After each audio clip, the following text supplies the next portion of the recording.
against Porzingis. 5 on the shot clock. Joker for the win. Hook shot. Dunk! Alley-oop to Gordon! Denver leads it by 4 with 19 seconds to go. Timeout, Boston! How did he see I have no idea. Aaron Gordon? How did he see Aaron Gordon? And that looked like a hook and had me fooled.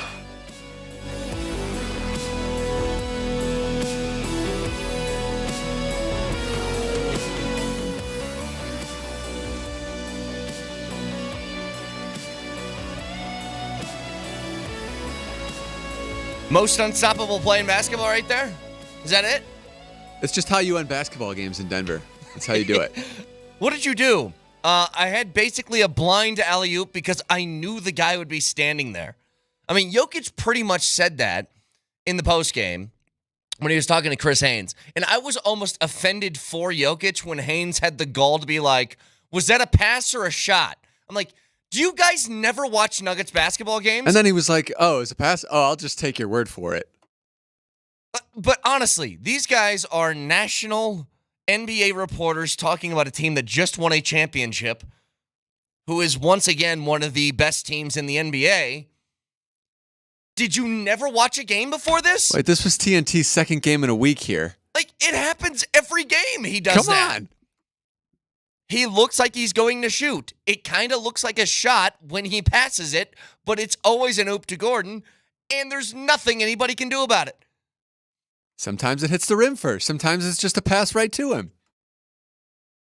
Like, I don't know how to put into words the difficulty level of that play. And I actually thought that Aaron Gordon wasn't having a good game early. And then he came on and did his dunky thing towards the end. And obviously he played great defense because he always does. But the dunks late from Aaron Gordon, they're so shocking. Like, I know there's a word for them. I call them spine straighteners. Because, Marty, here's what it looks like when you watch an Aaron Gordon dunk, like the putback dunk that he had. So when he has, is this the putback dunk?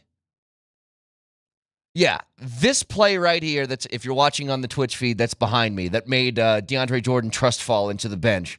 So Jokic is going one-on-one with Porzingis. He puts it up, misses, and then Aaron Gordon rebounds almost by his hip with one hand and throws it back up all midair. I call those ones waking up the neighbors. I don't make noises. I just do this. I'm watching on my couch, and I go straight up. Oh, I'm that like, didn't make you say, oh!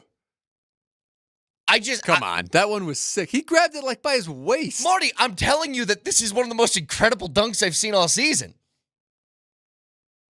And it's amazing that this team is capable. Once again, like, yes, the game's at home, but you're playing against a Boston team. Dude, that team's really good.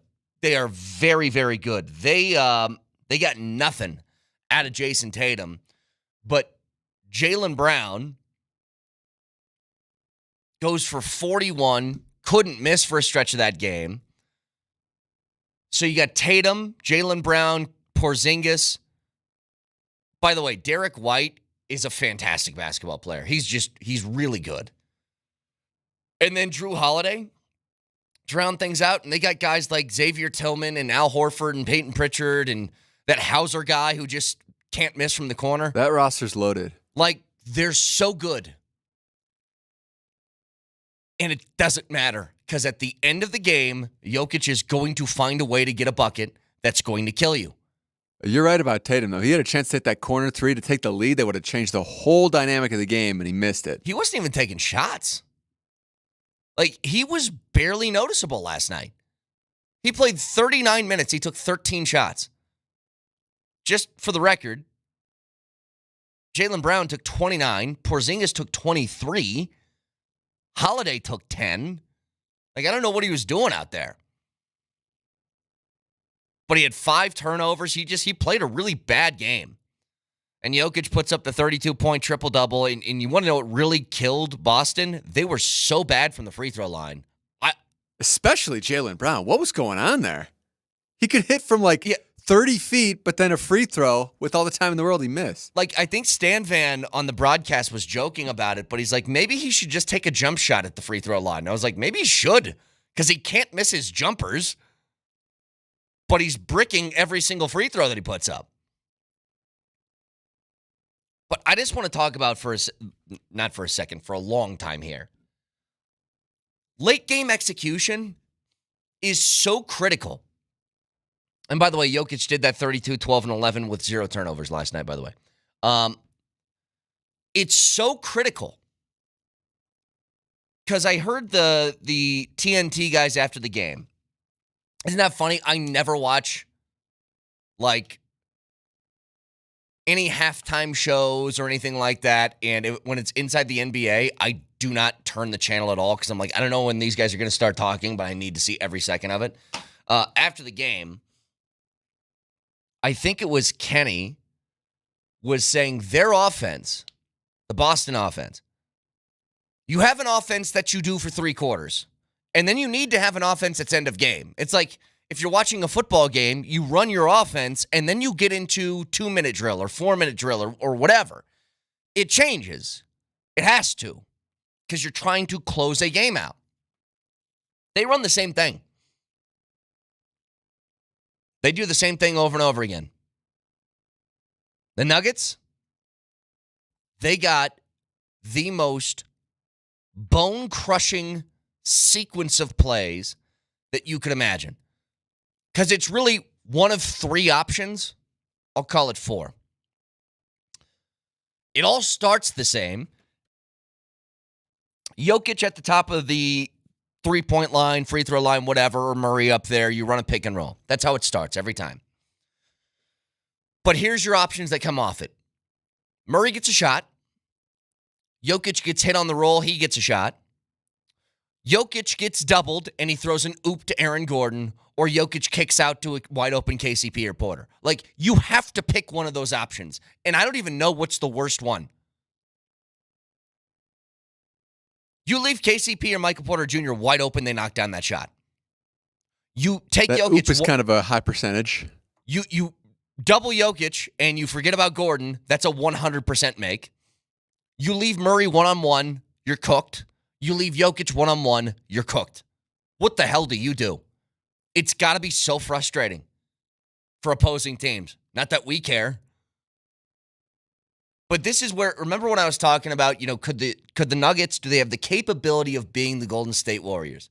And I listed out some of the reasons why the Warriors got to the height that they did.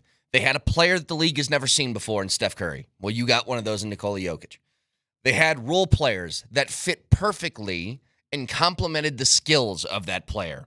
That's Klay Thompson and Draymond Green. Well, you've got Jamal Murray and Aaron Gordon. And then what else did they have? When things got tough, they had the lineup of death that they would go to that nobody could figure out. When things get tough for the Nuggets, they got that 2-man game offense that nobody knows how to stop. Like, all of these earmarks of dynastic sort of looks are right there in front of you. The Celtics are incredibly good. And they had no answer because nobody has an answer. Like, defensively, Marty, that is maybe outside of Minnesota, the best defensive team in the league. All of those guys can guard. Porzingis is just a giant. Drew Holiday's a very good defender. Derek White is a very, very good defender. Brown can defend. Tatum is long and athletic. Like, that's a really good, well-built basketball team that still can't stop the Nuggets when it's crunch time. And it all comes down to execution. And execution is laid in the hands of, at least in my life, the only other player with a basketball IQ as high as Nikola Jokic is LeBron James. That's it. And to be honest, nobody else is close. You can't name another player outside LeBron in the last 30 years that at the end of game always makes the right call. Always. I mean, people used to get on LeBron. Remember this like early in his career? End of game situation. What did people want LeBron to do? They wanted him to go Kobe mode, right? Where it doesn't matter if I have 4 guys on me, I'm going to get a shot up and try and win the game. And LeBron would be criticized because he would kick it out to Mario Chalmers for a game winner, and maybe Chalmers would miss, and they're like, well, why wouldn't you take the shot? Well, because that guy's wide open. That's why. Jokic does the same thing. Except the guy that he's kicking it to has a 100% chance of making the shot, which is Gordon flying through the air. Speaking of flying through the air, can we talk about Payton Watson for a second? He's quickly becoming like my favorite player, I think. The fact that Payton Watson, I know what play you're talking about. So it was that sort of heave down court from Murray. He throws it behind him. Somehow, Payton Watson not only corrals the pass, but is able to stay sort of in control. And then just goes, there's the hoop. I'm just going to jump at it, and throws it down. An amazing No, this play. is the play I'm talking about. Oh. Where he jumps over Jokic for a block. That's a goaltend, by the way. I mean, it did hit the backboard. It's a pretty reckless play, but pretty awesome at the same time. Do me a favor there, Peyton. Just don't jump over Jokic. I think he would have cleared almost anybody else on the team. I mean, the thing I love about him, he plays at 1,000% at all times. Like, there's no, I'm taking a possession off with Payton Watson. No, and I told you a couple weeks ago, or maybe last week, he was being interviewed and he said he wants to eventually be the best defender in the NBA. He's got the talent to do it. Speed, athleticism, length, hops, like he's got all that stuff. But damn, that was such a fun game to watch. Like, the first thing that the TNT guys said after the game was, I'll take 7 of those, please. And you're like, yeah, that would be, well, it would be death for us, but it would be fun. I'll take like 5 of those. Yeah. Make it like the Lakers series. Remember, like, all those Lakers games were tough, but you won all of them? I'll take that. Yeah, I like those. I'm still looking. When you get a player of the caliber of Nikola Jokic, he's so unbelievably special. And his ability to make everyone around him better. Like, sometimes I wonder, Marty, Aaron Gordon is going to be revered as one of the greatest Nuggets to exist by the time that this is all said and done. It doesn't mean like he's the greatest player. I'm just saying greatest Nugget. It's a difference. And do you ever wonder this?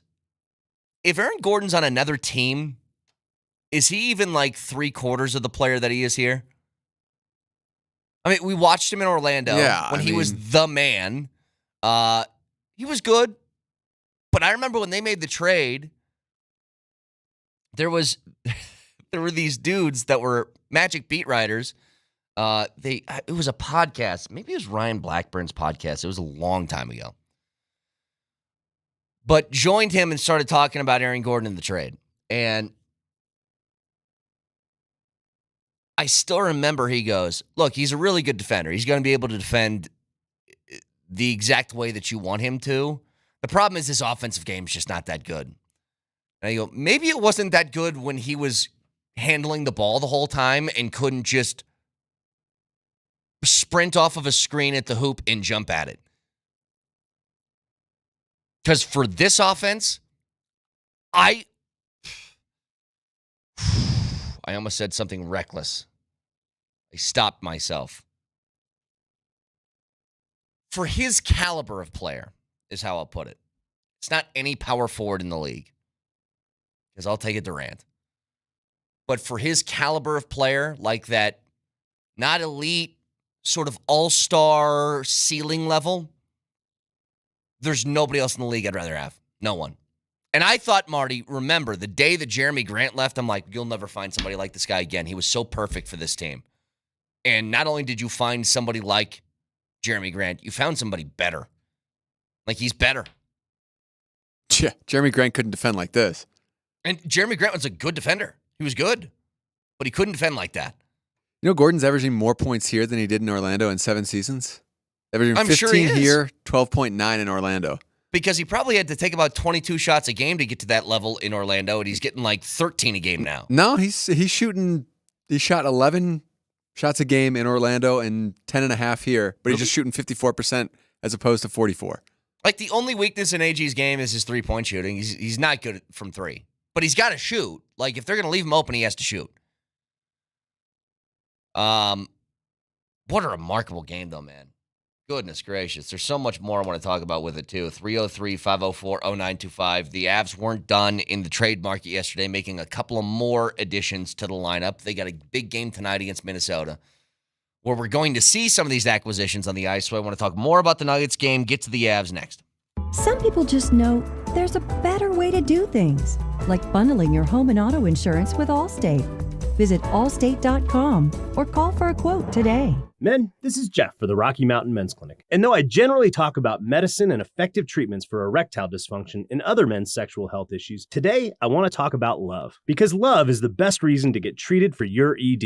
You see, ED can cause major relationship issues. In fact, men often push their partners away when ED becomes a problem. The condition can cause depression, arguments, breakups, and even contribute to divorce. But the good news is that if you're like most men suffering with ED, you can be successfully treated at the Rocky Mountain Men's Clinic and put a stop to the relationship stresses that ED can cause. I say this with all confidence because we have treatments that are effective in well over 90% of cases. Truly, it's likely you'll find you're performing like you haven't in years. So make an appointment and get the love back in your life. Your initial visit is just $99 and includes blood work, a medical consult, and if medically advised, a test dose. And if that test dose doesn't work in the office, your visit is free. Call 720-440-7900 or go to RockyMountainMen'sClinic.com. We have 5 offices across the Front Range to serve you. Mark Springer here for Bet365, and at Bet365, we don't do ordinary. We believe that every sport should be epic. Every goal, every game, every point, every play. From the moments that are legendary to the ones that fly under the radar. Whether it's a game-winning goal in the final seconds of overtime or a shot on goal in the first period. Whatever the sport, whatever the moment, it's never ordinary at Bet365. 21 plus only, must be present in Colorado. Please gamble responsibly. If you or someone you know has a gambling problem and wants help, call 1-800-GAMBLER.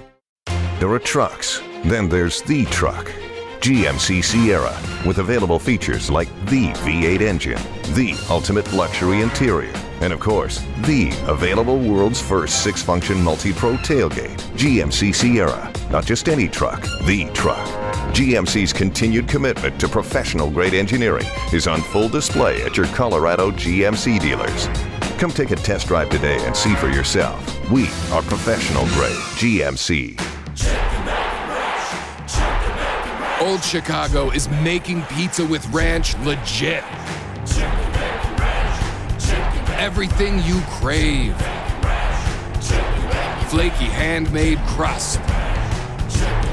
Crispy bacon. Savory chicken. Ranch is the sauce. Try the new Chicken Bacon Ranch Pizza, only at Old Chicago. I got a nightmare phone call that no parent wants to receive. Someone hit me going 60 miles an hour. Dr. Ramos came highly recommended. When I showed him the x-rays, he immediately knew exactly what was wrong. We've had a tremendous experience with Ramos Law. Really, I could not be happier. Having the car accident was an accident. Finding Ramos Law was no accident.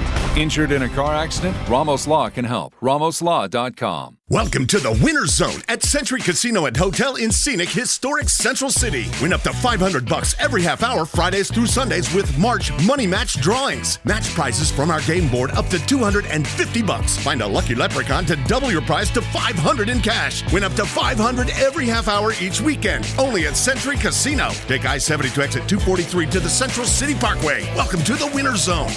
If you believe you have a gambling problem, please call or text 1-800-GAMBLER. More Denver sports talk coming up. Because I'm an activist. I'm a pro sports, all sports activist, as well as a doctor.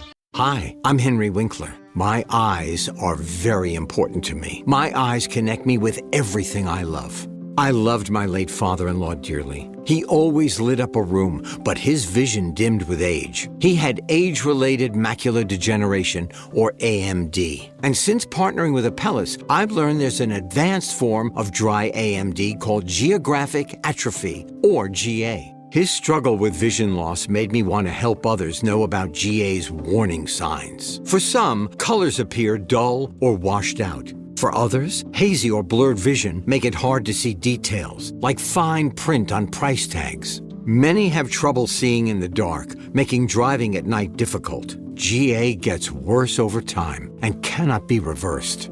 If you think you have GA, don't wait. Treatments are available. Ask a retina specialist about FDA-approved treatments for GA and go to GAWon'tWait.com. We've had a number of crashes this morning on these icy roads. They've been quick to clean up, though. This report sponsored by Juicy Juice. Move the wreck southbound 225 at Iliff out of the way. It's slow back to Mississippi. They're still working on the one northbound 225 just south of I-70 and some pretty hefty delays up from 6th Avenue. Juicy Juice is 100% juice, which means no sugar added and no artificial sweeteners. Just the full fruit flavor that your kids will love. Find Juicy Juice at your favorite local grocery retailer. Info at juicyjuice.com. I'm Aaron O'Neill with traffic on Altitude Sports Radio 92.5. Mosher, Lombardi, and Kane. Next at 7. Right now, here's Brett.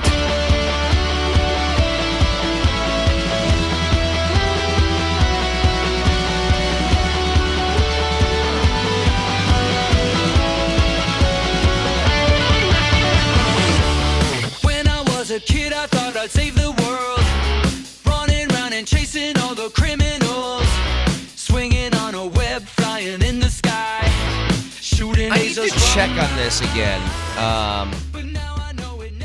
Least amount of threes made in a win, because I think this number was 4.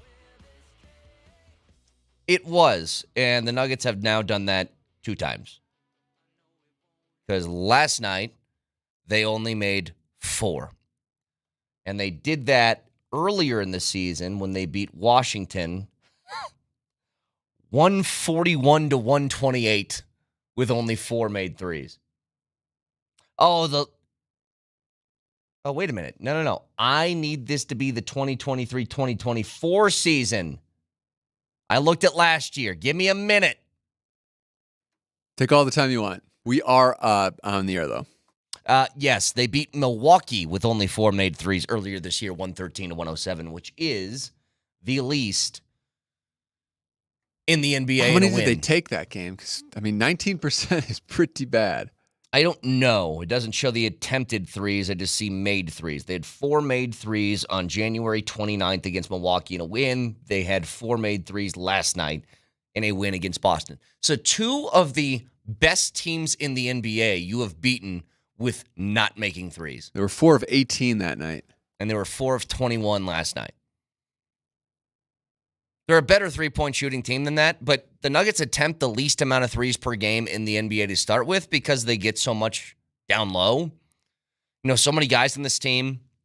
Jokic, obviously, his mid-range to floater game is elite. Jamal Murray, mid-range, is elite. Caldwell Pope coming off that little screen at the top, that little dribble handoff where he takes a step inside the three-point line, knocks it down. That's like a patented play.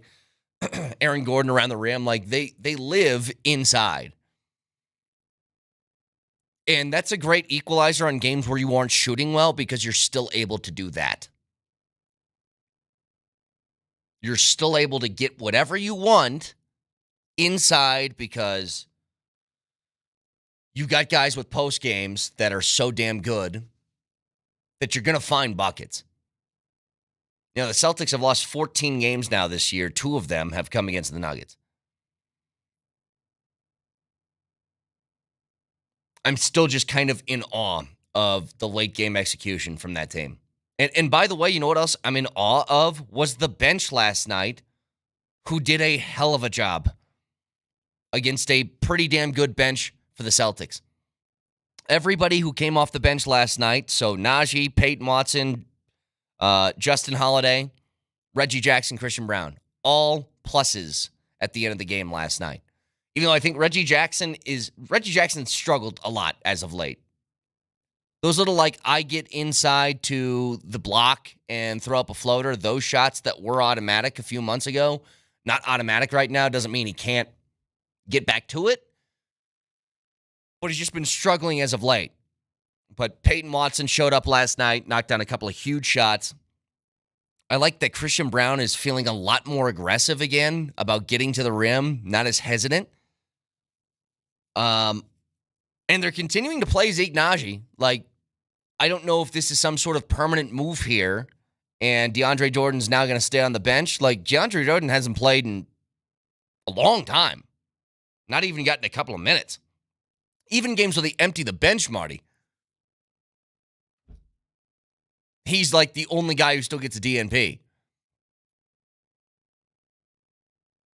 But hell of a game last night for the Nuggets as they win 115-109. They are now 25-6 on the home floor this year and 43-20 overall, and would have been tied for first place in the Western Conference had it not been for an insane block from Anthony Edwards to win a game last night. If you guys didn't see this, it's maybe the most athletic block I've ever seen. Like, Marty, you just showed Payton Watson jumping like over Jokic to try and get a block.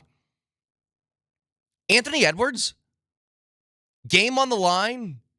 It's a layup to tie the game to send it into overtime. He blocks a shot. His head hit the rim on the block. Straight up ghoulish type of stuff. And that's what keeps the Nuggets now a game back of the T-Wolves. But I mean, look at his head. He smacks it on the rim. How do you jump like this? And what is this feeling like to be able to do? Marty, he just keeps going up. He would have kept going up had the rim not been there. You know, he had just missed a free throw. Maybe he was just so pissed at missing that. He's like, I'm just going to jump to the friggin' ceiling here. Dude, his shoulder hit the backboard. His shoulder did. He said, that's the highest I've ever jumped. And I was like, I hope it is, or else Yeah. I'm going to... Illegal. Can't be jumping that high. I'm going to do a genetic test to make sure you're human. Oh, my God. That's crazy. But that's the reason why the Nuggets still are in second, or not second place, but still a game back of the T-Wolves. Because they are now a half game back of OKC for the 2 seed. And by the way, Clippers just keep hanging around. They're only 2 games back of the Nuggets for the 4 seed right now. So all that's something to keep an eye on as the Nuggets do get the win last night. They got coming up here the Utah Jazz. I mean, did you see the update on Cat, though? He's getting surgery. Yeah, they still don't really know a time frame. Like They said that he'll be reevaluated in 4 weeks. Like, you're getting surgery on your knee? Are you going to be good to go in a month? Well, that's like a new surgery? I've wondered this. I don't think the meniscus has a true timeline. There's some guys who can come back in like a month. You know, this isn't getting an ACL repaired, but still not great. You know, Embiid got the same thing, right? And he's been out for how long? Like a month and a half? And he might not play the rest of the year. Who knows? Where are they, by the way? They're in the play-in game right now. They're in the 7th spot. God, are they really? He dropped off that much. I know you lose one of the best players in the world. I mean, that's going to happen, but happen fast. Speaking of some moves that were made, the Nuggets continue to make a couple of additions depth-wise. Avalanche. Oh, I'm sorry, the Avalanche, yes. Nuggets are set. You were looking at me weird. I was like, did I say something wrong? So they get Duhaime, they get Trennan, and now you have a roster that's kind of more filled out with these feel like the types of moves from 2 years ago where you got guys like Obe Kubel, you got Cogliano, like those types of moves. These guys aren't going to be playing on the second line for you, at least fingers crossed, you'd hope not, because that means a whole bunch of injuries have gone down. But they can really fill out the back end of your forward group, and if you ever are in a pinch, give you a lot more depth of guys with some experience that know what they're doing. And those guys mattered 2 years ago. I still remember maybe the biggest advantage that you had during that playoff run, because you played teams like Edmonton. They had top-end talent like you did. I mean, they had McDavid, and they had Draisaitl and all those dudes. But when the fourth line went out there, the Avs' fourth line crushed other teams' fourth lines. It was a massive advantage. And I think all these moves have kind of set up these chess pieces, and to trying to do that again, we were kind of going through it in a perfect world in which, like, Gabe Landeskog would come back. Can you imagine the amount of depth you would have on this team? Landeskog, McKinnon, Rantanen, Val, Middlestat, Lehkonen, roaring 20s line somewhere in there if you want to keep that together or break it up, whatever. But then you still have what? You have Drouin, you have Parise, you have Cogliano, you have Duhaime. You have all these different pieces that you're going to have to, like, healthy scratch some guys. What a world that would be. By the way, Middlestat talked to the media yesterday. I got to imagine, for a guy like him, what a welcome sight it would be to be on a team where you just get to jump in. You're like, dude, I got to play playoff hockey like right now. It's kind of what I was... to play with Nathan McKinnon? Well, I was kind of thinking the same thing yesterday when we saw the news of Justin Simmons being released. Justin Simmons loved it here.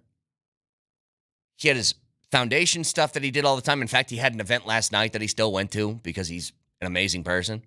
But there's got to be something in the back of his head, Marty, that's like, so I can choose to go to a team that's going to make the playoffs next year? That sounds pretty fun. And Middlestat basically got that yesterday. Let's hear some. Yeah, I mean, obviously it's a bit of a whirlwind, but I'm extremely excited. I think see what they've done and what it looks like we could do together. I think the thought of that is extremely exciting, and I'm definitely pumped to be here. You don't often see business like this happen around the deadline. Young players like yourself and Bowen Byram getting traded. Just kind of what the last 24 hours been like for you? When did you know this was going to all come shake out? Yeah, I mean, obviously I've heard my name in some rumors. So I don't think it was too crazy. Just lay down and take a nap and get ready for the game, and got a call from Kevin Adams, and the rest is history. So like I said, it was a bit of a crazy day trying to get home and get some stuff and get here. But now that I'm here, I'm excited to get settled and play some hockey. It still blows me away. Like, just what all goes into you getting moved at the deadline. Like, first of all, did you see Byram scored the first goal for Buffalo yesterday? Tied it up 1-1. They ended up losing, but Byram did get the first goal of the night for Buffalo to tie it up in the first period. Secondly, how weird would that be if you're just seeing your name in trade rumors? He's like, well, I saw the rumors with my name mentioned in it. It'd be like, again, if it was your job and you're just scrolling through Twitter and it's like, hearing rumors that Brett Kane is available for trade, Salt Lake City is calling, and you're like, well, this is awkward. And then rumors that him and management do not get along. And then I get called into the PD's office, and he's like, sorry, Brett, appreciate your time here, but you've been traded to the Fox Sports affiliate in Salt Lake City. You need to pack your bags immediately and catch a flight tonight and start your job tomorrow. Your first show is tomorrow at 6 a.m. There's no flight, so you have to drive. How wild would that be? Like, it would just be, I call my wife, be like, I guess we're moving to Salt Lake City, pack the house, call a realtor, get the kid out of school. Like, think about all the stuff that would go into that. As adults, you really think about that. I didn't care about that about Me 15 neither. years ago. I was like, yeah, he's coming. Dude, I was playing Madden. I was trading guys for like 7th round picks. I was like, get the hell off this team. His daughter's just about to go into high school, though, man. I don't know. I want to take her out of that situation. It makes you think that way as an adult. You're like, but I have a mortgage. Interest rates are bad right now. I'm supposed to buy a house? Where's he live? Like, is he just in a hotel? Like, how does that work? Has to be for now. Yeah. So I think what happens is they have people that their job on the team is for when players get moved. They say, what are you looking for? House, apartment, what part of town, blah, blah, blah. You kind of give them the lay of the land, and then you show them some options. But I think they have, they'll put them up in a really nice hotel for the first couple of weeks, I would imagine. I mean, when I got the radio job in Michigan when I was in my mid-20s, I moved there sight unseen. They just offered me the job, never been there before, and I was just like, sure, I will take any job right now. And I asked him, I was like, I don't know what I'm doing when I get there because I don't know anything about this place. And they're like, we'll put you in a hotel for a week. That'll give you enough time to, apartment hunt. And I go, all right, cool. And I chose an apartment that was super cheap and very dangerous. A lot of shootings around that apartment, but I'm okay. But I didn't have a handler that was like, yeah, it's not a very good part of town. You probably shouldn't stay there. I didn't have one of those. I just was like, $700 a month for a 2-bedroom apartment. Okay. There were literally no warning signs. No. Nobody told you. Although, my antenna went up when I had my U-Haul that basically just consisted of a couch, a TV stand, a TV, and a bed is all I had. But even when I was moving that, Marty, I was looking around like, I feel like these people might jump in here and take stuff if I'm not around the truck. Anyway, they have people that handle that, but God, that would suck. Yeah, I saw my name in rumors, and now my life is different. Totally and completely different. 303-504-0925. Shop Mazda text line. Again, hell of a win for the Nuggets last night. One thing I want to get to, the release of Justin Simmons. There has to be subsequent moves here. There has to be. Because if there isn't, then what's the point?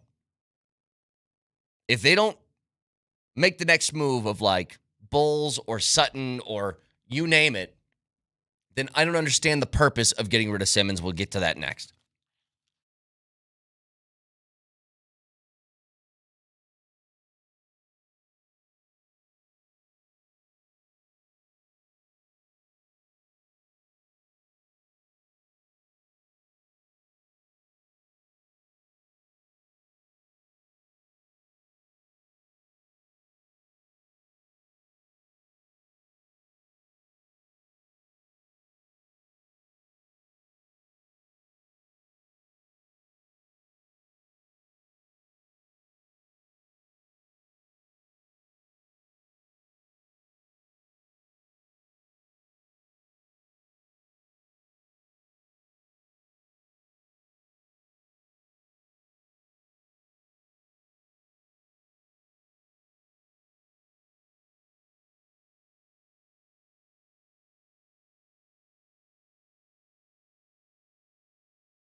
All right, so we always complain we don't get breaking news on this show, and we got some yesterday. Justin Simmons was released early, like in the 7 o'clock hour yesterday. And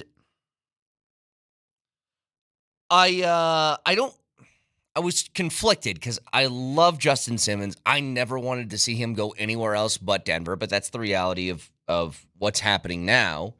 And it's probably a smart move if they take the subsequent steps. Releasing Justin Simmons, that move by itself, if that was kind of the end, then I wouldn't understand this at all. Now, the Broncos are still over the cap. They have to shed a lot of salary still because it's not just about getting underneath the salary cap now. You have to think about all the draft picks that you're going to sign, how much money they're going to make. You have to make room for those contracts. You have to make room for contracts of guys you'll sign in free agency. You have to make room for contracts of guys that are going to go on injured reserve and then the guys who replace them. Like, there's probably tens of millions of dollars still left to shed. But if this isn't followed up with a couple other, I'm going to say eye-opening sort of maneuvers, whether that's trades or releases, then I don't understand the point.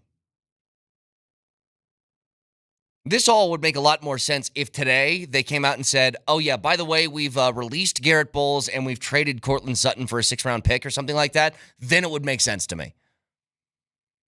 So why not do it all in one day? Why drag it out? Could be trying to find... Just give Justin Simmons his day, and then you're going to cut everybody else? I think it's probably, well, maybe there's a little bit of that. Maybe it's a respect thing. Also, I think they might be trying to see if you can trade one of these guys still. Do I think it'll be a ton of value? No, but could you trade Garrett Bowles for, a 4th? Maybe. Could you trade Sutton for a 4th? Could you trade Judy for a 4th? Maybe that's what they're looking for. But that's why, again, Marty, is that legal tampering period? When's the legal tampering period? It's like this. It's Monday. The soft opening to NFL free agency. So free agency is officially open on the 13th, but players can start negotiating and agreeing to terms on new deals on the 11th. So when would that be? Is that Monday? Yeah, that'd be Monday. You only got a couple more days here before you probably want to start talking to some people and you want to know how much money you're going to have in the bank. And by the way, I think to be fair to people you're going to release, especially if they're guys who make a decent amount of money, who are still decent enough players to find starting gigs elsewhere, I don't know what other word you would use for it, the more honorable thing to do would be give them time before that first wave opens up so they can try and find a team immediately. I mean, think about it. It'd be a pretty big jerk move, wouldn't it? If you were to release them like 3 days into free agency when everybody's already if you're Garrett Bowles, you get cut 3 days in. It's like, well, I was a team looking for a tackle, and I already signed this guy, and another team already signed this guy, and now you're kind of a dude on the scrap heap. It's not going to help your contract. It's not going to help anything. So if you're going to get these, I think you're going to get them in the next couple of days. But all I'm saying is there better be something in the next couple of days. And I told you at the beginning of this, when they cut Justin Simmons, I think this is organizationally a smart move if they follow through with it, because what we're talking about here is a restart. I can get down with that. I can do the restart thing. In fact, it's the only thing that really makes sense right now. But if they're to do that, I know, Marty, you said we do this every year. This is a different level of how important this offseason would be if you're doing the rebuild thing. It's different level. This isn't like we got a decent roster. If we just find one more guy, then maybe that pushes us into a playoff team. They aren't going to be close to that next year. But you hit the restart button. You got a 12th overall pick. You're starting anew. You're getting rid of good, talented players on this roster. You mess this up, you're already years behind right now of trying to get yourself back to a competitive level. But especially you mess this year up, Marty, you're going to be restarting then again probably in a couple more years because the team's going to be bad. Restart the restart. You're going to fire Sean Payton and George Payton. You're going to restart a GM and head coach. Like, there's so much that goes into it. On top of the fact, even if you, let's say, you get the pick right at 12 with a quarterback, somebody that you love fell to you. McCarthy, Nix, Penix, like whoever it is. You have to make sure you're good enough for Sean Payton to keep his job, because the last thing I want is what Chicago just did to Justin Fields. Matt Nagy drafts him, and then you fire him after a year. And then they bring in another guy who's not that good. And the team kind of got better, but not really enough to believe in Justin Fields. So now you're going to trade him away. Now you're going to start over again with potentially could you see this scenario playing out in Chicago again? They draft a quarterback very early in the draft and then fire their coach after a year again? Like, that's stupid business. That's dumb. It completely shreds any sort of progress that you're going to get from a quarterback by giving him a coaching staff, then after a year giving him something completely different. So that's the other stuff that's got to be back in mind. But I don't want to see some of these guys on this team that I love go, but it makes sense. And teams have done this. You've taken players that you've loved, guys who you considered franchise guys, potential Ring of Fame type of players, but in the interest of starting anew, you had to make the moves. Even with gritted teeth, you had to do it. But the problem in evaluating all this, Marty, is, okay, so I got at least an inkling with the release of Justin Simmons of maybe the plan they're going to go with, which feels like a restart. What I don't know that makes it difficult is who the hell they love at quarterback, and if they're even thinking about taking one, or they think they have the ability to even take one. Because we're talking about how many years are we going to add for this rebuild to really take form. You don't get a quarterback this year, so you draft one, what, next season? Then you got a rookie quarterback in year one? I wouldn't expect anything big. I know you get your occasional CJ Stroud that pops up, but that's super rare. I just wish I knew what was going through their head right now with, what, a month and a half before the draft comes around? And maybe we'll get a clearer picture in free agency. Like, I'll tell you this, Marty. If they go out in free agency and in the first couple of days they sign like a Gardner Minshew, okay, I think I got the idea. Because what are you going to do? Have Stidham and Minshew and a rookie quarterback? Probably not. Plus the ghost of Russell Wilson's contract. That's a very expensive room. See, and that's what's funny. All these advantages that you could get from having a cheap quarterback contract are negated, at least in the first 2 years, because it's just going to feel like you have a rookie quarterback on Russell Wilson's contract. Like, let's say that you get Brock Purdy. Like, it's Mr. Irrelevant. What's he making? Like $850K, I think? Less than $1 million. Well, it's less than $1 million, but tack that on to the $50 that you'll owe him this year and the $35 that you'll owe next year. So you're still, whoever's playing quarterback is going to be representing the money of highest paid quarterback in the league still. And Jeff Legwold said something so smart yesterday that I hadn't even considered. The difference between this ownership group and Mr. Bullen's ownership group. Bullen wasn't, like, he didn't have cash flow just readily available in the way that this ownership group certainly does. And it makes a massive difference and a huge advantage in times of free agency because you can cut signing bonus checks that day if you're the Walton Penner group. Bullen couldn't do that. He just didn't have the liquid cash just to throw out at people. There would have to be a lot of maneuvering to make the cash work. But because of the Wilson contract and what you've done to the salary cap, that negates any advantage that you have for about 2 years now of all that stuff that's readily available to the Walton Penner Group.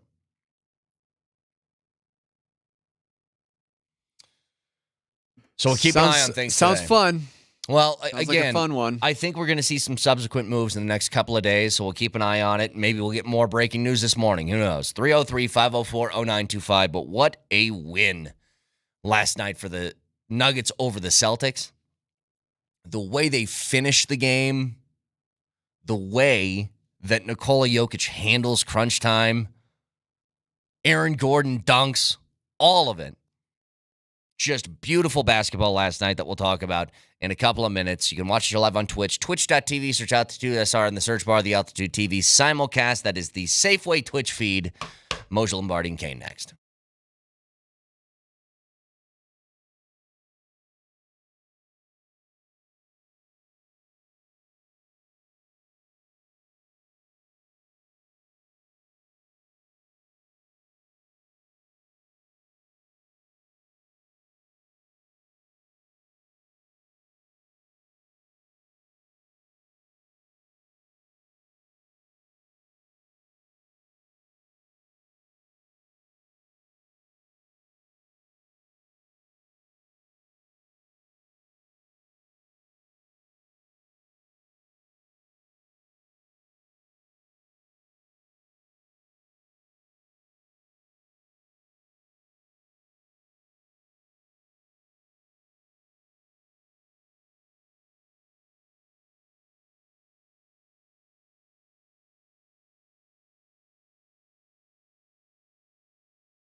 A bucket here, you win the game. Nikola Jokic has it between the rings. 9 on the shot clock.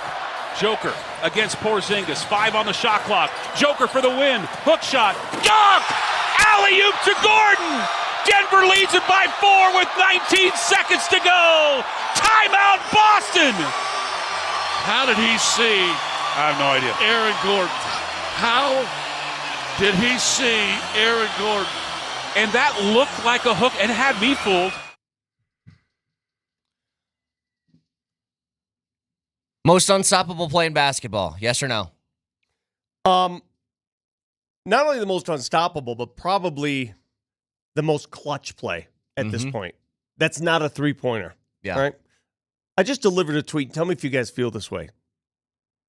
You know, we've been told, we've been beaten over the head, Mark Mosier, about how the three-point shot is the NBA now. You shoot threes to win. The math tells you that three is worth more than two. That is correct. And why would you not embrace the three-point shot? Well, Boston Celtics attempt the most threes in the league.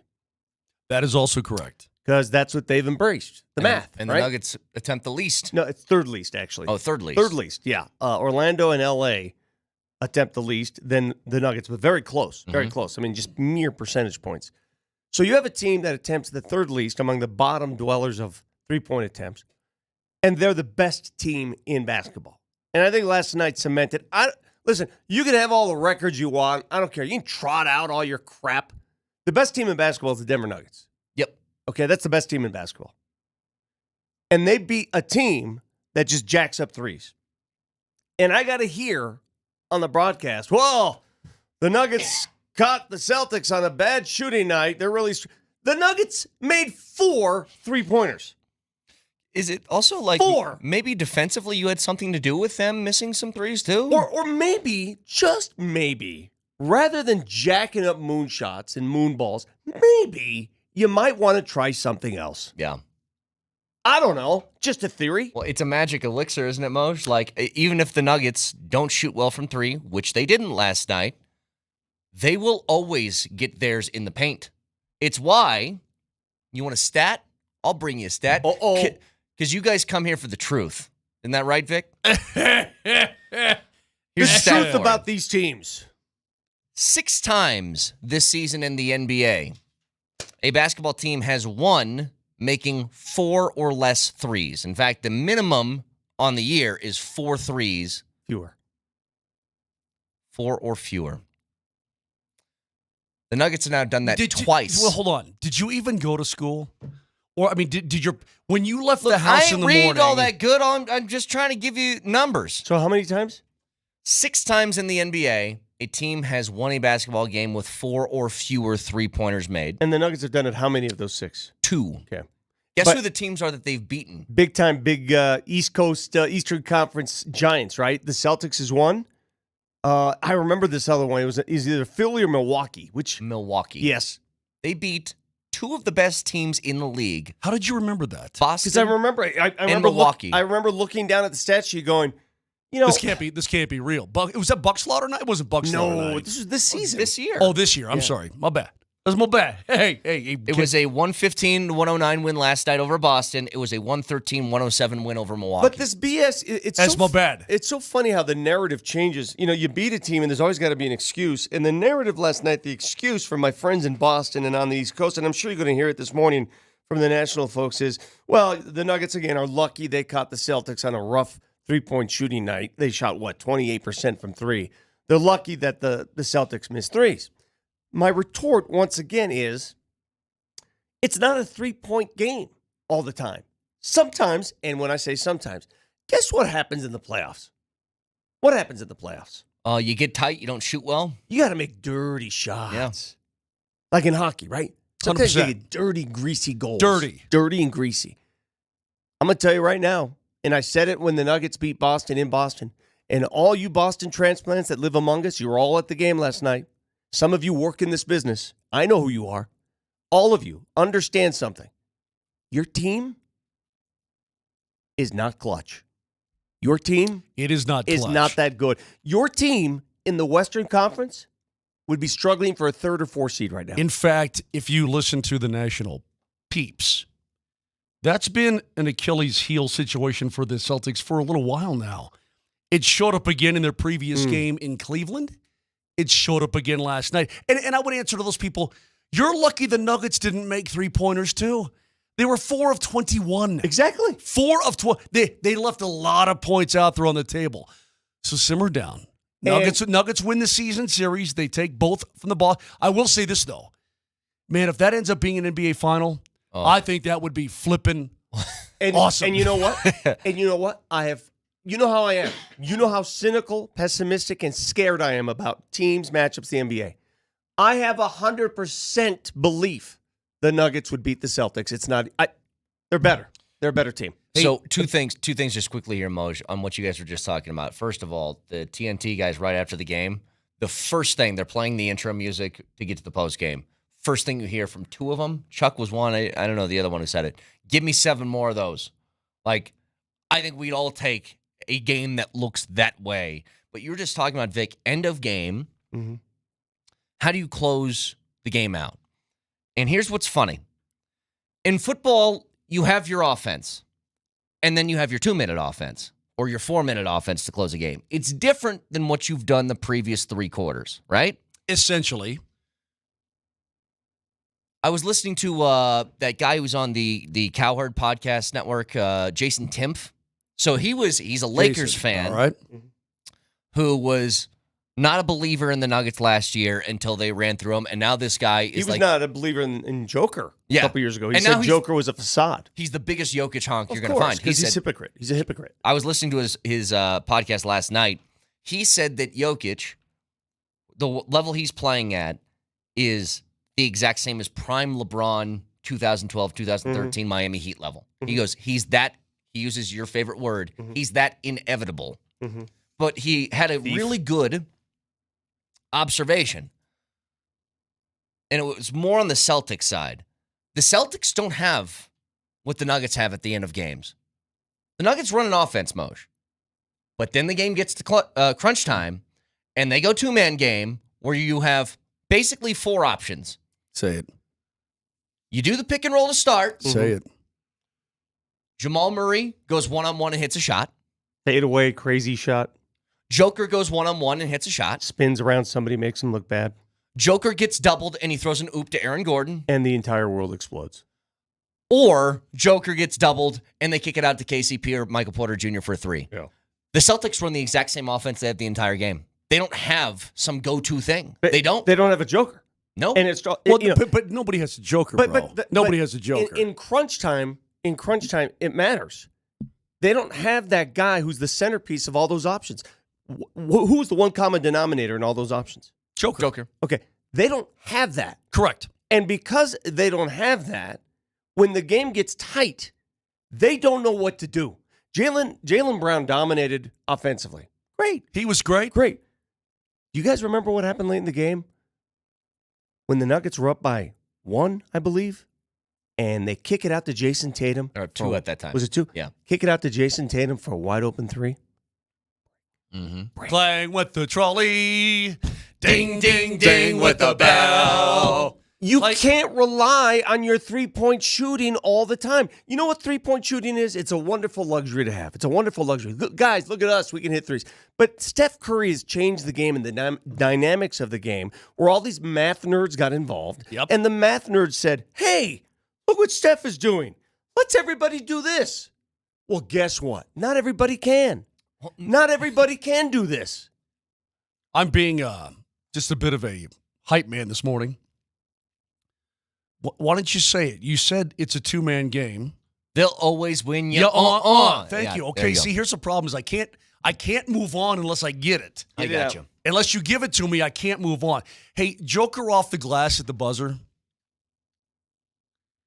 I don't all these different shots, these things that come up. I mean, off the glass, I'm like, how does he? He looks, and then that Porzingis hands in his face, and then blah. How does that happen? Then it's probably I'm going to say it.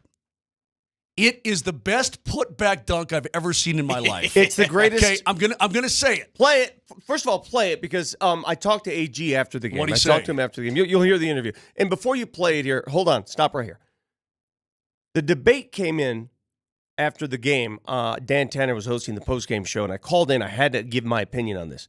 When you look at this dunk, I want you to compare this to the dunk that AG had last year against Landry Shamet. You mean the old Rocky Mountain Oysters dunk? Yes. Okay. Yeah, all right, now I want you to tell me what the better dunk is. Okay, let me ask you this. Should I react this morning the way I reacted on my couch? I want you to call this dunk in Mark. No, Moses. I'm gonna be the fan. I'm on the couch last night with a coldie. Let's run through it. All right, here we go. Joker in post. Misses up front of the rim. The dogs run. Look at the bench. Karen's running. Is there anything? My daughter's running up the stairs. What happened? What happened? Look at this dunk. Is there anything better than the Fred Sanford fake heart attack? Fred Sanford, look at that. All the bench players. Oh. Dude. DeAndre Jordan, he falls back, and Christian Brown has to hold him up like he's going to die. He's going to die. So good, dude. Hey, he grabbed that.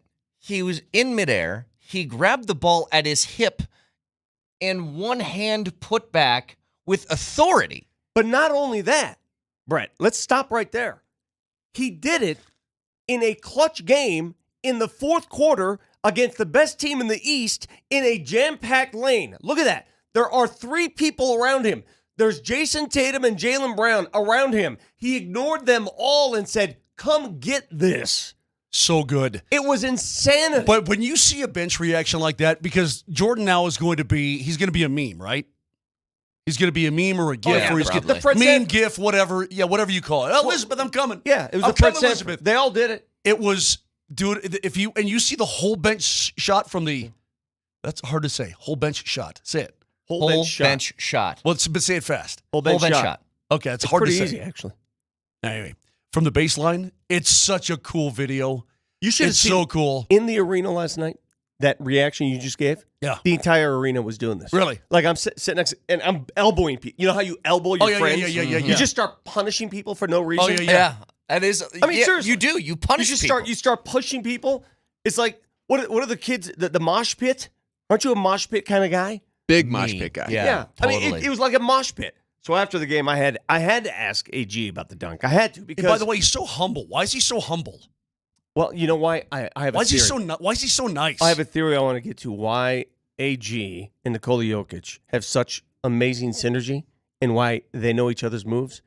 Because mentally, I think they're the same person. You know what? It feels like mentally they're the same person. It feels like yes, they are. So AG afterwards, and mind you, as I walk up to him, the entire locker room is abuzz about his dunk. They're all talking. Not just one. He had like 3 ridiculous. Yeah. The reverse oop. The one off the board. Oh my Super God. killer. Yeah, awesome. So the entire locker room is talking about this. And very rarely do other players in the NBA just spend time talking about one player's shot. But it was all the talk of the locker room. And this guy, as humble as he is, here's how he explained it. Can you explain the physics of that putback dunk you had that you caught below your knees, please? Everybody's talking about it. Honestly, it was just a tip dunk. Being in the right spot at the right time. I think Joker kind of knew that I was there for the rebound. So I think he was just trying to get it on the rim. I don't know if he had the right angle to actually put it in, but just to get it on the rim was enough. He knew that I was going to come clean it up, and got good hands. Clean it up, Moj. Clean it up, Moj. Can you clean it up? I'm going to clean it up for you, buddy. Clean it up. Vic, so you're at the rink. Listen to me. It'll be a rink tonight. You're at the gym. Gym goes insane. And why not? I want to know, Brett, have you ever, so I screamed, right? Mm-hmm. The bear is freaking out. Like, what's wrong? My daughter's running up the stairs to the basement. What the hell happened? The dogs scatter. Aaron Gordon gives you those moments where animals scatter because of a human. Yeah. Now, have you ever had that where your animal scatter? The baby starts crying from the other room because it's baby Jamal Cale is scared. I've gotten better though. I've now gotten to the level where I know that I can't do that. I didn't have that ability before. Leskowitz, you've got 87 dogs. Do you ever have a moment where you're watching a game and you scream so loud on a putback dunk? People get scared. Where the animals, they scatter through the house. The cops came because the neighbors called them because I screamed so loud yesterday. Good. We have a lady in here screaming. Rocky soiled himself. Hey, the greatest takeaway from that game last night was not the AG dunk, nor was it Jamal's three at the end of that quarter or Joker's brilliance. The greatest delight for me, and the reason why I live to see another day, to be honest with you, is to see half an arena packed in green. Mm-hmm. And I'm going to give Boston fans all the credit in the world. You people are loyal, man. Whatever. No, they're loyal, and they come out for their team. They show out. Good for you, man. You know, good for you. I give you full credit and respect. I respect that. You show out. You pay the freight to come out and watch your team. I didn't realize so many Bostonians lived among us. I had no idea. Some of you don't have accents, so you're freaking me out about that. But there was no greater sight, as Michael Malone, you'll hear from him here, of watching those people in green show up with all those smiles, leave the arena with their heads down after another defeat. It is just so rewarding. Another playoff atmosphere for sure. As we talk pregame, you got to give the Celtic fans credit. You know, they always come out strong. But you know what we say, right? They can take that L on the way out, baby. Yeah, he pulled out his quote book and just went. Because you know what? Dust this thing because off he for a noticed second. it too. Let me tell you what angers Michael Malone. Well, hold on, Vic. It was the same the other night with the Red Wings. It was the same with the Blackhawks. He feels it, though, and he doesn't like it, and he makes sure that every one of those fans that pay, thank you very much for paying good money for those tickets, that they know you can come watch, but remember how you feel when you go home. A lot more to talk about this game. I want to get to something else that we haven't touched on yet about the Nuggets and that win.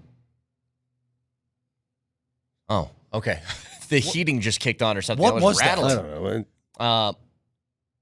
Yeah, I don't know what's it's going a on man here. with a chainsaw. That's Well, what's it happening. sounded like a 737 flying over there. It did. Yeah. Something we didn't get to with the game. We'll get to that in just a second, Also, along Brett, with the Avs trades. Yeah, more trades, and I'll tell you exactly what they got.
You could be.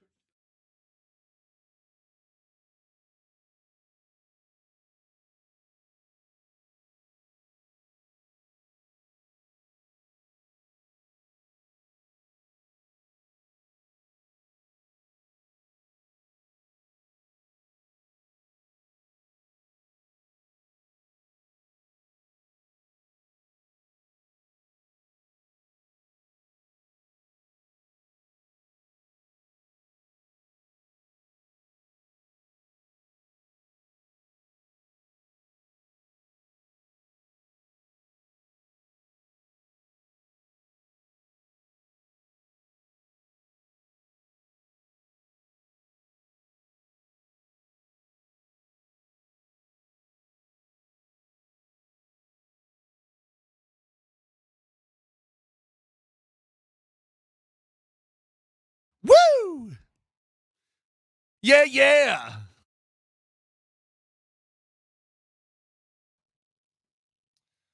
All right, I remember I mentioned something and you thought I was crazy, but can I just, before we get to the Avs trades, let me say one more thing about last night. And the reason why I said what I did a couple weeks ago, I was making this comparison between the Nuggets and the Warriors. And here's the earmarks of what the Warriors had that I think the Nuggets possess that could give them a dynastic quality, okay? The Warriors had a player we've never seen before, and Steph Curry. He did something that nobody else in NBA history has done, which is shoot the daylights out of the ball. The Nuggets have one of those. We've never seen Nikola Jokic. Who knows if there's going to be another one again? He's one of the greatest players ever. All right, got that. You need role players that fit that skill set. What the Warriors have? Clay and Draymond, two guys that complemented him perfectly. What do the Nuggets have? Murray, Aaron Gordon. Complement him perfectly. And then they also had, game gets tough, it's crunch time, what do we do? What the Warriors do? They threw out that lineup of death where they threw Draymond at the 5. Nobody had an answer for it. There's not a single team in this league that has an answer for what the Nuggets do at the end of games. Not a single one. That is, maybe outside of Minnesota, Vic, the best defensive team in the NBA. And before people say, well, they lost to Phoenix, Phoenix didn't have an answer either. The Nuggets got back and took the lead in that game. So the clutch basketball was there. Now they ran out of gas in overtime, but the fact that they erased a 22-point lead to get there tells you what they were like in the clutch. It feels like if the Nuggets are beat in that little segment of the game, then they lose. Or overtime. Yeah, then they lose, but they do it to themselves. They go cold or whatever the case may be. It's not what other teams are doing to them, it's what they do to themselves. Or in the instance of the Suns game, Vic, they did it to themselves in the second quarter. And then they had to expend every ounce of energy they had to get tied and send it to overtime. And actually could have won the game, but you know what I mean. There is, and I love the word that Vic uses, an inevitability about the end of the game when you just know that they're going to get a bucket. Like you are not going to stop them from getting points. It's how do you want it, Brett? Yeah. Brett, how do you want it? It's like, seriously, if you're drawing up a defense to try and stop ask him how he wants it. Hey, Brett, how do you want it, baby? How do you want it? I'm not going to answer that question. Why not? Because it's weird. But it's true. What they do. Next question. We went through it, didn't we? It's like, there's 4 options. And I don't know which one of these would you most take, okay? When they run the pick and roll, would you take Murray one-on-one? Would you take Jokic one-on-one for a little floater? I thought Would you take AG jumping to the hoop for an alley-oop? Or would you take a wide-open 3 from KCP or Porter? Like, you take your choice out of any one of those things. They're all horrible options. Like, none of them are fun. Okay, if you're the opposition, none are fun. Some are better to deal with than others, but none are fun. I would hate Joker in the low post most. That would be my biggest fear. I don't want that. Well, I think an alley-oop to Gordon's 100%. Well, I don't think that shot's missed. Okay, I think you're right about that. Yeah. But when Jamal was bringing the ball up the floor late yesterday, maybe the big turnover, they started guarding him, Vic, right at half court. They ran like a freaking zone press. Yeah. I don't think I've ever seen that. I don't think I have. And so the first time down, it messed up Jamal a little bit. He turned the ball over.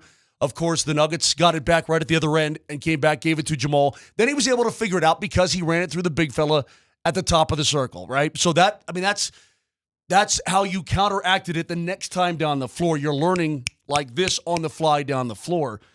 I don't know, Brett. I don't know what you would choose. And I look at Joker at the age of 29. I was watching him last night. And I'm like, the way he plays the game, when does he start to diminish if he does? At what age would that be? When his brain goes?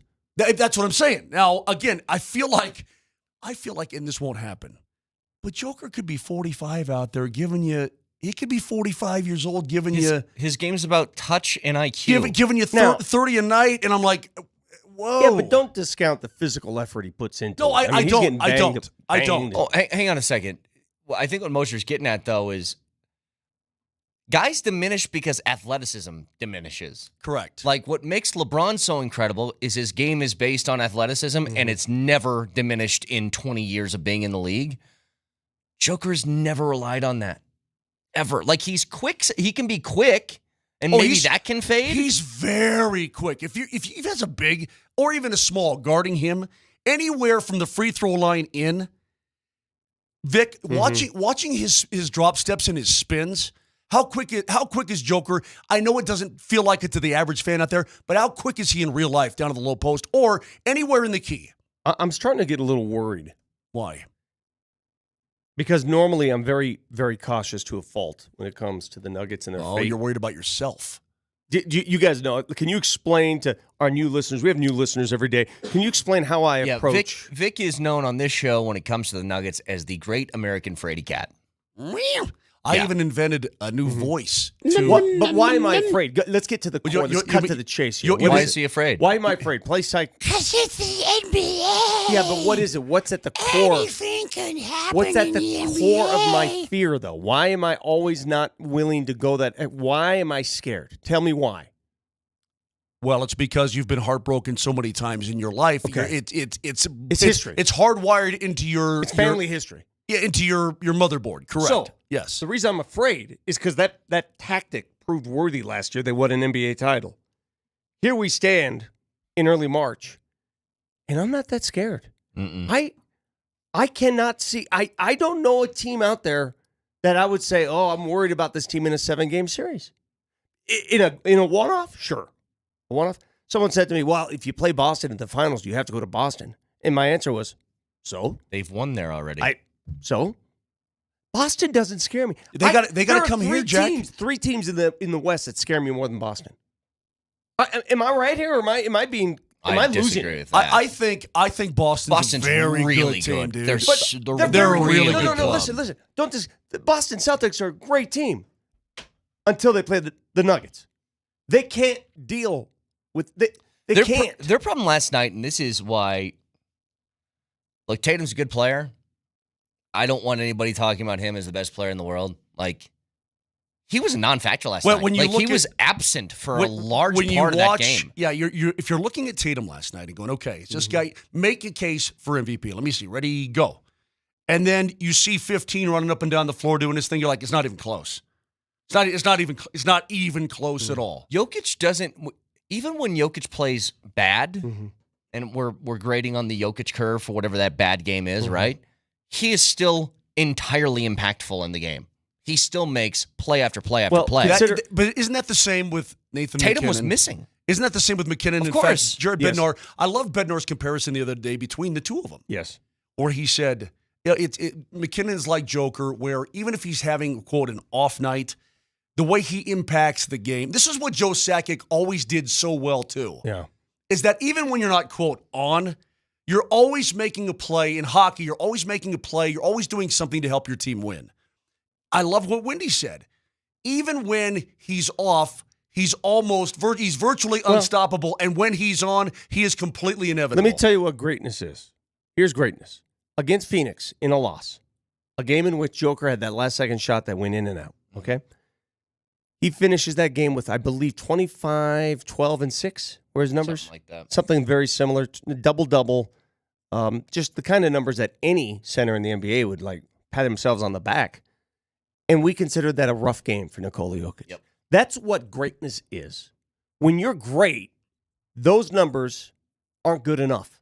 That's what great is. Moj, can you break down what happened with the Avs yesterday? They made a couple of more moves, more depth kind of pieces. I was saying that these felt kind of like Cogliano and Obi Kubel trades from a couple years ago, where you're filling out some depth and you're just making sure you got this thing. Yeah, who are these people? I want everybody to listen closely. I'm going to write some stuff down. Hold on, let me write some stuff down. There's only one thing you need to write down. Who told you that? And variations of this one thing. You can write this down. Hell, record this. What are these guys? What are these guys brought in to do? Win a cup. No. Grind. That's keep going. Physical. Bang. Bang. Yeah, well, grind. They are grind and bang. Okay, bang and grind, grind and bang, then bang some more, and then grind a lot more. Are these guys grinders? And then they're going to bang. Are they grinders? What I'm trying to get at is those two words, whatever incarnation of those words you want to use, grind, bang, bang, grind, bang. These guys are bangers. Trennan is a 6'2", 210 banger who's got a little offensive upside. Duhaime is a 6'2", 200-pound banger. The Avalanche with these two guys, and I don't know where they're going to be in the lineup because I'm trying to put together lines. I'm trying to put together. I was talking to Kiefer last night. He and I are thinking, our brain cells are not strong enough to come up with it on our own, so we've got to collaborate to try to figure it out. I don't know who's going to do what, but I will tell you this: with those two acquisitions, and by the way, Minnie's in town tonight. They just got so much more difficult to play against. Or put it this way, even more difficult to play against. What you're saying is at the trade deadline, and it's later I'm today. saying bang. Right? I'm saying grind. Yeah, that's what I'm saying. But what the Colorado Avalanche did essentially is they put their work boots on. 100%. They slipped the work boots on. They took off their slippers, their loafers, right? They got back from work, took the loafers off. Let's get the work boots on. 100%. Playoffs are coming. It's Lunch Pail City. Okay, with the thermos, Brett. It's not the Scooby-Doo lunch pail, the plastic one. This is one of those, the metal one. Yeah. Right? A thermos. You got your matching thermos in there, right? But it's beat up. It's got dents in it and stuff, right? And then you got your bologna sandwich, which is always tasty with a little mustard on there, maybe a little Miracle Whip. That's my favorite. Some mayonnaise, whatever. Yeah. A little cheese. You got your your chips in a plastic bag, not even in the chip bag. Just rolled up Ziploc. In a Ziploc, right? You got chips in there. Maybe you got an apple. And they put that on the bench next to them. And, after every shift, they open it up, have a chip, have a bite of the Sammy, slam it back down, put it behind the bench. That's what these guys bring. Brett, do you have a good pair of work boots? Because, I like to get my hands dirty and work. No. You don't slip in wait. Just days to get in a good pair of work boots. Just lace them up. That sentence from Vic Lombardi right there would be as absurd as you saying, I like to get on a good suit and model. Yeah. Well, the work boots are Italian leather. Vic just went down and yelled at the men in work boots and said, "You're making too much noise." Did, actually. You did. Well, my work boots are from Naples, and they are leather. It doesn't matter what kind of work boots you have. They have tassels on them, but don't worry about that. I figured you were talking like steel toe. No, not steel toe. Not sure what that is. Well, so if you drop any heavy things on your feet, your toes don't get smashed. Don't put your toe in the way. Dude, these guys are going to be hard workers.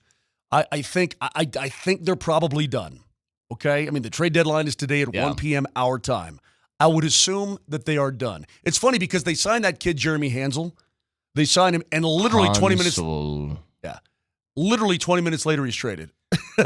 Literally 20 minutes later, he's gone. Let me ask you this: the influx of forwards coming in. Yeah. The first thought I had was, wow, they must know something we don't about a certain forward being able to come back. I let my mind wander. Should I let it wander there? Maybe. If you want to let it wander. I don't know where to take it. What's the LOC situation? I think he's going to be fine. Okay. I saw him the other night. He's laughing and stuff after the game. So he was laughing. Mm-hmm. He was there in the building and he was laughing. So I'm assuming it's not like he's on life support, Vic, with a one of those kind of deals. So I feel good about it. It's just if anybody ever has a season-ending injury, you're not laughing ever. Nope. No smiles. Okay, so they're going to be very hard to play against, and I think it gives And I think it gives Jared Bednar some options on what kind. I mean, you don't have to play Cogs every single dang night if you don't want to. You don't have to play Parisi every single dang night. This is leading up to the postseason or whatever. And you'll get an idea of what you want your lineup to look like against any given team as it goes on. Is this a direct response to the Golden Knights trading for Hannafin? I don't know, but you're going to – we know what playoff hockey looks like. These guys are going to be lunch pail guys in playoff hockey. Well, the Avs make a whole bunch of moves here at the deadline where we didn't know what it was going to look like, but God, did they fill out as much depth as they possibly could given the amount of cap space that they had to work with. I mean, how many guys in total were brought over? Is it 5? 4. 4? Well, one guy you'll probably never see. The guy who's in Russia, I don't know you'll ever see him. Yeah. Duhaime, Trennan, Middlestat, and Walker. Those are your 4. Correct. The other guy, if you, I don't even know. First of all, I don't know what he looks like. But if we ever actually see his face on North American soil, it'll be a win. By the way, no offense. Did you guys see Bo scored the first goal for Buffalo last last night? night? Yeah. And you know what? They lost, but I mean, good for him. He's going to score goals for Buffalo. There's no doubt about it. Guess what? Casey Middlestat is going to score goals for the Avalanche. Yep. So it's going to happen, and that's why a good old-fashioned hockey trade like it was is good for both teams. Why would Buffalo, and I'm still trying to wrap my head around this, he led the team in scoring. Why would Buffalo let that go? Because he's going to be an RFA. He's going to get a bump. There's no doubt about it. And because they are now building what I think is one of the finest young blue lines in the National Hockey League. They got Dahlin, who's been there. Okay. They got former kid Owen Power, who's going to be an absolute star. I mean, they are building something. They got 3 top 4 picks on that blue line, right? That is correct. So they've got a really good thing going in that regard, and I think that we can get great value in that regard. Let's do this, solidify our blue line, and then start to build up front. Why they would do Vic? I mean, put it this way. So far in his career, Casey Middlestat is not a star. He's very good. I think with the Colorado Avalanche, he's got an opportunity to become a star. That's what I think. 303-504-0925. We'll break down a lot more of not only the Avs trades, but the Nuggets win last night as we go along. We're also saying they have this kid, Andrei Kovalenko. You know that, right? Mm-hmm. He's been playing in the K, and the deal was as soon as his K season is over, he would be allowed to come over to North America. Okay. Their season's over. Is he the kind of guy that you would just throw into a lineup of a team trying to win a cup? I don't know, but he's had a very good year in the K. He's a smallish winger, a 5'11" type of winger. Not a super big guy, but a very skilled, talented skating guy. So something to keep an eye on. When we come back, we never get breaking news during the show. We got the breaking news that Justin Simmons was released by the Broncos, and I think this could make a whole lot of sense, and I think we could all get on board with what the Broncos' plan is if they continue with this. And I think it's got to happen in the next couple of days. I'll explain next.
All right, so we get the shocking news yesterday morning that Justin Simmons was being released from the Broncos. Now, this all feels as if it is just a precursor to a word that Vic was using, which is the purge.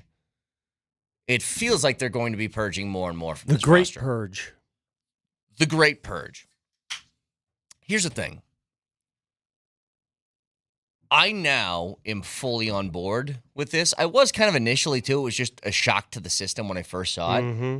But what they need is to follow through with a couple of more. Because here's what happens. On Monday, that's when that tampering period opens up where people can negotiate their contract and not officially sign it until I think it's Wednesday of next week. But they can agree to terms, essentially.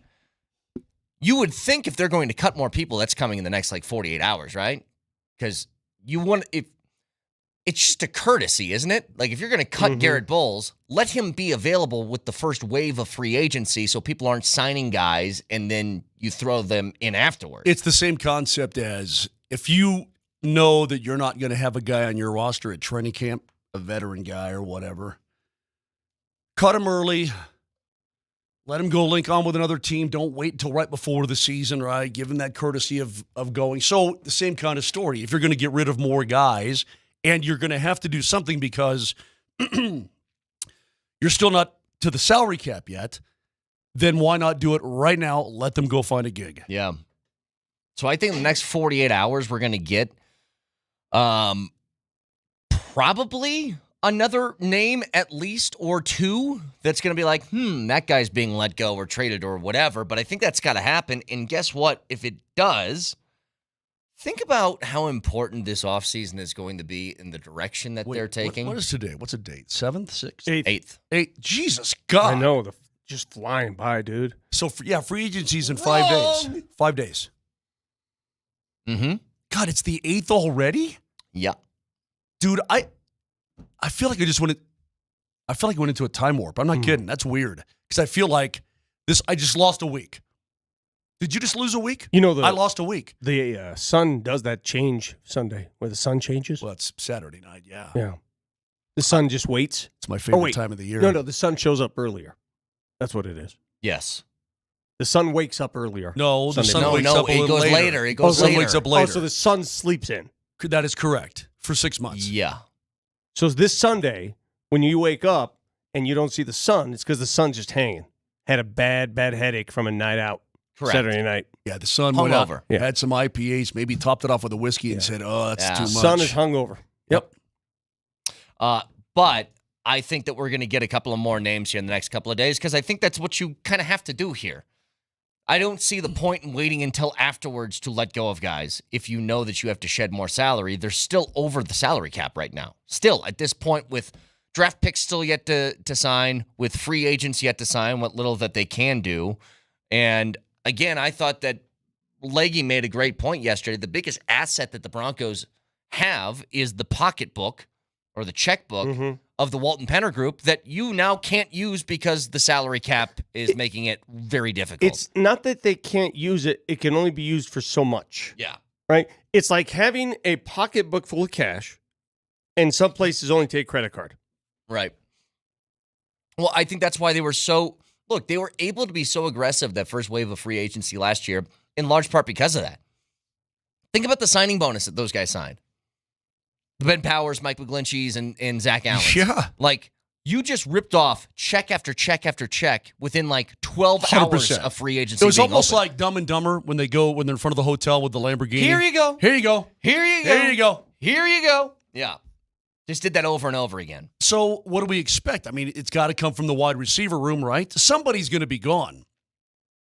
Yeah, I mean, you already had the most expensive wide receiver room or one of the in the National Football League before all of So this. pick the guy. And how? I think it's at least two. All right, pick the guys. You're good. Well, I think Tim Patrick's one. What is his cap number, though, if you cut him? Patrick? I don't... Because he's untradeable. Isn't he a free agent next season anyway? Next season?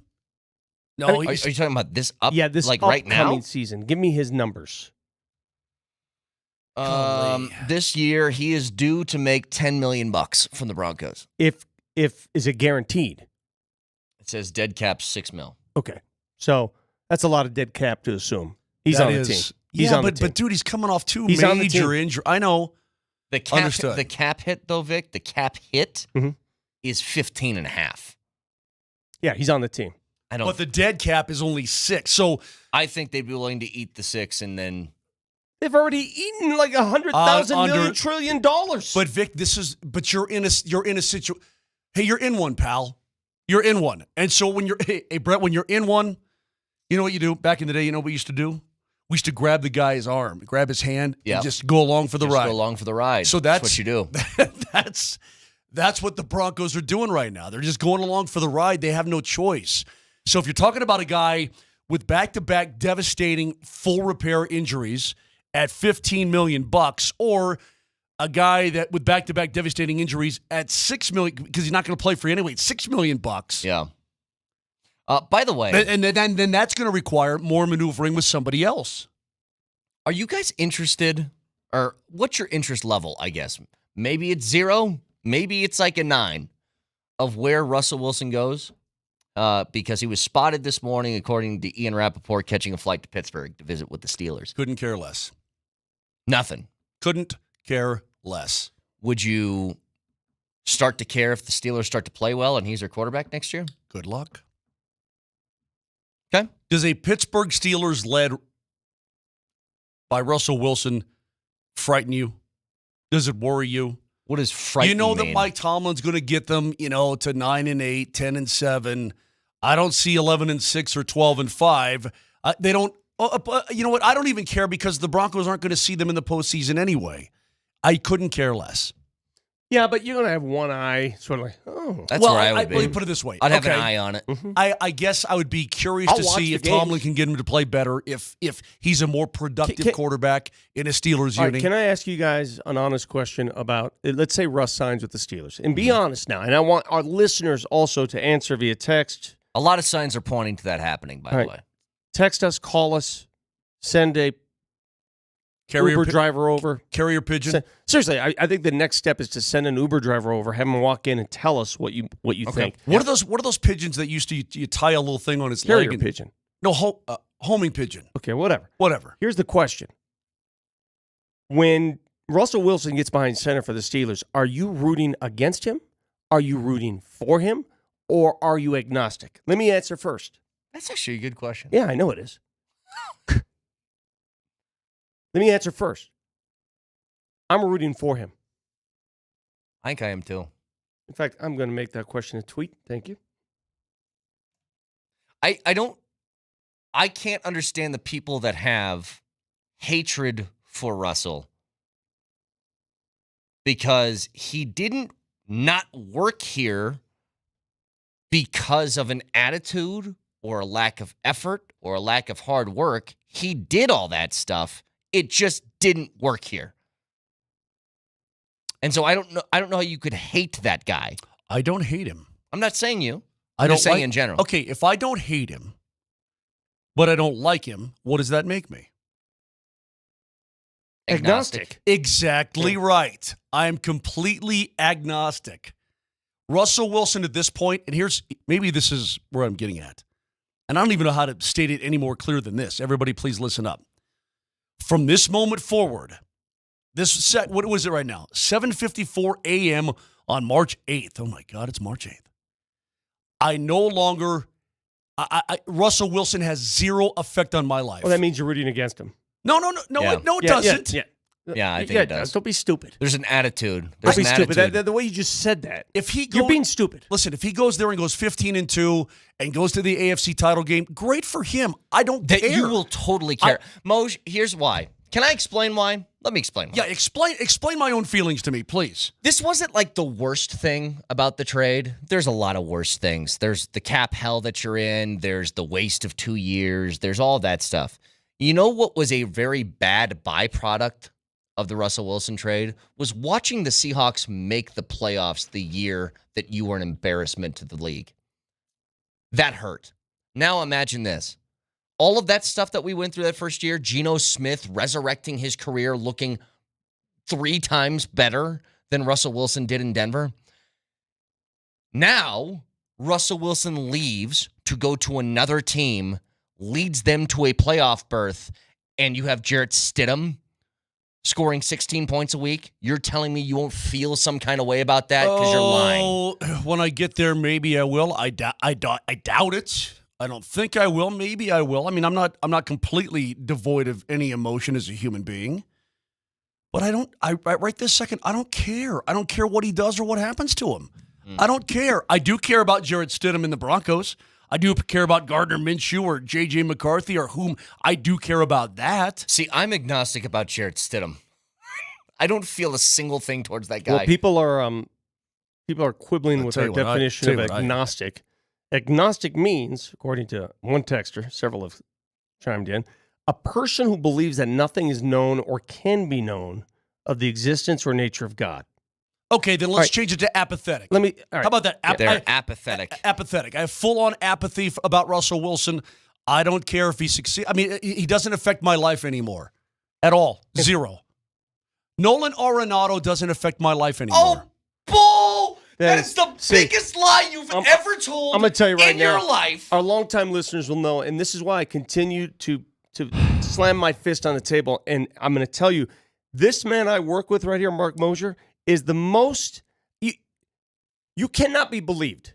You can never be believed. You are a joke. Where's the drop, Marty? The things that come out of your mouth. Marty had to take you're a walk. Joke. I need to take a walk to get a cigarette. I mean, the things that come out of your mouth just to favor or curry public opinion is amazing. Yeah, that's a good one. Ambivalent, indifferent. Don't change the subject. All these different words you want to use, ambivalent, indifferent. But when apathetic. You say stuff like that, you lack character.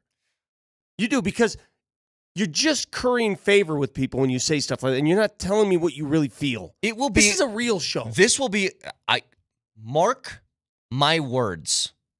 We'll have a random show in July. Sports calendar slows down. It's nothing but baseball. And Mosier will interrupt this show to say, "Hey, Marty, 0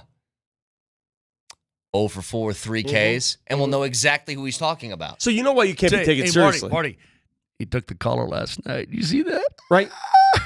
Mark, this is why your opinion can never be taken seriously on the show. Is that so? I mean, it's basically what you are for this show. You're just ornamental. You just chime in with just funny little jokes. You know what I am? I'm a first-round tight end. Yes, your opinion. I'm here. I'm a luxury item. Your opinion, because you always go against the grain, and you're so counterintuitive, and you play. It means nothing. 303-504-0925. Jump back to the Nuggets. First-round tight end Moj right here, baby.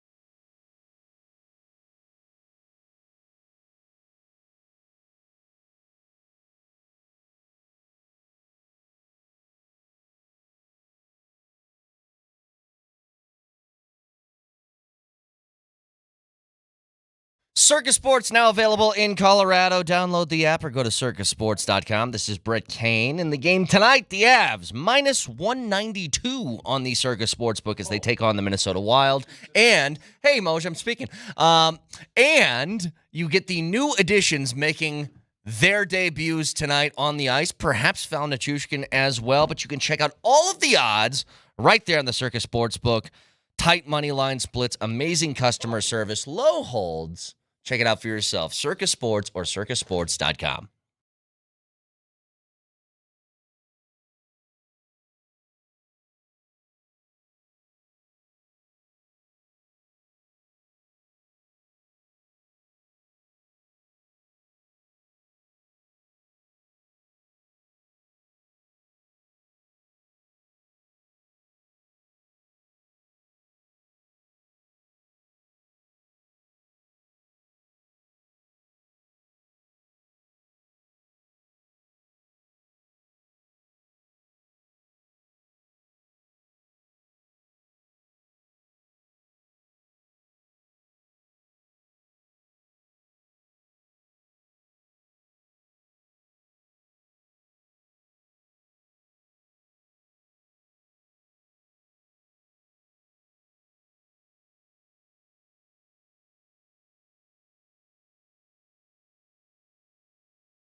All right, there's a couple of things that, as great as that game was and as amazing as the finish was, I was annoyed by a couple of things yesterday, Vic.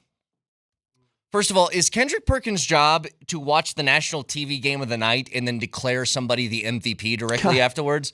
Because Kendrick Perkins says, it comes down to MVP plays in games like this. That's the difference between the MVP and a guy just getting votes. He was saying this as a compliment to Jokic, calling him the MVP. I feel like it just depends on who plays good that night. Wasn't he just propping up Jason Tatum as the MVP a few days ago? Oh, but he made the cardinal sin of having a not very good game. Hey, Anthony Edwards had a great game last night. Is he the new candidate now? Is he? What happens now? I mean, it's so funny. Lock the guy up. It's why this has jumped the shark. This stupid MVP tracker. Because every week it's a different person. Every week, did you see the game this guy had? How about you look at the season? Look at the consistency of a season. It's incapable in that sport of doing it. Perkins is just like, I watched a game. I have a new MVP now. Having said that, he's like, hold on. Who is the person most in this world who just flutters and flitters to every other team just for whatever reason? Oh, Drake. And Justin Bieber. He does? Oh, yeah. Oh, yeah. I haven't seen Bieber in like 2 years. He's totally covered in tats. Okay. Yeah, there you go. So that's the update. Anyway, Perk is like that to me. He just flutters and flitters to every dude who has a good night. Oh, this guy is friggin' awesome. Oh, this guy, blah, blah, blah. But this is how stupid it is, Moj. They're just showing the highlights of the game. If Jason Tatum hits that 3 late when they're down 2, that would have put the Celtics up 1. Let's say he hits that shot and the Celtics win the game. I bet you Perkins is saying, well, you know what? That's what an MVP does. Makes a clutch. Not a great game, but made the clutch 3 in the clutch moment. Like, that's what he does. Because it's all about what happened in the last 5 minutes to him who wins MVP. I'm so tired of NBA MVP discussions. They're so stupid. You know what? And it's sad because what happens is you pit player against other players. Let me give you I love Jason Tatum. He's a good guy. Mm-hmm. He's a great player who understands what this game's about. Okay? Did you hear what he said after the game last night? Did you hear what he said about, why did he only score this many points? Why didn't he shoot more? Why didn't he? He goes, this is not about me. It's not about me. Hey, Jalen was feeling it. I'll step to the corner and let him go. Yeah. And that's the attitude you're supposed to have. So this is not a shot at Jason Tatum. I like that guy. He could play for my team any day. But as much as I like Jason Tatum, he's not Nikola Jokic. I asked you guys. The MVP race was over last night. Nobody is. Moj, listen to me. Listen to me. I don't want to hear about MVP. It's March 8th. It's over. Okay. Anybody who tries to chime in with the race is over. Okay. It ended on national television last night. It's over. I completely buy into what you're saying. You don't have to sell me anymore. I already bought the car. Listen, I asked the question a couple of years ago. And when you see the connection with Joker and Jamal and Joker and Aaron Gordon and MPJ, so on and so forth, are the Denver Nuggets, and I like that response from Tatum after the game. That's a very nice response, and I agree with him. Are the Denver Nuggets changing the NBA? Much like Steph Curry and the Golden State Warriors. But the team aspect, are they changing nature, it, or are they just going back to like a Spurs era? Well, I think they're just finding a different way to win. Yeah, they are. But what I'm saying is that I think that people around the league are looking at it and going, you know what? Man, they like each other. Man, they've got. It's not just about piling bodies together anymore. It's not about just throwing as much talent onto a floor as you possibly can. There's more to it than that. And I just think that maybe slowly but surely that boat is pulling into the dock and people are going to get on board with it, the kind of basketball the Nuggets play. You know what else bothered me last night, though, Vic? You were asking me about this. You go, how was the Joker interview after the game on TNT? And I go, it was whatever. Chris Haynes got him on the floor. I was hoping that they were going to let the boys in the studio do the interview. That's why I asked, because I thought it would be the Barkley Shaq going back and forth. No, they just had Chris Haynes do it directly after the game. But what bothered me about the interview, Vic, is he asked Nikola Jokic, the play to Gordon, basically the game-winning oop. He goes, was that a shot or a pass? And Jokic goes, it was a pass. And he goes, all right, I'll take your word for it. And I'm sitting here and I'm like, do you guys not watch Nuggets games at all? Like, do you never? He does this every night. Like, that play happens multiple times a game, every single night, where it looks like he's about to put up a shot. Well, they watch. But he knows Gordon's there, so he throws it up to him. They watch Nuggets games. The Nuggets have been a prominent part of the NBA schedule. They just don't watch as many as we do.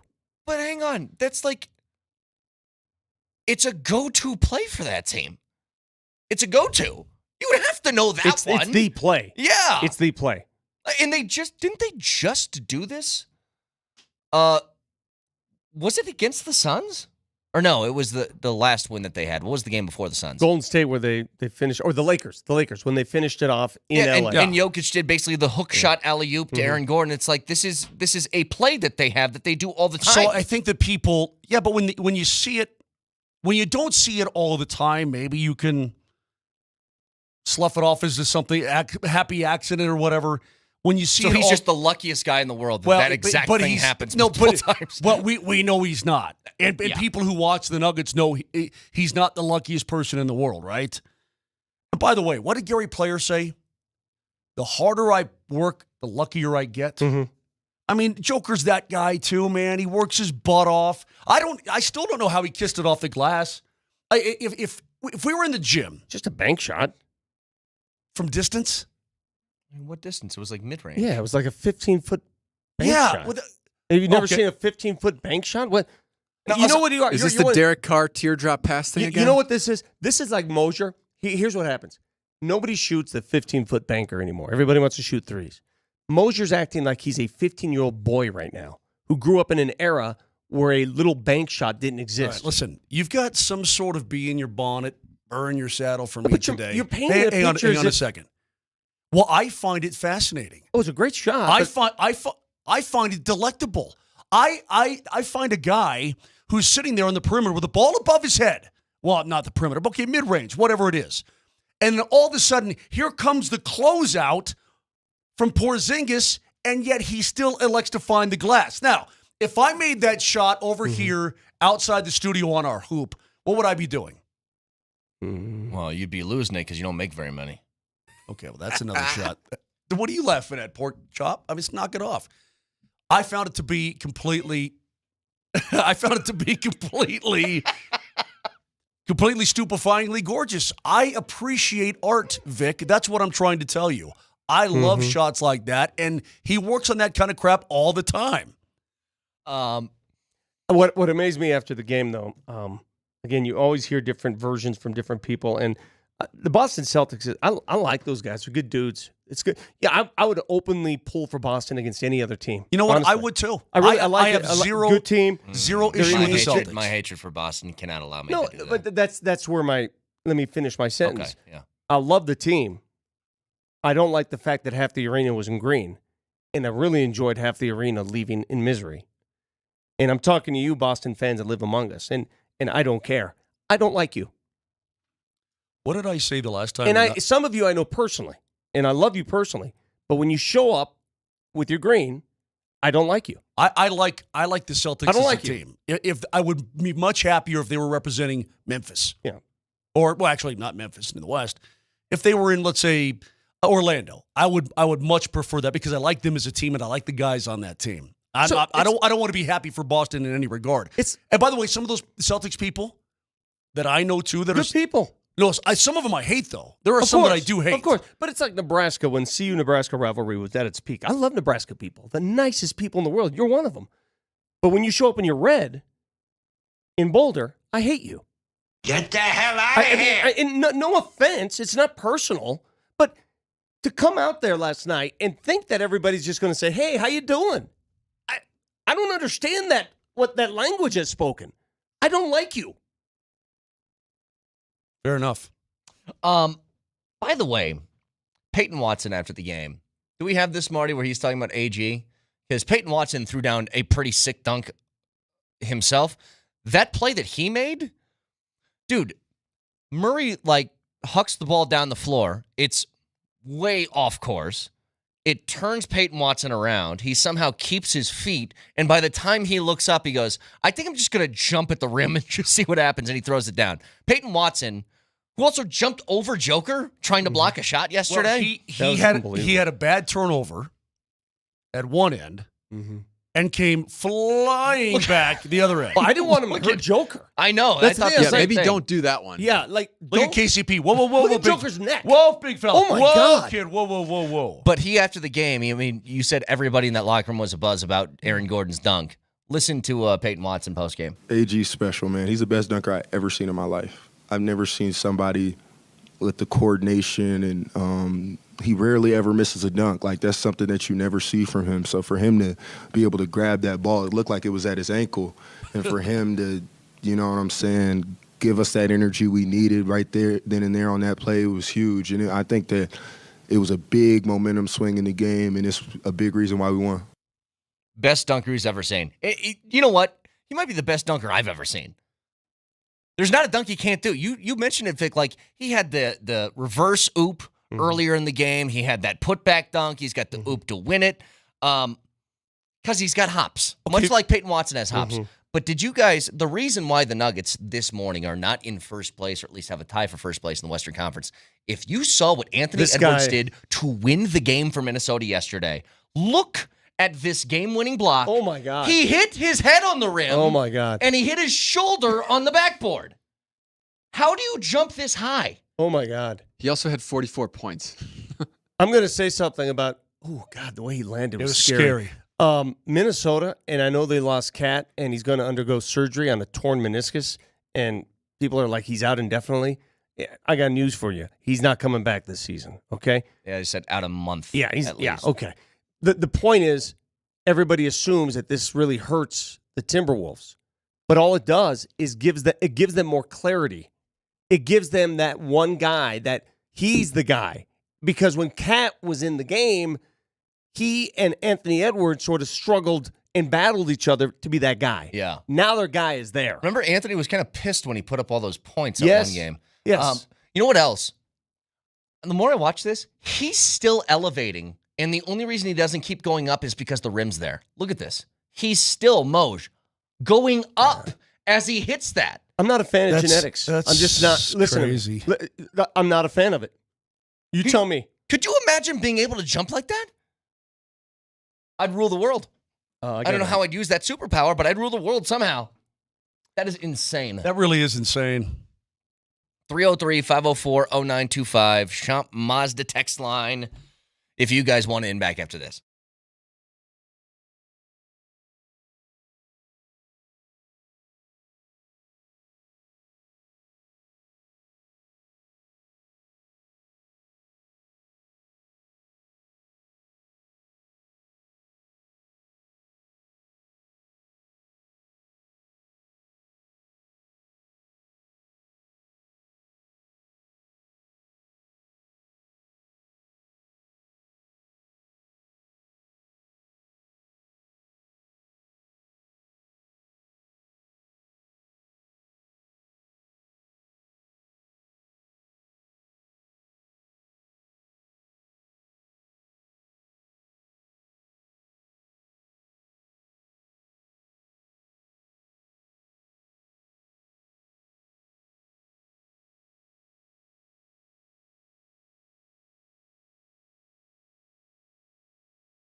At 9:30 this morning, we'll have Kevin Demoff, who is now the president, I believe, of Cronky Sports and Entertainment. He'll give us an update. If you guys missed it yesterday, they talked a little bit about TV news, some things that could be coming, what they're working on. So we'll talk to him about that in about an hour from right now. Also, tonight, Moj, we get to see the Avs' new acquisitions in action. And possibly Val Nichushkin. I've been saying this for like 2 weeks now, so I don't know when this is coming, if it's tonight or not. But you'll at least get to see guys like Middlestat in the lineup. You'll get to see Sean Walker in the lineup. I don't know about the guys that just got acquired yesterday. I would probably doubt it. I would think that think there's so? a chance that they're in. Yeah, at least one of them. Look, Duhaime came from the Minnesota Wild. They're in town tonight. Yep. Yesterday they were in Arizona. Now, I doubt he flew with the team. Like with Minnesota. Hey, can I hitch a ride to Denver? I know I'm not on this team anymore, but all my stuff's underneath the bus. Can I just get a ride? I don't know how that works, but he is in town. Would they just throw him right out against his former team the first game? You realize when Matt Duchene was traded, his first game was against, in fact, his first 2 games was against the Avalanche. Oh, was it? In Sweden. Remember that? Oh, yeah. I mean, the first 2 games are in Sweden. Avs and Ottawa Senators. It was kind of a weird deal. But I would assume that at least 2 of the guys, maybe 4 of the guys, probably 3 of the guys will be in. So you get to see the new look Avs tonight as they take on the Minnesota Wild. And by the way, Minnie won last night. They won last night in Arizona by a score of 5-2. They've got some guys. First of all, they've got some very good young guys, including Brock Faber, who's a very talented young guy. But they got Eriksson Ek going off. Kaprizov is hot. And they played Fleury last night, so I think we'll get Gustafsson tonight here in Denver, but they won't have a morning skate. They're playing in the back-to-back. If you're the Avalanche coming off a 7-goal performance against the Detroit Red Wings, you know what you do? You stick it to them. You know what else that I think has been maybe flown under the radar because of all the moves that have been made over the last 48 hours? They basically told you that we're going into the postseason with Anunen and Prosvetov as your backup goalies. That is correct. That's what we're going to stick with. That is correct. We asked it. Can you find this actually when we were talking to Bednar on Wednesday? At least right now, what time is it? Until 8:24 until to what 1 time o'clock. today? 1? 1 o'clock our time. So what? Yeah, they got another 4.5 hours if they wanted to make another move. But it certainly feels that way, Moj. So maybe Sidney Crosby at 12:58. Would you stop it? I just keep reading things. It's like reading a child's wish list to Santa, bro. Brett, have you read things?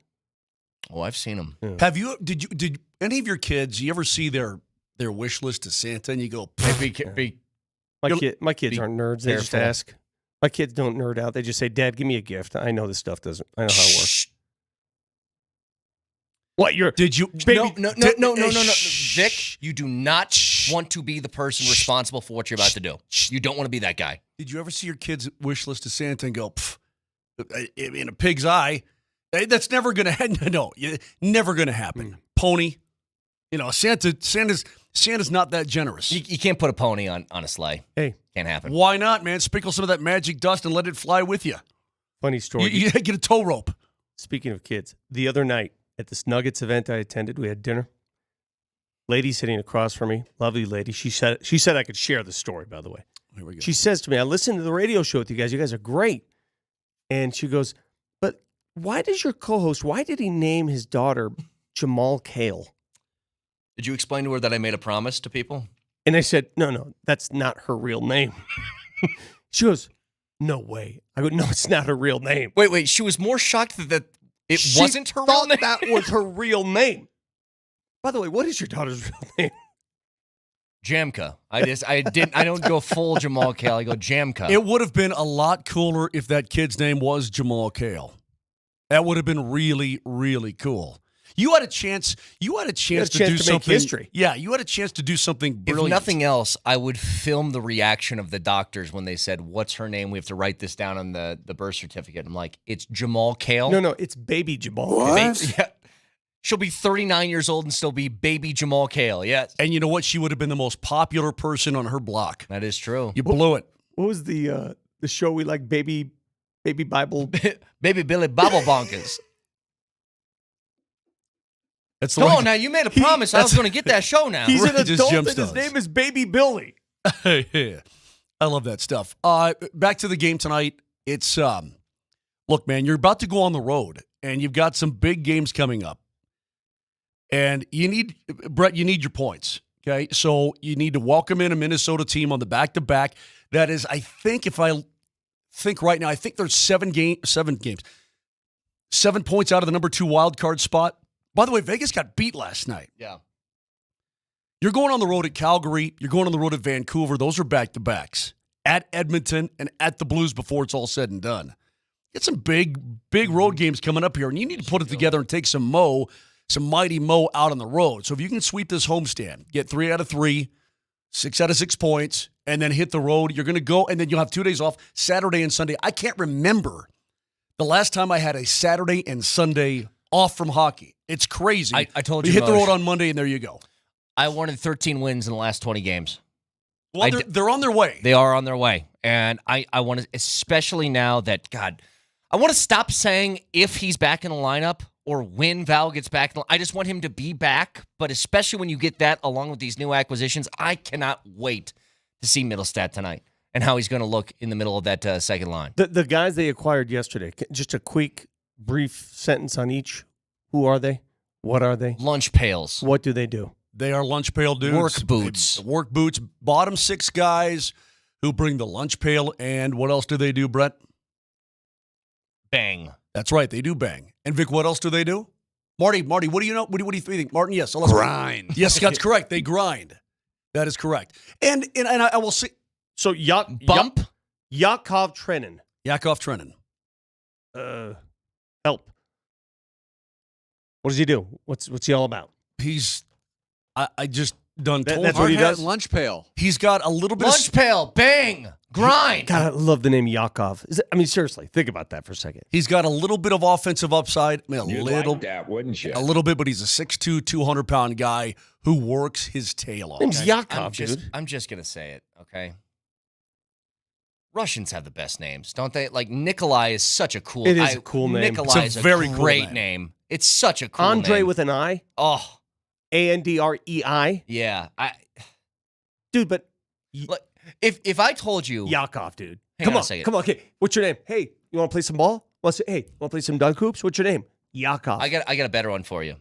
I Because all of their names are intimidating. You don't mess with a Nikolai, okay? You don't mess with them. But what if I told you this? Yeah. My buddy's coming over. Uh-huh. His name's Valerie. Now picture what that is in your head. Yeah. And then Nichushkin shows up Exactly at the front right. door. It's like, sup? Bro, if you ever want to take me on in a 3-on-3 game of dunk hoops, I'm going to bring Yakov and Dimitri with me. Yeah, you know what? That's a lunch pail team right there. What are you going to do That's a about lunch pail. it? What are you going to do about it? Ain't nothing you're going to. Probably going to sit that game out. You're going to bring What is No, what that's is Serbian, Strahinja. yeah, Strahinja and Oh, you say that around Joker, he's going to Nemanja. punch you for that. Nemanja and Strahinja. Yeah, no, I want to get the correct pronunciation. That's what I'm doing. I'm bringing those That's how guys. you would respond in that dunk hoop game. So both these guys are to answer your question again, Vic. Who else is coming? Ivan. All right, now we're talking. Now we're talking. The name's so good, he had it twice? All right, let's give Absolutely. me another, just as long as we're on that topic. We got Dimitri, we got Yakov, Andre. Don't look it up. Off the top of your head. Nikolai. No, I want to find the best of the give me best a here. good, some good, Oh, how about this strong Russian names. Can I give you? I got one. Boris. Boris is Come a on. great name. Come on, brother. Boris is a Come on, great I'm coming name. at you with Boris. What What, do you do what if I about give it? you this, though? Because the spelling matters, too. hold The on. spelling matters in these. Vladimir. Vladimir's That's pretty damn famous good. That's badass. Russian name. Yeah. If I give you an Alexander, but it's spelled Aleksandr, Yeah, there's that's no badass. ER. Yeah, It's that's just DR. That's Alexander. next level. That's the next level. Sergey. Sergey. When I think of Sergey, of course, I think of Fedorov. It's 100%. It's the first thing that comes. When you think of Sergey, what comes to your mind? Dude, even Russian women's names, they all sound hot. Throw me Igor. Thank you very Igor's much, a Army good Vet bitch. Igor, Boris, Dmitry, and Yakov. What you got, sucker? Hey, I met this Russian woman named Natalia. You know that woman's hot. You know she's hot. Has to be. I love these names. Vladislav. Slava for short. Yes. Oleg. Oleg is a big one. You know what the Russians did? Here's what the Russians did when they came up with these names. They said, we're not going to play your stupid little vowel game. We might mix in a vowel or two. But for the most part, we're going to throw a bunch of consonants in there and be hard. And say, because we're hard. Leonid. Oh, God. Leonid is good. Oh, my God. Yeah. I'm like excited right now. They took Leo. Like Leo, okay, or Leonard. Okay, Mikhail. fine. Yeah, Mikhail. Totally fine. No, but like Leonid, they said, okay, that's fine. We're going to put a nid on the end. Eat that. Yeah. It's good. Pavel? Good stuff.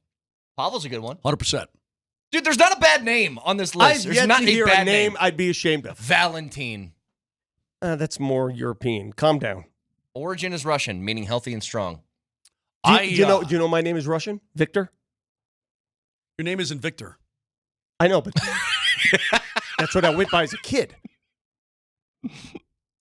It's the spelling that makes it different. Do you want to though. tell people what your real name is? They know my name. It's a long one. But Yuri? Victor. Yuri. Yuri's great Dude, name. we can't miss. Hey, you have yet to give me a Russian name I don't like. You give me any one of those names, and I'm going to school. I'm going to be, let's go. Hey, have you met my, I have two girlfriends, Natasha and Tatiana. What's going through your head? What's going through your head right now? Texter says, you got Nick, and then you got Nikita. Yep. Which one's more fearful? Exactly. God, those are good. They really did. They cornered the market on great names. Well, I mean, oh, dude, this one's a Gary. Who's that guy that played had a cup of coffee with the Avs? Nail? Nail Yakupov. Nail. Your name's Nail. Dude, Nail. It's money every single time. 100%. Every single time. By the way, I sat down with Yakupov one day. He's a sweet dude, man. Great guy. No, Not a great hockey player, but a great guy. Nail. Former overall #1 pick of the Oilers, right? And I said, hey, man, I go, when I hear you talk Russian, it sounds kind of cool. I go, how long would it take for me to learn Russian? He goes, probably 15 to 20 years. I go, what? He goes, oh, yeah. He goes, it's such a hard, dumb language. You can't even believe how hard it is. He goes, I said, what if I lived in Moscow? He goes, maybe knock 5 years off because you're there every day trying to speak it. He said it's really, really hard to learn Russian. So there you go. Not only do they have the hot-sounding names, yep, but you can't speak their language. They're going to laugh at you. You know, and I hate to be, I'm not trying to be anti-American. I love this country. I'm a patriot. But you compare those names, hard, to some of the weak names that we put out there. Yeah. Mark. Brett. Some of the just dumb. Marty. That's dumb. I mean, that's the dumbest of all. I mean, if you went to Russia, hey, who's your friend? Marty. It'd be like, they'd stuff me in a locker. Especially some of the 100%. new ones that people have now, where like making up new names, Oh, or they're my naming God. their kids after like movie characters. Hey, what's your name, dude? Austin. Yeah, Austin's not Sweet. a hard name. Yeah, it's not. who's that comedian, Bert Kreischer? Is that his name? Bert Kreischer. Have you ever heard him tell the story? He made a movie out of it called The Machine. Yeah. Did you ever hear him tell the story of how he came to be known as The Machine? As he was a college freshman. He tells this all the time. Yeah, I've seen it a bunch, but it's a pretty damn incredible story about because he went to Russia in '99. It's a long story. Hang on a second. I'm sorry. This is a great point, though. We say that Americans have bad names. Let me throw a Debrickashaw at you and see how you feel about that. That's our only counter. That's our only counter right now. Give me a Debrickashaw Ferguson. He's tell me that's not cool. saving all of America. Here we go. Yeah. You're going to hit me with an Anatoly?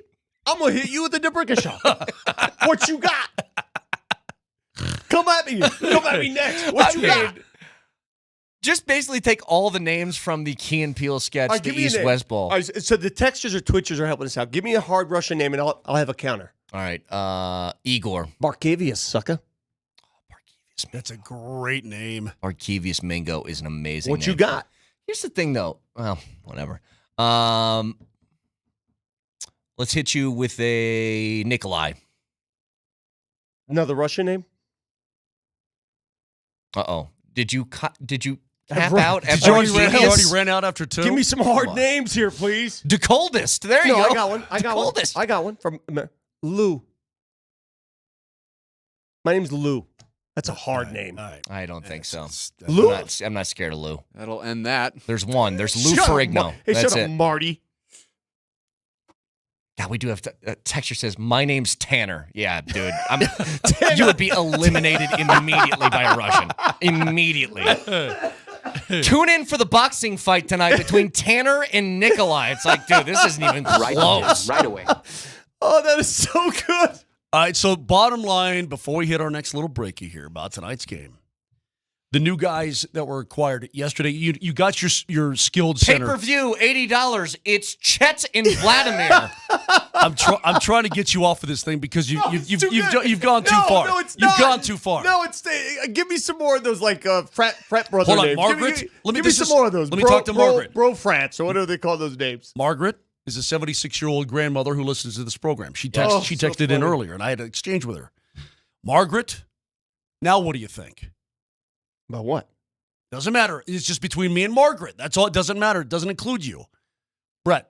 Yes. 2 bottom 6 guys who can bang and are going to fill out the depth in a big-time way. Avs are going to be even more difficult to play against. That's all you need to know. Yep. Hey, big fight this week. Yeah. UFC. Oh yeah, who's in the ring? Boris and Chad. Not even close. Boris and Thad? No. What about Thad? Hey, I think you had one good one, and we just should have. Shut up, Marty. All right. 303-504-0925. Tristan's bad. You can't come to the table with Tristan. Yeah. You just can't Hi, do it. I'm Mason. Are you a Mason? Because Bogdan over here has an issue with you. All right. 303-504-0925. Back after this.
Some of you people are unreal. You're so good.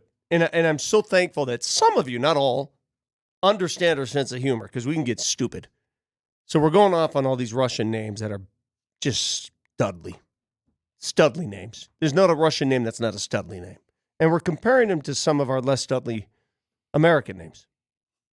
And you're coming up with these showdowns, these matches, these fights. We're going to pit a couple. Let's read through a couple here, Moj. This person, 4099. How about Thatcher versus Stanislav? A pay-per-view. Sheepers. This is from the 465 too.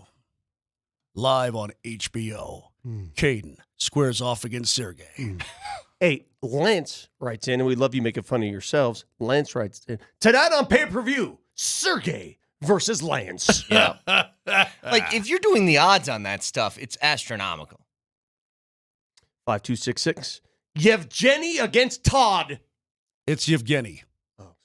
You know what? Apollo versus Ivan didn't work out well, says the texter, but Apollo versus Ivan sounded like it'd be a great fight. It did. That sounds like a great fight. Well, no, Apollo Creed got... I know he got killed, but I'm saying it sounds like it would be a good fight is all I'm saying. Here's this one. Fellas, in the red corner, Vladimir. In the blue, Sandy. Yeah. That one's not going to work. Nope. All right. 303-504-0925. So, by the time we get on the air on Monday, and I don't know exactly what time that opens up. Is it just at midnight on Monday is when they do the tampering period of the free agency stuff in the NFL? Would you guys agree or disagree with this? The Broncos will be without two more starting players by the time that Monday hits. Do you think this weekend at least two more guys will be exodused in the same way that Justin Simmons was? So it's Wednesday that is free agency. That's where you sign paperwork. Right, but Monday is the let's dance. Yes, you can agree to terms on things and then just wait. Let me put it this way. It's the verbal commitment stage of college recruiting as opposed to signing day, yes. If I am an agent for any of these players and I have an inkling, or I've been contacted by George Payton and told there's an inkling of maybe we're going to waive you, okay? I would say, please do it by Monday. But you know what? Even if there's an inkling and I don't want to tamper, just let me know. Let me know by Monday, please, so I can get my guy a gig someplace else. Yeah. I can start talking. That's professional courtesy is what it is, but that's what I would be doing. Now, if I'm a player, I let my agent handle all that stuff. The I don't want to deal with it. I don't want to be told we don't want you anymore. Let my agent tell me they don't want me anymore. The NFL introducing us to the term tampering period, maybe the funniest unnecessary term in the history of words, because that's what is upon us. And I sent the tweet out earlier asking people out there the poll question. Russell Wilson visited the Giants. He's going to go visit Pittsburgh. When Russell Wilson lines up a quarterback for another team next year, will you be A, rooting for him, B, rooting against him, or C, indifferent? Yeah. Don't care. What do you think the poll results tell us after 892 votes so far? I think it's got to be close to 50-50. What do you think, Moj? What is it? Just one or the other? It's three choices here. 33, 33, 33. 19% for, 27.7% against, 53.3%. Those are my people. Those are my people. Maybe not your people. Those are my people. My people are the I don't care. But see, I call BS on you people who say that why are you rooting for him? I'm not rooting.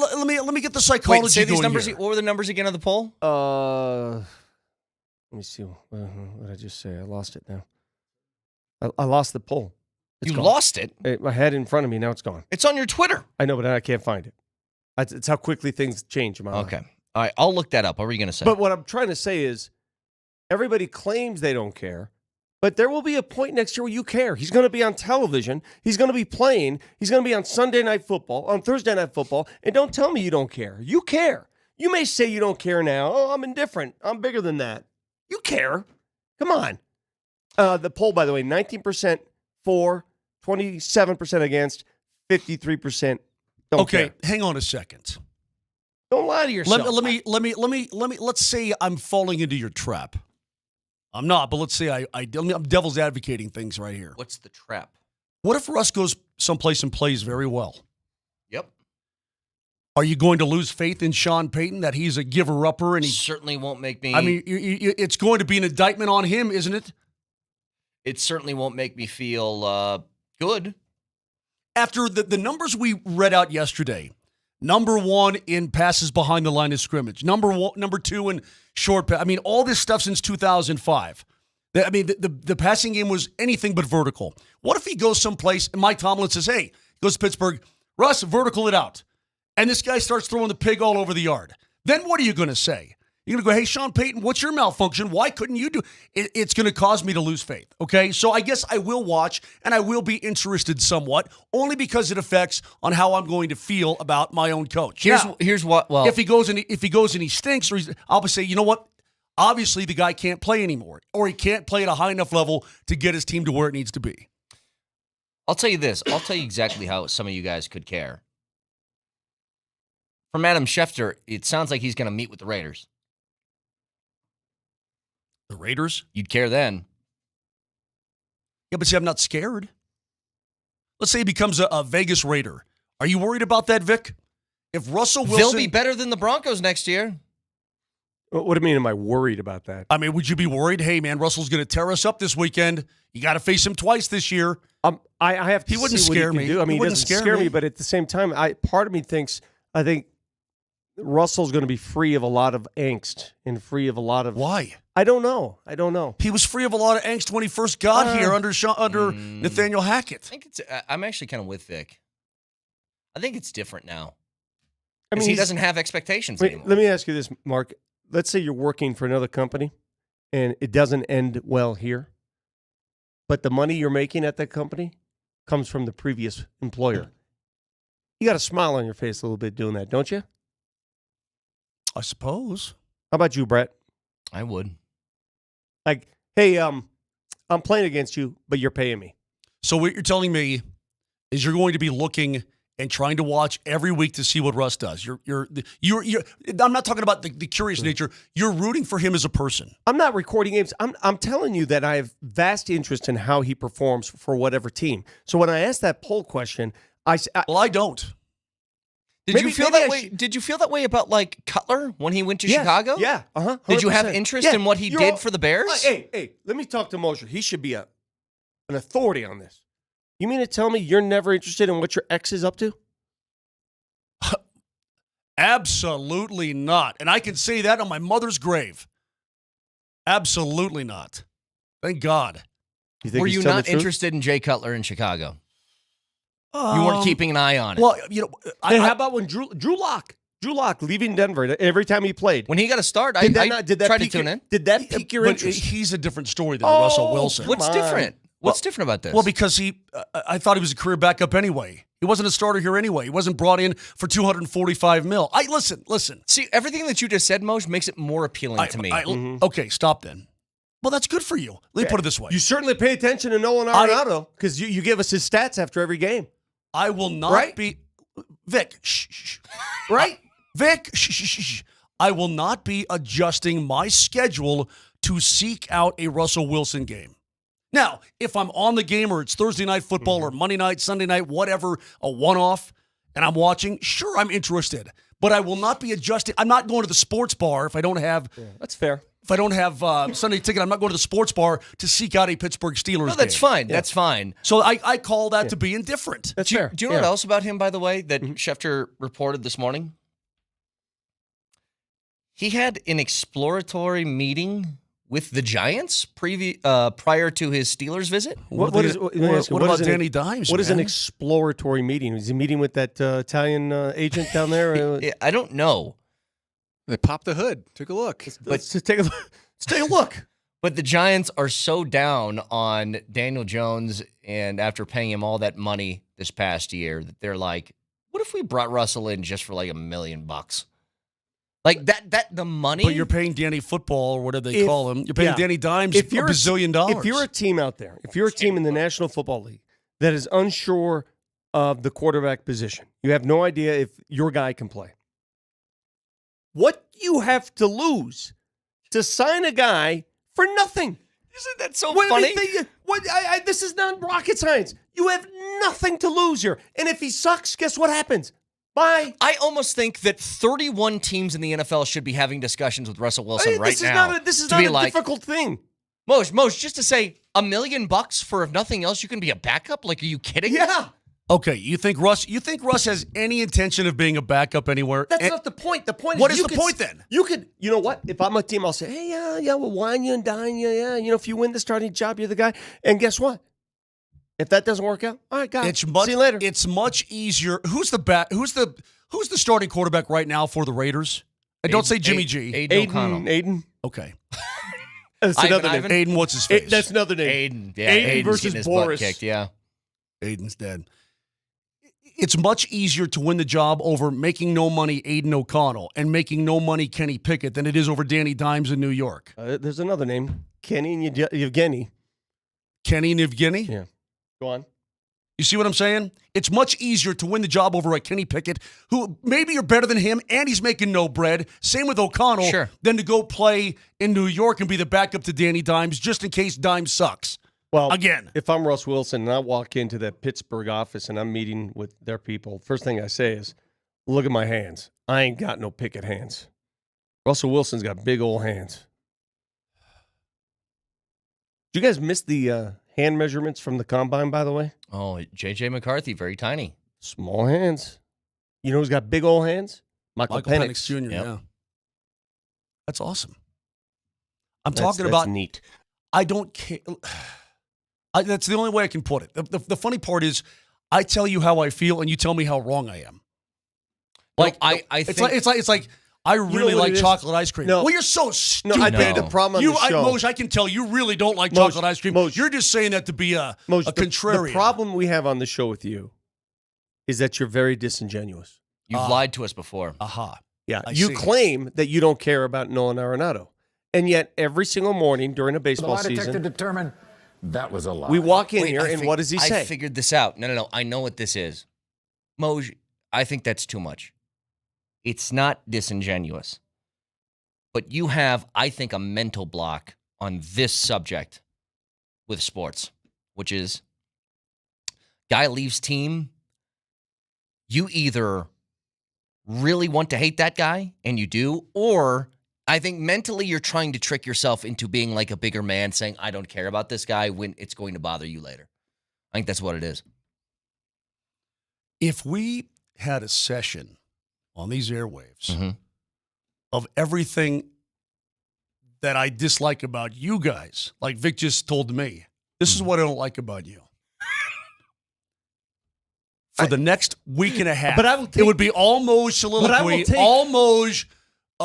It would be a full-on filibuster with Moj going off on the both of you nerds. And you're not exempt either, Leskowitz, behind the glass. You're not exempt. But Mosier, I will welcome your constructive criticism. I want to better myself as a human, even at my elderly age. That's a bunch of bunk, and you know it. Tell me what I can do to be better. I know you better than you know yourself. Tell me what I think you're a disingenuous human being.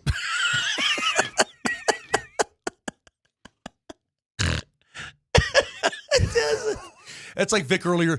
Vic, when you said this morning at 7:02 in the morning, look, I like to get my hands dirty. I like to work. I like to now get my imagine if Vic said that and he was being dead serious. Exactly. We'd have to be like, dude, you're lying to yourself I know. here. See, the difference is That's what I'm you're trying to being do with you right now. serious. I think you're lying to yourself. I don't think I am. That if Russell Wilson goes out and he's the Raiders quarterback and throws 3 touchdowns and a win the first week of the year, you're going to be losing your damn mind is what's going to happen.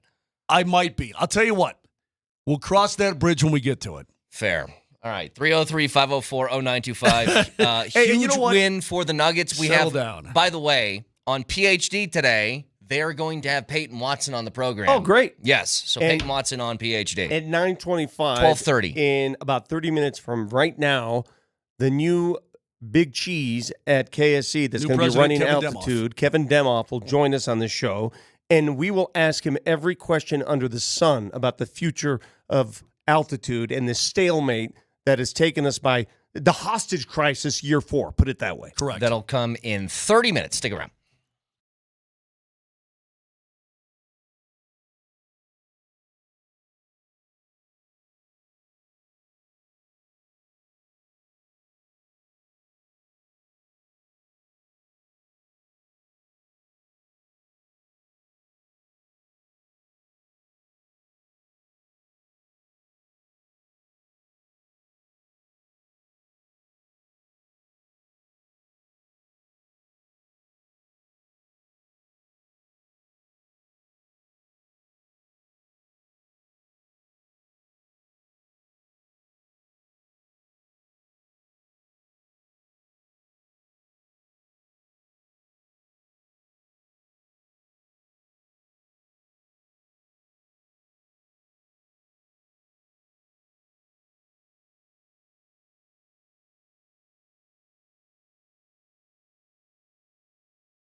A bucket here, you win the game. Nikola Jokic has it between the rings. 9 on the shot clock. Joker against Porzingis. 5 on the shot clock. Joker for the win. Hook shot. Dunk!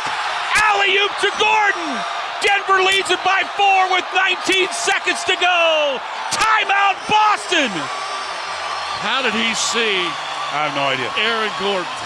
How did he see Aaron Gordon? And that looked like a hook and had me fooled. I love that play. I think it's the most unstoppable play in basketball right now. And how many times do we say this about Jokic?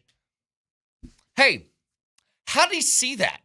Well, like, how many times do we do that? To answer Scott Hastings' question, I don't think he did see him. I think he senses him. I think he's at that. He said that in the postgame. Yeah. He didn't say on that play he didn't see him. He goes, sometimes I just know he's going to be there. Yeah. I mean, it's words don't do it justice. And watching Nikola Jokic and AG do their thing, you have to see it time and time again to understand how this synergy works. It is sight unseen. It is, I think you're going to be there. I explained to Dan Tanner last night on the postgame show, you know what this is like? You know those identical twins that have that extra sense? Yeah. I don't have a twin. Tanner actually has a twin. And sometimes Dan Tanner has a twin. In fact, they throw lobs to each other. They throw lobs and dunk. I didn't know that either. So, whoa. There's 2 Tanners? Yeah, he's got a female version of Tanner. Oh, like I was going to say, Jesus, if they were like identical to Dan Tanner's, the world is going to hell. The twins. Okay. The point is, for you twins listening, you have that extra sense. And the more I think about it, right? Follow me on this one. What's so funny? What did you say in that mic? Nothing, just go. Follow me on this one. Why do Nikola Jokic and Aaron Gordon jive on the court together? What makes it work? And this is what I think it is. Outside of their respective bodies, Joker has a different body type than Aaron Gordon, clearly. Different player, clearly. Their minds, they're the same people. Yeah. Their brains, they're the same people. Laid back, emotionless. They don't get too pumped. They don't get too crazy. Chill. Slower. Let me see the big picture. That's what they both are. In sports, if you have, look, this happens. Moj, I'm sure this exists all the time in hockey with, like Draisaitl, McDavid. I'm sure they got a little bit of that, right? Where they just know where the guy's going to be at whatever time. I mean, it was never more evident in that regard. When you had Daniel and Henrik Sedin playing with each other for their entire career. Actual twins. Actual identical twins that, honestly, I'm calling the games. I think they're thinking out of the same brain. Yeah. Not like... That's like not fair. There should be a rule. That is correct. There should be some... If you've got ESP with another dude... You can't do that. You can't... Well, they never won a cup, but they got to a final. But with AG and Joker, it's the personality. It's the understanding of the game. It's the way they work off each other. It's brilliant. The best I ever saw was the Sedin twins, but I get exactly what you're saying. Like, you even... I'm sure if you guys played sports for long enough, you had this with somebody. I mean, even in baseball, you have it like, I played second base, me and the shortstop, we just knew it. There was a play up the middle, I gave him a backhand glove flip for him to finish the throw to first just because I knew he was going to be there. Everybody has that sort of, not everybody, but sometimes these guys have that sense. There is no doubt about it that the chemistry those two have, which takes me all the way back. Me and Marty were talking about this in the appetizer, man. I still remember the day that Jeremy Grant left to go to Detroit. And I said, I don't think you could have found somebody more perfect than Jeremy Grant for this team. Like, he fit in every way that you wanted to, and somehow they found somebody better than what Jeremy Grant was. It's funny you say that because the day he left after that success in the bubble, and oh my God, the future's so bright. The day he left that was peak Nug life, wasn't it? Yeah. Peak Nug life. It sure felt like it was, yeah. He didn't just leave.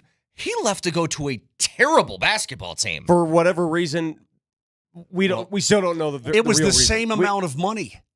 I know why he said he went. We'll never know. Did he want to be the featured guy? I mean, it doesn't matter, but we couldn't understand it. Same amount of money. You've got a chance to win here, so on and so forth. Fate is a wonderful thing, isn't it, Vic? Isn't it? Isn't how fate? See, be careful what you say and what you wish for. Stop. and this is where I know I lose you guys sometimes. But Jeremy Grant leaving for whatever his own agenda was, the threads of the universe weaving and saying, you know what, hang tough, Denver. Voids need to be filled. Hang tough, Denver, because we're going to weave this thread of an AG, and you have no idea. You want to shout a little louder? You have no idea what you're going to get. You have no idea how well it's going to eventually work, right? There you go, man. It felt so bad. It felt so hurtful. It felt so everything.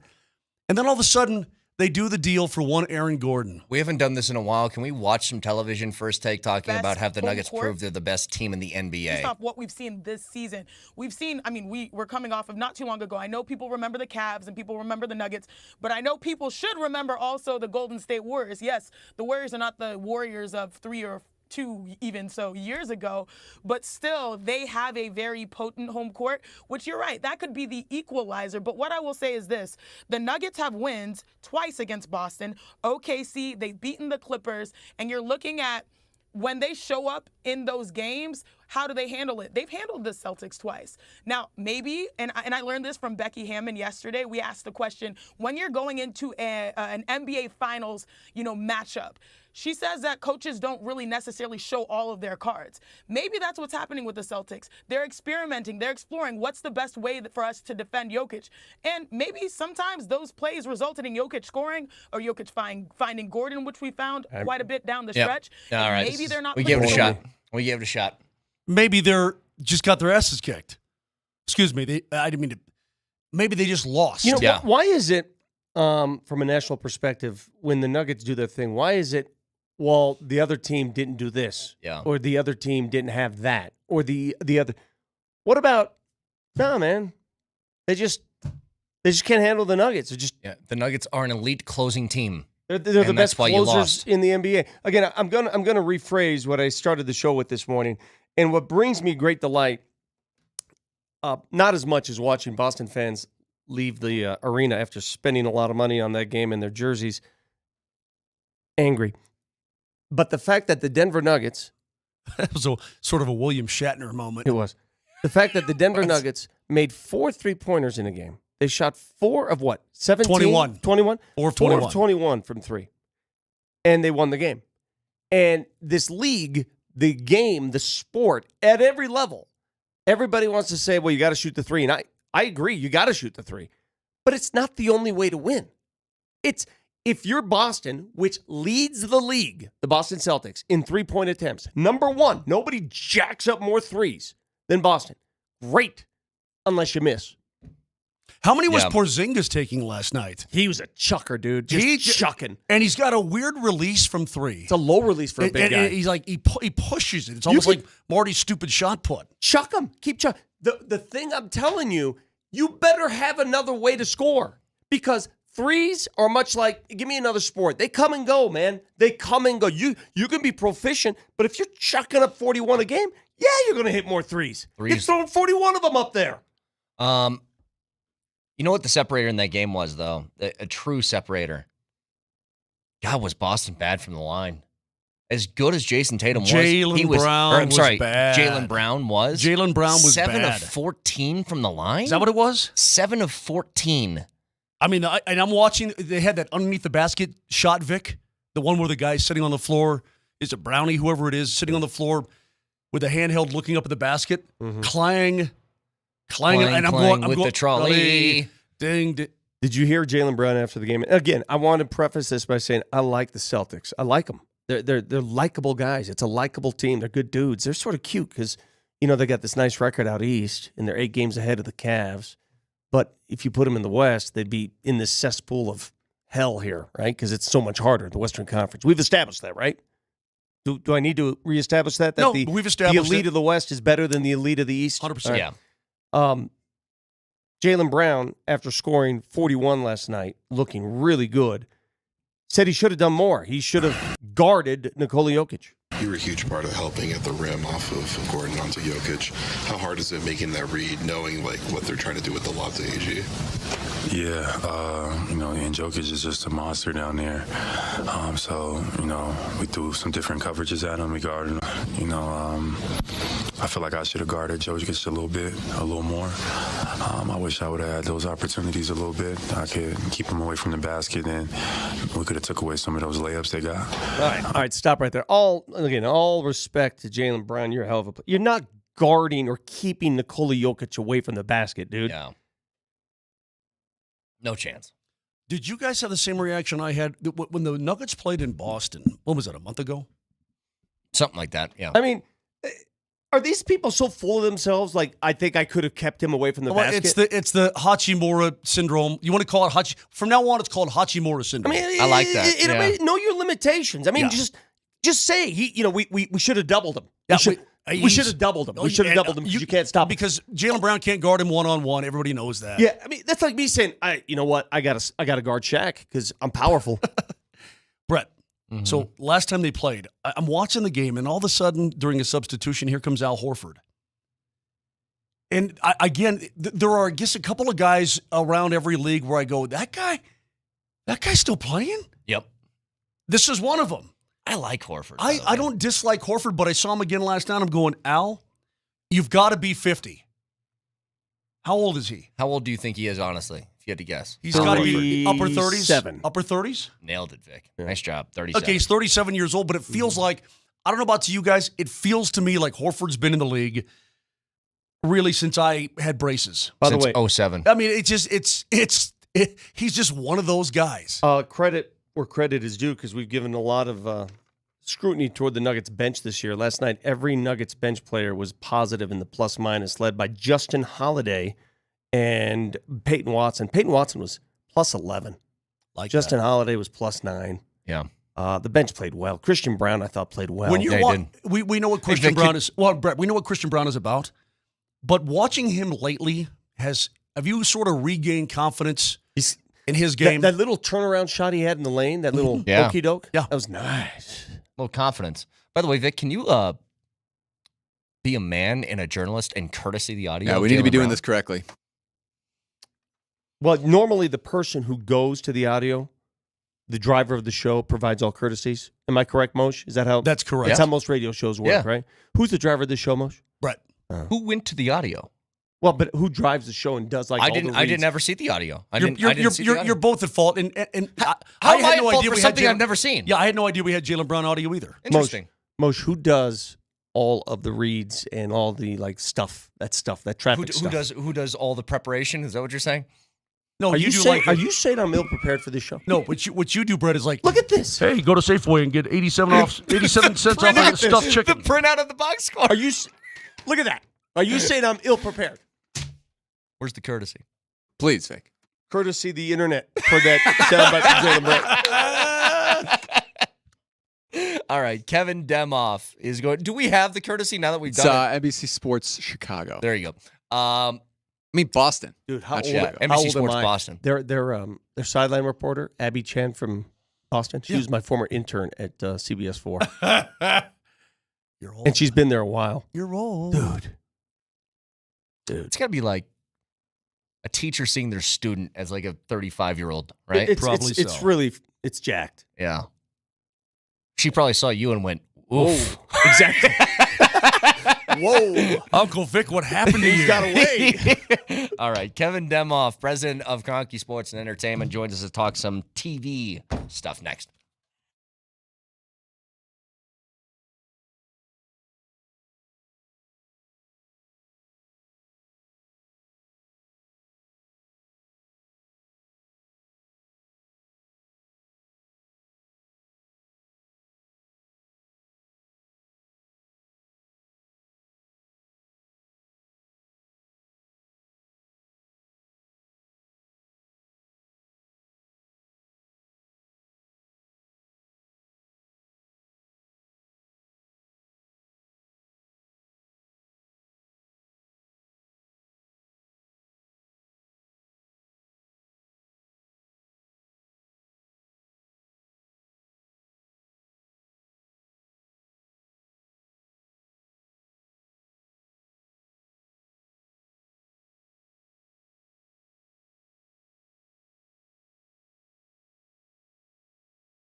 What'd you say, Moshe?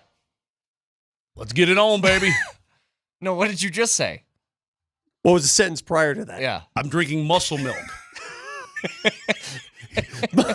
Moshe's the kind of guy, when he goes to 7-Eleven and gets his burritos, he sees muscle milk and he thinks, I'm going to get me some muscles. I got muscle milk in the fridge at home. I'm drinking it. Shut up. Don't you wish that's how it worked? Yeah. I don't have to work out. If I just drink this, well, give me muscles some appear. muscles. Like, that's the misnomer about roids, right? Roids don't just make you, you got to like. You have to work out, otherwise they make you fat. There's an activity that needs Correct. to happen with the roids to make the things happen. Don't know. I don't use. Maybe you should. Cheater. Is that how you got through your first 2 years at UNL? Oh, yeah, look at me. You see the, if you looked up steroid usage on Google, I think this picture would come up. Absolutely. Who was that Baltimore Oriole that was spindly looking guy, and then all of a sudden Brady Anderson. Remember that? Yeah, because he went from 18 homers to 53. I mean, that's not nature, bro. That's not genetics, bro. Dude, I wouldn't put it by you. You had that one great year for your college baseball team. Oh, that was the year I was juicing? I mean, seriously. Maybe we should test you now. I'd take some. We are awaiting a phone call from the new head honcho at KSC. Proud to have a new leader who is going to help us out with this altitude stalemate, television stalemate. In the honor of honesty on this show, are you calling him head honcho in Big Cheese because you don't know his title? 100%. Okay, gotcha. Yeah, and I'll tell him that too. He's got a great sense of humor. I have no idea what his title is because there's like 18 titles. You ever go to a workplace, a corporate workplace? Like, what is flex title? Or head honcho I think here? just general manager. I think just GM. I think he's GM. It's pretty simple. Look it up. See if it is. Well, that. it could be GM and there's vice like president 18 of this. lines on these maybe, titles. yeah. Like his whole business card looks like a novel page. What is Shockey's title? What is he? PD. Is that it? Or is there something else? Like vice I presidency of... I think it's program director, yeah. What about Marty? I know Marty's got a couple. Marty, what is your official title? Seriously. No, you guys can come up with it. What is it? It's head producer and former employee of the year. He's not the head producer. He is. Like, of all the producers? Yeah, he's the guy. Are you the boss I think of all that's the called producers? executive. I am the eldest boy. I'm the eldest boy. Executive producer. Anyway. I did not know that. That's and a no-time dad. Well, yeah. Zero-time champion. Yeah. Vic, back-to-back-to-back father. We'll talk to Kevin Demoff here in just a few minutes. In the meantime, Avalanche and Wild tonight, Moj, and a chance to see some of the new dudes getting infused into the lineup, and we still have no idea if Val is going to play or not as of right now, but we will see somebody like Middlestat. Casey Middlestat. In the middle of that second line. I'm very curious. As soon as I'm done with you knuckleheads, I'm going to zip on over to morning skate. I'm curious to see who actually he is going to play with. I mean, I have some inklings, but I'm curious to see how it's going to look. And again, when Val is dropped back into this lineup, it's going to look different again, right? So this is a little time. Not only do you need the points and want to win, but you're going to experiment, I think, if you're Jared Bednar, just a little bit. We'll jump back to that in just a second, but let's head out to the Ramos Law hotline. Car accident, you need Ramos Law, medical doctor and attorney, ramoslaw.com, and we welcome in. I'm going to use what Vic said here, the head honcho, the big cheese now in Kevin Demoff, who joins the program. Kevin, thank you for joining us, buddy. How you doing? I'm doing well. That title might work. We'll see if we don't know what your title is specifically, Kevin, so that's what we go with, because you have like 8 titles. Do you have like a firm one title that you go by? I'll go with the big cheese. All right, great. Then when we lose or we screw up, we can get shredded, right? Great. Kevin, the next time you're in town, we'll hook up. I need a business card that just says head honcho / big cheese, and I'm going to save that card. Well, congratulations, Kevin. We're happy that you joined us. We heard from you yesterday a little bit. We're excited. We're hyped because you bring a fresh perspective. But as you well know, for those of us who have been here for a number of days, we are on hostage crisis day, 1,594 of the Altitude Television Stalemate. And I think most people listening to this show and most people in Denver want to hear from you. How soon before this is fixed? Look, it is priority number one. And the first thing that we talked about when Josh and I talked about taking this role and really combining the teams and the media together under one leadership group was how do we solve altitude, not just so we can get these teams on the air, but these teams are amazing content factories and outlets, and how do we combine the best two of them? But look, our fans don't want to hear how hard it is, how expensive it is, anything else that's going on in the cable world. They want altitude on television so they can watch these amazing teams. And without any rhetoric, we have to deliver that for them. Kevin, in your role with the Rams as president, obviously every game is on national television outside of the preseason games. But because we're all in the same family, when this first went down, what was your first reaction to seeing it? And I've tried to tell people, hey, listen, we're in the right here. We didn't do anything wrong. Comcast just told us to get lost. But from your perspective, in the beginning, outside looking in, what were you thinking? Altitude was really the first domino in what we've then seen over the last few years with Bally's and Sinclair, Diamond, all these other RSNs. It's just it happens to be a standalone, so it's a little bit more painful, where all of these other RSNs get lumped in together and have to be dealt with in bulk. And so to me, from an outsider perspective, we've been fortunate to be partners with Altitude. They produce our preseason games and have for the last decade. So for us, knowing all the Altitude people, it's crushing because everybody involved with Kroenke Sports Entertainment wants to be on the air. The fans want us to be on the air. But I think from the perspective of it's always been how do you get this solved? And I think like most things, and you're sitting in a chair, it's easier from the outside than it probably is from the inside. And I got a glimpse of that yesterday. But again, one of the best things I think myself or Josh can bring to this conversation is we haven't been at the table necessarily the last few years. And I think anytime you get involved in a negotiation, whether it's a player, a coach, a trade, a deal like this, emotions run high for a long time and you get stuck on positions just because it's where you started or because of you're frustrated at how the process has gone. And I think most of us can look back on decisions, discussions, negotiations we've had like that. It's always helpful when you bring in someone new to say, why do we really care about that? Or ask the other side, is that so important? And you really get a fresh perspective. And I'm hoping that's what happens here, when Josh can dive in, now that I can dive in, to really ask those questions and maybe see if there's a common ground that we can find that hasn't been found. And I think, we talked about this a little bit yesterday at the press conference, but whether it's a streaming option, whether it's a partnership through broadband, whether it's looking over the air, everything has to be on the table to get a solution. Because, any more time without Nikola Jokic and Nathan McKinnon being on television is a day wasted. Oh, absolutely, 1,000%. And it's been obviously most difficult on the fan base. And Vic and I have been here since day one of this situation. And I know what I know, and Vic knows what he knows. But I'm thankful that you're going to bring a fresh perspective, you and Josh, to this whole thing. But when you look at it, and you talked about the Altitude Network being the first domino sort of to fall in this mess, it is incredibly messy right now, Kevin. I mean, it is. And it's dynamic and it's moving in different streams. And there are so many different platforms and so on and so forth. How difficult right now is it to navigate these new waters in terms of sports media? Well, on day two, it's really difficult. Exactly. No, but I think you bring up a great point, which is, job number one is to solve getting these games back on the air in a meaningful way for our fans.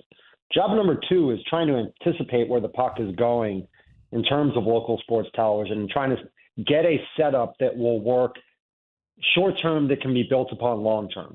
And I think those two, you want to work in concert together. And I would equate it to, if you want to use an analogy, what the Avalanche did with the trades earlier this week. To get a center, you had to move a defenseman to be replaced by a defenseman, right? And so I think when you start to think about things in tandem, it is how do we get the games on the air, but then should we be looking at these streaming options? Should we have a direct-to-consumer product for our teams? How would we build those? Are they in conjunction with being on television? Are they standalone? And 5 years from now, will we look back at this conversation and think it was all very stupid to be talking about these issues because things have changed so dramatically elsewhere? Yeah, is the streaming option, so it sounds like that's the backup plan for now, which I understand. Or a corollary plan. It could be anything. Plan. I mean, is that part of it, I guess? Could you see a scenario where it's both, like you get on the air through whatever ways that you have to, but also have a streaming option tied to it?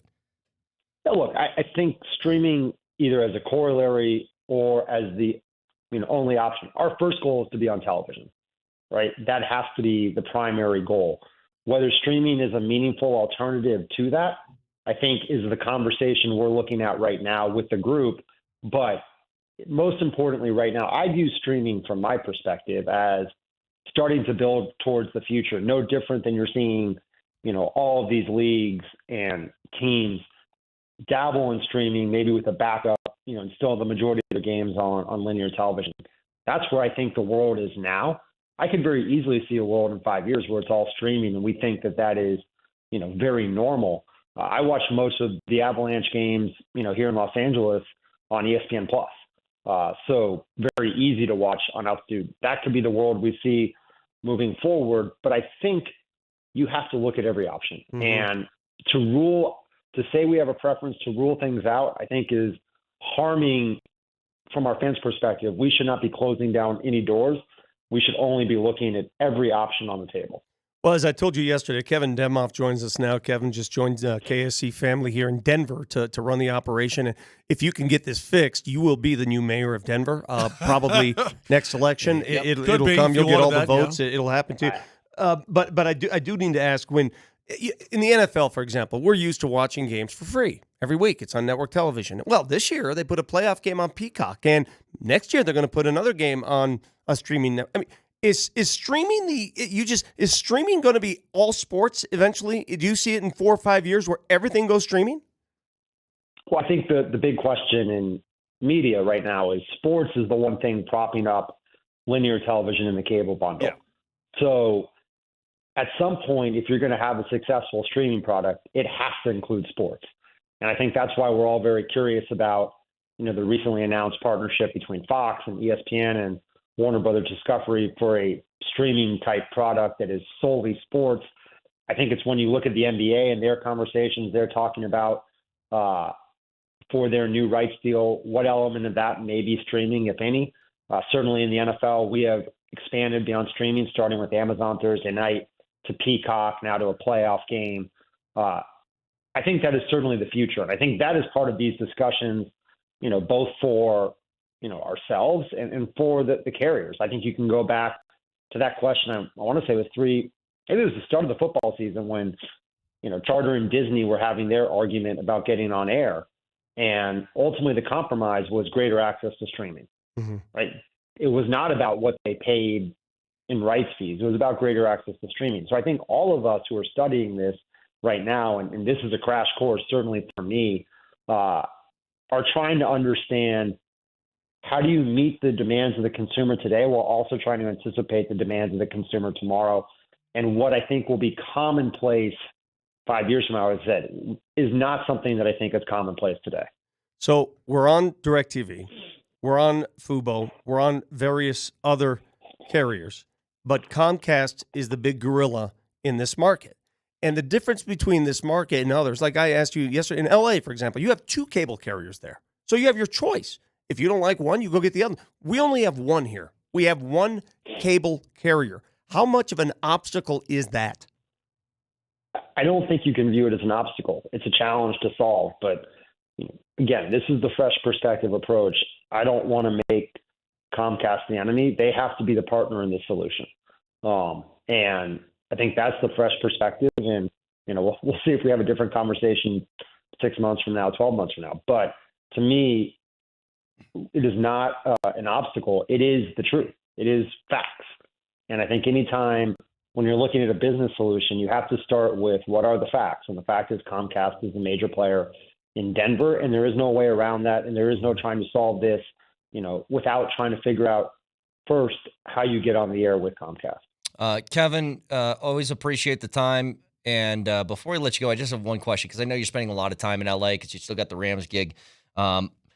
Can you confirm or deny if Vic has a bounty on his head in Los Angeles after making the Lakers daddy comment? Is that like in the water over there? What's going on?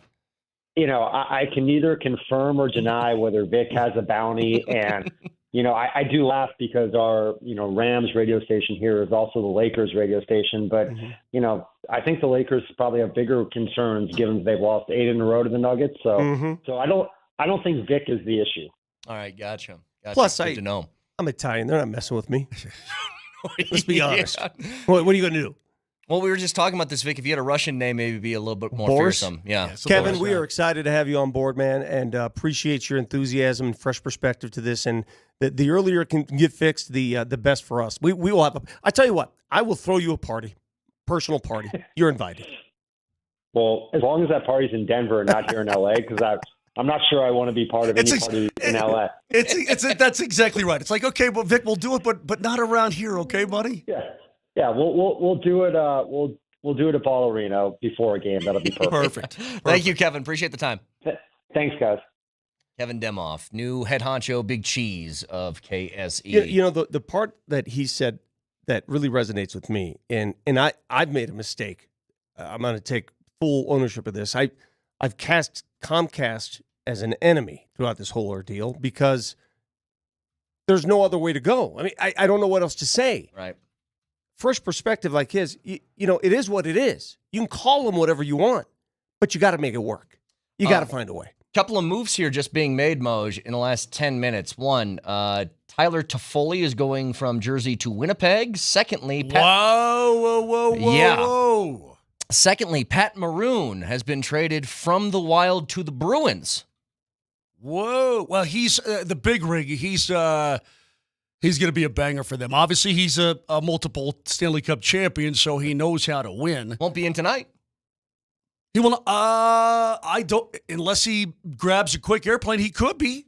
I mean, he very well could be. Well, he's not going to be playing for the Wild tonight. Well, no, you're right. I mean, no, he's going to be gone. I thought you were talking about going to. No. I'm saying like for the bees. I'm talking about for the. Yeah. I'm saying for the Avs and the Wild tonight, he will not be playing for Minnesota. Talking about for the bees. Correct. Yes. Yeah.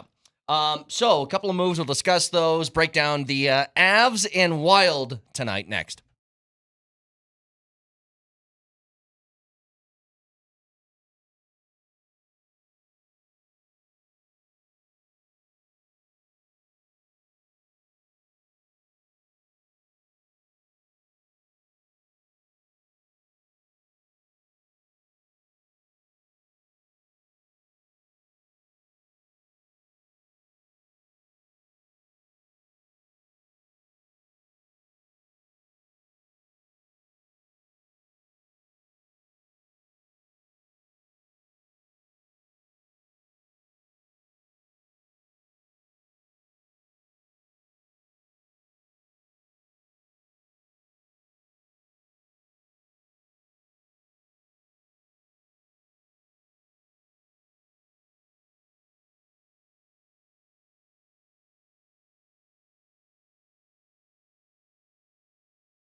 Hey, Vic Lombardi here for Apple Air. I'm thrilled to endorse Denver's owned and operated for 1988. They've been doing it for a long time. Apple Air, family owned here in the metro area, serving all of Metro Denver. Right now, Apple Air featuring a new year, new unit, $1,000 off a new furnace and AC package, whether it's fixing an existing heating, air, or plumbing system, or if you need a whole brand new furnace, an AC, a water heater. My water heater just broke down. Give them a call, 303-733-2813. That's 303-733-2813, or visit appleair.com. That's appleaire.com.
want to be my lover?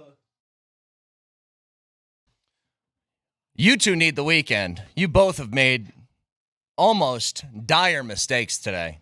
What? First of all, Mosier's... anything that we say during the break, if these microphones are on, this show ends immediately. Can we all agree on that? Mm-hmm. For the most part. Mosier's trying to hit Marty and talk back during one of these breaks earlier in the show, and he hits Mike on, and I go, no! So we had to stop that one. Mm-hmm. And then Vic does his live read and just leaves the microphone on. Could have been a disaster. Oh, my fault. Hey, do you know the definition of hypocrisy? Do you want a definition of hypocrisy? Yeah, it was created by Run DMC, I think, in the late 80s. When someone says to me, a newspaper writer, for example, says to me, I don't know why you guys just don't give the product out for free, like Phoenix does or Utah does. Different circumstances, right? I can go into that, and we're not going to explain it. To which I say, well, great. How about you give me your newspaper for free? I get the Denver Post twice a week, and it's jumped. I pay $53 a month. Yeah, it's up there. Can I get that for free? Hey, Moj, what do you get for free? Really, really nothing. Nothing. You got to get those burritos for free, those 7-Eleven burritos. Come nothing. Nope. Come on, Paid like through you the buy nose. 5, you get your 6th for free, something like that. I mean, that's got to be a deal. Nope. So a product isn't always free? Nope. Gotcha. Okay. Tonight, Moj, give us a preview. We got Drunk Takes coming up here in just a couple of minutes, but Wild and Avs, again, Pat Maroon just traded from Minnesota, so he will not be on the ice for the Wild tonight. And they're in the back-to-back situation. Obviously, they just traded Duhaime to the Avalanche. Avs are a pretty big favorite tonight against Minnie. They did win last night in Arizona, did the Wild, but again, they're outside looking in when it comes to the postseason. So, listen, if the Avs put their mind to it like they did the other night, they're going to win 3 in a row on the home ice. They're going to improve the record to 26-6-0 at home, still the best home record in the NHL. And they'll come on through and get ready to hit the road for a big 4-gamer. But the idea is that how are the new guys going to fit in? That's the big question coming in tonight. Who are they going to play with? Will they all play? And when they do all play, what's it going to look like? Because the 23-man limit is over, okay? But what happens is... What does that mean? So you can carry as many as you want as long as they're under the cap, right? You can Correct. carry as many dudes. That's You right. can pack that team with Correct. the gills. But the idea is that who's going to be in, who's going to be out. Because right now, you have too many dudes. I mean, you're being able to fit everybody in, but, is Kiviranta going to be out? Is Cogs going to get a couple of nights off just to rest his body because he's not a spring chicken, but he kicks butt every single night? Yeah. Well, will one of these guys on any given night be a healthy scratch? We'll see. But certainly what we do know is that Middlestat and Walker will be in, and I am dying to see what these guys do in an Avalanche sweater. And I'm sure they're pumped, too. I'm sure they're pumped to be here. They find themselves in the thick of it, and they find themselves with a wonderful opportunity to make a deep run. I can't wait to see these guys on the ice tonight. I literally cannot wait, and I can't wait even more if this is just give me the Val game. I just want Val. But if you can add him we all into, do. We all do. I'm tired of saying when he comes back. He's back. He's practicing. He's on the ice. Let him play. Let the man play. So is this an NHLPA thing now?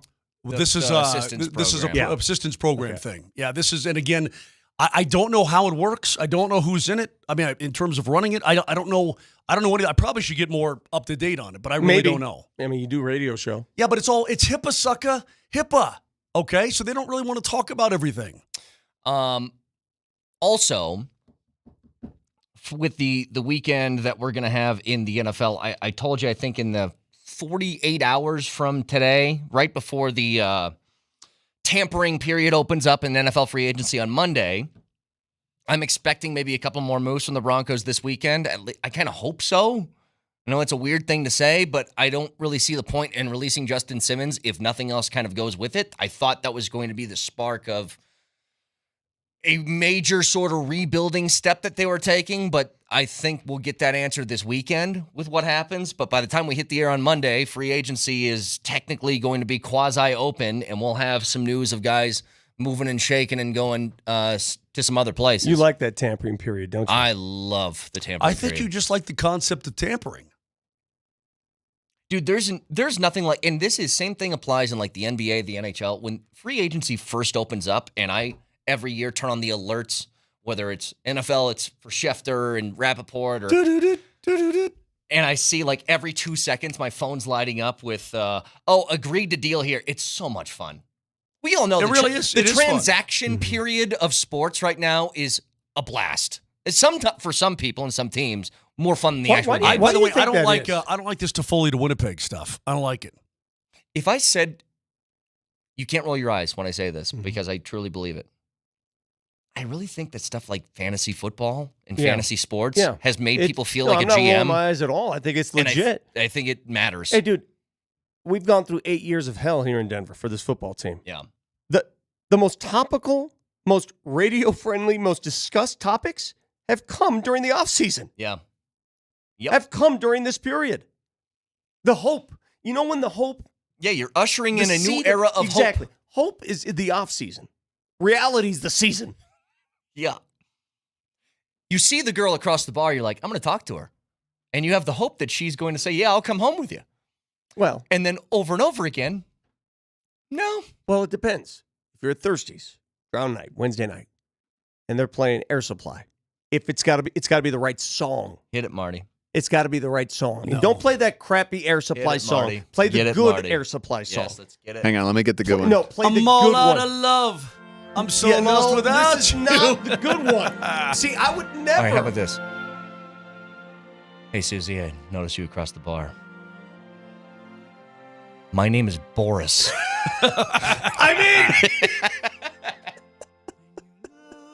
I think that works. So this is such a. you This is get it? so bad, man. So bad. It's Air Supply. It's That's what you asked not for. the one. What That's is not- the one? Give me the one from Air Everybody Supply. knows I was just the saying. one. I'm all out of love. I'm so lost without you. I would rather hear Eyes of the Something- Child. Is this it? That's a big one. Yeah. That's not the one, though. This one you get This down band to for is sure. horrible. Who was this for? isn't the one. No, the one. Let me tell you something. If you play the one and you want to dance with a significant other, it's done. The one. Did you guys all pretend you guys were going to operas when you listened to music back in the day? You know what? I see. This sounds like if I went to Broadway and some guy's going, But I'm in this the is- woods. But this I'm isn't- in the woods looking for like. But that's- this isn't the one. This isn't it. There's though. no Hey, one. let's listen. This stinks. Let's get to drunk takes, shall we? That's fair. Marty, geared up. Drunk takes. If you're new to the program, if you're a man named Boris, an immigrant to this country, welcome to America and welcome to the show. There are clips from throughout the week. We slow them down to half speed. It makes it sound like we're hammered. Marty? But if you say, Denver, you have an inferiority. Tell me. Inferiority. I'm too wound up. You have an inferiority complex. It happens. Got it. You kind of went Mad Dog Russo. You were so fired up that words didn't have syllables I'm anymore. too wound up. Yeah. What was the word that you skipped like 3 syllables? Oh, what was that? It was Ooh, I It forget. was last week. You just went from one. You went from a 4-syllable word to one. Income something? I can't remember what it was. Yeah, I just skipped the middle of it though. I was like, you guys get it. All right, what's next? What are these guys brought in to do? That's bang. Bang. Yeah, well, grind. They're Grind and bang. okay. Bang and grind, then bang some more, and then grind a lot more, and then they're gonna bang, grind, bang, bang, grind, In that grind, order. bang. Goodness These gracious. guys are bangers. Okay. I didn't even add anything. That's just what it was. By the People way, know now. By the way, just so you guys know, that was Mosier breaking down the trades yesterday. That's what that was. That was our hockey expert breaking down the hockey So trades. when you're at the old water, what is it now? Water cooler? Water cooler. Oh, That's these guys how you- bang, that's grind, how you grind, bang. describe it. What's next? When Vic, when you are talking about people out there, what do they say? There are people out there who go, but I'm telling you, who are these people that go? It's a Who good are question. those people? It's a good question, actually. There You are do that people. is yeah. What's next, Marty? I don't know if you guys think at night. You guys thinkers at night, or you just try to just pound yourself to sleep and call it a night? That's one way to go to sleep. This one way usually keeps you awake. All right, what's next? Oh, Reimer took it right off the beak. Taste the biscuit. Taste the goodness of the biscuit. Taste that honey sauce, Reimer. Taste the goodness of Nate's biscuit with that honey sauce. I need that as a call. I need it. All right, one You're more. You're not going to get it. So One just more, deal Marty. with Go it. ahead. You guys have known me for a long time. You're acting like I need a reason to spank my own butt. I don't. Dude, I'll slap my rear over a piece of pizza. It's true. I've seen him do it. Oh, that was funny. That All was a right. funny day. Everybody have a great weekend. Check out the podcast, iTunes, Spotify, Spreaker, Moshe Lombardi, and Kane, Avs, and Wild tonight. You can hear it right here, Altitude Sports Radio 92.5. New acquisitions. Maybe Val on the ice. We'll see. I'm going to skate right now. Holy diva. Have a great weekend, everybody. We love you. Goodbye.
A bucket here, you win the game. Nikola Jokic has it between the rings. 9 on the shot clock.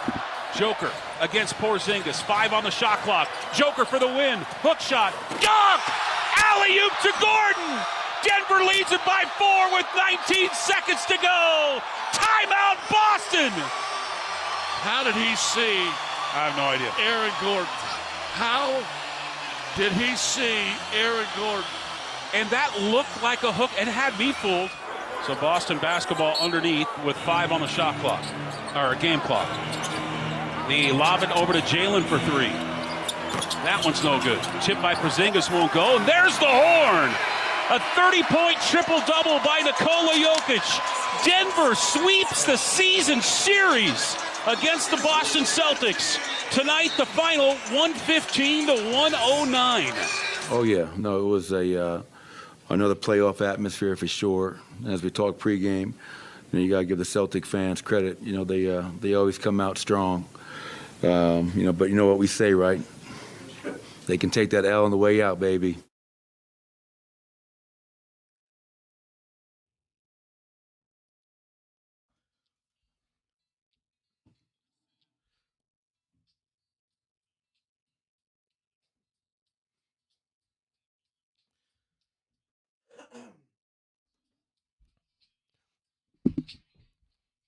Hey, it's Friday. It's Friday. Yeah. Mike Sanford, Chris Dempsey, Steve Nelson, Josh Grismer, Altitude Sports Radio 92.5. You made it.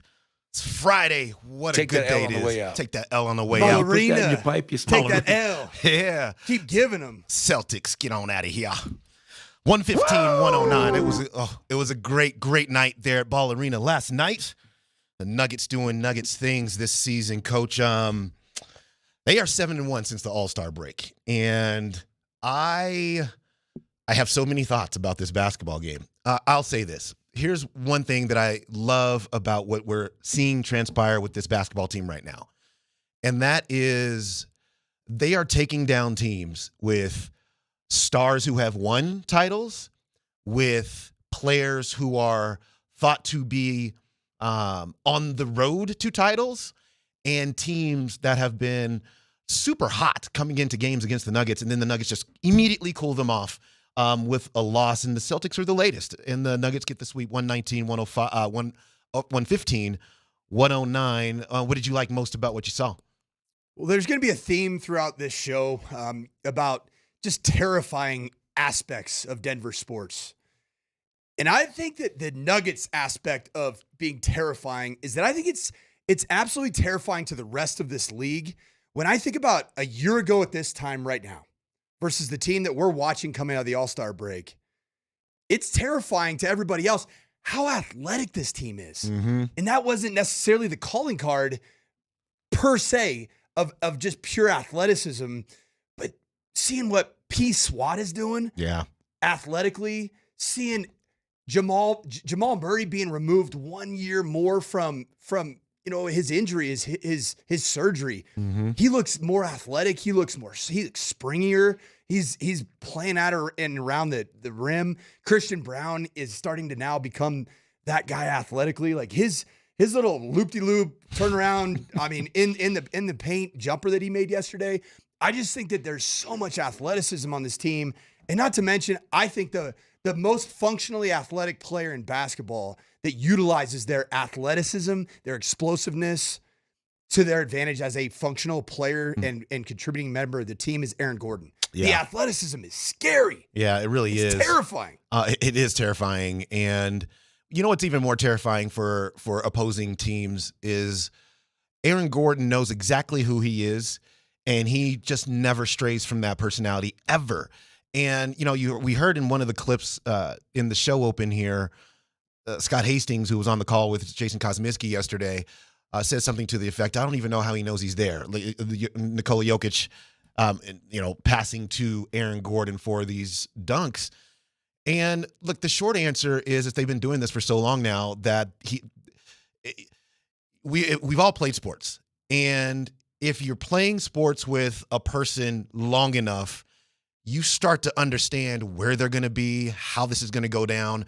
And because Aaron Gordon never gets out of his personality, he sped that process way up with Nikola Jokic. And so Nikola doesn't even have to necessarily have eyes on him to know that when I spin into the lane and I draw 2 defenders, all I'm going to do is toss this bad boy up around the rim, and Aaron Gordon's going to throw that down. It's beautiful to watch. Aaron Gordon, is he aging in reverse? It really feels. I know he's only 28 years old, but he has been a mainstay in the association now for, it feels like a decade, right? Aaron Gordon is he's maturing as a player, but yet his athleticism and his explosiveness on the court as an athlete is not.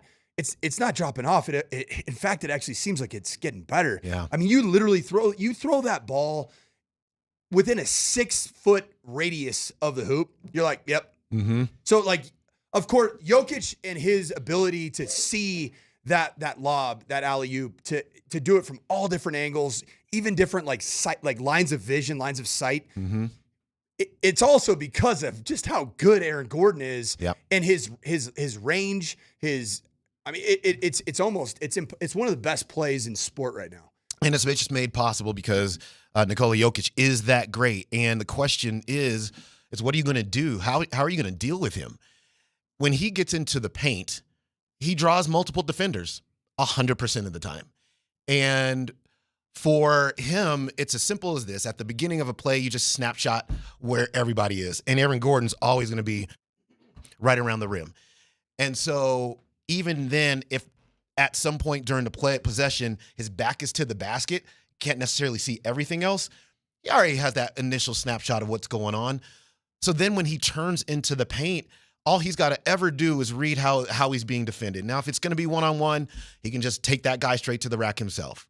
And if it's going to be a guy coming over, and it's almost always, it has to be the low man help. And the low man help is Aaron Gordon's man 99% of the time. And then he just throws it up. And you can't stop that because you can't stop Nikola Jokic singled up. If you could stop Nikola Jokic singled up, then you would never have to bring help over, which then makes that play a lot harder. But because your point player is that good, that's going to be available to the Nuggets almost every possession if they want it. And you think about the Nuggets are known nationally, and everybody knows, like, the game's on the line. What is the fastball? It's going to be the 2-man game with Jamal Murray and Nikola Jokic. Well, don't forget about this other 2-man game that's going on, which is the lob to Aaron Gordon. And how can you stop it all? It's almost like a 3-man game. It really is. It's like it's 2 iterations of a 2-man game exactly right. that are happening in real time when the game's on the line. And there are, pick your poison and watch it. And I think because of that, we all have to just take a deep breath, sit back, and every once in a while just smile because this is a golden age. This is an absolute golden era of Denver Nuggets basketball. Frankly, it's a golden era of Denver sports, certainly on the KSE side of things with the Avs and the Nugs. But I just think that typically everybody talks about championship windows. And I think the Avs are in a championship window type of category. But I think with the Nuggets, like, a window's too defined, like too small. It's too it's constraining for what this really is. Like, this is a championship canyon because all of your best players are in their primes or super young. And just like I also think that the Kansas City Chiefs don't have a window. They also have that kind of thing because they have a player in Patrick Mahomes, and the Nuggets have a player in Nikola Jokic that transcend every other player in the sport. And so you can build it around that, and you can do it in such a different way. And it's almost like no matter who you put around, and I do think the guys right now around Jokic are such great complementary pieces to him, but almost like who you put around either the Jokic or the Mahomes, like, that's what make both those guys so special, is that they truly elevate everybody around them. Yeah, it's as perfect a starting 5 as you're going to see, and I'm talking about the Nuggets here. A lot of people will say that the Celtics starting 5 is as perfect a starting 5 as you'll see, and they're really, really good. I need to be very clear about that right off the top, but just the synergy that these 5 players have for the Nuggets is really unmatched, and then their ability late in games to execute almost all the time. The Phoenix Suns game the other night, it was such an anomaly because that's not how they operate. They operate like this all the time.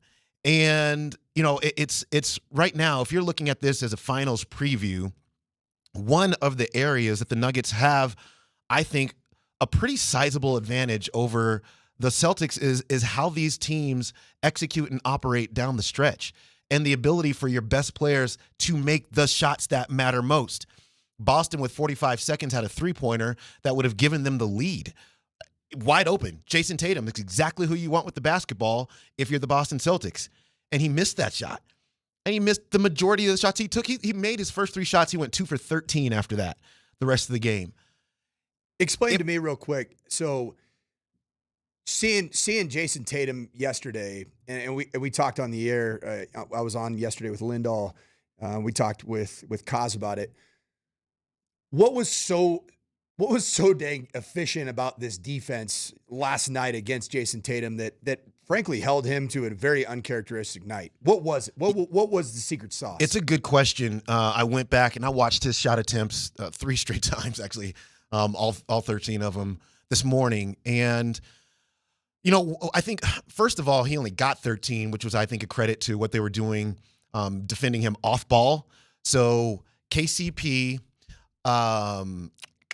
AG? A little bit. They, the Celtics did a lot of hunting of matchups. So the Nuggets were switching a lot of stuff defensively. So the Celtics were just kind of actually hunting out Michael Porter Jr. in a lot of the defensive action. So he held up really well. Zeke Naji held up pretty well in some of these switching circumstances. But it really does begin with KCP and his just ability off the ball to not really let him be comfortable and get the ball and catch it where he wants to catch it and catch it in rhythm. Those kinds of things that once a scorer gets going, then you can't stop him.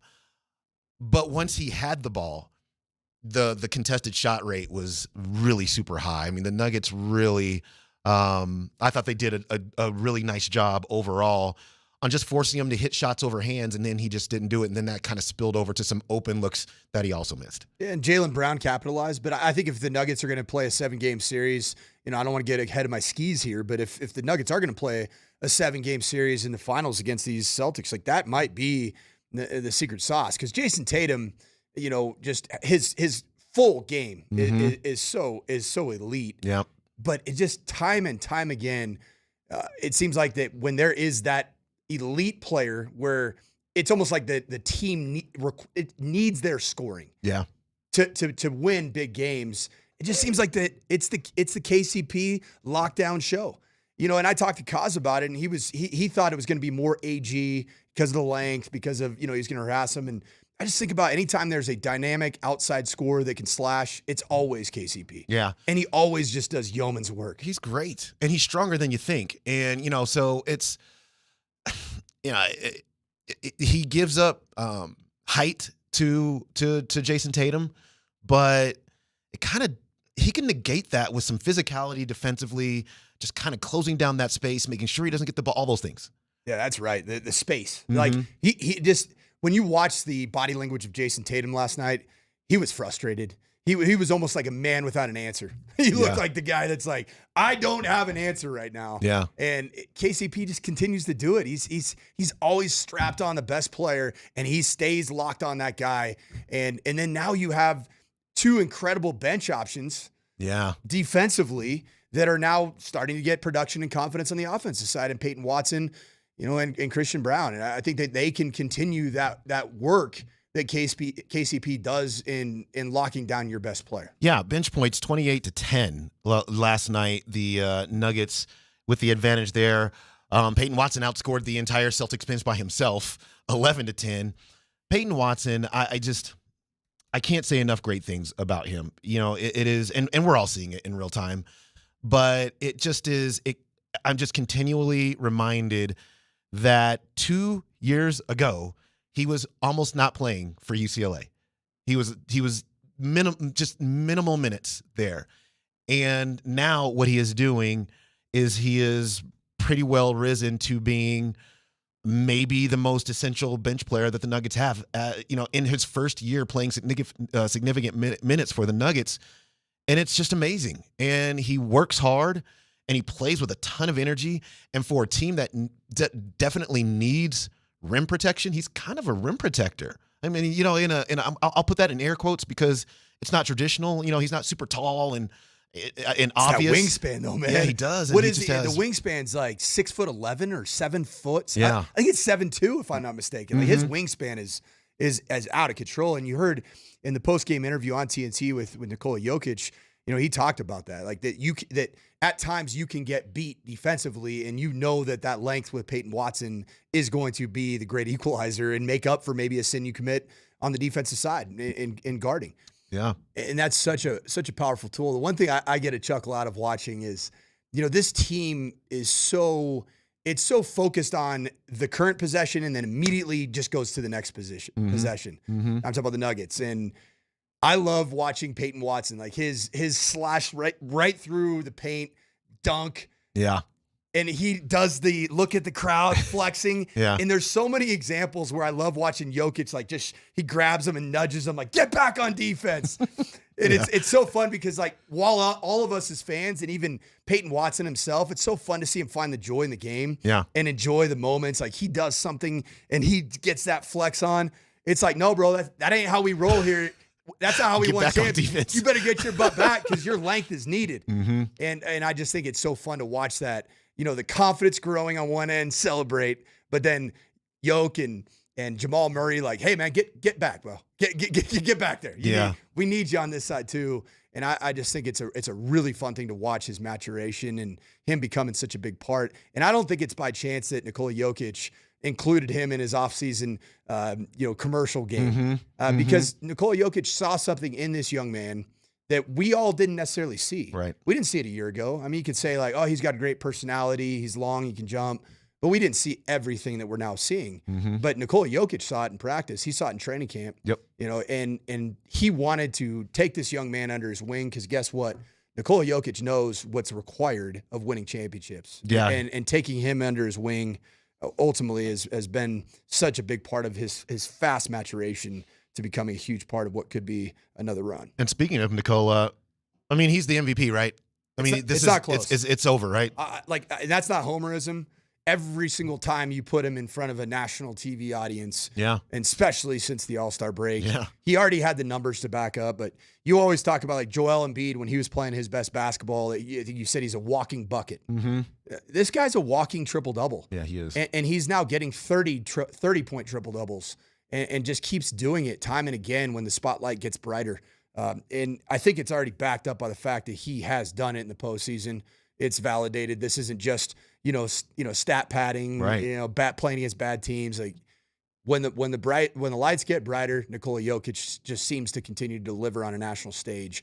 And I just think it's going to be a landslide this year. Yeah, I'm trending that way as well. I mean, look, Shai Gilgeous-Alexander is going to get a fair amount of votes, but that's the only other player right now.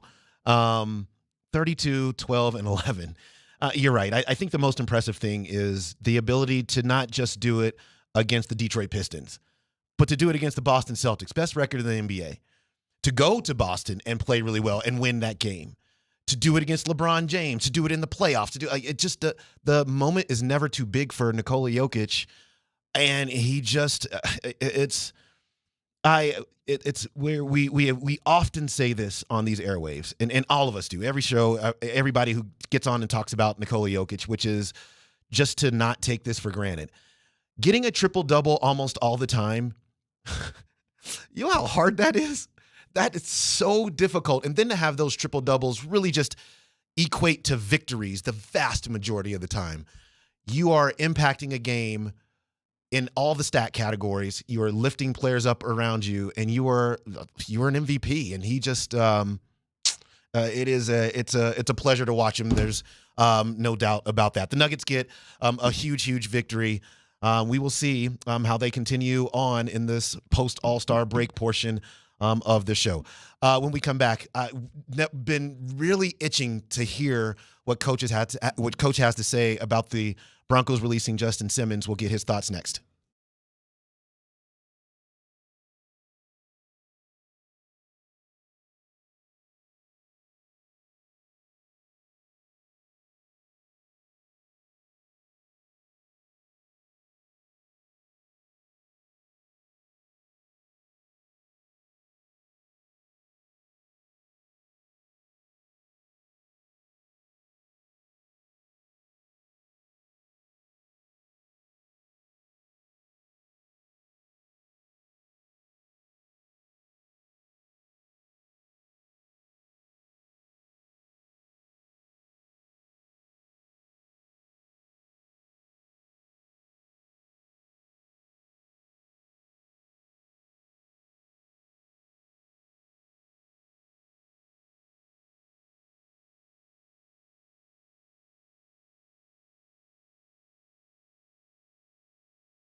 All right, welcome back into the program. Chris and Coach with you here until noon. Altitude Sports Radio 92.5.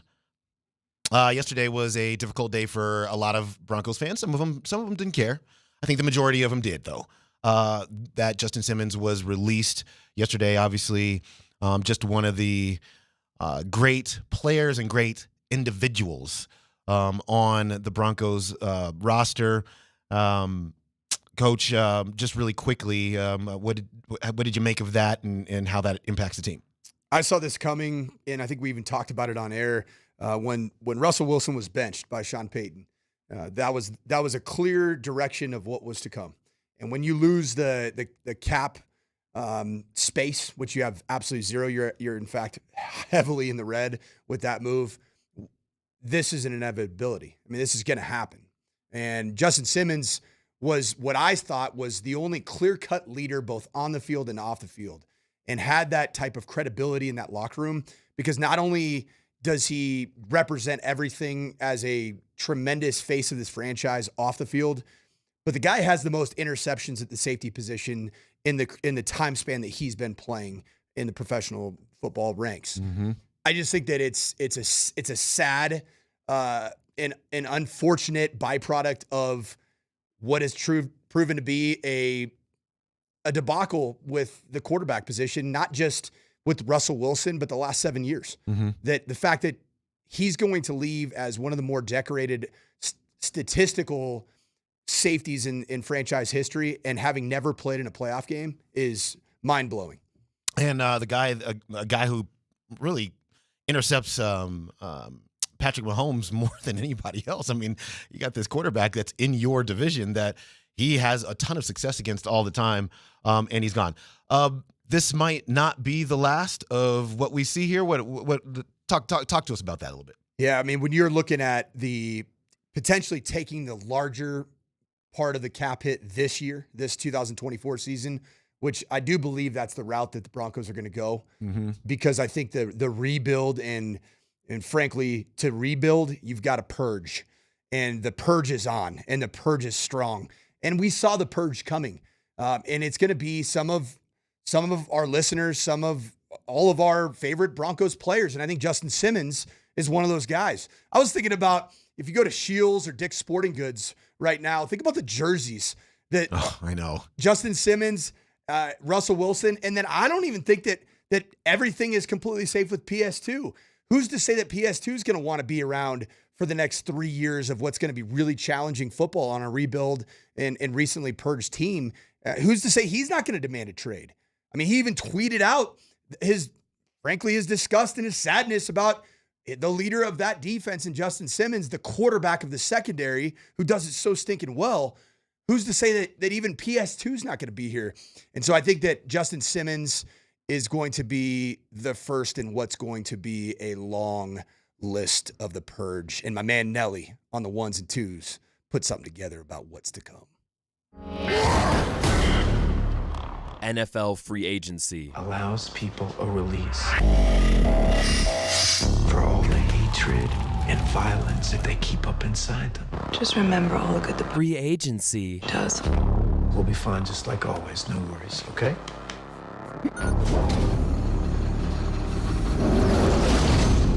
This is your emergency broadcast system announcing the commencement of the annual free agency. At the siren, all veteran Broncos players will be suspended for 12 hours. Your local Walmart thanks you for your participation.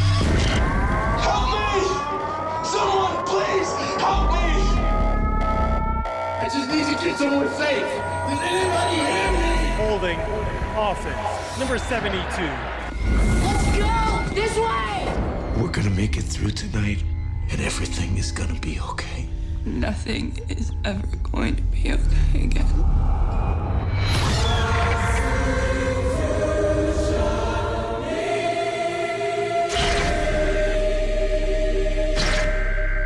Broncos country, let's ride. Nelly does it again. That's from the trailer of the movie The Purge. Yeah. Of Ethan Hawke, and who is the actress on it? Lena Headey. She was also in Game of Thrones. She was Cersei Lannister. a lot of purging to be done. Although, having said that, we have news coming down that the Broncos have reworked the contract of wide receiver Tim Patrick, who obviously spent all of last season injured. And the one before. And the one before. Russell Wilson never actually played in a game with Tim Patrick. Oh, that's true. And they're boys.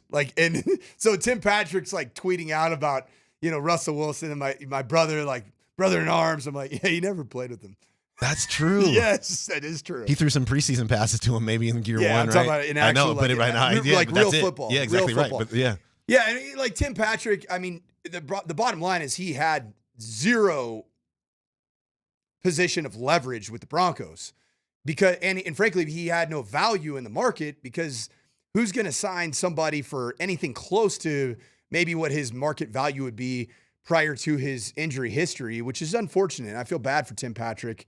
But a rework deal is probably one of those deals where it's his only option remaining as a player to really bet on himself. And I bet the Broncos did something creatively where he's got to meet some markers to be able to attain the money. And it's probably going to be cap safe. Yeah. So it's a 1-year deal. Yeah. And so it's more, I'd say that this is more of a prove to us as an organization that you can make it through this year completely healthy. I'm rooting for him, and it's gonna be these are significant injuries that he is trying to not just come back from, but when you're on a 1-year reworked deal, you got to prove that you are now worthy for a multi-year contract. You got to do that all in one season. The season after we know that sometimes these take a couple of seasons to get yourself back into a real space. So Tim Patrick's got a lot of work ahead of him, but he's coming back, and that's good because he is a really good receiver. That room, however, looks to me to be the prime candidate for an almost extreme makeover with Cortland Sutton and Jerry Jeudy probably not. Is that the way? Do you see it that way or no? That's the one that needs to be reworked because, apparently it was one of the most expensive rooms in the National Football League. And to be really candid, it didn't feel like that. Just going to games, the initial routes, when they saw man coverage, there was not a lot of separation. You could say that Jerry Jeudy would get some separation, but his catch radius never proved to be, elite. His ability to go up, fight for 50-50 balls was below average at best. This room has to be reworked. And whoever's going to be throwing the football next year for the Denver Broncos, you have to have some pieces in place to even have a semblance of success and to have the confidence of quarterback build. And I think that this purge is going to see some of these names. Tell me if you agree with this or not, Dems. Cortland Sutton. Yeah. Jerry Jeudy. Yes. Josie Jewell.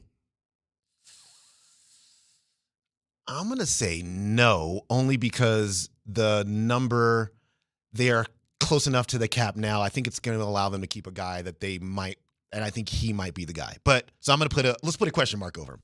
Garrett Bowles. Yeah. That's a large chunk of your veteran players. Right. That have produced on the field over the last 5 years. Yeah. Yeah. It's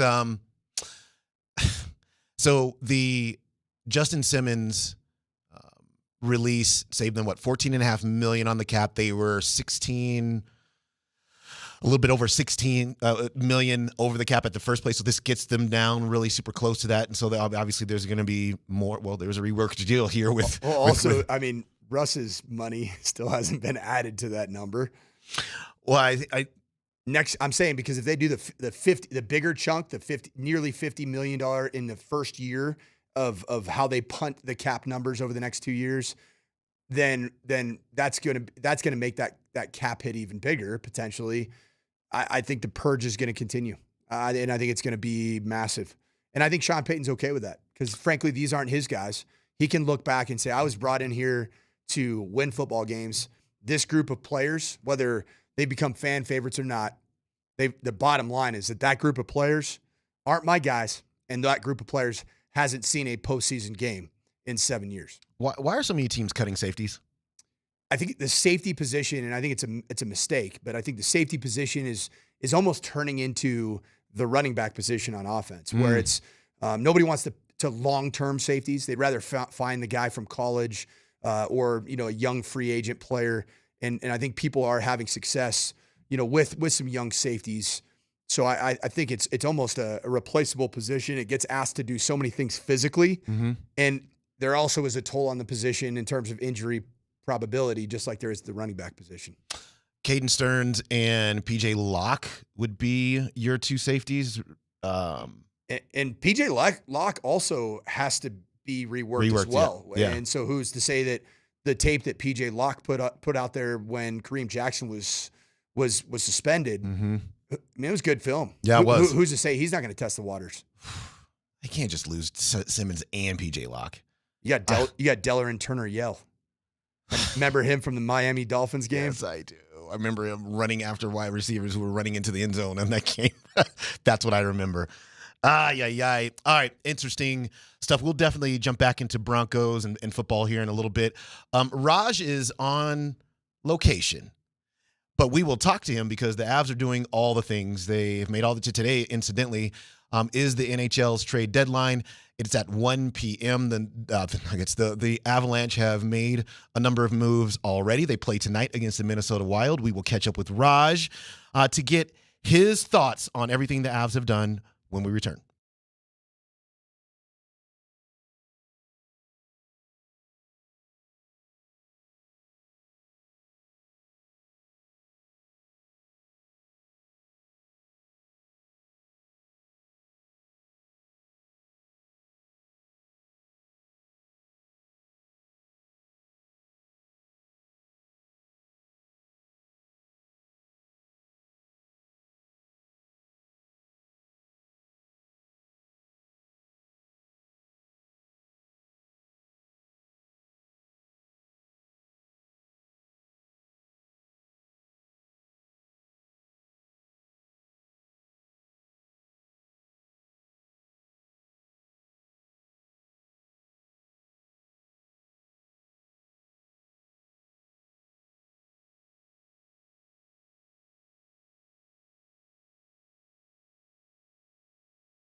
of a reach around there by keeper Sherwood. Sabres with a chance for Byram. Holds it, fires, scores! Welcome to Buffalo, number 4.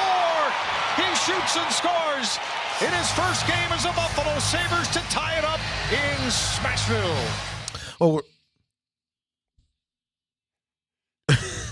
This freaking guy. This Raj guy. yeah. Well, we certainly hope Casey Middlestat has the same kind of impact on the Avs as Bo Byram, who was traded for him, had with the Buffalo Sabres in his first game yesterday for Buffalo. Welcome back into the program, Chris and Coach, Steve and Josh with you, and Raj will be joining us here momentarily to talk about all things Avs. The Avs play tonight. They play the Minnesota Wild at Ball Arena.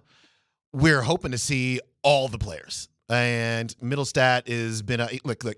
They made a number of moves. Casey Middlestat is the one that's the overarching. It's the one that we're most. It has the most spotlight on. Is what I'm trying to say here. They were both on the ice, and I'm talking about he and Sean Walker yesterday. And so we're expecting that they'll play tonight. We'll see. And then we don't have word on Val Nichushkin either.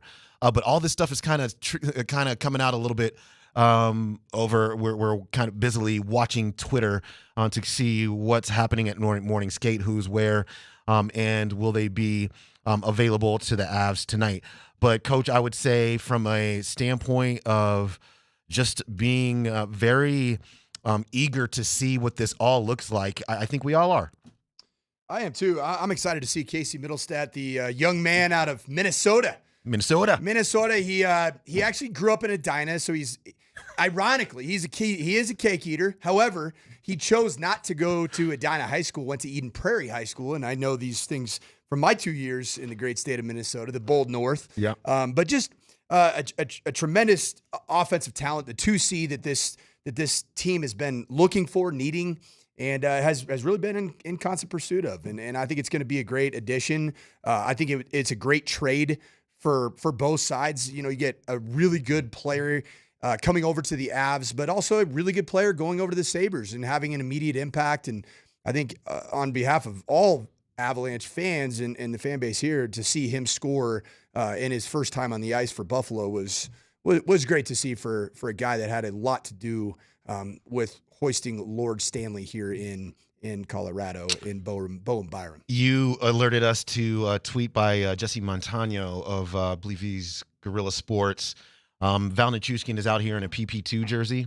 I think he's going to go tonight, which is that's the assessment from Jesse Montano, who we've had on this show before to talk Avs. Wow, that would be amazing. I mean, we were hoping that we might get them all in one night, and we might. I think it's Friday. You know, it's a day where this is one of those days where it's Friday. It's time for the return of the choo-choo train, Nelly.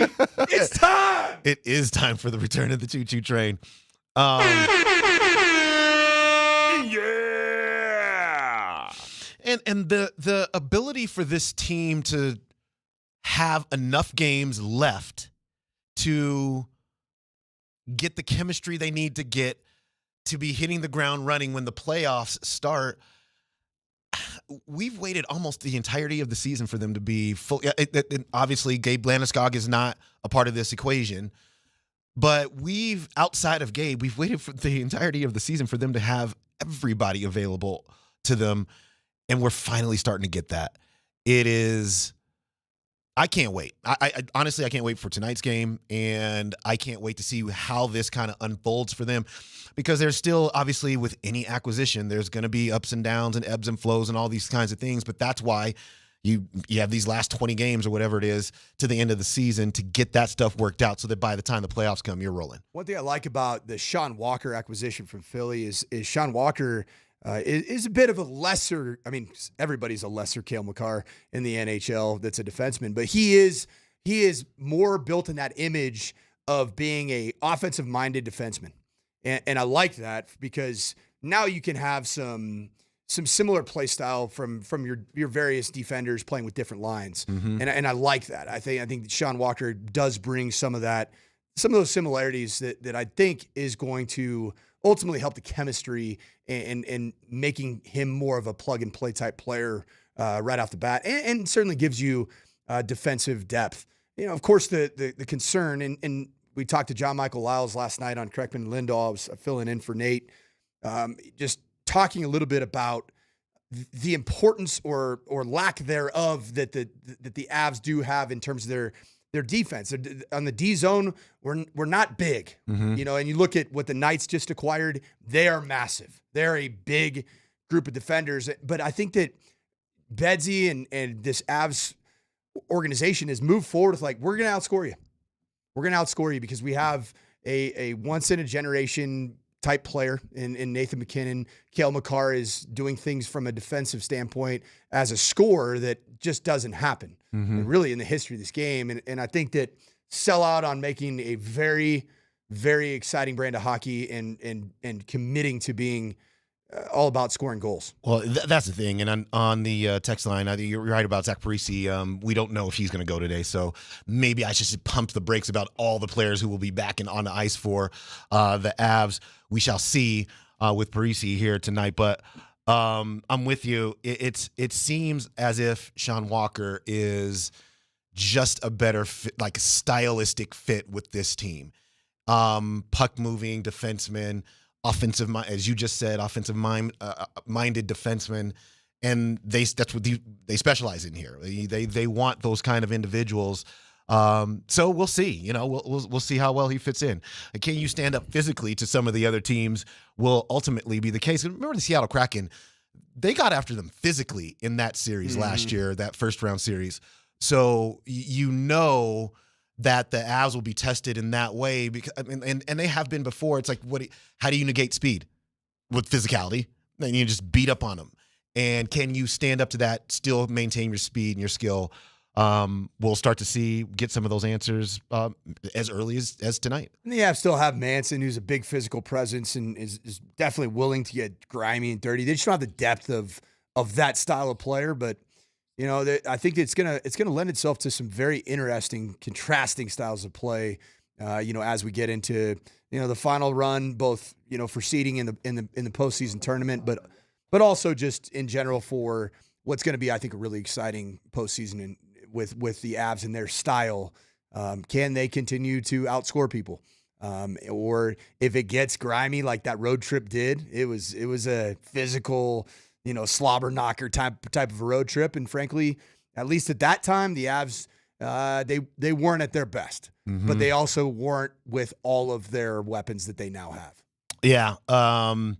Right. And that's the perspective that you kind of have to keep. And it's been hard for me to kind of keep that perspective a little bit because, obviously I am a big believer in there's a point of a season that just shows exactly who you are. Like you can no longer say, but if we do this, we'll be this. You showed us this for about 70% of a season. That's who you are. I think I have gotten into that space a little bit with the Avs, but look, I mean, the caveat here is the injuries and players that have not been present, and now trades and players who are now acquired and new to the roster. And so I have to back off on that a little bit in this case because there's still there's personnel matters that will ultimately tell the tale about what this team will be. We are trying to get with Raj, and it's we're having a little trouble keeping him on here, but we're going to work on that again over the break, and because we really do want to get his perspective on what the Avs have done, what this means for them in terms of being they were always an odds-on favorite, one of the odds-on favorites to get to the Stanley Cup Finals, but how does this catapult them even further in that direction? Let's take a quick break and see if we can get Raj on the line and talk to him coming up next.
Hour number two of the program, Christopher Dempsey, Mike Sanford, Steve Nelson, Josh Grismer, and you, Altitude Sports Radio 92.5, and now also Raj on the Ramos Law Hotline, Ramos Law attorney and medical doctor, ramoslaw.com. Raj, we were just walking through the transactions, the Avs transactions. Just give us your general assessment of what the Avs did and where this sets them up now. So I'm sorry I couldn't connect to you earlier. It's been a tough go trying to get cellular out here in Cancun. But listen, but as I talk to you guys between mojitos here, and you're welcome that I'm taking time off of my vacation. The guy is drunk. I wish. I got a wedding that I got to be up right in a couple hours. I love the moves that McFarland and Sakic have made, right? As we said earlier on in the week, we know that these guys don't like to make big splashy moves if they are rentals. And you find a way to get a guy in Casey Middlestat who at the time of the trade was leading the Buffalo Sabres in points, the former first-round draft pick. While he doesn't stink as fast as most second centers in the league, his possession numbers are unbelievable. And on a team that's as inconsistent offensively as Buffalo was, he's putting up decent numbers, right? And you get team control over him. He is not only an RFA coming up next year, but he's arbitration eligible. And for them to move on from a guy like Byram, who did score in his Sabres debut last night, you are going to have to make sure that you got a young, cost-controllable piece for not only this season and cup run right now, but for years forward. I like the move for Sean Walker, obviously, and that's to counteract the Bowen Byram departure. And then they obviously made a few depth moves to add to their fourth line, right? You get a Duhane, you get a guy in Jakob Trenin who is a 6'2", 220-some-odd pound forward who throws his body around. I think that they showed you exactly what they think this team needs to be this year to win a Stanley Cup championship. And it actually taught me more about last season, where McFarland and Sakic, I don't think truly believed that the team was in the spot that they could repeat as champions last year, especially with what happened with Nichushkin and Makar in the playoffs. I think it screams to the fan base that they believe that they can win this year, and figuring out second center is the key to not only winning this season, but expanding the playoff and the championship window going forward. Hey, Raj, as I drove 33 miles in the snow, in our honor, just have a margarita for us down there in Mexico. Hey, I just wanted to get your take on some of these moves that have been made and maybe the deficiency of size, brutality on the defensive side for the Avalanche. How concerned are you about some of the moves that maybe the Vegas Knights have made to get even bigger on that back line? Is that something that concerns you at all, or is it just continue to play a style of hockey to have defensemen that are offensive minded? Certainly Makar and Walker. What is your take on maybe the deficiency of size from a defensive perspective for the Avs? I mean, it does concern me what Vegas is doing, because they rode size to a championship last year. But as most leagues are, they're copycat leagues. A lot of teams tried to get faster and smaller on the defensive side after they saw what the Avs have been doing for years, building up that puck-moving defensive core. Again, what I think the moves are doing is showing you that, like, McFarland and Sakic want to outscore all of their problems. Vegas adding a guy like Hannafin and assumedly signing into an extension coming up here soon, it gives them Pietrangelo and Hannafin on the blue line, which, like, if you put those two guys side by side and then ask them to reach in a full circle, there's not an inch of ice that they can't cover on the defensive blue line. So yeah, that does scare me a little bit. I do, however, because it has been successful in recent years, again, winning the Cup 2 seasons ago and being one of the top point-producing teams in the league for the last 5 seasons, is Sakic and McFarland aren't moving away from the identity that they created. So I think for me, yes, Vegas concerns me. They're going to be a really difficult team to get past. Winnipeg adds a guy like Tyler Toffoli, who has multiple Cups in his previous stops with Los Angeles earlier on in his career. I think it would concern me more if Sakic and McFarland had decided to depart with what had made them successful in previous seasons. You can, right, there's different ways to skin a cat. You can win championships in different manners in this league. I think that just having big, bruising defensemen isn't the only way to do it. But yeah, if the question is, am I concerned about how physically imposing the Vegas Golden Knights could be in a possible Western Conference final? Yeah, because the Avs haven't historically done well against that. I just don't know. You would have had to have made multiple big-time moves to change this team from what it is to what you would hope that would be best against the Golden Knights. And Vegas might not even get out of the second round at this point. So I don't think you can go away with what you built for many years just because someone made it work last season, if that makes sense. Yeah, it does. And we're speaking with Raj. You hear him obviously on Between the Pipes here on Dempsey and Company. He is as smart a hockey person as you're going to find anywhere. We do want to ask you this. It's been reported in a couple of places that Val Nichushkin was in a PP2 jersey. What are we to make about that in terms of his availability tonight? I mean, if he's on the ice in power play too, and Casey Middlestat was also on the ice today. I've been speaking with Evan Rowell of Colorado Hockey Now over Twitter DMs over the past couple of hours, trying to figure out what they're going to do with the backup goalie situation because there was an emergency goaltender on the ice. Even though Georgiev will start tonight, there's a possibility that they're going to try and trade for a backup over the next hour and 55 minutes before the deadline hits. If he's on the ice with power play 2 today, I expect that he'll be back tonight. You want to start as soon as possible trying to get this team as gelled chemistry-wise because you don't have all that much time until the playoffs, right? So, like, every day that you're not playing with Val Nichushkin on the ice and in your starting lineup is a day that I think it is detrimental to this team's chance to win a Stanley Cup championship. He's on the ice. He's in a power play uniform. I expect him to play tonight. Raj, okay, and let's get you out of here on this one, which is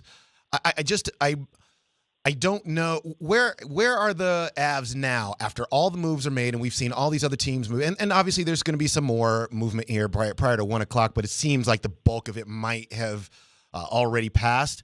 Where are they now in terms of the hierarchy of teams in the Western Conference to get to the Stanley Cup final? I mean, I still think that there's 5 teams in each conference that can legitimately win a Stanley Cup championship. Nashville made a weird move where they added Jason Zucker after it was like a signing trade. He signed a 2-year, $9.5 million deal with Arizona and then got shipped over to the Predators, which Zucker's at the point of his career where like he would be an ad for a playoff team. Nashville doesn't scare me in the West, but the top 5 teams, in my estimation, are certainly Winnipeg, Vancouver, Colorado, Dallas, Vegas. I think Edmonton got much better with their moves as well. But the Avs addressed the concerns they needed to. The biggest concern for this team over the last 2 years has been lack of a second centerman. And you won a cup championship with Nazem Kadri 2 years playing on a career year. And you tried to get through last season, obviously with the Landeskog injury, just hoping that like JT Compher could find a way to be your second center. You took a huge flyer on Ryan Johansson, hopefully returning to who he was at the beginning of his Nashville days, or what he was going to be after being a first-round pick with the Columbus Blue Jackets when Chris McFarland was the assistant GM when he was drafted, right? You took chances, but you did not make moves to legitimately address that problem on the roster. They did that this trade deadline. Like they saw what they needed to do. They saw what they were deficient at, and they addressed it. So I think they got better over the last couple of days. If they can get a backup goaltender, that's the last thing I think I need them to do. I would put them right now at, I think I'd put them second or third in the West. I think Vancouver's still the team to beat right now, but everything changes in the playoffs. They're an unproven playoff team at this point. I'd put Colorado either right behind them at number 2, or I'd put them behind Winnipeg because of the Connor Hellebuck situation there with the Jets. He's likely going to win the Vezina this year as the league's top goaltender. That scares the crap out of me. And they just continue to get better. They continue to get deeper on their forward group with Toffoli and Sean Monahan as well. So, I think they move up a spot or 2. And I think they've got a legit chance to win the Central. Raj, 2 one-word answers that I'm asking of you. Andy Lindahl last night on Kreckman and Lindahl, we spent way too much time talking about the dream of Sidney Crosby coming to the Avalanche. In the next several hours, is there any possibility, yes or no, that Sidney Crosby ends up in Colorado? No, and it makes me cry. But if you want to, and then the second one, as you talk to us from Cancun, Mexico, if in the event that happens, what is your celebratory shot while in Mexico if Sidney Crosby is indeed celebratory shot? Give me either a shot of tequila followed by a spicy margarita, or I'll do a shot of silver tequila, and then I'll have about 17 mojitos. Tequila it is. I'm a mojito guy. I'm a rum guy. Love it. Well, let's give you a reason to have 17 of them. That's what I want. Come on, Sid. Yeah, let's do this, Sid. Raj. I will streak down the aisle of this wedding in 2.5 hours if Sidney Crosby is an Av by the time 1 p.m. Mountain happens. I will have my wife take the video. It'll be gross. We'll blur it out, but I will do it. I'll walk down naked. All right. You heard it here first. You heard it here first. We got to get Chris McFarland to get Sid here. Come on, Chris. We have to get this done. Raj, we really appreciate it, man. Thank you so much. See you, fellas. All right, there he goes. Raj. Streaking. Wedding streaker. As a part of a destination wedding, being a wedding streaker, that might be unprecedented territory. I just want that to happen. Just because of one Sidney Crosby. Yeah. Isn't that amazing, the power that Sidney Crosby has? Right. He possesses so much power. It's the power. And with great power comes great responsibility, Sid. You know who no longer wants the power? Chip Kelly. How about that for a transition? I wanted to talk to you about this because you're head coach. I remember at the time when Chip Kelly decided to go from being the head coach at UCLA to being the offensive coordinator at Ohio State, I thought, what? Why? And then I thought it might have just been for who knows what reasons. I mean, you're going into the Big Ten. You're probably not going to win a lot of games in the Big Ten. That's a major conference. But he gave us a little window as to what he was thinking in terms of this move, and it has everything to do with how the head coaching experience is playing out now. I say it all the time, but the best part of football is football. And as the game has changed at the collegiate level, and we talked about that, I think the head coaching role has turned a lot more into being a CEO than a coach. And I understand that. And that comes with the territory. But I was at a point in time where I could make a decision on what did I want to do. Like, I really enjoy coaching. I really enjoy being with the players. I really enjoy the relationships you have when you're in a meeting room. I had not been in a meeting room since 2008. I became a head coach in 2009. As the head coach, you visit the meeting rooms. You're in there. But as you know, AJ, the head coach isn't in the linebacker meeting. He may poke his head in there and see how everybody's doing. It's this ability. Let me just ask the question straight away, which is how much has head coaching changed just even in, let's call it, the last 10 to 15 years? When I first became a head coach in 2016, end of 2016, going into 2017 season at Western Kentucky, that was before NIL. That was before the portal was wide open. You had the graduate transfer. It was starting to sweep college football, and you started seeing, these guys that had been in the program going into their fourth or fifth year that had graduated, and a lot of them had graduated in 3 years. And so you did have to spend some time, recruiting your own roster. But that was only like 20% at the most, 10% of your roster. Now it's 100% of your roster. Mm-hmm. And so even at CU, when I got hired at CU as the offensive coordinator, Carl Durrell had been a head coach at UCLA for quite some time, had been around the college and pro game for quite some time. And I think there's a lot of coaches, I'd say myself included, that they almost didn't want to fully adapt to this new world, this new normal, and keep football the main thing. Mm-hmm. Well, the problem is that football isn't the main thing. And Chip Kelly said it so eloquently, because when I was done with just 2 years of being a head coach at Western Kentucky, my next year I was an offensive coordinator, quarterback coach at Utah State.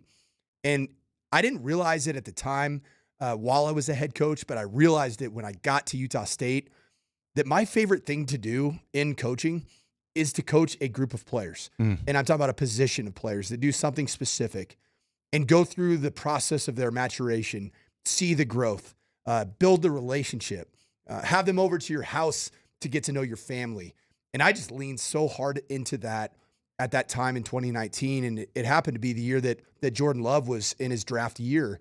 And just to even think about the relationships from that year, because I had a similar realization that Chip Kelly did. This is fun. Like, being a head coach isn't always fun, and you get compensated very well for it. I think way too well, to be honest. But you have to realize that you are on call every second of the day for anything that comes up, whether it be behavioral issues, arrests, and that stuff happens. And a lot of times it never sees the light of day. Yeah.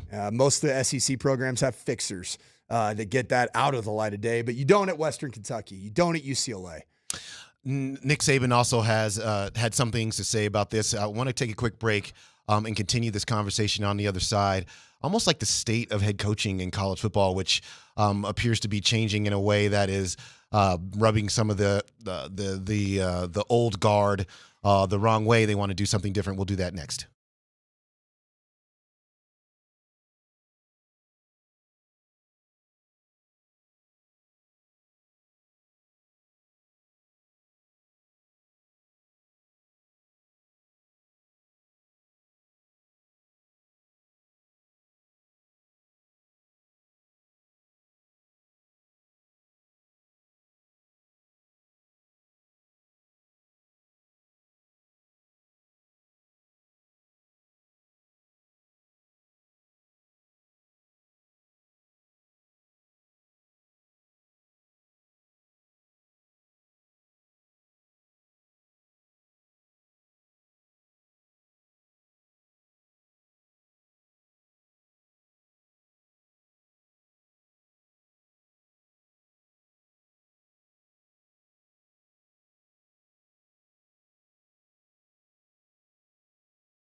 All right, we're back in the program. Chris and Coach here with you until noon. PhD takes over for us at that point in time. Hey, Nelly, do you have the train? Choo-choo train? Train kept a rolling. Aerosmith, not enough train for you? You need more more train. train? We want all the train. Give me more Train, Nelly. And not the band Train. Shucks, I actually was about to put on Drops of Jupiter. What a professional. Because guess what? Is there some news? Is there some news, Debs? There is some news. What is that news, Coach? Jared Bednar, Bedsy just confirmed that Val Nichushkin is back tonight against the Minnesota Wild, back on the ice. The long-awaited return of our own Val Nichushkin. On a Friday, Val Nichushkin back in the lineup. And not only that, Middlestat, Walker, Trenton, Duhaime all will play tonight. They're all going to be on the ice. So the Avs, let's get it. Let's ride. You can go so many different directions with Train. You could get a little Ozzy Osbourne, get a little crazy Train. You could. I mean, there's so many different routes you can go. But I think that we've established that Val Nichushkin. That's Val Nichushkin's theme music. By God. Nah, man, it is. Come on, ride that train. Oh, my gosh. Well, it's very exciting times here for the Avalanche, who've been really waiting for a lot of players to get back and acquired some new ones as well. And so can they put this all together in a real way and make that run that we all want? So we will start to see that unfold tonight. Tola Def from the Twitch line, so second line tonight. Drew in, Middlestat, Val Nichushkin. Oh, yeah. Pretty good stuff. That is good. So, yeah. Could get weird. I like it. It's going to get really weird. Like the Avs are going to have like four legit lines. Like they're going to be legit. What happened to the Roaring 20s? They still around? It's going to break them up now. We got to break them up. The Roaring 20s, the Roaring 20s line really is the thing that it gives you the most hope because like those guys played great together and hard. Yeah. They skate hard. Right. And it was necessary because of the guys who weren't playing.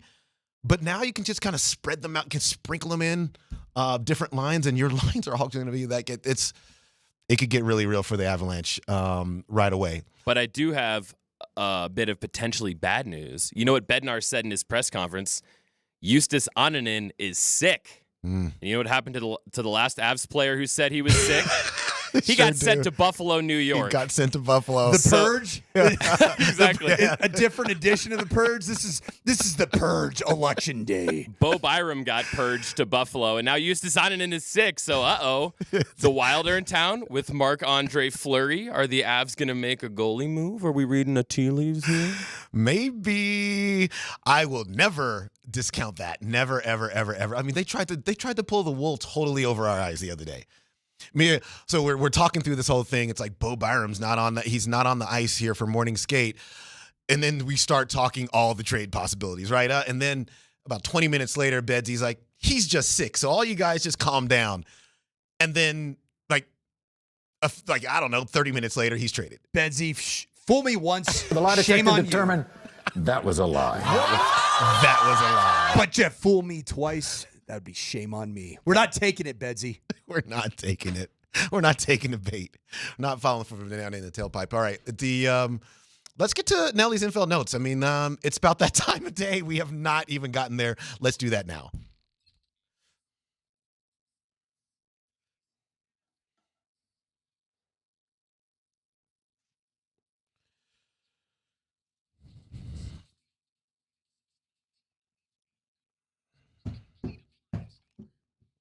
All right, 11:26 on a Friday.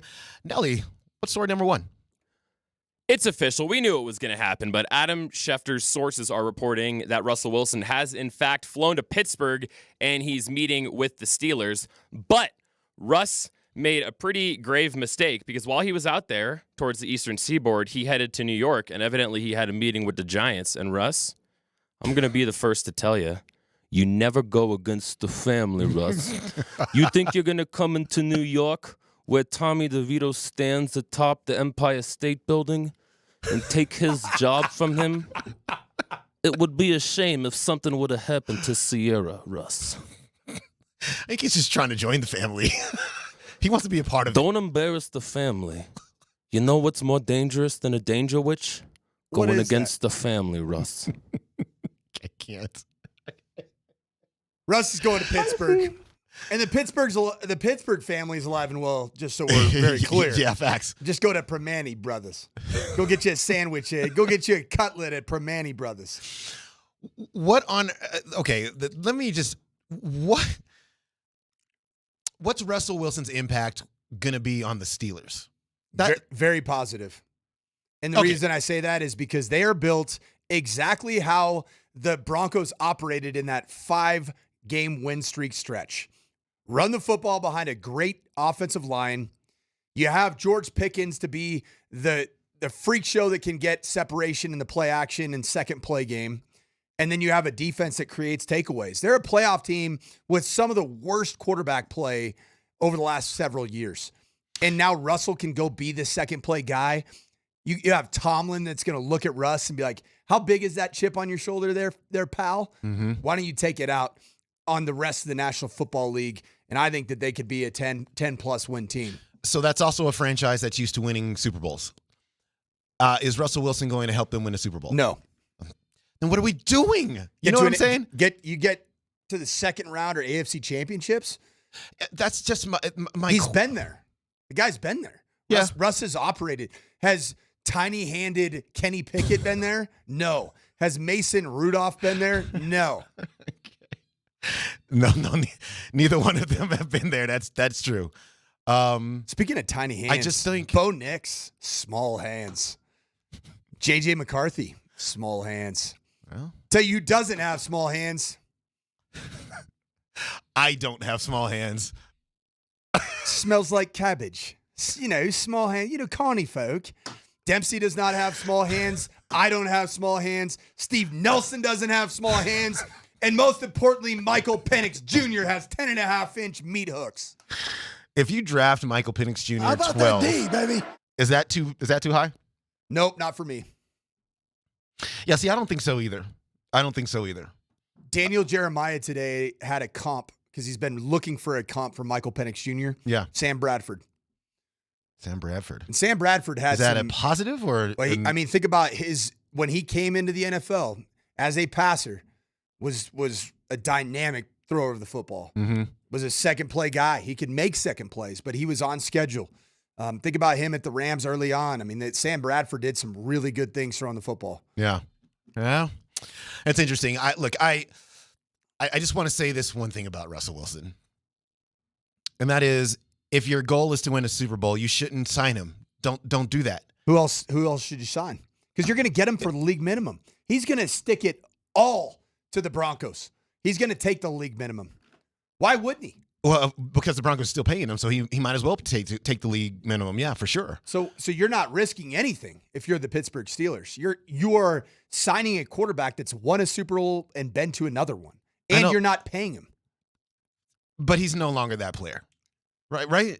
I think he's that player if it's built around the run game and playing great defense and allowing him to go freelance and find some open guys in the second play. He will be a major upgrade over what they have in the building. Those two guys stink. No, I'm with you on that. I'm very, very, very, very skeptical as to Russell Wilson's ability, even in a scenario that's advantageous to him, right? You just described the run game. They have two good running backs there. You got Najee Harris and Jalen Warren. Yeah. And those guys can tote it. I guess we'll find out. We'll find out. He certainly is meeting with him. All right, Nelly, what's next? For my NFL draft note today, it's more of a question for you both. And actually, that quarterback conversation was a perfect segue.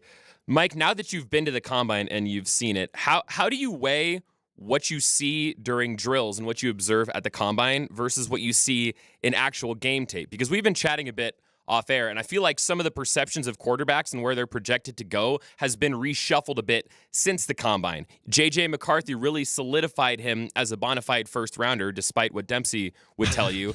And you said that Bo Nix played his way deep into the second round by some of his throwing drills. So how do you take everything you saw and kind of make sense of it all? Well, you don't you always start with the film, and the film is always going to matter the most. Now, there's going to be questions that arise from the film. So an example of that question that arose for me was, does J.J. McCarthy have the arm strength to be able to make the outbreaking throws outside the numbers? Yeah.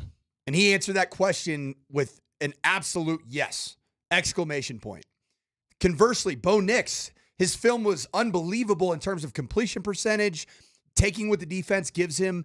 But the question on him was, why are so many of his throws under 10 air yards? Well, then you go to the combine and you see him throw the ball down the field. You see him make some of those NFL throws that are going to be required on third down. And it wasn't good. Yeah. His arm strength did not match. And so then you start saying Oregon did a very good job of coaching to disguise the deficiencies Bo Nix had.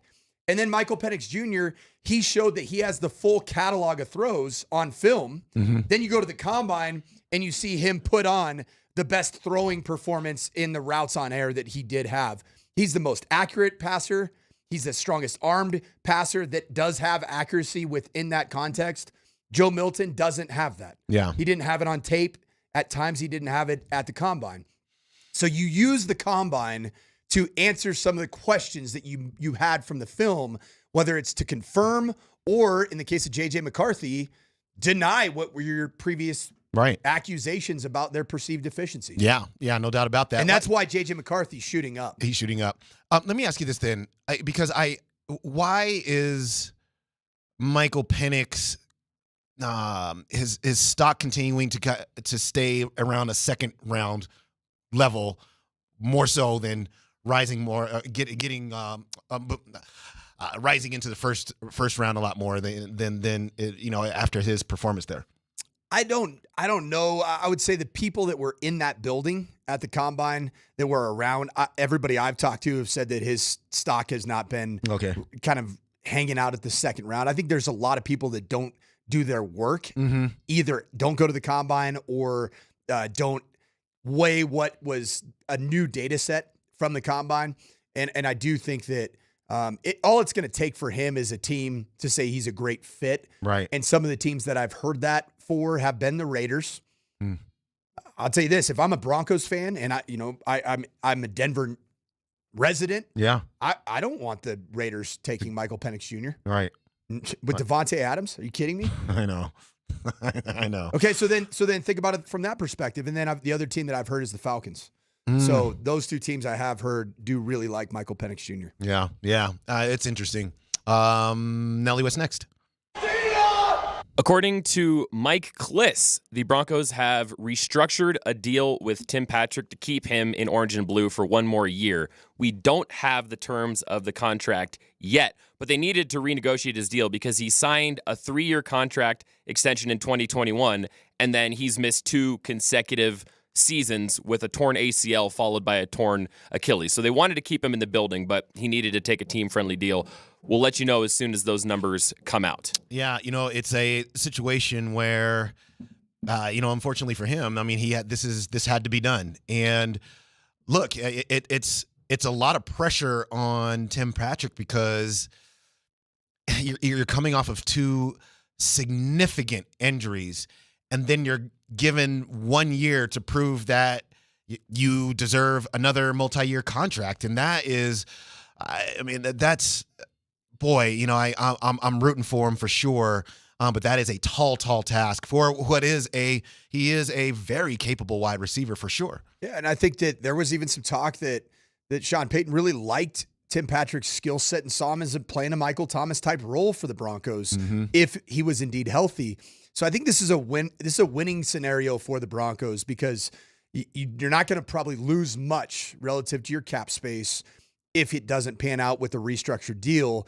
But it would be a tremendous bonus and a very needed bonus for the Broncos to have a healthy Tim Patrick that could ultimately end up coming back with a vengeance and return to the player he was in 2021 and 2020. Are we looking at Tim Patrick and Marvin Mims being the principal wideouts for this team? Probably most likely. I mean, I just think that if Cortland Sutton, he does command the market value, I think that's going to be hard to keep him in the building. I think that Jerry Jeudy, there's got to be frustrations mounting, and I think that. So I don't know what you could acquire with the limited cap space that you're going to have. Yeah, it's interesting. That room is due for a makeover. I guess it wouldn't be a surprise if they drafted a wide receiver or a pass catcher of some point of some ilk in the draft. And that's the good news, is that this is a wide receiver heavy draft class, and then Brock Bowers is sitting around at 12. Yeah, I'd say that's a potential generational talent that does something that very few tight end prospects in the history of the draft do so well, and that's to get those yards after catch. You would have to do it. I think you have to do it. If you did that and missed out on your quarterback, how devastating would that be? I think you're probably punting, literally and figuratively. You're punting a lot for the next 2 years, but you are punting probably to maybe even the 2025 season before you might be able to hit a quarterback. Whether you acquire one through free agency, 2026. My goodness, because you're still going to be cap tied in 25 with the Russ Wilson hit, and you don't have the player. You have the money. You have the fiscal responsibility on your cap. Mm-hmm. And I just haven't yet seen the quarterback yet in the 25 college draft class. Which is why I think that's what my fear is. It's that, okay, so you got a great tight end and you have nobody to really throw it to him. Fine. You could say next year we'll do that, but is the quarterback class going to be as good, or, have the kind of depth that you need, to have somebody that you're going to join that you're going to draft and will be maybe a franchise player for you. I don't know that we know that individuals in the class of 2025. So then you're looking at the class of 2026 or free agency. Because in 26, You should, if you're doing the full purge and you're getting everything back to where you're at a cost-controlled roster situation in 26, then you could attain the services of a quarterback. Now, to argue even what I said, and Andy Lindahl and I got in this last night, is Brock Bowers as a first-round tight end draft pick. Didn't the Broncos just do that a couple years ago? Yeah. Noah Fant. And Greg Dulcich. Yeah, I mean, you've done. Noah Fant was a part of the Russ deal, so you never got to reap the benefits of his services. Yeah, you ended up going out and getting a quarterback anyway. Right. So if you do have a quarterback that as Sean Payton called, fall in love with, that's available at 12, then I do think that to be competitive in the next 2 seasons, you gotta go get one. Nelly's NFL Notes are sponsored by Mile High Appliance. We are Colorado's most complete local appliance store with locations in Denver, Louisville, Littleton, Colorado Springs, and Glenwood Springs, offering every major appliance line and brand. MountainHighAppliance.com. We got a basketball team that needs to get a victory this weekend. We'll talk about that and wrap this up in a moment.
Oh, Coach loves this one.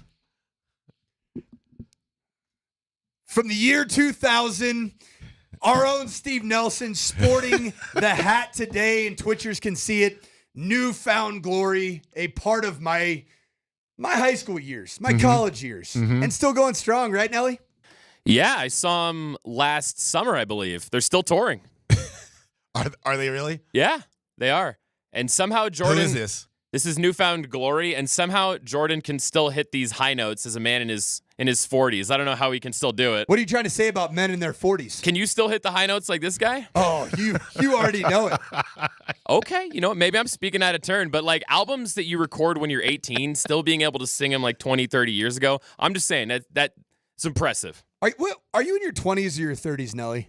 I'm in my 20s for less than a month more, so I'm getting there. So when you say somebody in their 40s, like you're talking about like somebody really old from your perspective. No, I'm talking about Jordan like Pundick. Really old. The members of Newfound Glory are in their 40s. I'm keeping it real. That is how old they are. I'm just spitting facts. Coach, are you dragging me into this conversation? I didn't really want to. You're in your 40s, right? Yeah. Okay, good. All right. Still. I didn't know if it's 30s, so. Oh, okay. Checks in the mail, my guy.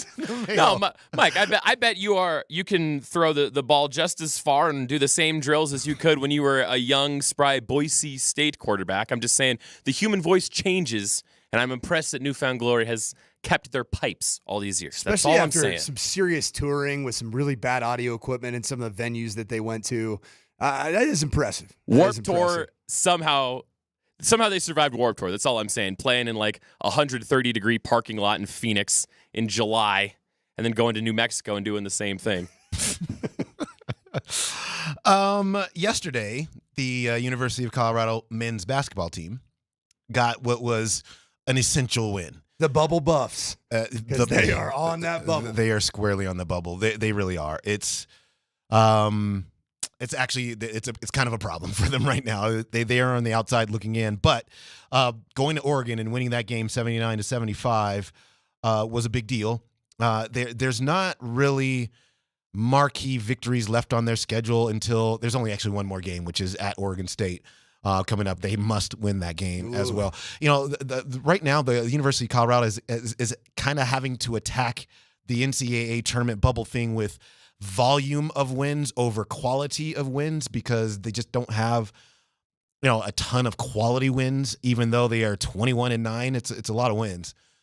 Just not over teams that are moving the needle for them, unless they get into the Pac-12 tournament next week. And take down an Arizona, take down a Washington State, and that's really the only two teams that you can. What has happened to the Pac-12 in basketball? It's not good. The Mountain West is much better. It's the conference. Yeah, the Mountain West is much better.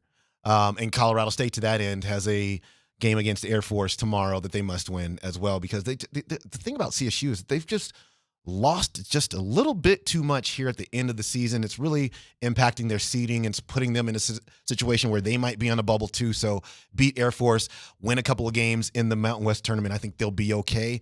Colorado, I think, needs to make a run in the Pac-12 tournament. They're capable. To be okay. Yeah, they I are. mean, certainly capable, but like you said, I mean, the quantity is there, but the tournament has to be your quality. Mm-hmm. It has to. Yeah. And to guarantee that you're in, you gotta make some hay. Yeah, you really do. Because it was a good game against Oregon, fun to watch, but frankly, like as a tournament team, that game shouldn't have been that close. Yeah, because you're better. They're just better than that team.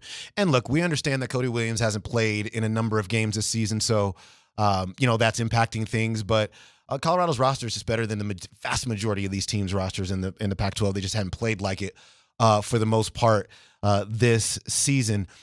Meanwhile, the Nuggets get a big win over the Boston Celtics coach, and 7-1 since the All-Star break. The Nuggets have now beaten LeBron James, Stephen Curry, the Boston Celtics. They're beating all comers right now, and Still in third, though, in the Western Conference, because these teams at the top continue to win games, Minnesota being chief among them, but a really, really nice win for the Nuggets yesterday. It was. I do think that there is a premium placed on getting the 1 seed out of the West. Mm-hmm. I do believe that. You're not going to catch the Celtics to get the 1 seed overall to guarantee home court advantage, but I don't know if it's going to matter. I think the West is where you really want to guarantee that you're going to play majority of your games, the greater percentage of your games at Ball Arena. Yeah, I agree. And look, Minnesota's going to lose Karl-Anthony Towns for the foreseeable future. He's got a torn meniscus. I believe it's in his left knee. And he's going to have surgery on that. Now, look, the early reports are he's not expected to miss, say, as much time as Joel Embiid has been missing, which maybe says to me that he tore that completely and they're just going to scope it versus a full repair, which then you got to stay off that leg for a number of weeks before you can get back doing anything on it. Karl-Anthony Towns and I we're twinning because I am a left torn meniscus guy. Yeah. Yeah. And it's just a nagging deal. It's not, it's inflammation management. It's pain management. it just stays with you. Yeah. And he most likely is going in and just getting, some of the frayed edges of that meniscus trimmed, which still you're just not necessarily the same. Yeah. Yeah. I've had that same surgery. A scope on my right knee for a torn meniscus. Thank you, Matt. Nothing wrong with saying we. It's our team. It is our team. And they are playing really, really well.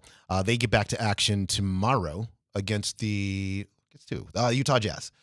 A random 8 o'clock game, Coach. Randomly, just on a Saturday. They're not on national TV. Neither one of the two teams. So usually when I see an 8 o'clock game like this on a Saturday, I'm thinking one of the two teams is on the second of a back-to-back. Well, we know the Nuggets aren't because they're not playing tonight. And Utah's not. So it's just a really rare occurrence where the game is at 8 p.m. on a Saturday on a one-off. Meanwhile, the Avalanche tonight against the Minnesota Wild are going to have pretty much everybody. Val Nichushkin is back. We couldn't be more excited to see him back on the ice. The debut of Casey Middlestat. Yeah. Debut of Sean Walker. It's it's must watch tonight. Yeah. It's going to be fun to watch what this team starts to become because they already have their core, but just watching the reintegration of Choo Choo, that guy. That's right. And then see what Middlestat does on that second line. Yeah, I mean this has got to work. This Middlestat thing has to work. I mean, they have been searching for it too. It feels like forever, since Kadri left, and it was, you just tried to slot guys in and hope for the best, and they have not found any success in finding the successor to Kadri yet. And so hopefully Middlestat can fill that, and we'll start to see some of that take form tonight against the Minnesota Wild, which means it's going to do it for us on this episode of Dempsey and Company on a Friday, on a snowy Friday. Is it still snowing? No. Looks like it's not. Hot off the presses. Yeah. Correction to all of our listeners. What? Saturday's game is a 7 p.m. game against Utah. Coming in from the boss, Dr. Kevin Shockey. You sure about that? I listen to the boss. I mean, you're kind of the boss of me because this show is your namesake, but the boss is the boss, Kevin Shockey.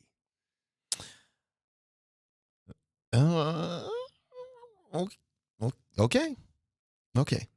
All right. My Nuggets calendar must be wrong. It continues to say 8. You're in Central Time. It's okay. Your head's in Central, not a problem. ESPN.com, 7 p.m. The boss is right. Take that L on the way out. You put that in your pipe, you smoke it. Do we have the take the L on the way out from yesterday? I will add it to my board because we need the original Take That L. We need the new Take That L. Any L's that Boston takes, I will have that ready for next episode. You know what I say, Michael Malone and Nuggets? Keep giving Nelly all the L's to record, capture. Let's just keep giving all the teams. Utah, you've been a pain in our side, right? You've been a thorn in the side of the Nuggets. Yeah. Give them an L on their way back to one of the worst cities in America, Salt Lake City. Instead of Broncos country, let's ride. And every winning press conference was take that L on the way out and then stand up. take that L on the way out. All right, that's going to do it for us here. For Coach Mike Sanford, I'm Christopher Dempsey. Steve Nelson, we love and appreciate you. I will streak down the aisle of this wedding in 2.5 hours if Sidney Crosby is an Av by the time 1 p.m. Mountain happens. I will have my wife take the video. It'll be gross. We'll blur it out, but I will do it. I'll walk down naked. Sid, we have balls in your court. How many more? We have 1 more hour to make this happen. 1. Come on, man. Come on. All right. Have a wonderful weekend, everyone. PHC is next. We will see you on Monday.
And here we go. Inbound, 4 seconds left for Denver. Murray from 29 feet.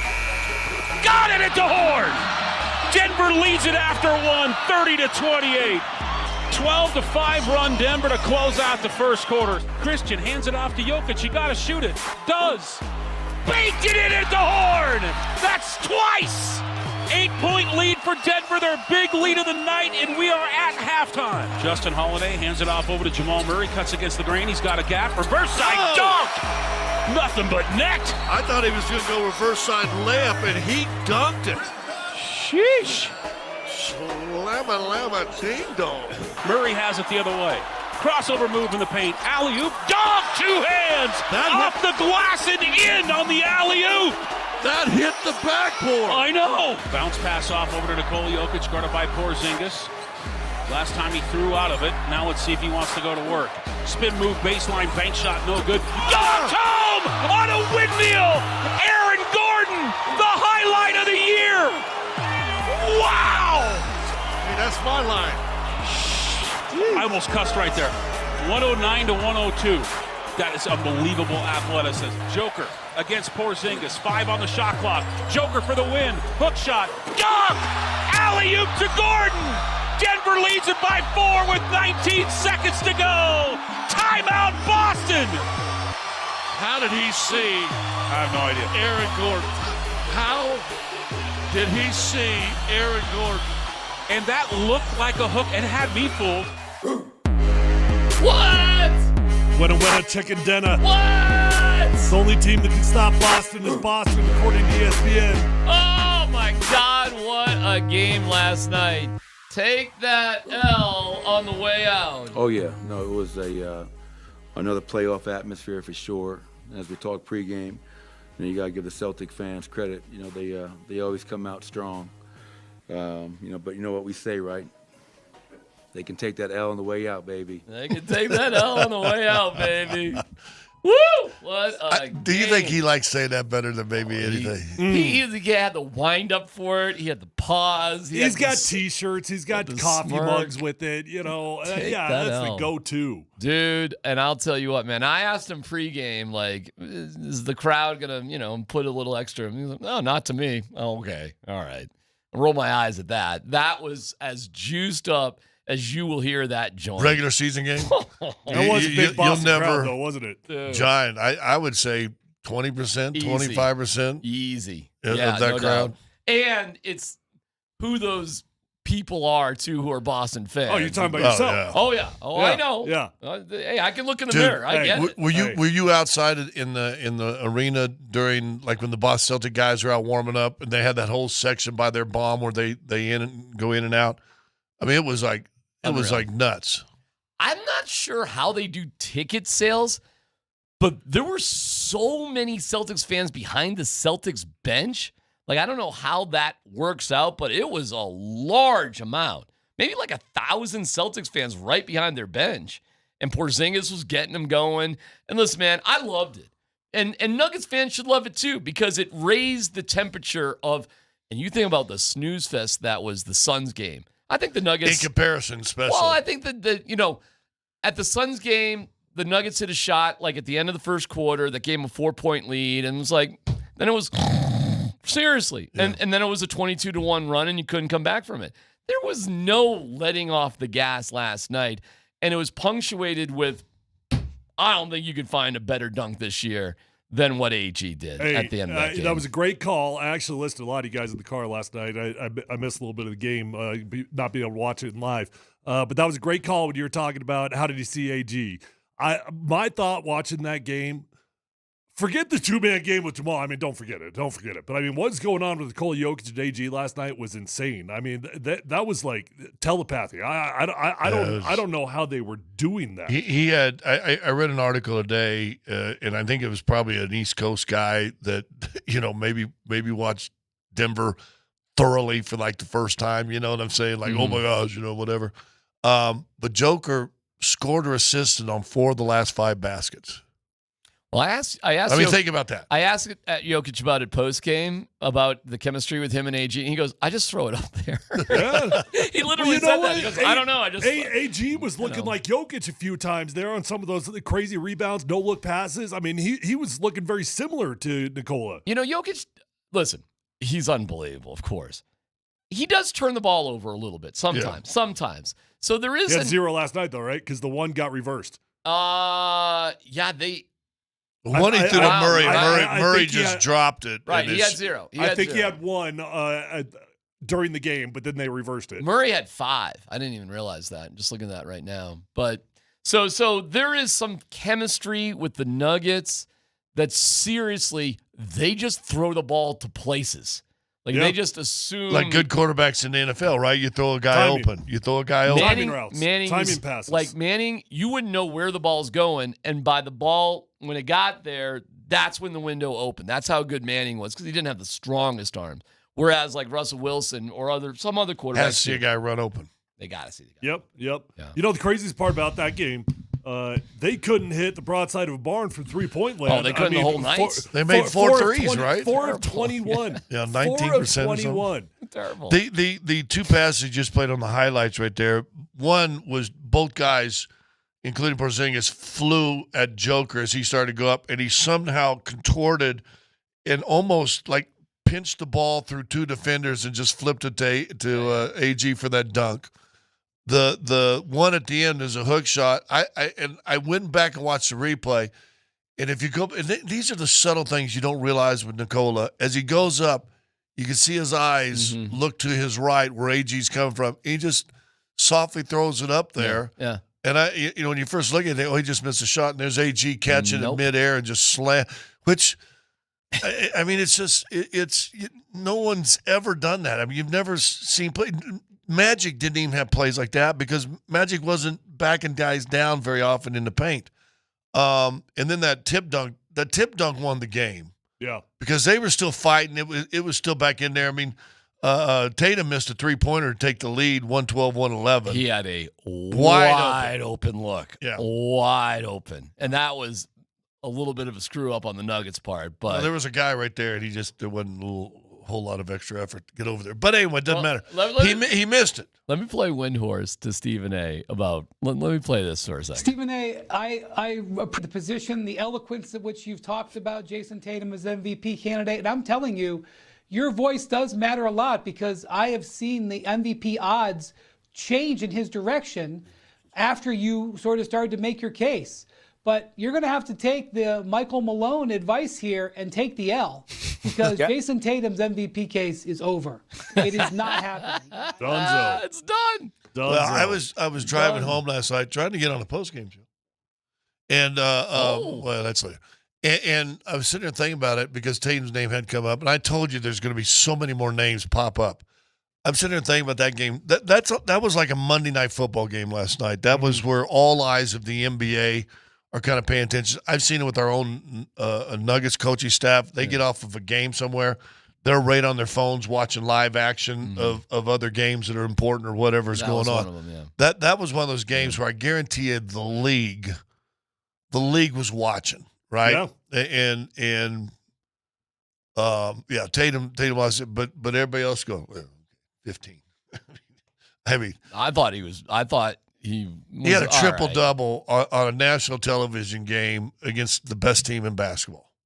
Yeah, it wasn't even close. I mean, hey, flowers to Jaylen Brown. Holy cow. I mean, he was fantastic. Dude. But Tatum, you know who should be better too? Porzingis should be better. He's good. But How he should ugly be is better. that dude's shot? Pretty good, I know, but he shot puts that thing. It just shot looks weird. He pushed shots to 3, kind of a set shot push shot. Porzingis is Porzingis, and he should be so much better. But he's a pure finesse guy, and he's a shooter. He's not an inside guy. I talked to their coaching staff when we were in Boston, or somebody from their organization. And this year the coach is trying to get him now. You get pick and roll switch right to the block. If you noticed, he did that a little bit more. I thought he spent more time trying to get to the paint.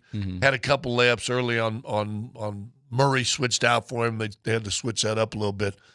But he is a pick and pop pure shooter guy. That's his MO. They're trying to get him more physical inside. But defensively, I guess Shaq said it at halftime. I don't know if you got that sound, but Shaq, I guess, said at halftime, said Porzingis can't guard Joker. Got it right here. Here we go. You got your eye on the Joker. Yeah, Chuck and I was wondering how Porzingis would guard the Joker. Roll the tape. Chuck, I got 2 words for you. Too little. Latvian lasagna. Latvian lasagna. He can't guard that man, Chuck. Nobody can guard the Joker when he's playing like this. Listen, Joker's the best big man in the league. Very smart, takes his time, plays at his own pace, will shoot over you. Right here, recognizes the double. Looking for his teammates right there. These guys are make a great pass. He trusts his teammates. They know what to do. They're going to make him look good. But again, right here, nobody can guard the Joker. Porzingis is supposed to be him, but because he's getting his Latvian lasagna dish ate out, pause, can't do nothing with him.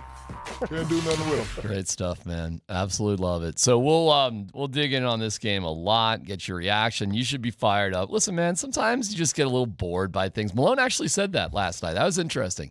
He goes, last year we got bored. And I hate to admit it, and it drove me nuts, but last year at the end of the season we got bored. After they went up 5 games on Memphis, after they blew Memphis out at home. Yep. And he goes, he was worried about would they be able to focus. That ain't going to be the problem this year. So far. Now you got 2 games, let's be honest, before this last kind of big road trip, you got 2 games you should win, Saturday and Monday, right? Utah's like 9-20 or something on the road. They're terrible. Yeah. And then, I think Toronto's like 10-19 or something. Yeah, you should win the game. These are Saturday, 2 Monday. winnable games. You got to put if you want to get the first seed, which is now available to you. Yeah. Then you got to win Saturday and Monday before you go on that road trip. Because then you got the following Wednesday, you got Miami in Miami. That'll be a tough game. Then you got to come all the way back across the country to Austin, Texas to play San Antonio. And then you go over to Dallas. Dallas is still a good team. And then you got to go all the way up to Minnesota. I mean, miles covered. This is a hell of a trip for miles covered. Last big one of the year, though. But it's the last big one of the year. So you win these 2. You got to get selfish at home the rest of the way. No doubt about it. Okay, well, plenty of time to talk about this today. The Avs having their skate. We'll see what the lineup is. We'll look for news. We got anything right now? Oh, we got some. All right, we'll give you the latest news on it. We do have news about it, so we'll get to that to you. And Payton Watson is going to join us in about 15 minutes. Sweet. Nice. Talked to him last night in the postgame show. I cannot believe he is the same age as my youngest son. And I love my younger son, but he could take some maturity lessons from Payton Watson. I'm not even talking about the athletic stuff. I'm just talking about being a grown-up. Is he the best shot blocker that Denver's had since Camby? See him go over the top of Joker's back to block that one. I asked him about it. He goes, I was a little scared because he didn't know how he was going to land. He goes, and I didn't want to hurt Jokic. Yeah. All right, anyways. Lots of great stuff coming up here today. And the Broncos have made a move with a receiver that I think is a little surprising. So plenty of details coming up on PHT here on 92.5.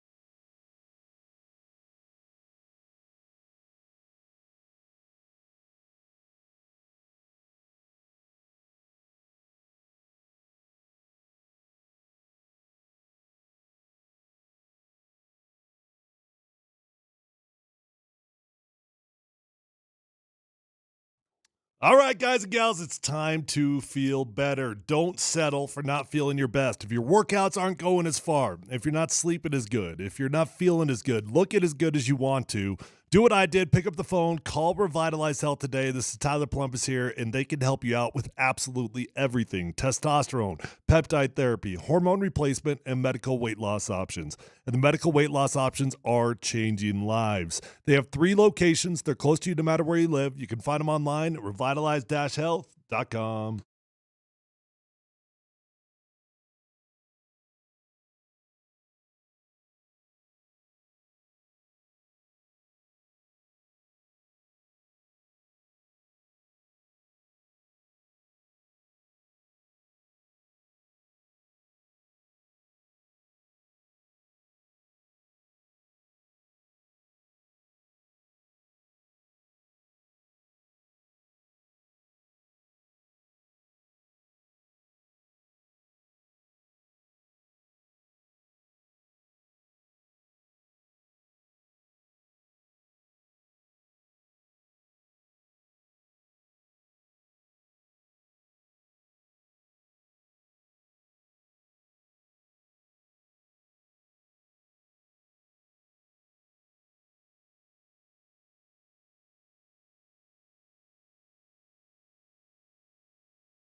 Val was out there and red as he. He's good to go tonight. Yeah.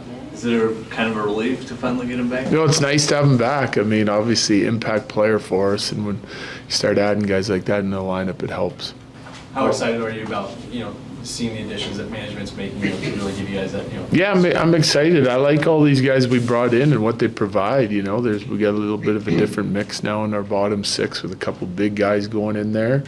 And obviously Middlestead, I think, can be a difference maker for us too. So Walker on D brings a nice skating game that, sort of fits our style. So I like all the guys we brought in. Yeah, it's pretty wild what's going on. Our guy Connor McGahee from Morning Skate, the Avs weren't done with Middlestead and Walker. They also picked up Brandon Duhaime and Yakov Trenin. So these are fourth line guys. And so the Avs have done an incredible remake of things. And Nikolai Kovalenko's team on the brink of the elimination in the KHL, that could be another guy that they have the rights to that they may bring over. So not only is it frontline depth, but it's back-end depth as well. So which we talked about yesterday. And Val's coming back. Val will be back tonight. You will just see a radically different team tonight than you saw on Wednesday. Radically Just different. wait till we get Sid. Sidney Crosby? Yeah. Just wait till we get. You think things look different now? Wait till that happens. We got 37 minutes to see if that goes down, I suppose. Yeah, so we got about 36 and 30 seconds, actually. I wouldn't hold your breath on it, but, hey, you never know. So the Avs have, hey, man, they were active, really active. You're going to see a completely different team tonight than you saw on Wednesday. Crazy. So here we go. Well, and a team that got real active before their last cup run in 22. That is, boy, it's exciting having the trade deadline this late, isn't it? It's great having it this late. And the trade deadline could not have been any more fantastic in 2022. So high expectations on this one. It feels a little bit different because this one does feel like it's changing up the chemistry a little bit more than last time, but it's a more exciting addition, and I can't wait to see what this looks like. That's going to be a trip just going into the locker room later. It's like, who are all these guys? Well, you got in 22, right? You brought guys over that were pieces like second, third type line guys, fourth lines. If you look at Cogs, who was as big of a pickup as anybody. You got a 2C kind of the year before that was kind of rounding into chemistry with the rest of the team. This is now, can you get 2C and whatever third-line defenseman, maybe a second-line defenseman, can you get them now going now? I mean, you got 19 games, right? Is it something like 19 games left to get which you would think that should be about the right amount of time, right? Yeah, I think so. Because I always look at the NBA and the NHL season, I don't try to judge a team till they play 20, 25 games. Well, you got about that 20 mark left. So here we go. Yeah, we got actually 18 games. So, but whatever. I mean, hey, it's in that ballpark. And you get Val back. That's like picking up something new. And I wouldn't expect perfection tonight. It wouldn't surprise me if there's just a little this is a bigger change. This is definitely going to take a little bit of time to get it all together. And Val, I do expect Val to just kind of come back, right? Like when you get one of your own guys to come back, I don't expect that to take any time. I got to be honest, I'm more excited about getting Val back than any of the additions. Well, he's been practicing with them too for the better part week and change, so it's not like he hasn't been around. We touched on this yesterday, and you want me to tell you what I'm really kind of excited about, and it's not a big announcement, and really, other than us talking about it with Connor on the show, is that you have open or what's it called? Not voluntary skate, optional skate. Optional skate. Yeah. You have optional practice too. It's about the same 5 guys that go to optional practice.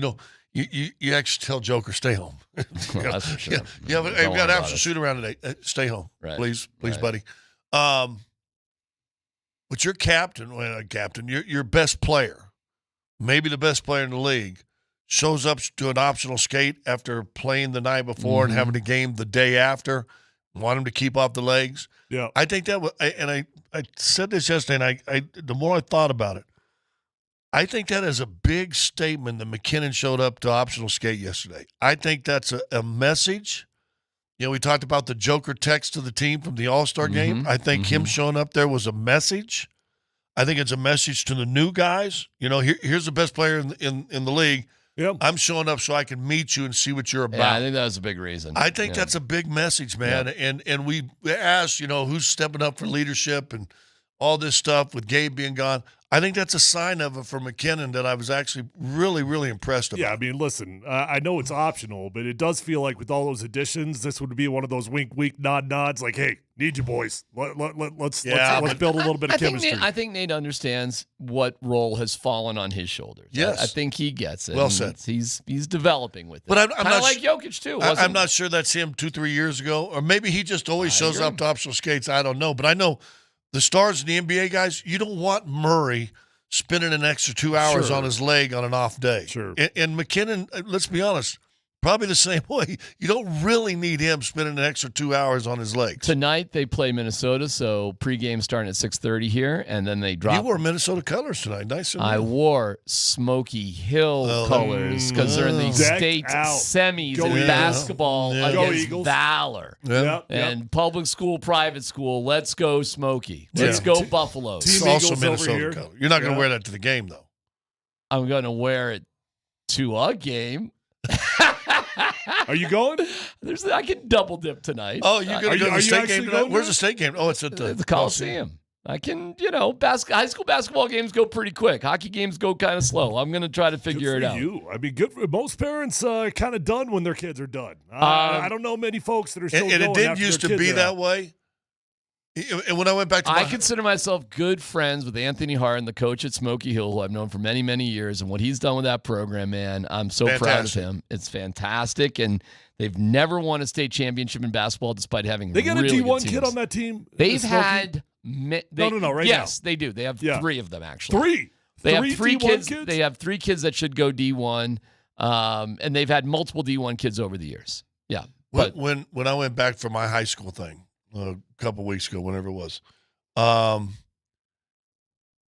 first guys when I went to the game and went up to where they had seats saved for me, whatever, blah, blah. These 4 old dudes, one of them was my 8th grade coach, who was one of the greatest coaches I ever had my entire life. 8th grade, so don't tell me influence at a young age doesn't have. But it was these same 4 old dudes that got to be in their 80s now, and they go to every home game, especially like a Friday night. Mm-hmm. But I'm thinking that's a small town thing. And they've been going to games since I played. It's a thing. I mean, that's like 50 years. Yep. They've been going to game, and they come and sit in that crowd. You got a small community, though. And that's what I'm thinking. Yeah, but that's great. Like when the high school. What's the other game? Thunder Ridge and who? Eagle Crest. Eagle Crest. Oh, Eagle Crest and Smoky. Oh yeah. Okay. Don't think that would be a hell of a matchup right there. Oh man. I mean, we have had that's a neighborhood war. That is that is the backyard brawl. I gotta be careful because they've really had real brawls. So I don't want to encourage that, but yes, it's a heated rivalry between those two schools. Okay, we're gonna have Payton Watson on here in a second. Dan, at some point, Payton Watson is what right now for the Denver Nuggets? A key cog that a lot of teams come playoff time may sleep on. I think he could be a CB of last year. Yep. You know what I'm saying? A real big piece to this team come playoff team because listen, you see the skill set more times than not. He joins us right now. Payton Watson is on. Hey, Payton, we really appreciate your time. Congrats on a huge win last night. How'd that feel?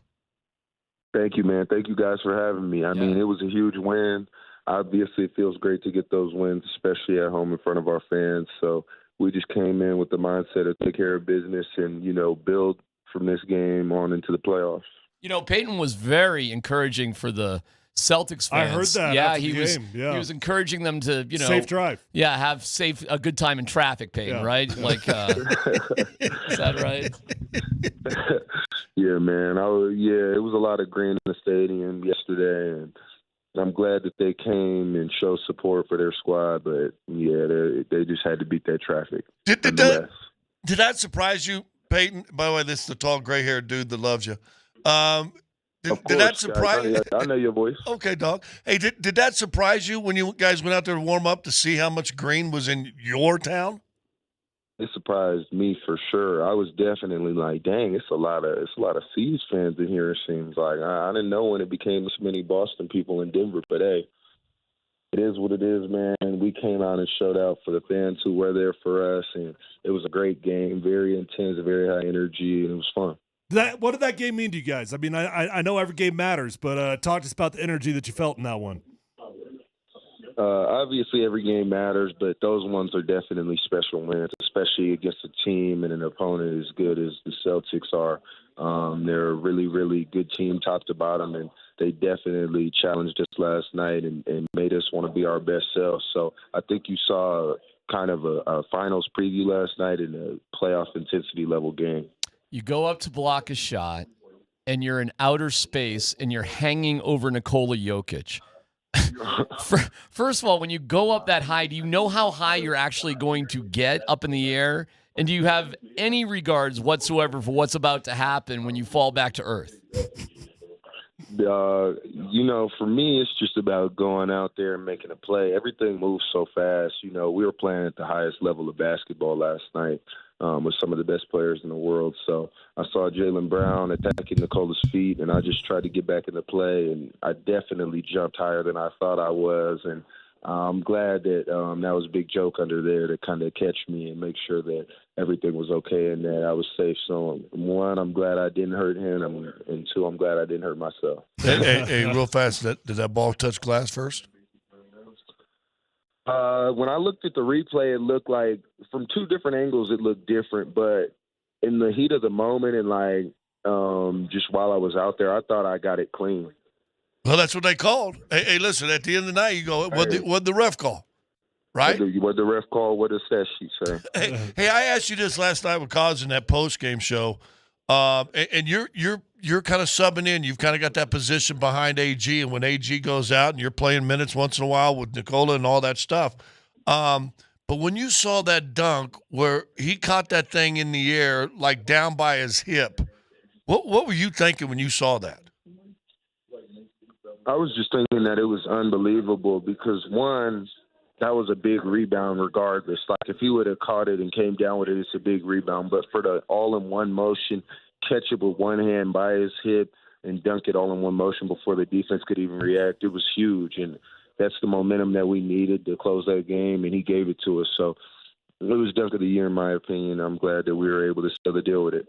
Payton, I know Nicola's really taken a special interest in you. I don't know, by the way, congratulations on a fantastic commercial. Yeah, fantastic. I mean, that's a good friend to have when he pulls you around on that. That's awesome. But talk to us about what that relationship looks like with Nikola and how he has invested in you. That relationship means a lot to me. I try to cultivate it as much as possible because that's the cornerstone of our franchise, and he definitely helps me in a lot of ways, both on and off the court. So that's definitely something that I try to nourish, and I talk to him a lot and just get his overall thoughts on the game and what I could do better and how I could better compliment him. So I'm glad to have him in my corner. Obviously, there's no one better to have, and I'm excited for our growth. I don't know if you noticed this, but I noticed this last night. And listen, you struggled. You missed some threes in that Phoenix game. You might have missed your first one last night, but you hit the one. The first guy that came to you, and he might have been the guy that passed to you, was Nikola Jokic. And to me, I'm like, okay, he's missed some shots, and you'll admit him right now. Shots you feel you should make. Uh-huh. He's still going to throw it to you, and he's the first guy over there to tell you way to go. Did you notice that? Absolutely, and that meant a lot to me. As soon as I freed up and got open, no hesitation, he threw me the ball, and I knew I had to hit it. And that just did a lot for me and my confidence, because even when I'm not necessarily knocking down shots from three, because I was knocking down everything else pretty much. My mid-range jumper was flowing. I was finishing it well. But when our best player and one of the best players in the world has that confidence in you to continue to feed you, it just does – you know what I'm saying, amazing things for me and my self-confidence. So I'm so glad that he trusted in me in that moment and that I was able to deliver. Payton Watson is our guest. Payton, You're 21 years old. Now, this kills me because I've got my younger son who is the exact same age as you, and he just got his car towed because he didn't know the notice from his apartment that you got to move your car. So me and his mom are like, I cannot believe we got to pay $75 for his damn car. He's playing college sports, college baseball player. Uh-huh. And then you are you. And I'm like, I'm looking at you not as the basketball player. I'm looking at you as the human being, and I'm like, Payton Watson's parents must be a lot better than me and my wife at being parents. And I do wonder where you get your sense of maturity and accountability from. It almost feels like you were setting your clothes out like the night before when you were like 12 years old. Like there's just something about you. Do you probably don't even realize how mature you are, but I wonder if you could reflect on that and maybe talk about how you were brought up and how you are accountable to yourself like that.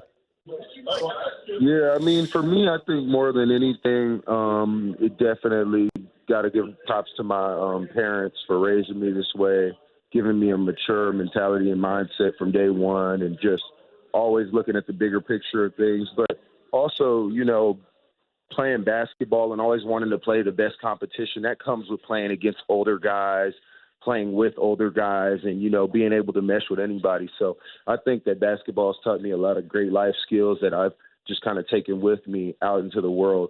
But for me, more than anything, it's just about going out there and, you know, handling the task at hand. You know, this is my job.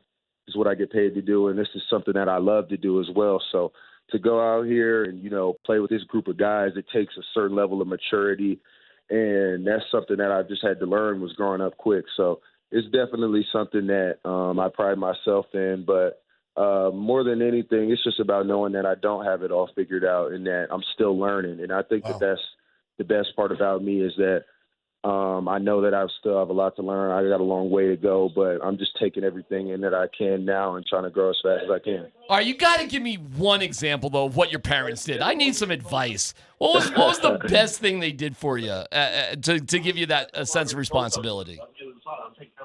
I'll say one thing that they would do when I got to a certain age, my dad used to have me and my little brother every Sunday morning. He would have us go out and mow the lawn.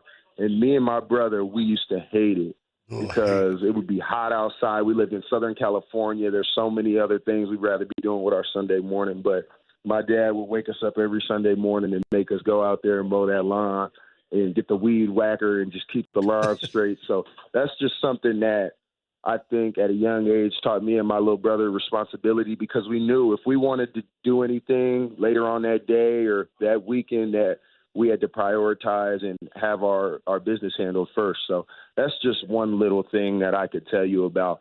But my mom and my dad have both taught me so many things that have contributed to me being the young man that I am today, and I couldn't be more grateful. So, yeah. I got to meet your pops. Has he been around? I haven't seen him in a while. Yeah, he's been in L.A. watching my little brother a lot and supporting him. My little brother goes to Fullerton JUCO, and he just won MVP of his league. So He's been doing amazing. Of course he did. He's a young killer as well. Great prospect, 6'5" point guard. So I'm looking forward to his growth and his development as well.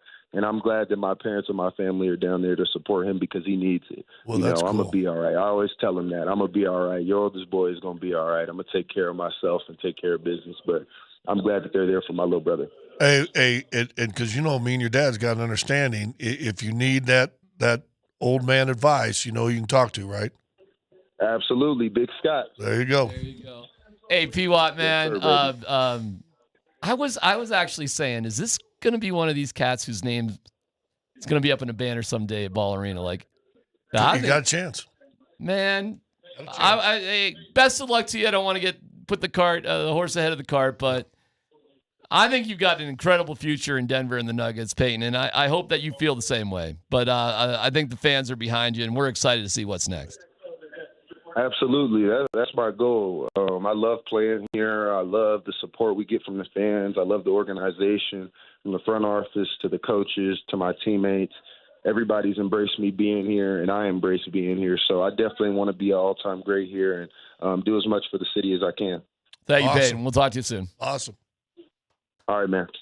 I got a rule God, I screwed up. I never had my kids mow the lawn. See, there you go. I'm not joking. That's because you didn't know how to tell them how to mow the lawn. I am not joking. I really screwed that up. And I had this ridiculous lawn. And you wanted to do it? No. Are you like Mike Evans and you have to do the lawn? No, D-Mac hired another high school kid to mow his lawn. I hired one of their teammates, one of his high school teammates to do it. You know what's no joke? I really did.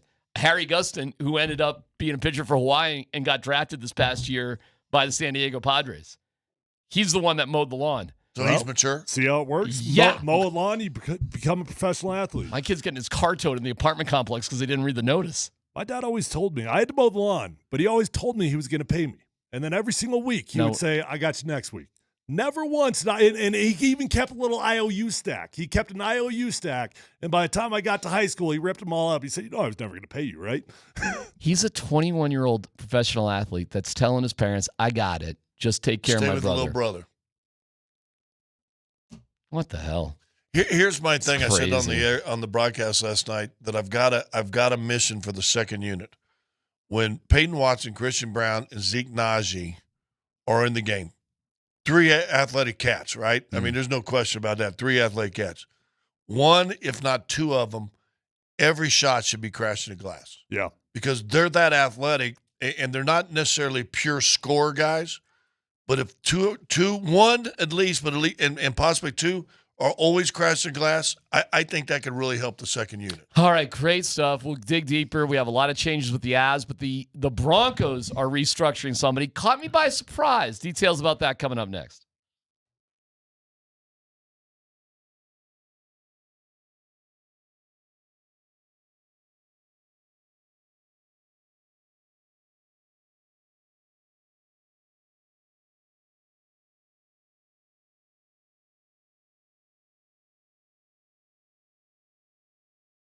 Hey, what's going on? It is D-Mac for Premier Heating and Air. Premier, the name says it all. I told you the cold weather wasn't done. Not quite yet. It's still March. But they are Denver's premier heating and air professionals on the Front Range with their $49 furnace or AC tune-up, $1,000 trade-in towards new systems, 0% interest financing, and much more. They are the best. My guy Reed from Premier was out at the game last night. We were chatting it up. And, yeah, I'm in the process of selling my home right now. And I think about all the amazing work Premier's done for me over the years. Listen, there is no doubt the home is more efficient, will save you money, and just is nicer to live in. And a big reason is because of Premier.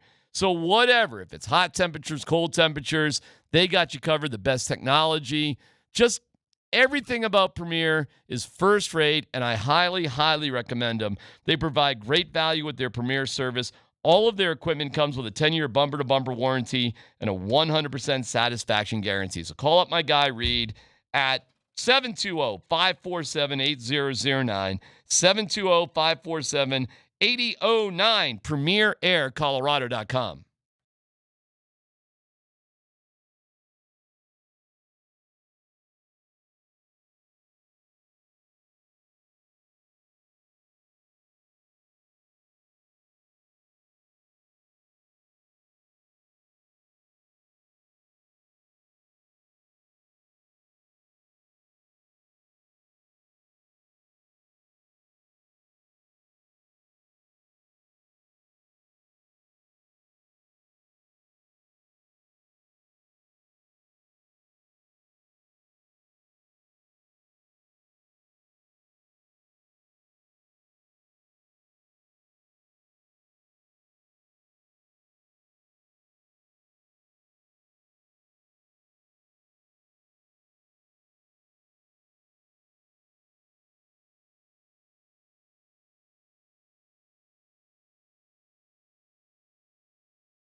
And the next play, it's a touchdown from Locke to Tim Patrick.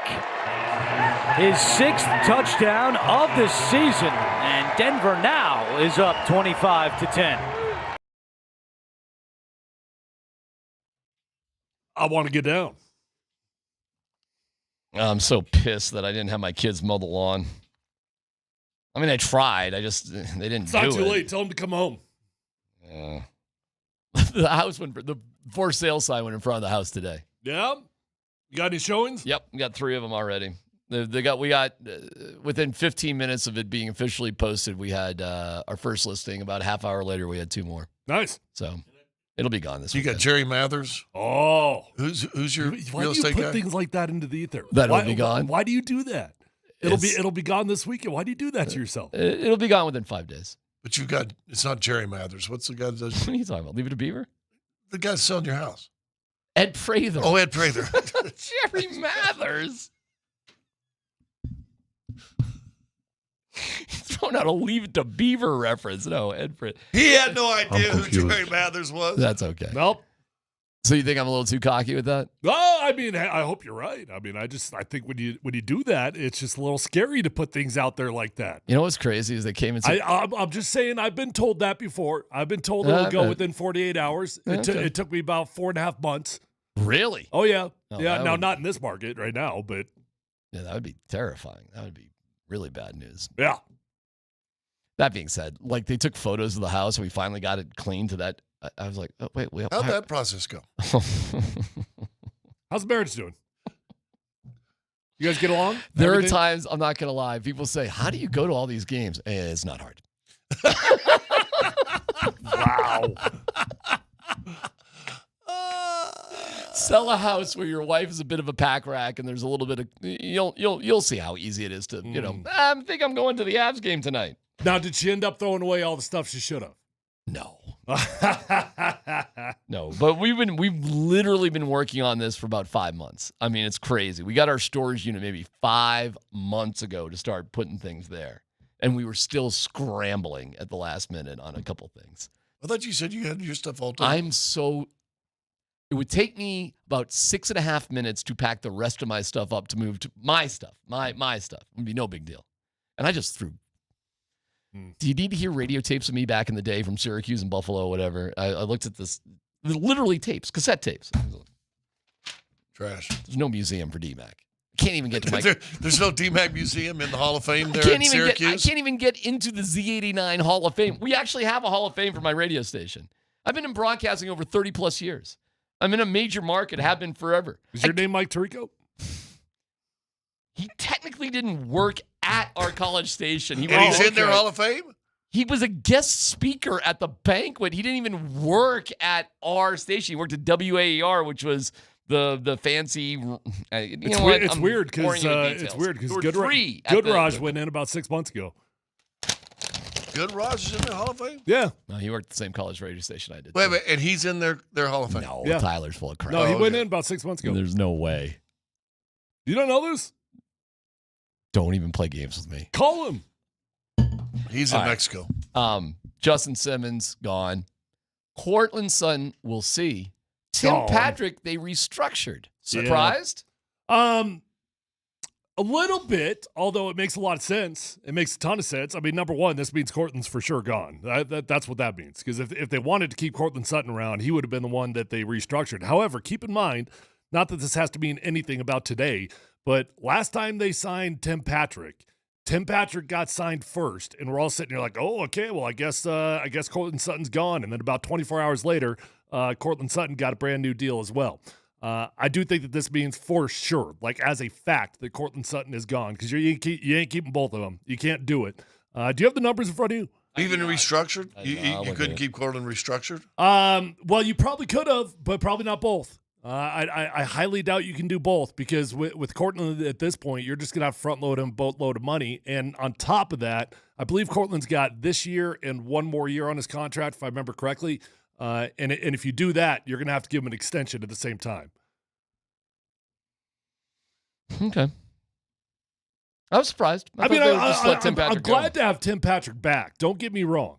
Tim Patrick, my favorite line with him is, name a time that Tim Patrick's ever let you down. You can't do it. It's never happened. I mean, he has just been rock steady hands, just catches every ball that comes his way. When he can get on the field. However, It's I been will 2 say, years. he's definitely not a number one wide receiver, and he's coming off a big-time injury. So I'll be very curious to see the numbers when they come out. He's coming off a big-time injury 2 years in a row. Yep. That's Is it 2 years in a row? Yeah, it's been 2 years in a row. He hadn't played. ACL and Achilles. Oh, the ACL. They were both training camp, right? Yeah. Yeah. So that's the interesting thing. I thought initially they said, well, Tim Patrick, because you don't know what you're going to get, you're just going to have to waive him, which might be tough on him. He's going to have to try out and play probably, right, and run for a lot of teams.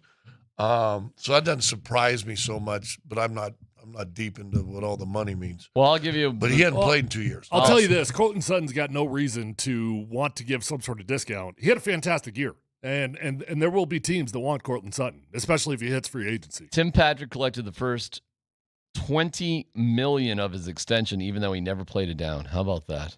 Wow.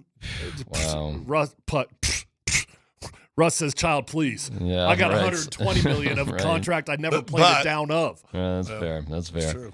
He's scheduled to collect a non-guaranteed $10 million 2024. His new deal, I'm reading from Mike Liss, his new deal will be for quite a bit less, but his payout is not immediately known. So we're not sure. So I think he's counting his blessings that I can try to make this thing a go. I've got a lot of money already, and, it keeps me here. Maybe you get him for 5 per. Maybe you get him for 8 per. It's definitely a big step down for him, but that's probably the realistic range of what he's looking for. Think about this also for him being offered this. He's been hurt for 2 years, ACL and Achilles. He knows the doctors here. He knows the training staff here. Yeah. He knows the people that's been rehabbing him here. Right. Everything is here. Get some upfront money, and you made, what'd you say, $20 million and hadn't played in a couple of years. Great. So Generational wealth. He's got it in his back pocket. He should be good. Yep. Now I can stay with the people that know my body and maybe can make sure I get through training camp next year healthy. I think he's looking after himself rather than chasing the dollars, basically, by agreeing to this. And, hey, good for him, man. I'm glad. I love Tim. I think he's a great dude. I think he's got a lot of potential, and it's a good comeback story. We got to get a wide receiver, though. I mean, that's the bottom line. The Denver Broncos got a whole lot of holes on this team. How about the 12th You pick? do not have a true number one wide receiver, because I'm assuming Courtland Sutton's all but gone. And if and when that happens, man, I'm not sure what you're going to do. I mean, you are really banking for the 100th year in a row that Jerry Jeudy will figure out how to play football. No, on ESPN they were just doing a story about trade partners for Jerry Jeudy. ESPN was just doing that. Yeah, that's the team putting that out there. Okay, fine, but they're going to try to do. It's going to be Mims. Mims is supposed to be the guy, man. No, he's not. Well, hold on. Yes, be careful in the way you define the guy. Guy. Number one guy. Mims is not supposed to be the guy. I think he's going to be the guy next year. No, maybe by default, but that ain't the way it's designed. Mims, Tim Patrick, and you never know if they bring back KJ Hamler under some sort of deal. No. Mims is. I don't know. I don't know what to tell you. I mean, I love Mims. He's exciting. He's far from a complete wide receiver right now. And if we're banking on that being our number one wide receiver, we got problems. We have some We got problems anyway. Oh, yeah, problems. If you're going to find out if Mims can be a number one receiver, this is a year. Well, fair enough. Honestly. I mean, fair enough. Michael Penix has some interesting things to say about his coaches and where he sits, and we will go into the Nuggets. What an amazing game with the Nuggets. No dumb questions. All still to come here on PhD.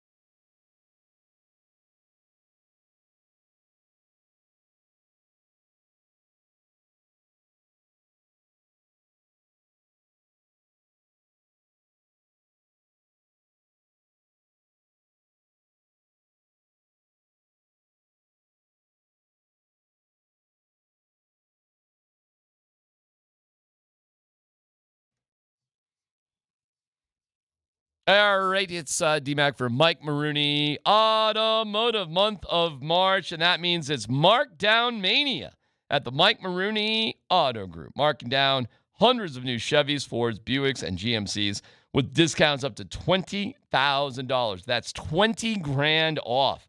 Or get financing as low as 0% APR for 72 months. Great deal. And if you're looking for even a better deal on a quality pre-owned vehicle, Mike Maroney is marking them down. They've got a great selection of economy cars, family cars, luxury cars, trucks, and SUVs. And listen, every vehicle they sell includes a money-back guarantee and free delivery anywhere in Colorado. I'm a customer. I'm proud to say I bought my vehicle at Mike Maroney Ford Longmont. Go check them out. But you can also visit Mike Maroney Buick GMC in Boulder. Fantastic. Mike Maroney Chevrolet Buick GMC in Longmont. They got you covered. For all the details, simply go online to MikeMaroneyColorado.com. That's MikeMaroneyColorado.com.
Funky Friday.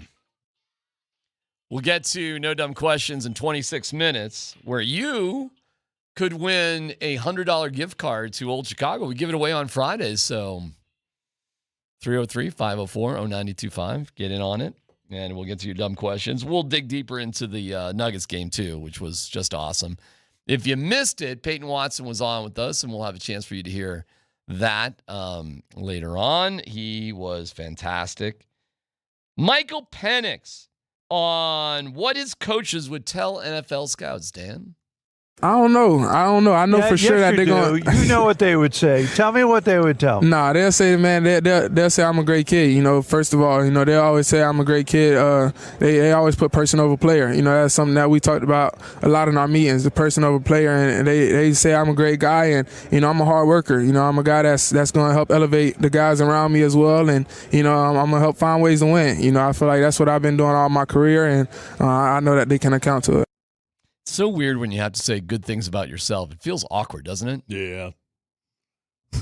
They'd always ask me, like, during the combine process, like, what are you best at? What is your best asset? I'd be like, well, I'm pretty athletic. But if I admit I'm pretty athletic, does that mean I'm not strong? I don't know. It feels like the ultimate trap question of all time, you know? I don't know. I mean, how much do you promote yourself? How much do you not? How humble do you stay? How much do you brag? What do you do here in this process? Seems weird. Yeah, listen, it's almost like a beauty contest, isn't it, right now? I mean, and it's looked at, okay, look, the throwing motion, your conversations, blah, blah, blah. I don't know. It's a unique process that these guys are going through, and it'll be like the last time they ever have to really go through it. Yeah. You know, because when it comes to free agent, if they're not a slug, if you're a slug, you may have to sell yourself again. But if you're not a slug, you're never going to have to sell yourself ever again. This is it. Definitely not a quarterback. Are you kidding me? Once the tape's out there, tape's out there. You know, Michael Penix is going to come back with rave reviews in terms of the human being. I do know him a little bit personally, not very well, but you know, I got that kid that played out there and got to know him a tiny bit. He reminds me a lot of Payton Watson. He really does. Like just incredibly articulate, very well liked, insanely hard worker.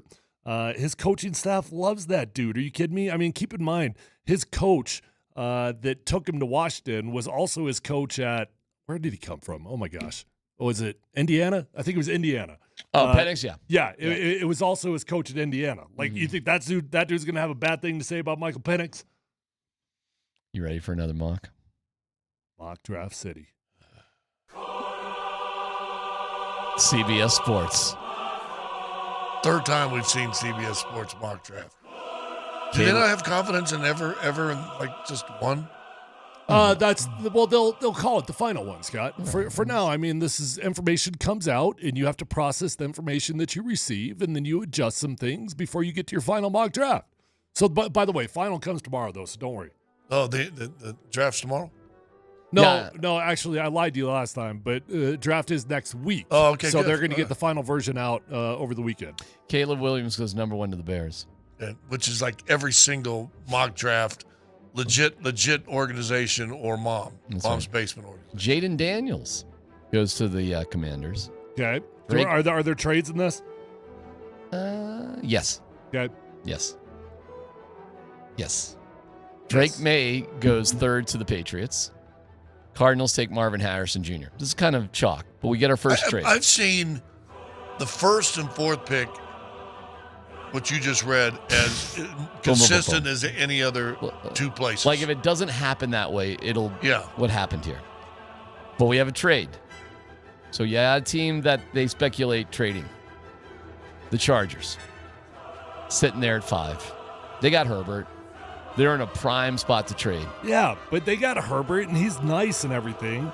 But J.J. McCarthy is the best quarterback in this year's draft, according to their head coach. So they can't be satisfied with Herbert. Well, they just did a trade with the Vikings, and the Vikings take J.J. McCarthy. So the Vikings go from 11, one spot in front of the Broncos, to 5. Meaning... with he ain't going that high. With the Chargers, he's not going that high. Would the Chargers do a deal with the Broncos or not?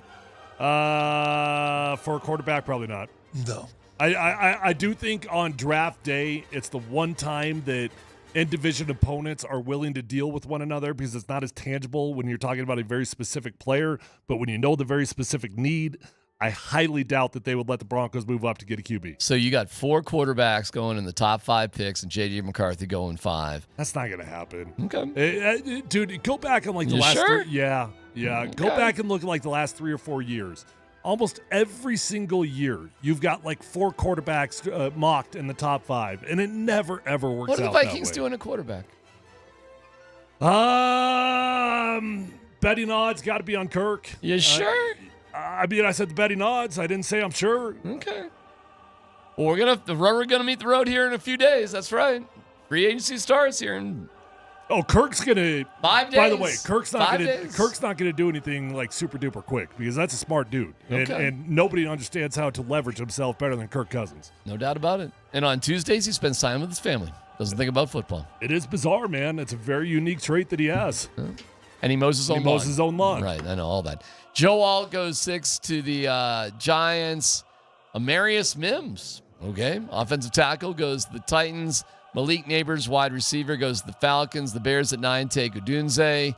Talise Fuaga goes 10 to the Jets. 11 now would be the Chargers. They take offensive tackle J.C. Latham. So that just leaves you Penix and Nix on the board. Who are you taking if you're the Denver Broncos? Alabama cornerback. The tight end from Georgia. Who would He would be there. Brock Bowers would be available in that scenario, as would Dallas Turner and Jared Verse, 2 of the better pass rushers. Who would you take? Dude, it would be really hard to pass up on Brock Bowers. I'm not going to lie to you. That's right. You'd be there in this scenario. Who would I take versus who I think they would take? I would select Michael Penix, but Bo Nix looks like the easiest schematic fit for Sean Payton's offense. So you would not take the top pass rusher or the top tight end? I would not take the top tight end. I would love to have Brock Bowers. I would freaking love to have Brock Bowers. But I don't need another first-round tight end right now. Scotty? I think. Can I move back and select Brock Bowers? Do whatever you want. Because here's what I would love to do. I'll see where Brock is in Here's this what would be this amazing, world. and of course you can't do this because you can't count on it. I would love to move back from 12 to 14, whatever. Okay. Pick a number. Uh-huh. Move back from 12 to 14. Pick up another pick. Maybe it's late first round, early second round. Select Brock Bowers, and then pick up Michael Penix in the second round. That's what I would love to do. Oh, my God. I'm going to throw up.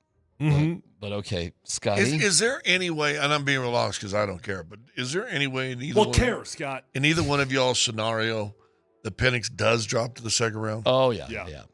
You think there's a chance? Oh, absolutely. If you look at the aggregate of these mocks, he's never in the first round. He's not a first round guy these days. I'm changing my mind. I'm going to say no. If all the quarterbacks are off the board and Michael Penix is sitting there at number 16, Seattle would be nuts not to take him. Hometown kid, everything that goes with it, they'd be nuts not to take him. This mock has the Broncos taking Dallas Turner, who's a freak show pass rusher sort of guy. And wow. Listen, if you're not going to take a quarterback and you can get Bradley Chubb, hopefully Von Miller. I hope. He profiles a lot more like Von Miller than Bradley Chubb. He's small, 6'4", 252. So Chubb was big. Chubb was like 280 or something like that. This is one of your favorite drafts then, right? I hate it because it has the Broncos who needs a quarterback just sitting on their hands while somebody moves up to 5. So, no, I hate this draft. Is it just first round, the mock? Yeah. Okay. Yeah, and they don't have Penix or Nix going in the first. They have Brock Bowers going as deep as 18 to the Bengals. I mean, dude, I get it. I fully understand the hesitation of the fear of them not being around, but that's not your fear. That's the fear I would have. Oh, I'm sorry. I apologize. They have the Raiders moving back to 30 for Penix. Yeah, see, that's what They have the Raiders coming back into the draft at 30 for Penix. Okay, well, that adds up. That makes a lot of sense. I'm telling you, though, I get the fear of not wanting to do it. I have no problem selecting to do it in the second round like you do. That would be the most ideal situation. You could pick up a tight end, like a dude like Brock Bowers, and get a quarterback like Michael Penix in the second round. Now, the problem is, the only reason I would do it is not because of your fear of commitment to him. The only reason I would not do it is my fear of will he actually be there. Yeah, Well, so, that's I the see. problem, too. Right. And it goes back to me. I don't see how Penix, whether he's a second-round grade or not, gets out of the first round. I think this scenario with somebody jumping into the 30s is like the Lamar Jackson. It'll be too tempting for a team to see the free fall of Penix and Nix, and I do think one of those guys would be scooped up. But Nix late. makes it out of the first round in this one, huh? He makes it out of the first round in basically everyone. His stock, I don't know what's gone wrong with him, but his stock is plummeted. I don't see any mocks these days that have Nix going in the first round. None of them. So I don't know. And our guy Mike Sanford, he's got a noodle arm. He's not the guy. Broncos are going to pick him. They're going to pick him. He may be available in the third round, bro. Do the math. Watch the film. Realize what Sean Payton wants out of his offense. Bo Nix does not have a great arm. He's not the dude that is going to be trying to throw the ball down the field all day long. He's a dink and dunker. He throws the ball over the middle of the field. He plays within the pocket. He is like, I could easily see Sean Payton falling in love with him. What round? 12. Okay. I mean, that. The 12th round. Well, we're not talking. Wasn't that stink? Yeah. They used to go that deep. Yeah. I think he was 10, but it was something like that. Yeah. Back in the day. Oh, wasn't Mecklenburg way down there too? Listen, if they had that many rounds, you would have been drafted, Tyler. That's right. All right, let's get to the Nuggets from Shut your face, Scott. And we have no dumb questions coming up, too.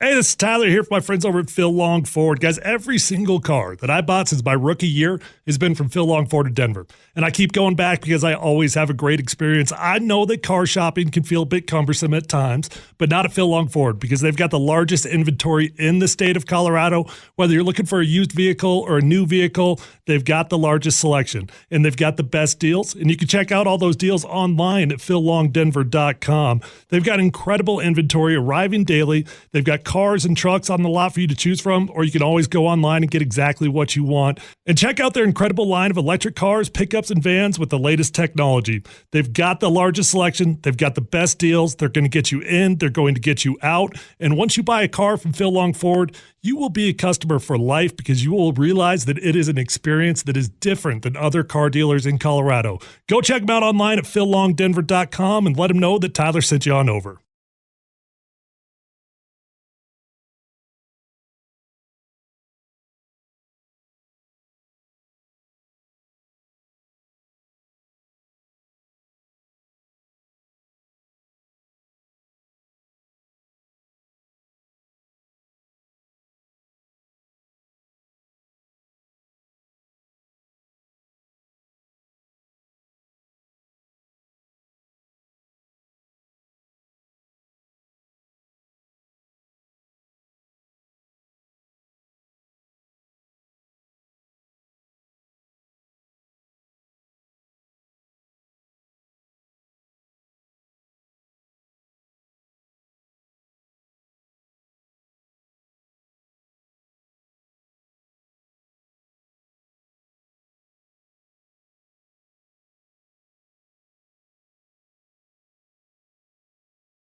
Murray has it at the midcourt circle. Nuggets need a basket. Bounce pass off over to Nikola Jokic, guarded by Porzingis. Last time he threw out of it. Now let's see if he wants to go to work.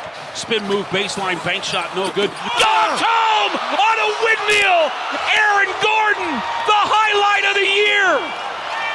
Wow! Hey, that's my line. I almost cussed right there. 109 to 102. That is unbelievable athleticism. Oh yeah, no, it was another playoff atmosphere for sure. As we talked pregame, you got to give the Celtic fans credit. They always come out strong. But you know what we say, right? They can take that L on the way out, baby. Wow. Take that L. A lot of Celtics fans there. Lot. And they all suck. Every last one of them. There are a lot of them there. I saw this really cute couple, husband, wife. He's wearing Celtic stuff top to bottom. She's wearing Nugget stuff top to bottom. They got like a 3-year-old kid. Kid had a Jamal jersey on and a Celtics beanie on. And I'm like, that is... Surprised they didn't throw it out for the hat trick. Should have thrown it out on the floor. Throw the kid out? Yeah, the floor, the hat, like the Red Wing. You know what? I will say this. You know what it got me? Because I walk out in the crowd there because we're way up in the 260, so I'm walking out. And tons of Celtics fans. It was generally peaceful. Everybody's waiting for the escalator, walking down the steps, and everything's good. Celtic people talking with Nuggets people talking with Celtics people. I mean, it was really cool. The only trash talk I heard was at halftime in the bathroom, and one of the Nuggets fan goes, "Hey, what's the score at halftime?" Oh, there it is. That's the family I was talking. Thank you, Dan. Nice pull. There you go. Look at that. See? That's a confused kid right there. Yeah, but he's got a Rocky doll. He does have a Rocky doll. I think Mom's winning that. Yeah, though. Mom's winning a little bit. you got a Rocky doll, you got a Nuggets jersey, and a singular Celtics cap. Yeah, Mom's winning, and Mom's holding him. Yeah. Good fall, Dan. But I was sitting there going, this is rather peaceful with this many people going out. And I said, and I've been to a Patriots-Bronco game. It ain't peaceful. I mean, that's ugly. Well, our sales manager, Dan, I don't think I'm talking out of turn here. He said a Celtics fan took a swing at him last night. Shut up. Yeah? Well, come on. What happened? He said he was... I know Dan was at fault, but well, what you happened? know Dan was talking trash. Dan said he was wishing him well on the way out. Hold on. Dan was in the box, right? I think this happened in the concourse after the game was over. Yeah, but here I haven't heard the story, and I do want to hear it. I'm sorry. There's not much of a story. He's in the concourse, and he's wishing the... No, this wasn't a random dude in the concourse. This was a dude that was about 2 rows in front of the box that he was talking trash on. He went Brittany Mahomes, and he probably sprayed some champagne on him. I don't know. Dan's talking about... I can't remember last time. Oh, our guy, Tommy Hammonds. Did you see the first shot? I did. He made it, went in. Dude, did you see? It did go in, but did you see how? Yeah. That was the exact same shot I had. The exact same shot. He almost... hit the front of the rim. Yep. Hits the back. Touch. Nice little touch, and it rolls back in. Now, real fast, what I told you yesterday, is he big? Yeah. Oh my God, he is. He looks like he looks like he's in good shape. He looks like he goes to the gym and lifts all the weights. Yeah. And he's got like a thin waist too. Yeah. Like I told you, he looked like a guy that'd be like an NFL tight end. I guarantee he has more players or people come to him. Jay, did you play in the NFL? Yeah. Yes. Yeah. But I laugh because like the advice was, don't leave it short.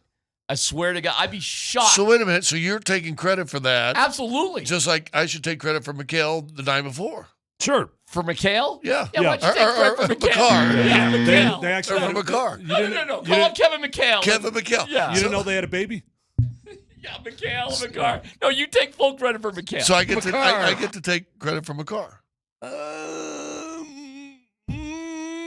Listen to the show. Hold on. Finally, someone was honest. He goes, you know what? He's probably right. He probably does listen to the show. Well, I guarantee he listens to the show. Yeah, you're probably right about that. Yeah, good point. We had a dad in Finland take credit one time for calling out a player. Yeah. And I believe after he got called out the next game, that worked too. Biko had like 2 goals Well, and he 2 did. assists. And Right? then on his dad's podcast the next day, he said, "See, I did my job." There you go. When Tommy hit the front and hey man, you gotta give it just that little extra boost, just a little extra.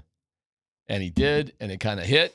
I was like, oh, okay. And it bounced and goes in. Good he dude, got though. it. He got it. I felt oh, great dude. He was doing his whole NBA free throw routine. I could tell. Oh yeah. He bounced the ball, spins it in his hands, takes a deep breath, resets, dribbles it a couple more times, then shoots the free throw. I'm like that's a free throw routine right there. What a game last night. Favorite moment of the game? That's a good question. The tip dunk by Gordon, to me, put the nail in it. Still tight, close game. Joker spins to the middle, lob. I mean, you can just see the Boston players go, really?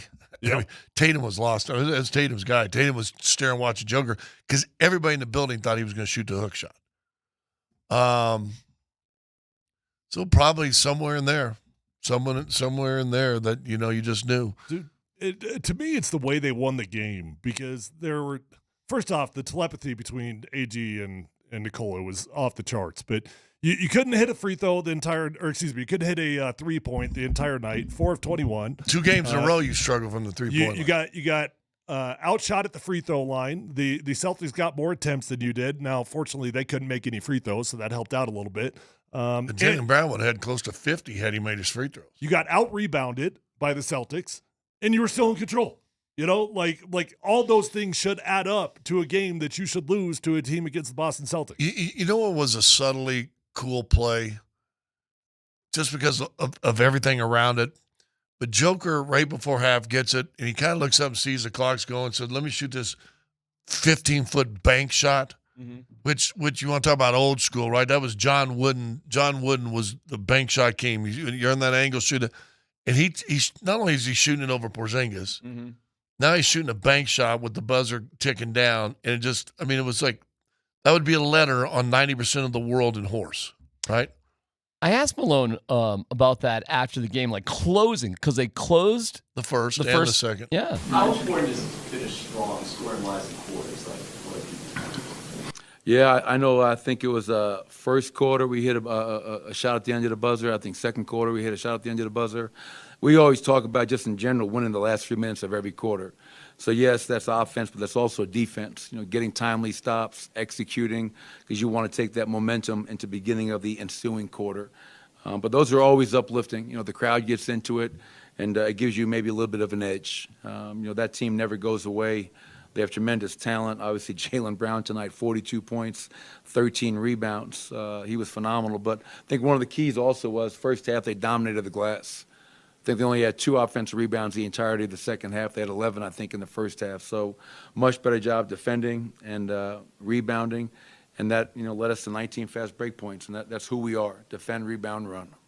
It does feel like there's so much momentum when you can close out. And the Nuggets do such a good job in general of not giving up those last 40 seconds. Did the last two nights change your mind on this is probably stupid because I think it could be rotating. The answer could be rotating.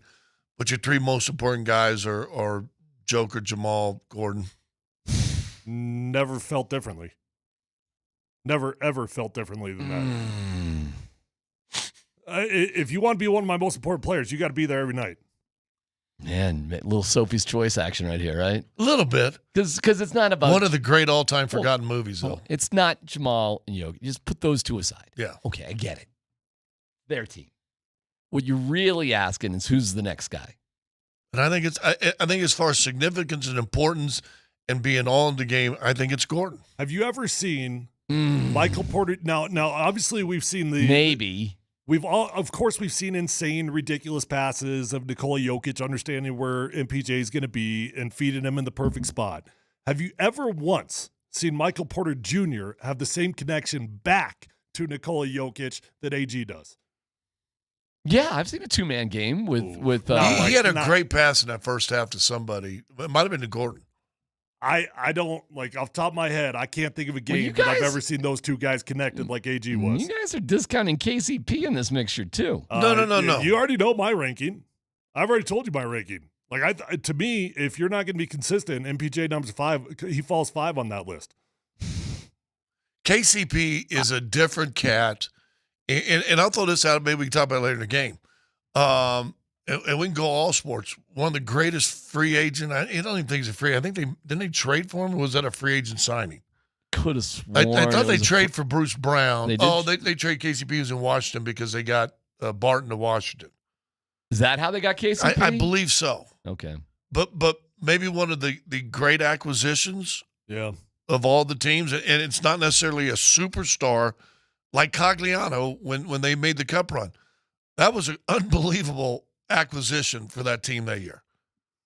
Is KCP that guy for the Nuggets, maybe of all time? He's way more valuable than Cogliano. Well, but he was a huge spark for that team. Okay, fine, but that's like getting Lehkonen or something, who scored the game winner and to win the cup. I mean, KCP. I love Cogliano. Don't get me wrong. Right, it's not. So maybe it's Lehkonen, but is he maybe the greatest acquisition of any of the teams? Him and Peyton Manning. Well, hold on a second. What about AG?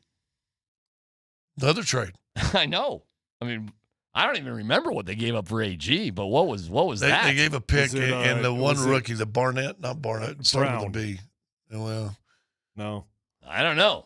Gave that RJ. His name was RJ Brown. Yeah. RJ. No. Right, Hampton. RJ Hampton. Oh, yeah, RJ Hampton, and basically was out of the league a year after. I don't think he's in the league right now. Did you guys see any of Tatum's comments after the game? No. What'd he say? I just rolled my eyes so hard because, one thing I'll start giving LeBron a little bit of respect for is the respect he has for Nikola Jokic. And when LeBron's asked after the game, like, is there anything you could have done different about guarding Nikola? Like, what could you guys have done? And he just says, no, there's nothing we could have done different. There's no solution. That's his response when he's talking about him, right? Well, pretty honest, though. And Tatum after the game last night was like, man, I wish I could got more time on Nikola. I just think I could have slowed him down a little bit more. Really? Oh yeah. There's audio of it, Dan. I'll try to find it for you in the next break. But he was talking about he just wished that he could have got more time on Jokic because he thinks he could have slowed him down. Yeah. Like, wake up. They tried all sorts of different guys on Jokic. None of it worked. Porzingis, you'd think, would be a tougher. Jokic just goes right around him. It's no big deal. Is that dude that dude does not play 7'2", 7'3". How tall is he? I think at least 7'2". Porzingis? Mm-hmm. Yeah. He doesn't look like that out there to me. Some dudes. He looks like it. He doesn't play like it. He's you can tell he's tall. No. Of course. I just mean the way he plays. All right, no dumb questions. Let's go, Dan. Columbus, Hastings, and DMAC present No Dumb Questions. This is your safe space. Safe place. I'm leaning into the segment. You're a smart guy. Send us your not dumb question now. Tweet it, text it, or Twitch it. It's No Dumb Questions. With thanks to Old Chicago Pizza and Tap Room. Visit oldchicago.com for a location near you. Apologies. That was Brown, not Tatum. With those comments. I know you're getting I would say Brown's stronger and he's a better defensive player, but it would have been the same. Doesn't matter. Well, Jaylen Brown could say anything he wants. He had a hell of a game. So if he wants to say whatever he wants to say, but Jaylen Brown's like 6'4" or something, right? Or maybe not even. 6'7", 6'6". Jaylen Brown's 6'7"? Oh, man. So is Tatum. They're both about that size right there. No dumb question. Last night's win against the Celtics makes you feel how? Thrilled, pumped, excited, jacked up. Yes, everything. Every positive vibe you could get, I felt after that game. Okay, the move, same era, same. Yeah, of course. I mean, the only thing I would say is that I think it's easy for teams of the Nuggets caliber to not always even get up for games like this. Like they just we're good down the road. And for me, it was just fun to see them go out there 2 times in a row, sweep them, and have that type of energy, that kind of passion. All right. The Avs, all the moves they made over the last 48 hours. How's that make you feel? Excited. Fired up. Yeah. Optimistic because they had to shake things up. They were too inconsistent on the road. They weren't going to win the cup the way they were constituted. They had to do something. So, and I think Ryan Johansson had to go. Hopeful. So there's your hopeful's word. Yeah. The Rockies, who have been in training camp, spring training now for over 2 weeks. What are they? Last I checked, they were 8-4. Yeah. How does that make you feel?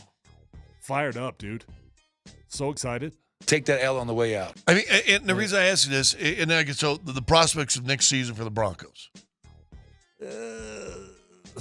I'm hesitant because of what I really honestly believe they need to do in this draft and my sabotage feelings of what they will do. I've never felt more optimistic about the future of the Broncos, but not next year.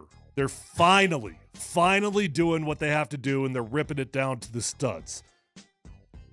Well, for next year, I'm going to play golf on Sundays. Come on. But the point being, do you realize the Rockies been in spring training for 3 weeks? And you remember this, D-Mac, and you're a baseball guy. Yep. Do you remember how exciting spring training used to be every year that you'd kind of get into? And in all honesty, you wish you were down there. And it's like, in all honesty, the week before free agency, for most of my, for a past decade, I wouldn't be here right now.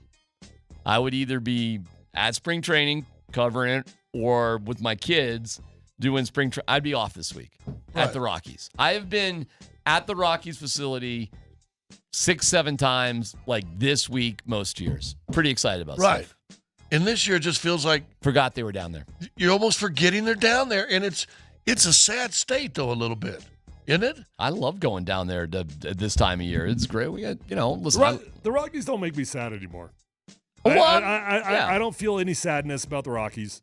It is what it is. That's kind of what you said about the Broncos yesterday. There's no sadness. No, but that was different. Like the Rockies is acceptance.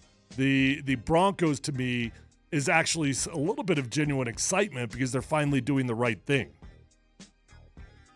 All right, Scott. No dumb question from Twitch. I had a guy last night stop me and ask me a no dumb question. He goes, I've been trying to get in this to ask you this question for 8 weeks, and so he sat there above the 260. Why do guys, when they come out, like either free throws or before the game, always grab the ball and want to rub it? Before the game, they like pass it around so everybody can touch it. Because what'd you say yesterday? The balls, when you I could not believe the only time in my life I've actually played basketball with a real NBA basketball. It's like insanely slippery. Yeah. And then what they told me is that once you get sweaty, it's not as slippery. But yeah, it's like insane. So, and I think that's the guys. I said, well, someone could just be, that's what I do. It's what I do every game, right? It's a superstition, whatever. But I think a lot of guys, and I think Joker in particular, is trying to get the feel of the ball. He's trying to get his hands to get accustomed to, here's what it feels like. It looks like it's just superstitious to me, but. All right, so no dumb question from our text. Oh, yeah, no dumb question. Scott, would you us rather be kicked in the cojones or watch Jared Stidham start an entire season? Kicked in the cojones. Yep. From who? Like you know what? A D-Mac kick or my kick? I don't think I could reach. Phil Heath. Well, you could bite. Oh, my Lord. I'm doubling in. We've got a no dumb question about the Broncos and the Rockies. Let's get to that. And Russ is dating. Russell Wilson is dating. Yeah. So we'll see who he's swiping left, swiping right. Do you swipe left or right? Tyler? Does he get a second date in a row yet? Yeah, he's had 2. He's got 2 lined up. I saw it. Okay. This is a tease, right? You swipe. I can't tell if you want me to have a conversation. No. It's a tease, but I just don't. You swipe left or right. That's I don't. And I said, Tyler, I just don't know. I don't know. What are you talking? Why are you asking me? It's PH. Dan, up. He wasn't listening. It's PhD. Wrong app, Dan. That's the dirty one. PhD and I.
For me, it's about winning. About winning. Over the next 5 years, I want to win 2. I want to feel the chill of that trophy again. Woo! Chill the trophy. Russell Wilson is. I'm going to feel that chill. Russell Wilson is dating. The chill of the trophy. I've said 2. It's actually 3 teams. The Broncos said, if you want to. I know of 2. I'm drawing a blank on the third. Oh. What's one you know? Giants. That is right. The Giants. Giants in Pittsburgh. Steelers is he one. He went from the Giants to go visit Pittsburgh, to my knowledge. Yeah, there's one more. Atlanta? Nope. No. Oh, I know. Raiders, Steelers, Giants, Russ. Tell you what, a black jersey number 3 quarterback, and I know I'm going old school, but that just seems like a natural 3. What are you going, like Ken Stabler old? I'm going Daryl LaMonica old. Oh, you're going I'm going when I was like a little kid and you couldn't stand the Raiders. Like when every quarterback was also the kicker. Yeah. No, that was Blanda. We're going back, right? Yeah. Yeah. Well, Blanda, wasn't LaMonica took over for Blanda? I think he's actually had 2 visits with the Giants already, if I remember correctly. So I think he had a visit, and maybe it was just a phone follow-up. It doesn't – look, he's going to get signed. I mean, I made a coffee bet with D-Mac a while back that he will be starting on week 1 when the NFL season comes around, and I do believe that. I mean, didn't they just sign Daniel Jones 2 years ago? Mm-hmm. Yeah. It's a pretty big deal, right? They are done with Daniel Jones, but they have no out with Daniel Jones. So Russell Wilson is the perfect solution because you bring Russell Wilson in on a vet minimum deal, and all of a sudden you can afford to pay Daniel Jones that you can't get out of, and he doesn't have to play football. Or you let him get his chance and then see if getting pushed changes. No, they're done. They're done with Daniel Jones. They are dying to move on from him. Or they could draft somebody. But that would answer your CBS mock draft why they drafted a tackle, I believe you said in that draft, which now if you're not going to go quarterback and you're going to bring a Russell Wilson, better go get a good offensive tackle. I still think Pittsburgh makes the most sense. I mean, obviously they've been the betting favorites for a reason, but if you look at it on the surface, that was a 10-win football team last year with a quarterback with a plethora of quarterbacks they did not like. And you bring Russ in there, Mike Tomlin looking at a veteran dude, feeling like Mike's only got 1 year on his contract left. Also, he's playing on a contract year, coaching on a contract year. That makes tons of sense. The Giants, it does make sense in terms of they've got no way to get out of Daniel Jones, so that does make sense. But are they really looking at Russell Wilson because they got to turn things around? They're not just like a mediocre quarterback away. They got to turn it around. Raiders. I guess the Raiders make sense. Are we ready for that? Are we ready? How we going to feel? Text line. Send it in. Text line and Twitch. How you going to feel with Russell Wilson in a Raiders jersey if it happens? Are you going to be excited about getting to play him every year? Or does the streak end? Or are you going to be in fear that Russell Wilson's going to be giving it to the Broncos? I'm curious what people would think. He gave it to Seattle last year. If you are or 2 years ago, gave it away. I always kind of roll my eyes a little bit when teams they refuse to trade a player within the division. I'm like, hey, if you think the dude sucks, why do you wouldn't you want him to go to a team in the division? Hey, take a sucky player, right? Well, if you really think Russ sucks, then what fear should there be of him playing for the Raiders? Yeah, and maybe Sierra can do a residency of the Excalibur. There you go. That's probably about where her career is now, right? Probably. Was that wrong? Is she still I made the joke in the first place. Yeah. All right, Russ. Well, good luck. Russell Wilson will be on what team next year? Pittsburgh Steelers. Starting week 1. That's a good question. Didn't he just open a store in New York? I mean, he's got a store everywhere. I don't know. Well, listen, man. If you could be in New York City, I mean, come on. If you could follow that Carmelo Anthony career path, I mean, you would take that. Hey, I mean, for the fam. Don't think that's not a factor. I know we're playing a game here, but Russ likes the bright lights now. You think Russ likes to sell himself. You think she wants to be in New York City or Allegheny County? Or whatever county they're in Pittsburgh. Or San Francisco. I just Vegas. It's Vegas, though. Oh, I think you take Vegas. Let me ask you this, though, D-Mac. Yeah. Because you've been pretty adamant he's not going to have a team. Yeah. Are you a little bit surprised that he's got 3 suitors already? No. A lot of people get interviews and don't get jobs. It happens. You're kicking the tires a little bit. Do guys like Russell Wilson get interviews? The fact, no, listen. hold on. When he goes to a team, do you think he's having an interview? Oh yeah, at this point, hell yeah. So let me ask you this: what went wrong? Yeah, okay. So what's the first question, or what's one of the first questions? What Another went team. wrong? I mean, Yeah. how do you what ask really that nicely? happened? Yeah, what happened? What happened in Denver? I think that's my first question. What would your first question be? What else? What else is there? I brought in my own quarterback coach. We did our own game plans on Tuesdays. Oh, We you didn't like think- the coach's game plan, so we actually came up with our own. Do you think Russ would admit you fault in know, himself in an interview? No. Well, then that would- No, hold on. I think he's smart enough to admit surface level fault. Yeah. Do I think he would be authentic about it? No. You know where I think he would go if he's legit guy. Mm-hmm. You've talked about the Barbie personalities of Russell Wilson. Which Russ is he? If There's a lot. you're smart, you come in and you go, you know, my first year in Denver, I was in a horrible headspace, and that really led to a bad season on me. And, you know, coaching and there was whatever. But I know I was in a bad place. Last year, I gave it the best I could, and it just wasn't good enough for Sean Payton. Now, I do think there's a lot of teams that don't like Sean Payton. So they might go, well, I can see that. But if he's smart, he owns that first year. He's got to own the film. He's more got to than- own the first year. He's got to own the film. That's what he's got to own. And he can't excuse it on Sean Payton. He can't excuse it on anyone. And I know that this year was better. I get it. But the film is not screaming that teams are going to want him. Last year's film is not screaming that he's going to have a whole lot of suitors. So he's got to step up to the plate for both years, man. Do you think he'll accept the fact that he's Case Keenum? Ryan No. Fitzpatrick. He's one of these guys now. No, Joe because Flacco. Case Keenum and Ryan Fitzpatrick, well, Ryan even closer, I guess, but Case Keenum didn't have the number of starting years and success as a starter that he owned. All right, but but where didn't they're at now. didn't you guys at some point in your career have to just accept, well, I'm not the guy, but I'm a guy? Yeah. So when was that in your career? Like when were you able to do that? Because you did want to play a few more years. Mine happened in year 4 or 5 when I realized I have been boxed. How so? I have been put in a box, and here's what people think I am and who I have to be. I have to be the best that guy that they say I am. When I came out of Arkansas, I was a scorer. I was a shooter. I was Porzingis. I wasn't really a back-to-the-basket guy. Mm-hmm. I was a pick-and-pop guy. But the NBA, when I came in, says, no, 6'10", big, strong, hit and hurt people. Yep. And I fought that box for 4 years, and it frustrated the hell out of me and really came to a crossroads. I said, all right, you're going to put me in that box? And I may have said this in an interview.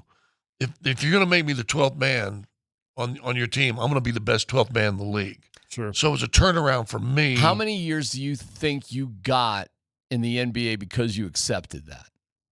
How many more years do you think you got? Can I say something? That's an easier role than being a scorer. In my era. Okay. It's a whole different era now. I turned away probably 3 or 4 more years I could have played. Just tired of moving. I didn't, you know. You could have kept it going. I could have kept. I didn't. But Denver gets in your soul.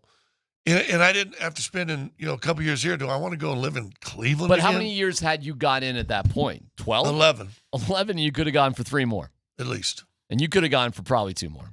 Yeah, for sure. I And mean, you got in 8 or 9. I played 8. 8. Walked away with job offers on the table. Yeah. My career was interesting, right? Because I came in once you're labeled a slug. Scott talks about the box, right? That's the box of being the slug, and you just can't overcome it. Like I look back at my career numbers, and it's just freaking insane, and it would drive me nuts. Like my first 2.5 years, my first year, I was full-time backup, got thrust into a part-time starting role, second year, and I ended up starting over 60 games in the NFL, right?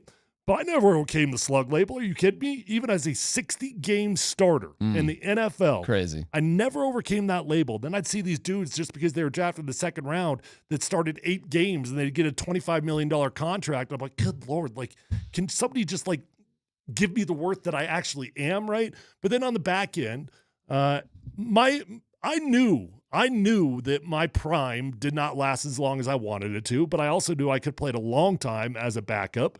And I was okay with that. But like Scott said, You just get to a point where you're tired of moving, man. Well, I'll tell you this. My prediction for Russell Wilson, I may be wrong on it, his best shot is if he accepts, in my opinion, where he truly is right now, which is different than what he has been. And if he doesn't accept that, I think it'll come across in interviews, and I don't think teams will be interested. I don't. I think you're wrong this year. I think he's got one more year. You think teams want a guy who's all fired up to be the starter? Yeah. I think the teams that are looking at Russell Wilson are looking at him this year, and I think this is the last crack at it. But this year, there are still going to be a couple teams, not many. There's going to be a couple teams that still need Russell Wilson. Like they need the Russell Wilson. They need that guy. And so he's got one more crack at this thing where he can go in there with confidence and he can go in there trying to be himself. Now, this year, if it doesn't work, it's all over. I mean, at that point, you don't have any more second options. You have to accept, I'm going to be quiet. I'm going to stay in my lane. I'm not going to be bigger than the quarterback in front of me. My image, my team, I don't have a team anymore. Like my team is the team I'm playing for. That's the only way he could play another 5 or 6 years. And clearly talent-wise, he could. But he has to accept that. This year, though, there's going to be teams that still want the Russell Wilson. What a game last night at Ball Arena. Payton Watson was on with us. Hopefully we can have a little bit of that coming up and reflect on what it really, really means. Awesome, awesome game. And huge news with the Avs. So many changes that are all going to debut tonight. The big story of the day comes up next on PhD.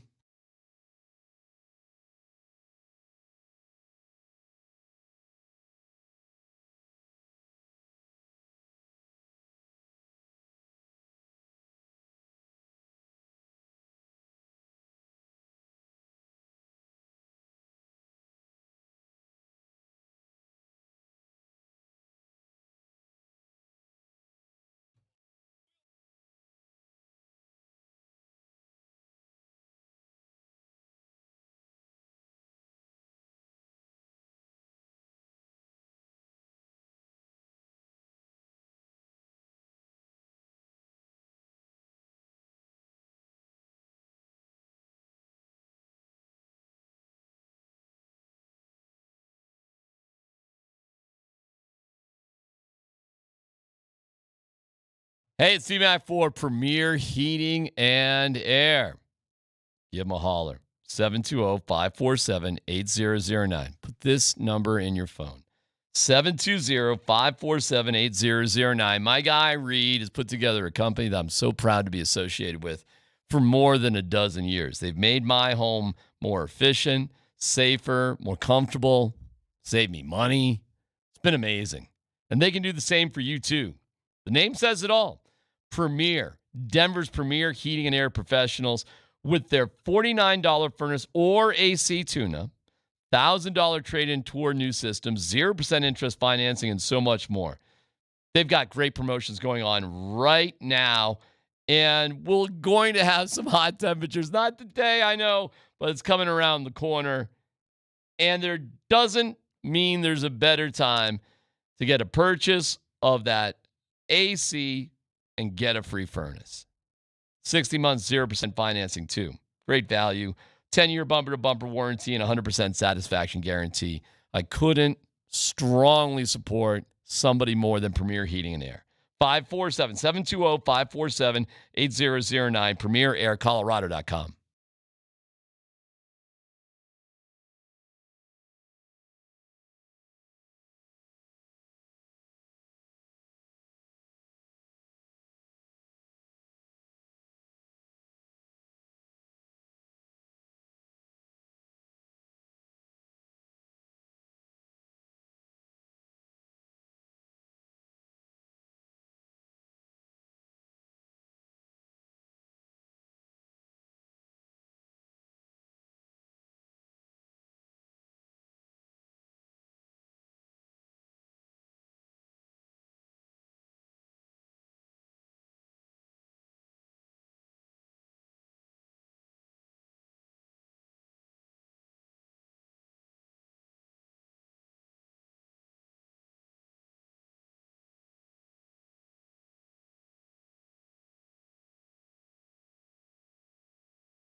And here we go. Inbound, 4 seconds left for Denver. Murray from 29 feet.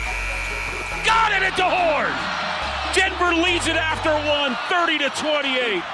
12-5 run Denver to close out the first quarter. Christian hands it off to Jokic. You got to shoot it. Does. Baked it in at the horn! That's twice! 8-point lead for Denver, their big lead of the night, and we are at halftime. Justin Holiday hands it off over to Jamal Murray, cuts against the grain. He's got a gap. Reverse side dunk! Nothing but net. I thought he was going to go reverse side layup, and he dunked it. Sheesh. Lama ding dong. Murray has it the other way. Crossover move in the paint. Alley-oop. Dunk! 2 hands! Off the glass and in on the alley-oop! That hit the backboard. I know. Bounce pass off over to Nikola Jokic, guarded by Porzingis. Last time he threw out of it. Now let's see if he wants to go to work. Spin move, baseline, bank shot, no good. Dunked home on a windmill. Aaron Gordon, the highlight of the year. Wow. Hey, that's my line. I almost cussed right there. 109-102. That is unbelievable athleticism. Joker against Porzingis. 5 on the shot clock. Joker for the win. Hook shot. Dunk! Alley-oop to Gordon. Denver leads it by 4 with 19 seconds to go. Timeout, Boston. How did he see? I have no idea. Aaron Gordon. How did he see Aaron Gordon? And that looked like a hook and had me fooled. He's an alien. Oh yeah, no, it was another playoff atmosphere for sure. As we talked pregame, you gotta give the Celtic fans credit. You know they always come out strong. But you know what we say, right? They can take that L on the way out, baby. Woo! That game was what? Wildly entertaining, 1 of 82. Ah, don't do that. Don't do that, Scott. Have a little fun. We talked to Payton Watson earlier today. We'll replay a significant portion of that coming up in about 5 minutes. Scott, come on. Come on. Come on. It ended the MVP race between Jokic and Tatum. That's what that did last night. Well, Tatum, no, it buried Tatum. Now it'll be SAG. They'll SAG? Or Shea Gilgeous-Alexander. Shea Alexander Gilgeous. SGA. Screen Actors Guild. Yeah, Screen Actors Guild. Are they back, by the way? I don't know. SAG, yeah. So they'll be pushing SAG. No, listen. Here's why I say it's 1 of 82. Was the atmosphere electric? Yes. Is it the greatest atmosphere I've seen in Ball Arena since like the playoffs and the finals, or maybe when the Lakers get? Absolutely. It was the biggest atmosphere game I have ever seen for a regular season game in the 30 years I've covered the Broncos or Nuggets. It was electric. That being said, and I mean this sincerely, this team has championship aspirations. That was a great win. We did it right. Now we got Utah coming up Saturday, and you put that away, you filed away, because you know what? The game you beat Miami to win the championship. Bigger game. The game that you're going to play coming up this year in the postseason. I've talked to a couple coaches in the last week or so. Malone, you said even addressed this too. This team has a different mindset now. This isn't your old Nuggets team. They're going to try to pile as many W's as they can. They probably got the goal of winning division in sight. Mm-hmm. They're kind of in a good place right now. Mm-hmm. They reminded everybody in the league last night. In fact, I think Becky Hammonds on ESPN just said, okay, the championship runs through Denver. And that's true. So you don't get too high. Great win, exciting crowd, boom. Now here we go. Hey. Because this is a championship team, just like when the Broncos in 15 or when they in 97 and 98. It reminds me of this 98 team, to be honest with you. Every game is matter of fact. Every game that teams played you, they thought it was their Super Bowl, and they just took care of business and just wiped people out.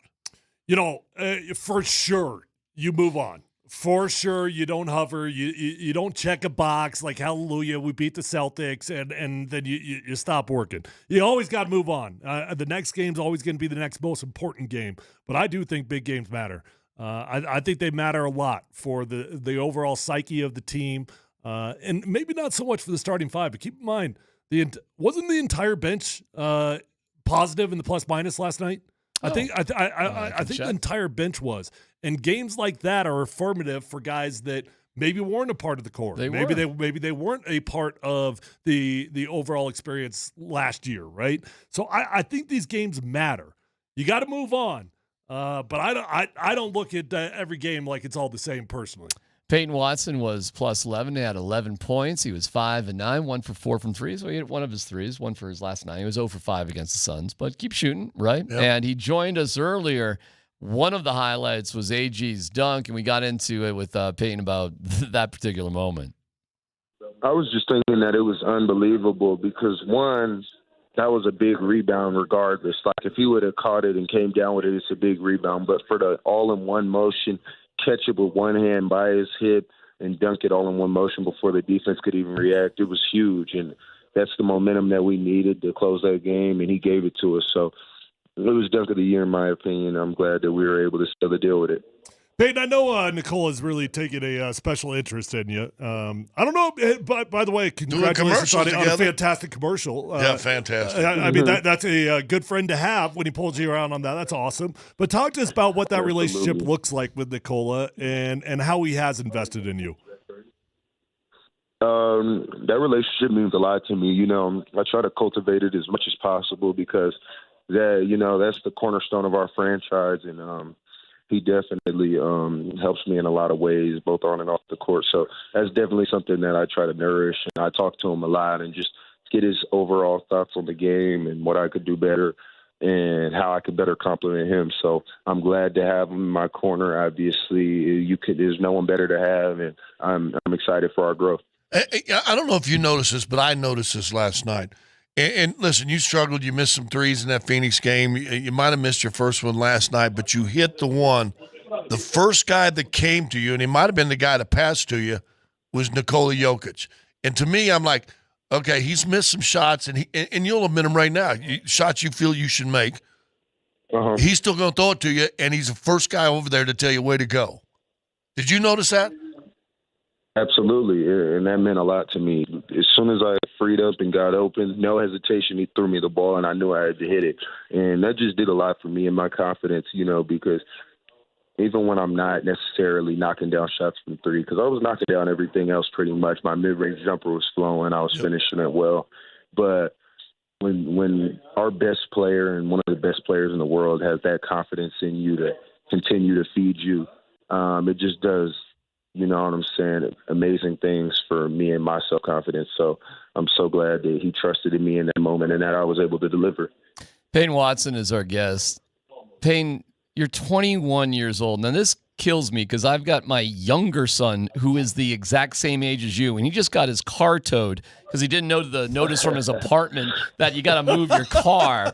So me and his mom are like, I cannot believe we got to pay $75 for his damn car. He's playing college sports, college baseball player. Uh-huh. And then you are you. And I'm like, I'm looking at you not as the basketball player. I'm looking at you as the human being, and I'm like, Payton Watson's parents must be a lot better than me and my wife at being parents. And I do wonder where you get your sense of maturity and accountability from. It almost feels like you were setting your clothes out like the night before when you were like 12 years old. Like there's just something about you. Do you probably don't even realize how mature you are, but I wonder if you could reflect on that and maybe talk about how you were brought up and how you are accountable to yourself like that. Yeah, I mean, for me, I think more than anything, it definitely got to give props to my parents for raising me this way, giving me a mature mentality and mindset from day one, and just always looking at the bigger picture of things. But also, playing basketball and always wanting to play the best competition, that comes with playing against older guys, playing with older guys, and, being able to mesh with anybody. So I think that basketball has taught me a lot of great life skills that I've just kind of taken with me out into the world. But for me, more than anything, it's just about going out there and, handling the task at hand. This is my job. This is what I get paid to do, and this is something that I love to do as well. So to go out here and, play with this group of guys, it takes a certain level of maturity. And that's something that I just had to learn was growing up quick. So it's definitely something that I pride myself in. But more than anything, it's just about knowing that I don't have it all figured out and that I'm still learning. And I think that that's the best part about me is that I know that I still have a lot to learn. I got a long way to go, but I'm just taking everything in that I can now and trying to grow as fast as I can. All right, you got to give me one example, though, of what your parents did. I need some advice. What was the best thing they did for you to give you that sense of responsibility? I'll say one thing that they would do when I got to a certain age, my dad used to have me and my little brother every Sunday morning. He would have us go out and mow the lawn. And me and my brother, we used to hate it because it would be hot outside. We lived in Southern California. There's so many other things we'd rather be doing with our Sunday morning. But my dad would wake us up every Sunday morning and make us go out there and mow that lawn and get the weed whacker and just keep the lawn straight. So that's just something that I think at a young age taught me and my little brother responsibility, because we knew if we wanted to do anything later on that day or that weekend that we had to prioritize and have our business handled first. So that's just one little thing that I could tell you about. But my mom and my dad have both taught me so many things that have contributed to me being the young man that I am today, and I couldn't be more grateful. So, yeah. We appreciate Payton Watson. Payton Watson will play for the Nuggets for how long, Scotty? That's a good one. At least 6 more years. Break that down. Why? When does Nikola leave? I just Is that what it is? I just have a feeling. Is that what it is? Everything gets blown up when Nikola leaves? That there could be, unless he rises to a star, and what you hope in probably all sports, basketball in particular, because there's less moving parts.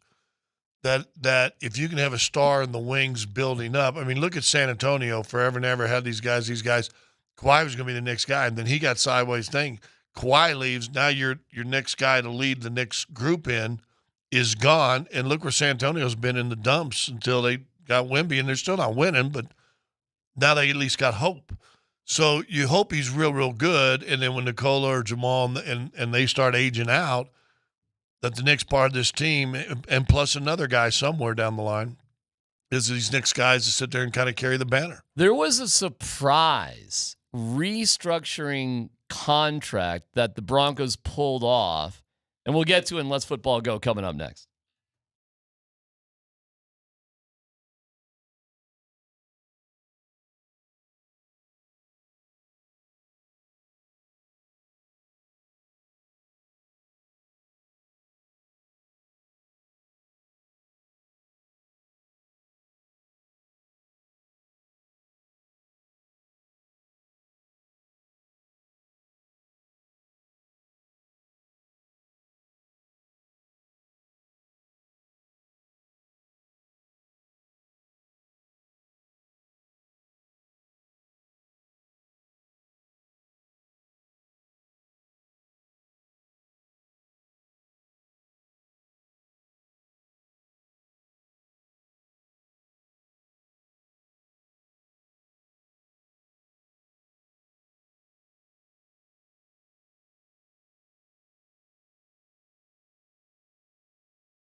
Is that who you are, Big Scott? I kind of like that nickname. I was just thinking about that. Big Scott. Big Scott. All right. Okay. I did have a good friend in Atlanta who's BS. He's from Boston. Yes. Perfect. Yeah, be perfect. But I had a buddy of mine. His name was Scotty McDonald, dude from Boston kind of guy, right? Okay. Lives there right now. All right. He was always, when we hung out together, he was always Little Scott. Little Scott, Big Scott. Yeah. Because he's about your size. I mean, looks almost identical to you. A good looking fellow, huh? Great looking. Mountain High Appliance is the best. Thank you to Mountain High Appliance. You can find them at mountainhighappliance.com. The most complete local appliance store. Denver, Louisville, Littleton, Colorado Springs, and Glenwood Springs. They got it all. Every major appliance line and brand, maybe even a toaster. Dan, what's up first? All right, Mike Kliss of 9 News writes, for all his unfortunate injuries, Tim Patrick had too many positive characteristics besides his on-field ability for the Broncos to let go. 9 News has learned the Broncos have reached an agreement with the veteran receiver on a reworked one-year contract. So Tim Patrick, 30 years old, Kliss writes, was one of the best receivers in 2020 and 2021 when he combined for 104 catches, 1,576 receiving yards, and 11 touchdowns that earned him a 3-year, $30 million contract extension. But the rework deal, the details on this, fellas, are yet unknown. But Kliss does add the minimum salary for a 6-year player is $1.125 million. Yeah, that's probably about right. He probably took something like that, right, Tyler? Just to stick around, have a little stability for his family, and just have some roots here. Yeah, I wouldn't be shocked if he got a little bit more than that. Just like hey, you're a great player for us. You've done awesome. I mean, I think a $4 or $5 million salary for Tim Patrick would be very, very appropriate. If you get him on league minimum, cool, we'll get him on league minimum. I'm glad we got him back because I do think Courtland Sutton is for sure out of here. I mean, that boy's out of here. And with this news, I think that just affirms that. Tim Patrick, our wide receiver core is still going to be – we're going to be hurting. And I know we talked about it earlier, and if by default that makes Mims the number one guy, you got some work to do. But you can't fix everything, that's for sure. Let me ask you this. Klay Thompson is what for the Golden State Warriors? Oh, that's a fun one. Six what man. He's off the bench now. I know he's off the bench, but is that it? Like he's the six. Are you asking for his entire career? No, right now. No, like right now. Right now he's off the bench. He's spark off the bench. And basically he came back last year, but what did he come off for 2 years? Achilles. And? Did he have an ACL too? Is that what he had? Okay, same as Tim Patrick. Now he's older. But you can see a little something's gone from his game, a little speed. He was great against the Nuggets and then ran out of gas. Yeah. So with Tim, it's never been about the speedster. No. It's always been kind of a possession guy. He's right? a body guy. Yeah. But I will say, he actually does create more separation than Courtland Sutton does. You know what he is? He's tough and he catches everything. He's flat out reliable. And he's tall. He 3 can years high ago. point as well. He used to be able to high point stuff. I mean, that dude came to this team.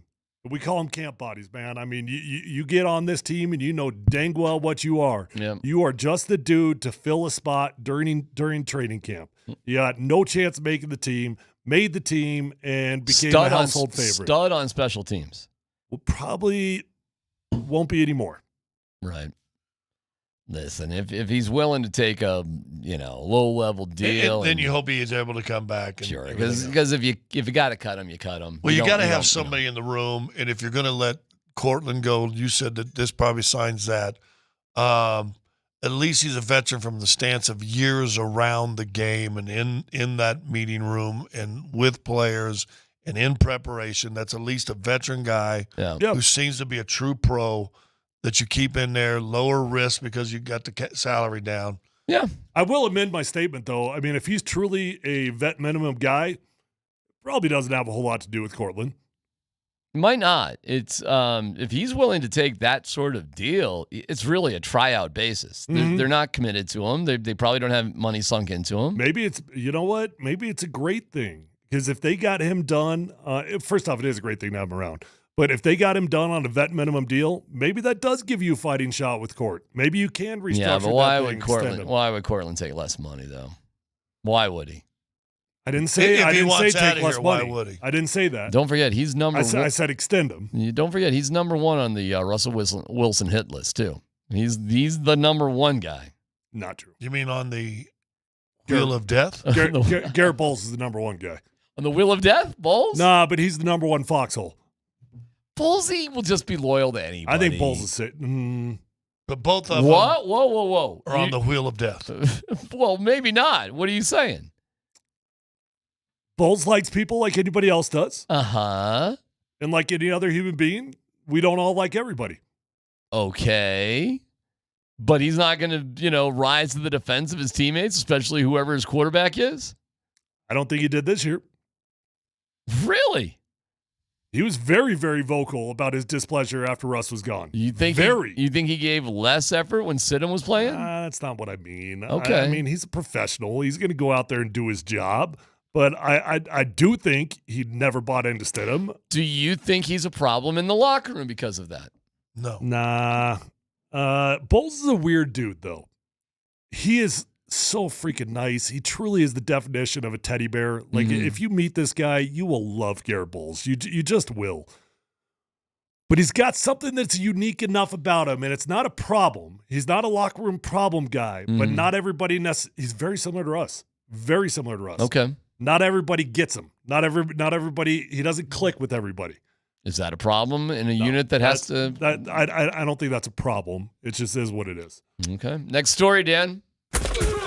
All right, fellas. Justin Simmons waited for a bit yesterday, but did tweet out a statement after he was released by the Broncos. I'm not going to read the whole thing because it's very long. It's but it so is on, long. I got like dizzy just looking at the whole thing. It's on his Twitter account if you want to go read the whole thing. But he starts it off with, God is good. There's so much to say and so much to be thankful for, but it's hard to put 8 years of gratitude into words.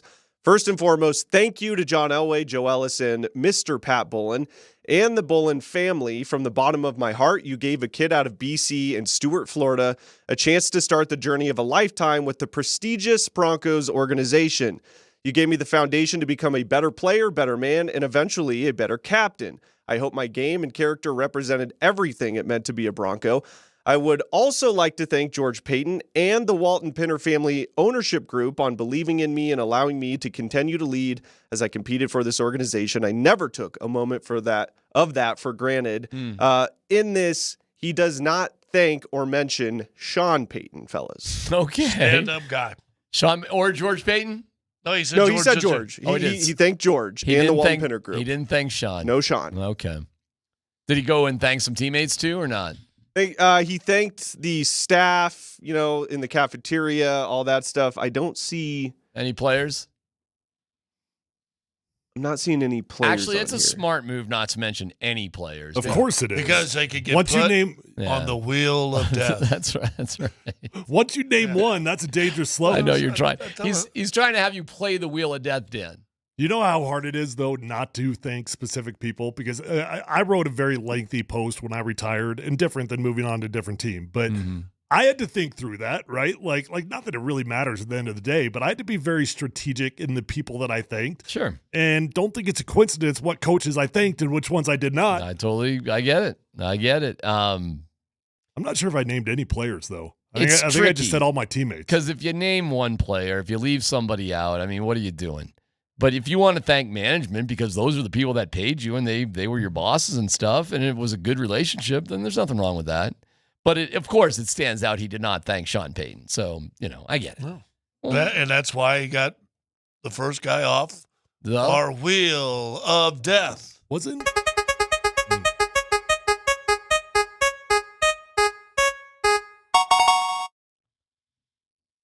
We got a name.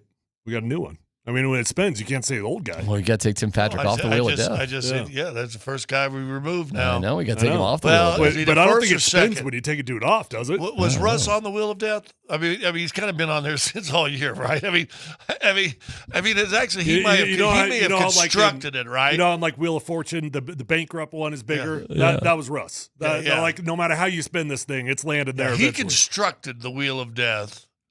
He helped put some other people on. Well, they also help by will the contract. Will Cortland Sutton restructure to stay here? God, would he really? I'm trying to think about that now. Like, would he do that? I I think he would take an extension, yes. An extension and play it out. Yeah. But, I mean, you can take advantage of an extension. That doesn't have to be a bad thing. You can strategically organize that so it actually helps your salary cap. He did have a pretty great year last year, especially in the red zone. But it's his best year of his career. Yeah, he did have a great one. But now he may also be looking at Stinkum. Anybody else? You know whose buds was? You know whose buds was Scott Stinkum? would rather be bit by D-Mac than watch that. Judy is buds with Stinkum. And right there, that should say enough. That should say right there, run for the hills, get out of town, fill your car up, boom, boom, boom, make sure there's air pressure in the tire. So let me describe how it looked like. I'd be Jerry Judy's locker. Stinkum would be exactly where Scott's sitting. That'd be Stinkum. This from here to here, every day. You reach over at the camera. Right there. Yeah. Boom, right there. You know where Russ was? He was the equivalent of like in the show prep room in the bullpen out there. Like he was across and you couldn't even see it. He was with the Red Wings hat. He was with the Red Wings hat across the hall. That's just how they had the lockers lined up. So Judy, if he sat in his locker, couldn't even see Russ. And Jerry's looking at it. Was weird how they just had that. How important is that, like communication-wise with your teammates, where you're at in the locker room? Does that matter or not that big of a deal? Well, I don't think it matters, but I easily could see how it influences your friendships. Like Brandon Marshall and I, my first couple of years, the wide receiver, he was my locker mate, sat 6 inches from me, and there was no reason on God's green earth why I would be friends with Brandon Marshall. I mean, I was an undrafted free agent trying to make the team, and we developed an insane relationship. Like I was going through life with that dude when things were at the darkest, right? I mean, it certainly influences friendships. It's just weird because in the Nuggets locker room, everybody looks at each other. I mean, everybody's. It's like a round table. It's round. Everybody can see each other. I mean, the Broncos locker room also sucks. It does suck. I'm not gonna lie. And in the Avs new locker room at Ball Arena, which is beautiful, it's the same thing. It's that kind of round. You can see everybody in the room. Now, you want me to tell you a funny story that may be because of this. You know, Mr. K also owns the Arsenal. So when we played that NBA game in London, we did a tour of their locker rooms. It looked just like it? Well, but they do this on purpose. Their locker room, I'll give you a quick story. It is not necessarily round, but everybody sees everybody. You know, okay. It's not and it's on purpose. They want everybody. Yeah. No lockers in the middle. To see everybody. No lockers in the middle. Everybody to see everybody. Coach can be up there and talk. Right. There's a table, kind of a I don't know, you can put whatever on it, but it's a table, I think.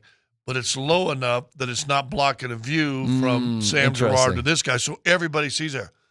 Visiting locker room, that table's about a foot higher. That's a riot. So it blocks views from that side to that side. God, do you think that was thought through like that? Oh, yeah, they told us it was. Wow. That's great. brilliant. Yeah. That is fantastic. So for the block, and I know there's way more people in the NFL locker room or a college locker room or anything in there. I know basketball and hockey and even soccer that I've toured, they want to make sure all the players are in contact. Hey, D, blah, blah, blah, throw me that lotion or whatever. Yeah. And you just boom, boom, boom. And it's done that way. Football's not like that way. What about the lotion? Put the lotion in the basket. Put the lotion in the basket. Next one, Dan. All right, so I've seen multiple outlets reporting that the Philadelphia Eagles and Saquon Barkley have mutual interest in one another, but let's hear from former Giants running back Tiki Barber on how he'd feel if Saquon ditched the Giants for a division rival. The fact that Saquon would even contemplate going to play for that team in Philadelphia is insulting to his Giant history and legacy. Saquon very may well not be a New York Giant. I know that Joe Shane is having conversations, but it just doesn't feel like it's going to work out. Go to Baltimore. Go to Houston. Go to LA Chargers. Do not go to the Philadelphia Eagles, because if you do, that appreciation and respect and reverence that we all have for you, Saquon, will be lost. It'll be gone. I want to know, how can identical twins, Tiki and Rondé, identical twins, one guy can be so cool, Rondé, and the other guy is such a dope, Tiki. How is that possible that identical twins could be so different in their personalities? Rondé probably ate him in the womb. Took all the IQ. Ronnie is one cool-ass dude, man. That's the dumbest thing. Talk about an old school philosophy, mentality. Like, are you kidding me? Fans don't even feel that way anymore. Players for sure do not feel that way anymore, but fans don't. We've seen Chris Harris went to the Chargers, like, was it weird? Yeah, it was weird. It was like a little bit uncomfortable. Dead to me. No, he wasn't. No, he wasn't. Dead to me. No, is he dead to Chris, you now? No, I'm now that he's done playing? No, I didn't, He's not okay, dead to me. I'm willing to be reintroduced. Okay, fine. Funny. But that's my point, because he's talking about legacy. He's talking about his memories with the Giants. Maybe you don't like the dude for a couple of years while he's playing against your rival, but at the end, dude, he's going to be beloved. I'm always amazed when players backstab other players because they're trying to, if the Giants want him, they would have paid him. Go out and get your money. Yeah. From a player standpoint, you shouldn't care. Right. Hell no. It's a short lifetime. You were from a different era where they probably hung on to you, and there was cries. This in New York to get rid of him for a couple of years there Couldn't too, stop right? Fumbling. He had 2 bad years, and so I don't know why you get on anybody. You go get what you get. Play here for $4 million. Listen, no one. You want me to turn down $5 million? But they offer you $4 million. He might play next year for only $5 million, but guess what that is? $1 million. That's $1 million more. It's ridiculous. And you're not living at the cost of living where New York's going to have you. We have some breaking news about the Avalanche, what they got going, and some interesting news about Bo Byram as he debuts in Buffalo. Details next.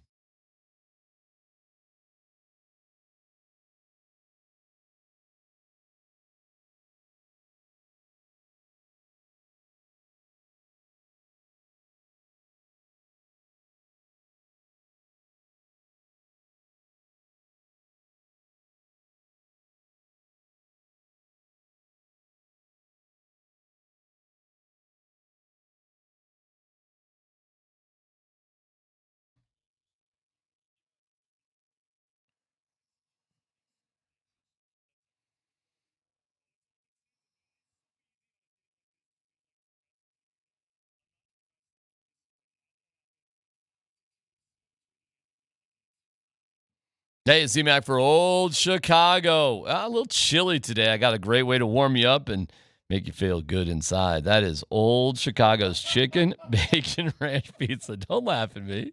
It's a good thing. You'll feel good inside. You're laughing.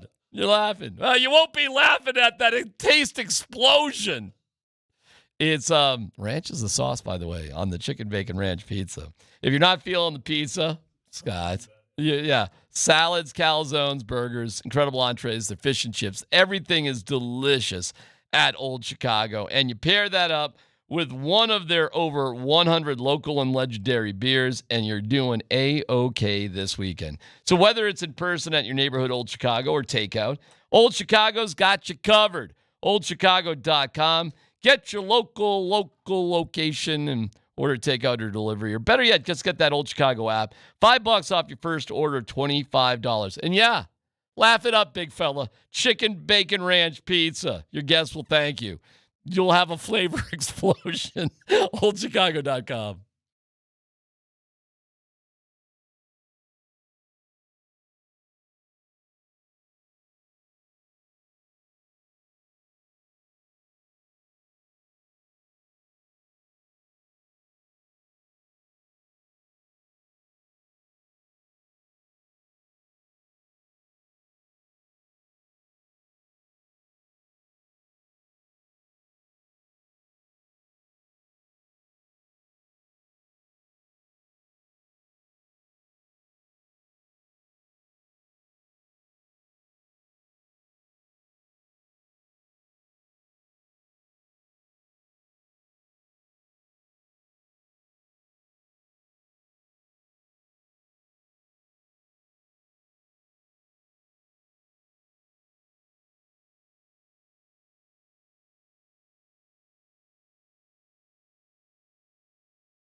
bunch around there by keeper Sherwood. Sabres with a chance for Byram. Holds it, fires, scores!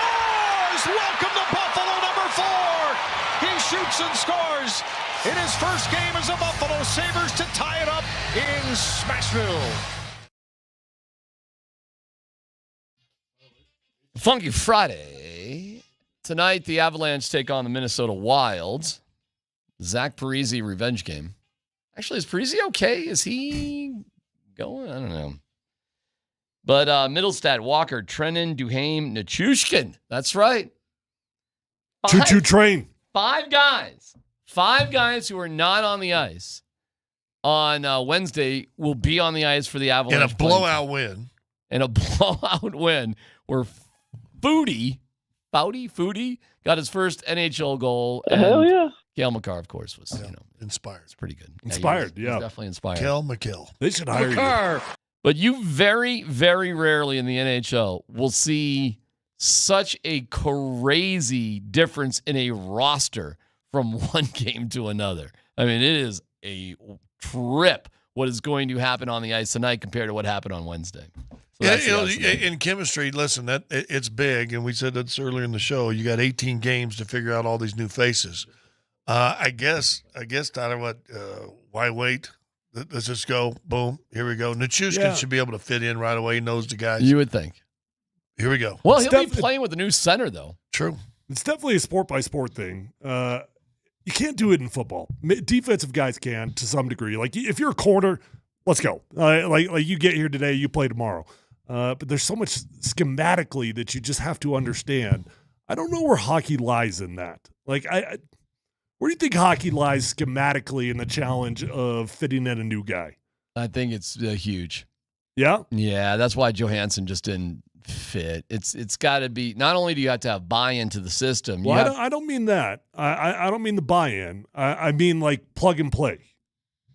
It's not like baseball. Baseball, just 8 guys could show up that have never talked to each other ever. It's baseball. Yeah. You really should know how to play. It's a team sport wrapped around individual success. But there are systems in hockey. Please don't ask me to explain it, but I just know there are. Yeah, and with football, you've got so many, the terminology. You could be running the same offense, but the terminology exactly it's just a foreign language. Yeah, it's a foreign language to you. Yes, at certain positions, but couldn't anybody who's a talented pass rusher more or less just go in there at defensive end or outside linebacker and be fine? I think you could do it very few positions. You could do it pass rush, probably anybody on the defensive line. Right. Definitely can't do it at linebacker. I don't think you could do it at safety. You probably can do it at corner. Okay. I don't think How you can about do wide it at receiver? any position. It's the language thing.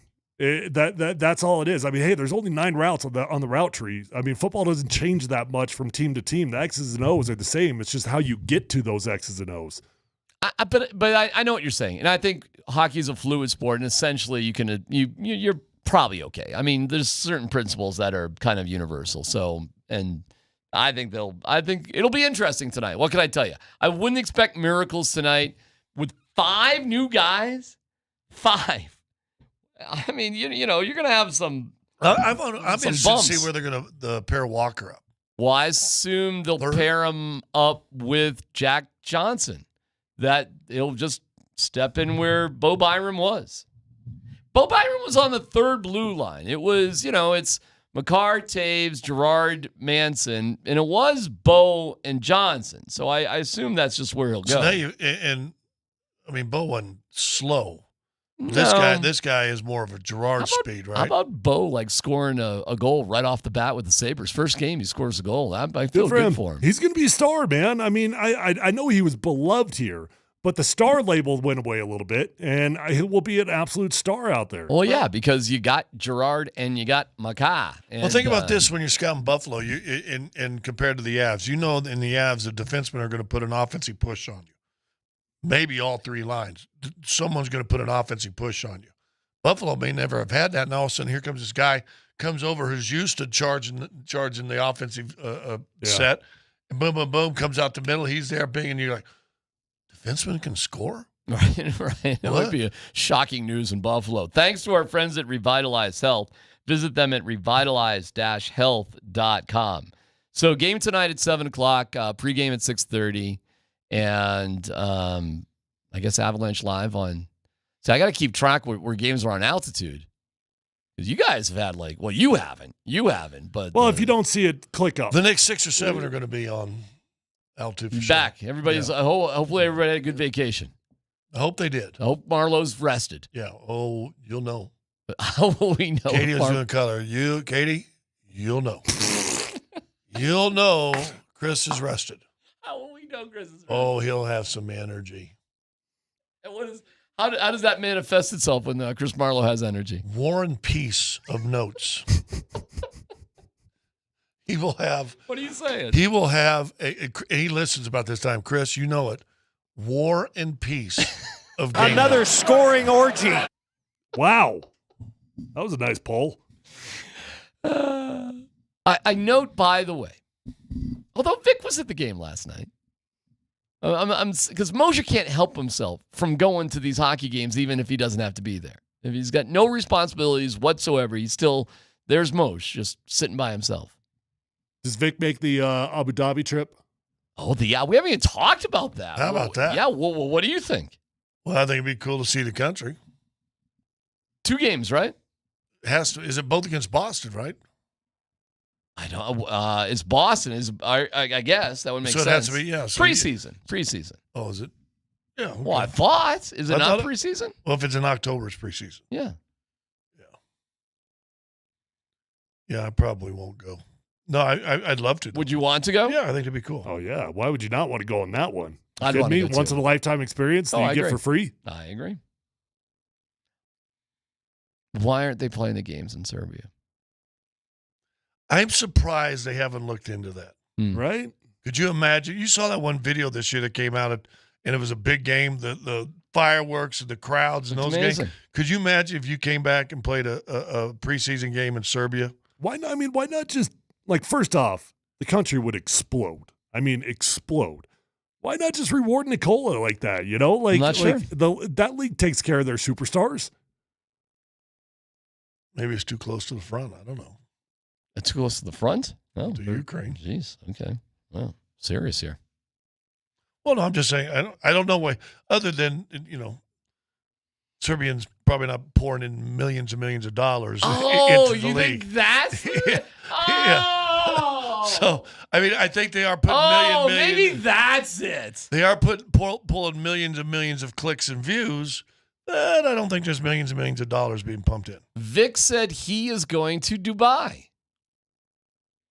That's from Patty Cakes on the text line. Of course he's going to Dubai. He goes to L.A. He goes to the best trips, right? What trips can you count on Vic being at? I think Vic went to LA.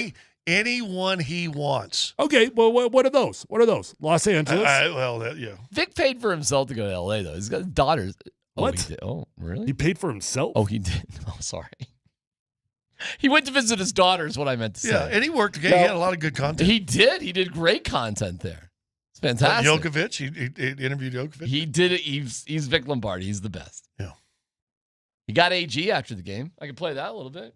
Got a little Vic with AG post game. He made a little hustle there. Can you explain the physics of that putback dunk you had that you caught below your knees, please?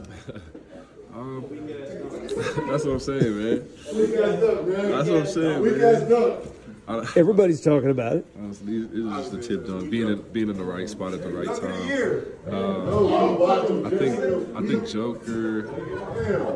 I think Joker kind of knew that I was there. I can't even hear it because somebody's screaming dunk of the. I think that's. I think that's Payton Watson. I think he said that when he came on the radio show with us today. Dunk of the year. Dunk of the year. This weekend will be the what weekend for Cortland Sutton on the Broncos? Last. I think that, of death. I think Cortland goes close to the draft. The Avalanche, when they go on their road trip, will be what after playing Minnesota? Well, they'll have another win. The Nuggets will beat the Jazz by how many points on Saturday? 16. The best thing that you will do over the weekend, Tyler, will be what?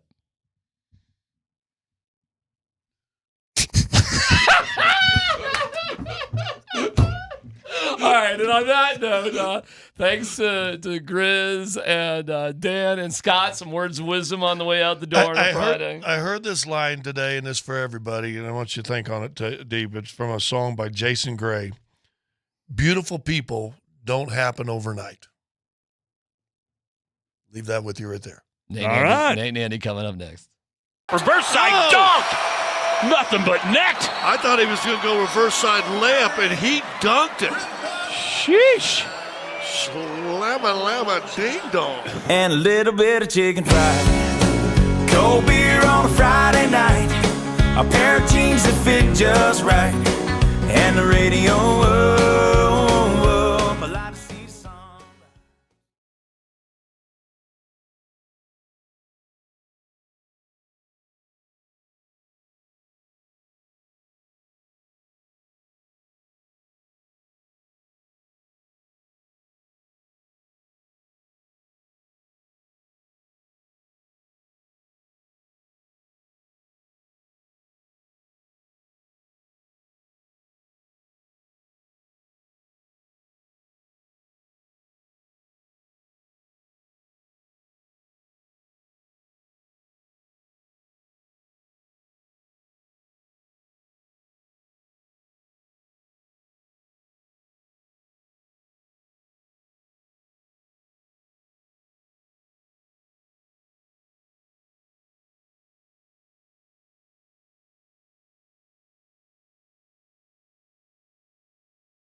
Yes, it is a Ska Friday on Crackman and Lindahl. Welcome into the show. I am Nate Crackman. That is Andy Lindahl.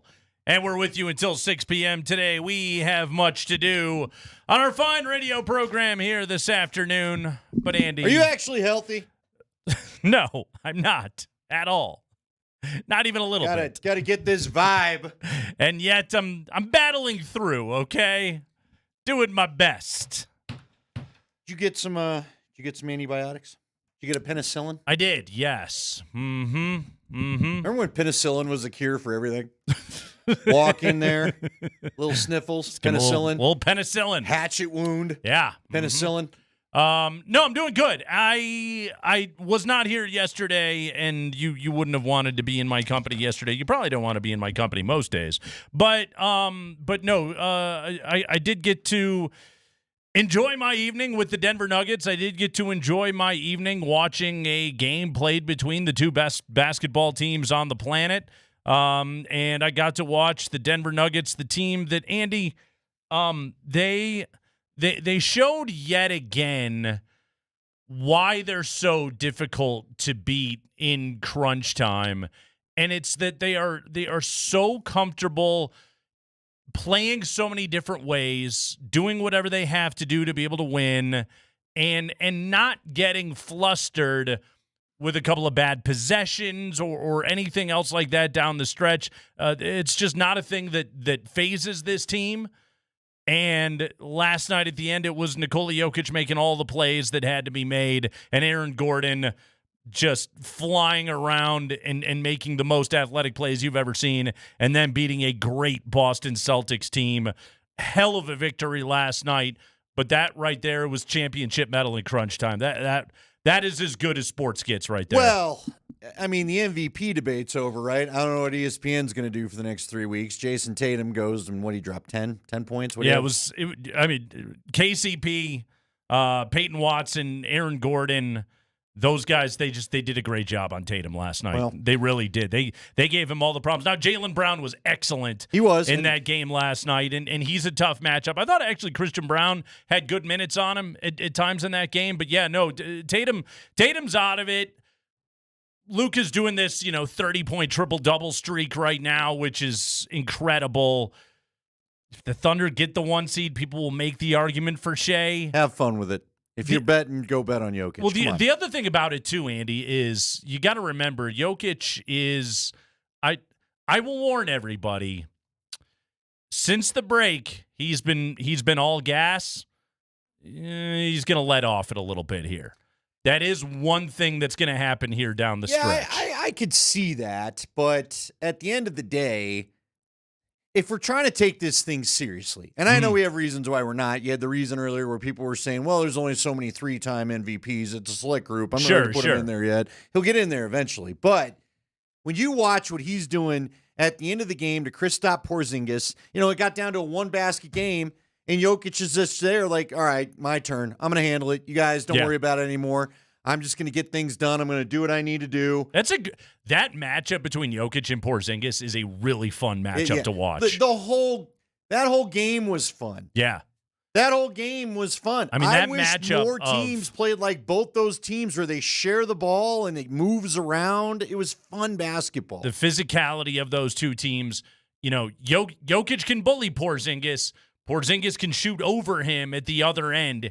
And it really it makes for an interesting dynamic of the matchup right there. The other thing that I would love to see in an NBA Finals is Jamal Murray versus that backcourt duo for 7 games. And Drew Holiday got going at the end. He really did. And that fourth quarter, it's the best defensive backcourt in basketball, right? Drew Holiday and Derek White, that's the best defensive backcourt in all of basketball. And, Jamal had a couple of turnovers in the fourth quarter. He had one weird shot that he took in the fourth quarter of that game. I also still think, I don't think Jamal has found his full conditioning yet this year. I don't think at any point he's really found it. I think he will by the time he gets to the postseason. But you saw it last night. Those dudes will give him problems because they're great. And yet, he also, while he wasn't great necessarily in the fourth quarter, his second quarter You make an argument. Game kind of got one right there. What he did in the second quarter playing with the second unit. Yeah, he was found great. his shot for a while. I mean, Yeah. I really was like, it's getting a little annoyed at the end. I was like, come on, guys, let's not do this where nobody can hit a shot. And then there was the one, it was like the other night in Phoenix where the one dumb, Jamal took that shot. We had two guys to the right. And it took that funky carom off the rim right to the Boston guy. I was like, no, I don't want to watch this. But it was, man, look, I tweeted it in the third quarter. I would take 7 games of that all day. Hell yeah. And if those two teams got together, I know you swept the series. That thing's going minimum 6 and likely 7. It would be a marvelous NBA Finals. It would be great to see Malone get in his bag for a 7-game series with those guys. It just everything about that matchup. I think it'd be great. I agree. That's a minimum 6-game Finals. Let me tell you why. Again, it would be great for those that want to see the East start to respect Nikola more, even though I do think it's coming around. Mm-hmm. You went out, you swept the Lakers in one of the major media markets, the number 2 market last year, and then you go, and if you were to put one, New York would be your top choice. That ain't going to happen. But you get to have Nikola Jokic playing a finals in Boston in another heritage NBA market, and everybody will lay off what this guy is. The criticism of Nikola Jokic, it'll all melt away, I promise you, if they play in a market like that and they get 7 games of watching the guy. And maybe this is just I don't spend a lot of time on Twitter. Is it still out there? Is there still like a no like the Gitnick Wright and all those guys have kind of disappeared, like a doubt of him, a criticism of him? Like honestly, and I tweeted about it last night. The first question that Chris Haynes asked him in the postgame on TNT. Oh yeah, I thought was a very dumb, stupid question that he asked, and the tone with which he brought this question. This is from last night after the game, after Joker with another marvelous triple-double in victory. Here we go. This was Chris Haynes asking him this question for some reason. Joker, I got to ask first and foremost, that last dunk by Aaron Gordon, was that a pass or a shot? Oh, pass. I throw that pass many times. I know he's going to be there. Sometimes I don't even need to look. I just throw it. I know he's going to be there, so it was a pass. I'll take your word for it, Joker. Yeah, I mean, look. I'll take your word for it, Joker. I got to jump in. That question is like asking Michael Jordan, did you mean to dunk the basketball? That pass is a signature of Jokic. He did the same thing against the Lakers. Like he does it once or twice a night. So, yes.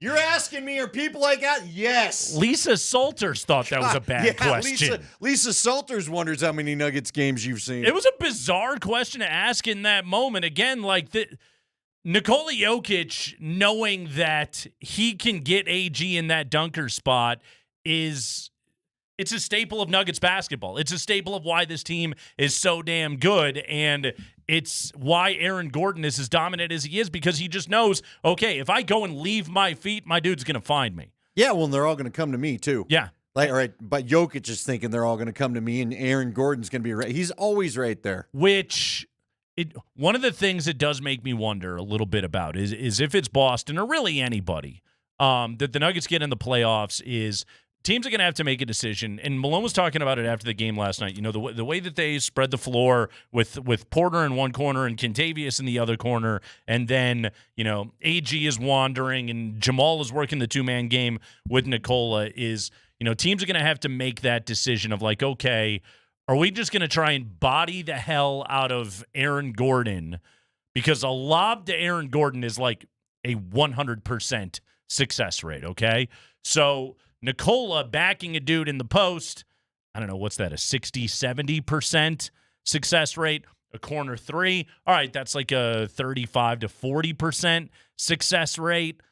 You have to make a choice with the Nuggets. Like, what hill am I dying on tonight? And that's, I'll be interested to see what teams try to do with the Aaron Gordon matchup in the playoffs. Yeah, I'm with you. The thing I think is funny is you also talk about the percentages from where he shoots. Here's the thing. If you want to call it 70% from him in the key working one-on-one with somebody, then what do you put it up when he realizes I'm going to go get the rebound? Right. Because, again, if you're messing with AG may box you out and take you away. Joker knows if it's a good shot or not, and he follows his shot every time. He gets the little bunny put back if he has to. Yep.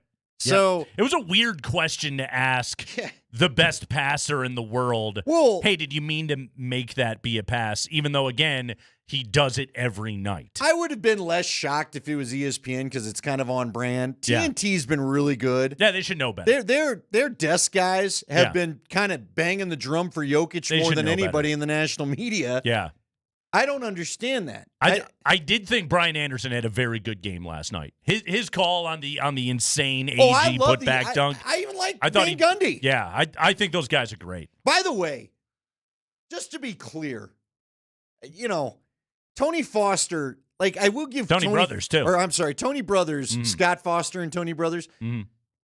Tony Brothers, he kind of chills out. Nah, I don't remember. He's Frost on Twitter.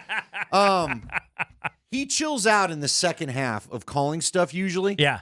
But I was getting to the point where I thought both teams, I'll be honest with you, the Celtics got called for a few things where I'm like, let's just play this thing. Don't call that. Yeah. We don't need it called. And don't tee a guy up. They got the quick tees going in a couple of cases. Man, please back off. Because I will say, that was a great enough game. Just get out of the way of that game. The Jokic technical was that was Nikola, and I tweeted this. It was Nikola succumbing to years of Tony Brothers hate. That was built up. That was. He had to finally unload the trunk. That was a whole game of, and it's fourth quarter. Joker's got to know better. He does know better. All those things, but also it was like, I've had it with you, man. Yeah, I've just had it with you by now. And look, it was just funny because the broadcast crew was going, that's a foul. That's a foul. That's a foul. Real quickly, highlight of the night. The Gordon putback. Yes. Or the block from Ant. Oh, in the NBA? That's a great because question. Get Up had it as Ant number one. And now look, if you watch the highlights of what Anthony Edwards did in Minnesota, that dude got taken out. He hit the floor hard about 3 times. He turned his ankle. He was tough just to be in the game at the end of that play. He got so high on the block. But the Gordon thing is just ridiculous. The funny thing about the Ant block last night to win that game, I think he even surprised himself with how high he went. Nate, it felt like his head was halfway up the backboard. Dude, he launched off the floor. His head hit the backboard. Look at his hand. His hand is at the top of the box on the backboard. Whew. Dude, he got up. Well, hey. Man, that guy he's going to win an MVP award. He might win a couple of MVP awards. I love that dude, man. And if Anthony Edwards is on my TV, I want to watch him play basketball. He's a show, man. I like it. See, again, what I think is so hard about it is that was an important putback that Gordon had. And like they were saying at the TNT postgame, that was a dunk contest dunk. It was. From Aaron Gordon with dudes standing around him. With authority, he threw that thing down. Dude, those were two of the greatest plays. You know what else I thought was funny from the Jokic interview? I was thinking of this with Ant. Ant jumped over his teammate. How about Payton Watson? He was asked about Payton Watson. What was he doing? He goes, I don't know why he jumped over me. I was like, dude, he went up to get a block, Nikola, but I don't think Nikola saw him doing that. I was, thank God he had a little bit of a smooth landing on that one. Dude was up there. Man. Payton Watson was great last night. He was. He was marvelous in that game. Here's where I'll take the old eraser and erase the whiteboard with the bench concerns, because Reggie Jackson still just kind of doesn't have it. So hopefully he'll find it. And Justin Holiday had an all right. All you need is Christian Brown to give us what he could give us last night, which was a good hustle game. Mm-hmm. And either Payton Watson or Holiday. You just need one more guy coming along minimum, right? There was okay Zeke minutes last night. Yeah. He was okay last wouldn't night. Mind a little DeAndre. Zeke still gets the ball, and this goes back more to the Phoenix game. He just gets the ball knocked out of his hands a couple of times. I'm just like, bro, come on. Don't let the... Do you think that we get conditioned to big men never losing the ball because we watch Jokic as much as we do? But still. But no, look, there was one time in Phoenix where was it Beasley was right there to knock the ball, or who? Bradley Beal. Was he the one that knocked it out of Zeke's hand the other night? Zeke got that pass, had it low, and one of their guards just went slap. And I just, come on, dude. If you see the guy, I get it. You know, Jokic had it happen a couple times. Big guys have it where they don't see the dude coming and nobody calls out that little sneaky guy. But he had it knocked out of his hands where he saw the guy getting ready to slap the ball. Hold on. I got to step in on some of this. You step in on all you want. Get your hands stronger. You're a big, strong dude. Look, man. Don't let little guy knock it out of your hands. Are you going to stand up for little guy? Go ahead. I'm going to stand up for the second unit for a moment, okay? I haven't knocked the second unit. I'm talking specifically about Zeke. For Reggie, for Zeke. All right. Go ahead. Let's hear it. This starting five, all right? It's the best lineup in Nuggets history. Sure. Yes, it is. Arguably the best lineup in all of the NBA. It's one of the best lineups we'll ever see in our lifetime together on the floor. We probably, again, we won't have another Nuggets team like this. Fair to say? The second unit are a bunch of basketball mortals. Like 34-year-old Reggie Jackson, 21-year-old Payton Watson, Christian Brown still kind of finding his way, Zeke, a dude who's just had a ton of injuries and is working his way back. Like, I try to remind myself, because I have all these same thoughts of just like, what the hell, you know?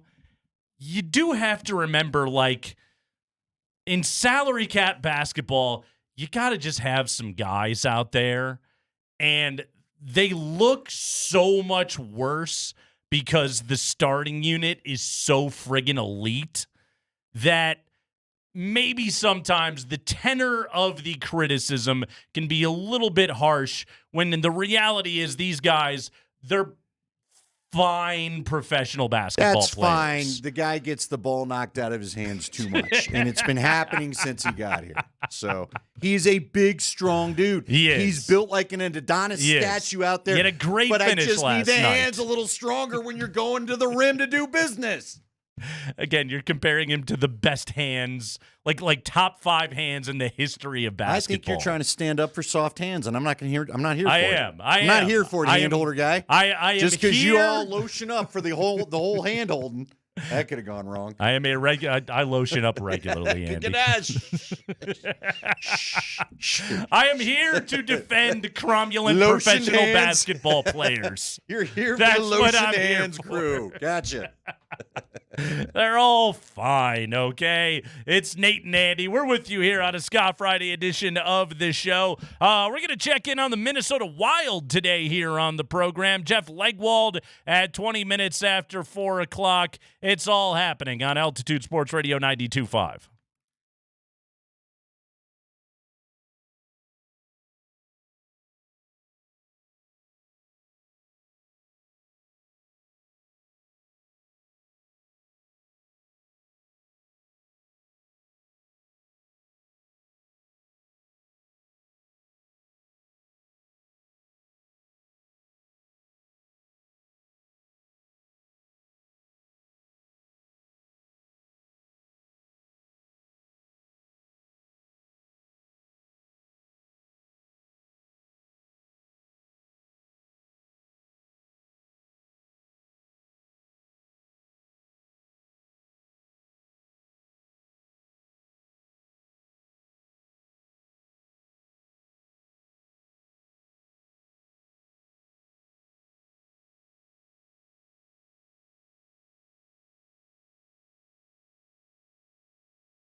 Yay! Scott Friday, Nate Kreckman, Andy Lindahl, Altitude Sports Radio 92.5. Andy, what's the latest in the transaction machine? What have the Broncos done now? Oh, God, we got to keep up with. So your guy, Chris Manhertz, is no longer a... Manhertz! His Manhertz. No! Yeah, he's gone. No more Chris Manhertz. No more Chris Manhertz. Do you remember Chris Manhertz doing anything? He was a blocker. So no. Yes, thank you. Good, yes. He did some yes. blocking? He did some blocking. Okay. What number was he? I don't even know. I don't even know. You know?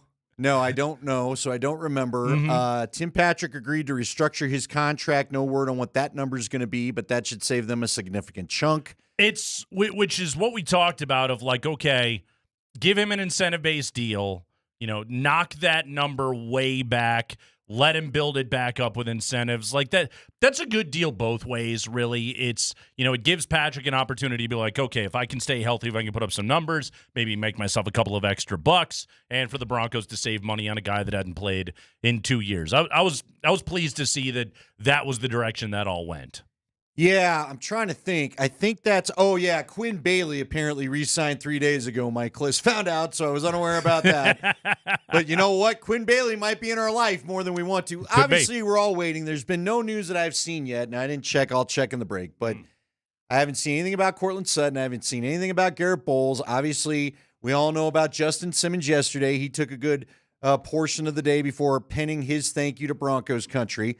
We all did realize he did not thank Sean Payton, but he did thank George Payton. Not really a big shock there. I guess the big Bronco news that's now non-Bronco news is Russ is officially in Pittsburgh. Apparently stopped off real quick to have a feel-it-out discussion with the Giants. He's and now in the building. Raiders. The Raiders Yes. want to talk to him too. So I will be honest with you. I know that Russ is going to find a job. I didn't think he'd have this many meetings before it all started. Mm-hmm. You and I talked about it a couple days ago. I thought he might have to wait for at least Kirk Cousins to go. The other big news of the day, I guess, is there's a Chicago reporter who looks like he's very connected saying the Bears are taking Caleb Williams and they will take no calls on the first pick. So one of the Justin Simmons things I want to get into, and again, I was out yesterday. Justin Simmons released by the team.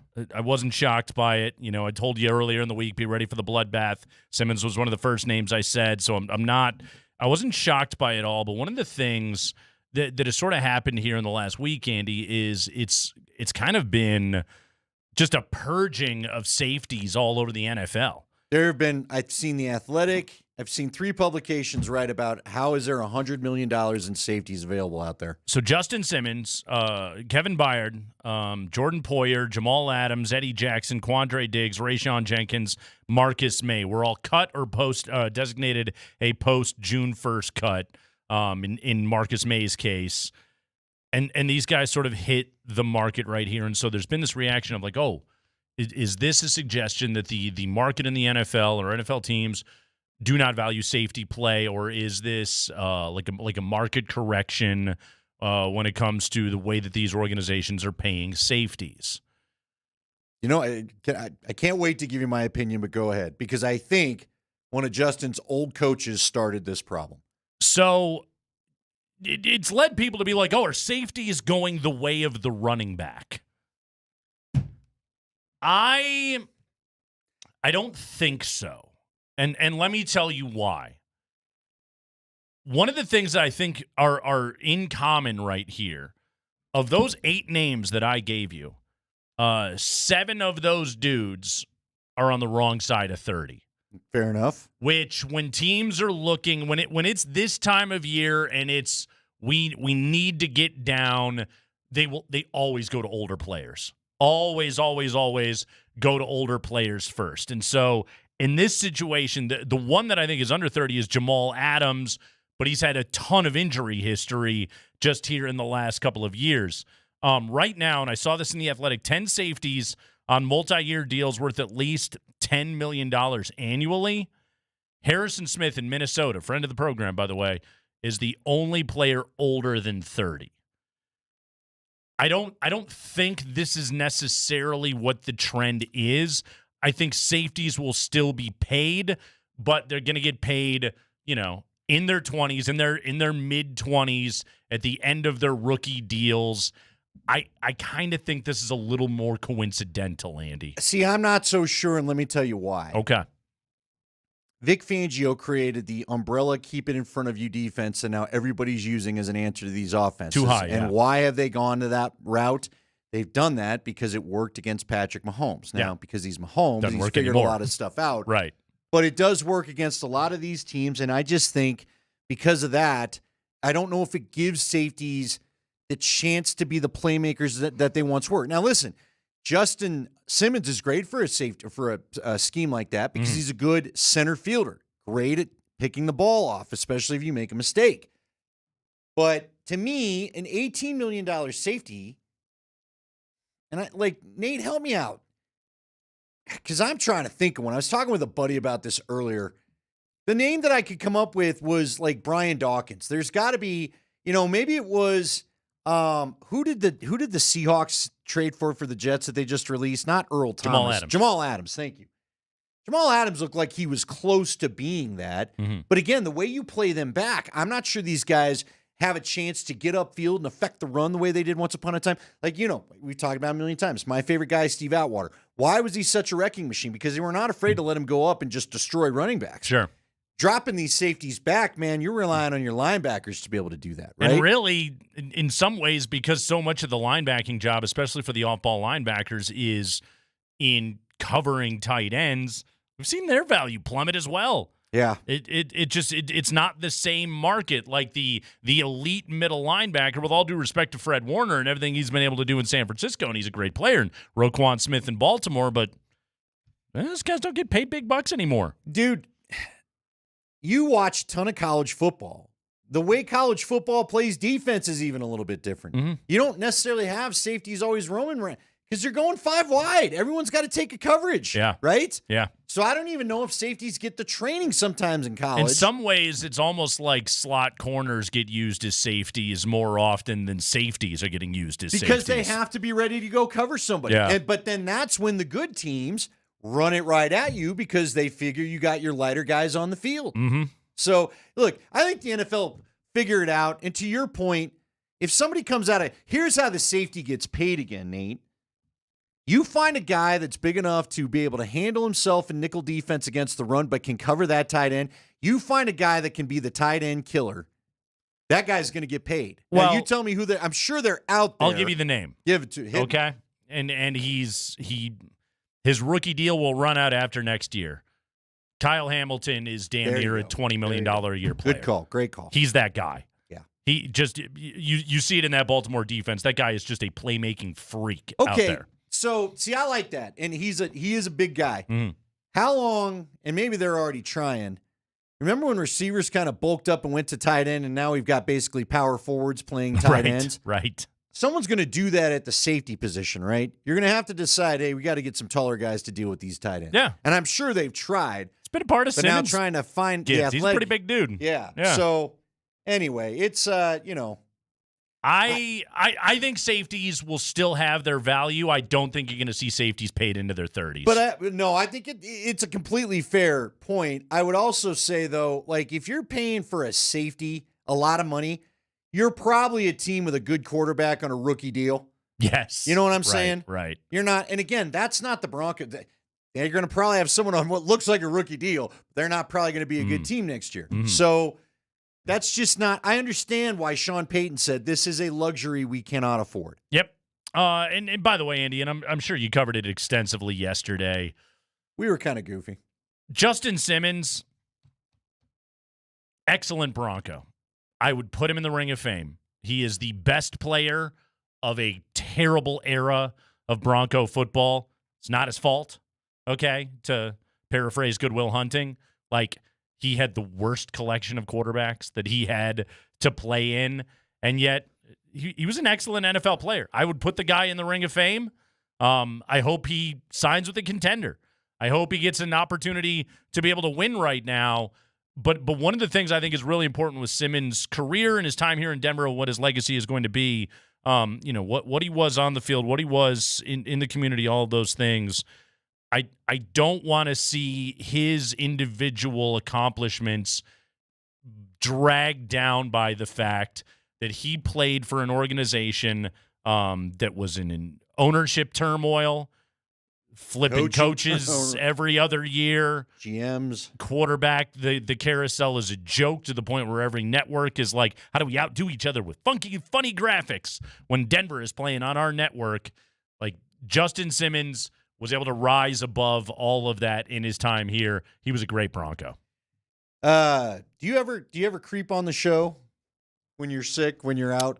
I was asleep during the entirety of the show yesterday. I creep on you guys sometimes. Okay. Not all the time. Okay. We actually did not get to this. Now, Mike and I were talking about, Sanford was in yesterday. Mike and I were talking about doing it in the break. Yeah. Here's what I thought about that, because it was on the docket, like I said. Just didn't get there. I tend to agree with you that he is worthy of the Ring of Fame. I think the numbers say it. I'm curious, will he ever actually get inducted? Because first off, we're in this weird transition where the Penners are creating their people. We've not seen a Ring of Fame class that I can remember the last couple of years. You and I have talked about that. So Simmons was not their guy, although he did thank the Penners yesterday. How bad are the fans going to want to remember this last? Like, again, I know what you mean. Yeah, Justin's career is this era of Broncos football that's post-Manning, and all we're all dying to do is get out of this era and back to something more palatable in the fall, right? Yes. So how many fans, I don't think there's going to be a fan outcry. There's a fan outcry, get Ed in. Why isn't Ed McCaffrey in? So on and so forth. Guys like that. I think Justin's absolutely worthy. I just don't know that the fans are going to want to remember much about the time he played here. 4-time All-Pro. Yeah, dude. Hey, man, put him in. I'm with you. That's great. But when are they going to do another class? Do you know what I mean? Like, do the Penners see him as their guy? If they do, then I think he'll be okay. I would hope that the Penner family would be willing to recognize. Who knows? And who knows? You're right about this. But that they'd be willing to say, okay, even if it's an era prior to us, this guy was a great Bronco. And in the community, yes, he was, top notch. He still held some commitments yesterday, I saw on Twitter. He still showed up for people. Yeah, 3-time Walter Payton Man of the Year nominee from the organization. You absolutely, I think, would be proud to call him one of your own. Yeah. So. Yeah. And again, fair enough if fans are just like, whatever, this era sucks. But he truly is and he lasted the entirety of this era. He outlasted Von Miller. He outlasted Demaryius Thomas, Emmanuel Sanders, all of those guys that were here and won a Super Bowl. Chris Harris, he was here beyond those dudes. And he, unfortunately, again, he was the victim of the ineptitude of what the Broncos have been. I am comfortable saying he was their best safety since Steve Atwater. Yes. John Lynch and Brian Dawkins and guys like that were fun. Mm-hmm. He was TJ Ward had a fun minute. Darius Stewart had a fun minute. But he was their best legit safe. See, TJ Ward was a little more like that linebacker we talked about that's disappearing, that could come up and knock your teeth out in the run. But he was their best safety since Steve Atwater. Andy, let's take a break. When we come back, fans love to complain about officiating in sports. I got a real questionable call that happened in sports that we're going to need a ruling on. We'll tell you about that next.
Damn right, Scott Friday, Altitude Sports Radio 92.5.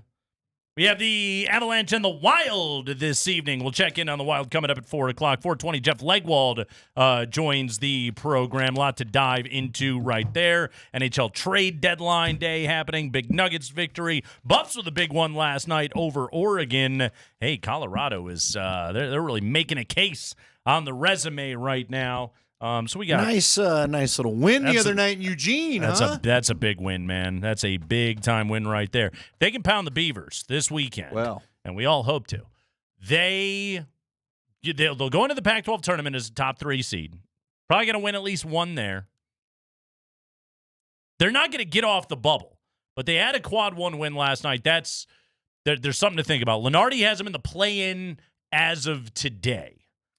So that's where we're at right now. Real quick, if you're pounding the Beavers, are you hunting the Ducks? What are you doing? What are you doing to the Ducks? Yes, you could be hunting the Ducks. Speaking of hunting, Andy.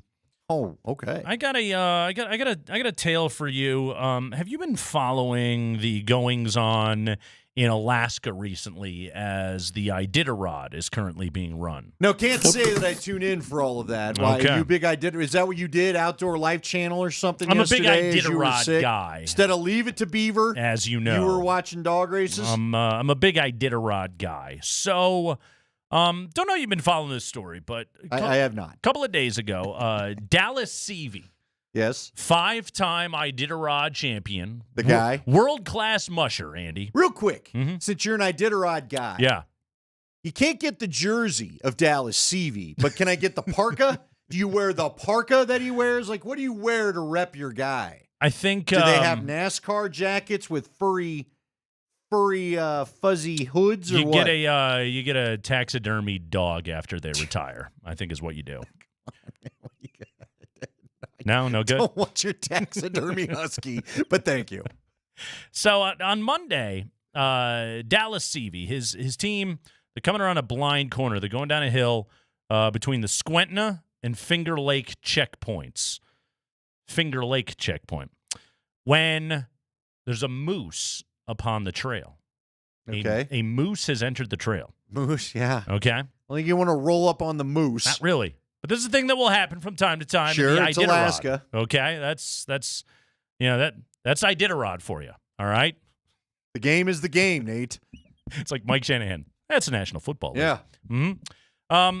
The moose approached the dogs and apparently attacked Dallas's dogs. Not what you want. So he had to pull out his handgun, shot and killed the moose With a handgun? with a handgun.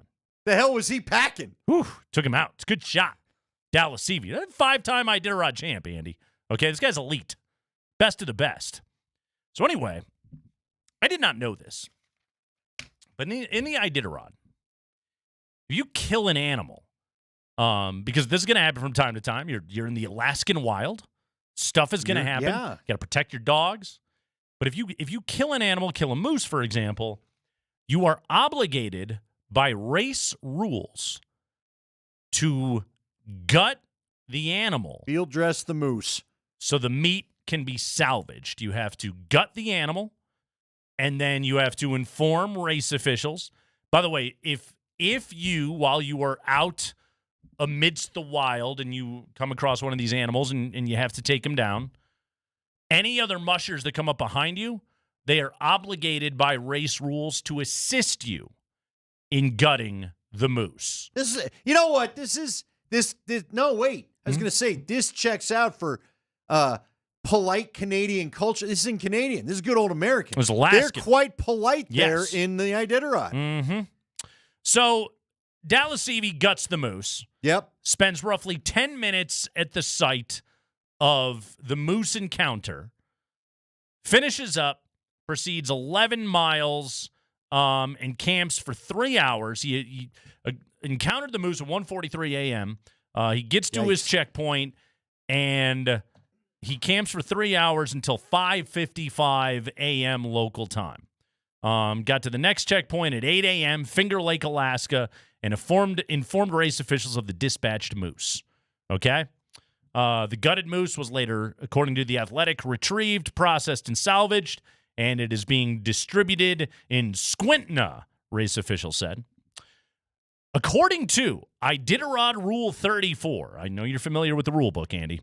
If an edible big game animal like a moose, caribou, or buffalo is killed in defense of life or property, the musher is required to gut the animal and report it to race officials. Mushers who follow must help gut the animal when possible. No teams may pass until the animal is gutted and the musher that killed the animal has proceeded. If a musher violates a rule, a time penalty can be imposed per Rule 51.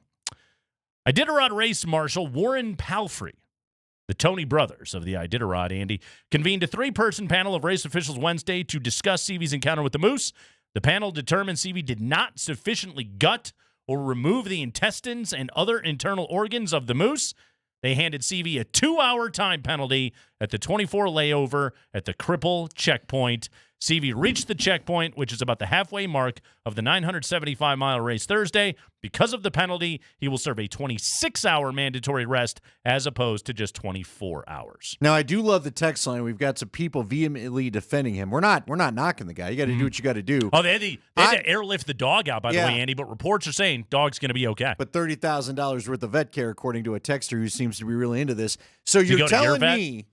What's that? Does he go to your vet? I don't know. I don't know where. But look, you have unleashed the Iditarod fans on the text line. So you're telling me that the marshal came out and determined what? Not enough stakes were issued from the guts? I mean, what are we saying, that it wasn't there? It was a sloppy job. He didn't how much he found extras that should have been. I mean, what's the deal? Basically, he decided there could have been more butchered from this moose. So, in a quote from CV himself, he said, the hits just keep coming, and every day, I just hope for a day of clean mushing. Just let us do what we do, which is travel with dogs down the trail, and it seems like every day something else comes up. That's another curveball, another challenge, he said. When asked by reporters about the penalty, he said, quote, I think the judges made the right call, close quote. Now, is he saying that so he doesn't get fined? Is this like other sports where if you rip the officials publicly, you'll have a fine coming down your way? Or does he actually believe that he did not do the proper job in gutting the moose? I don't know. It was 1:30 in the morning, you said. Mm-hmm.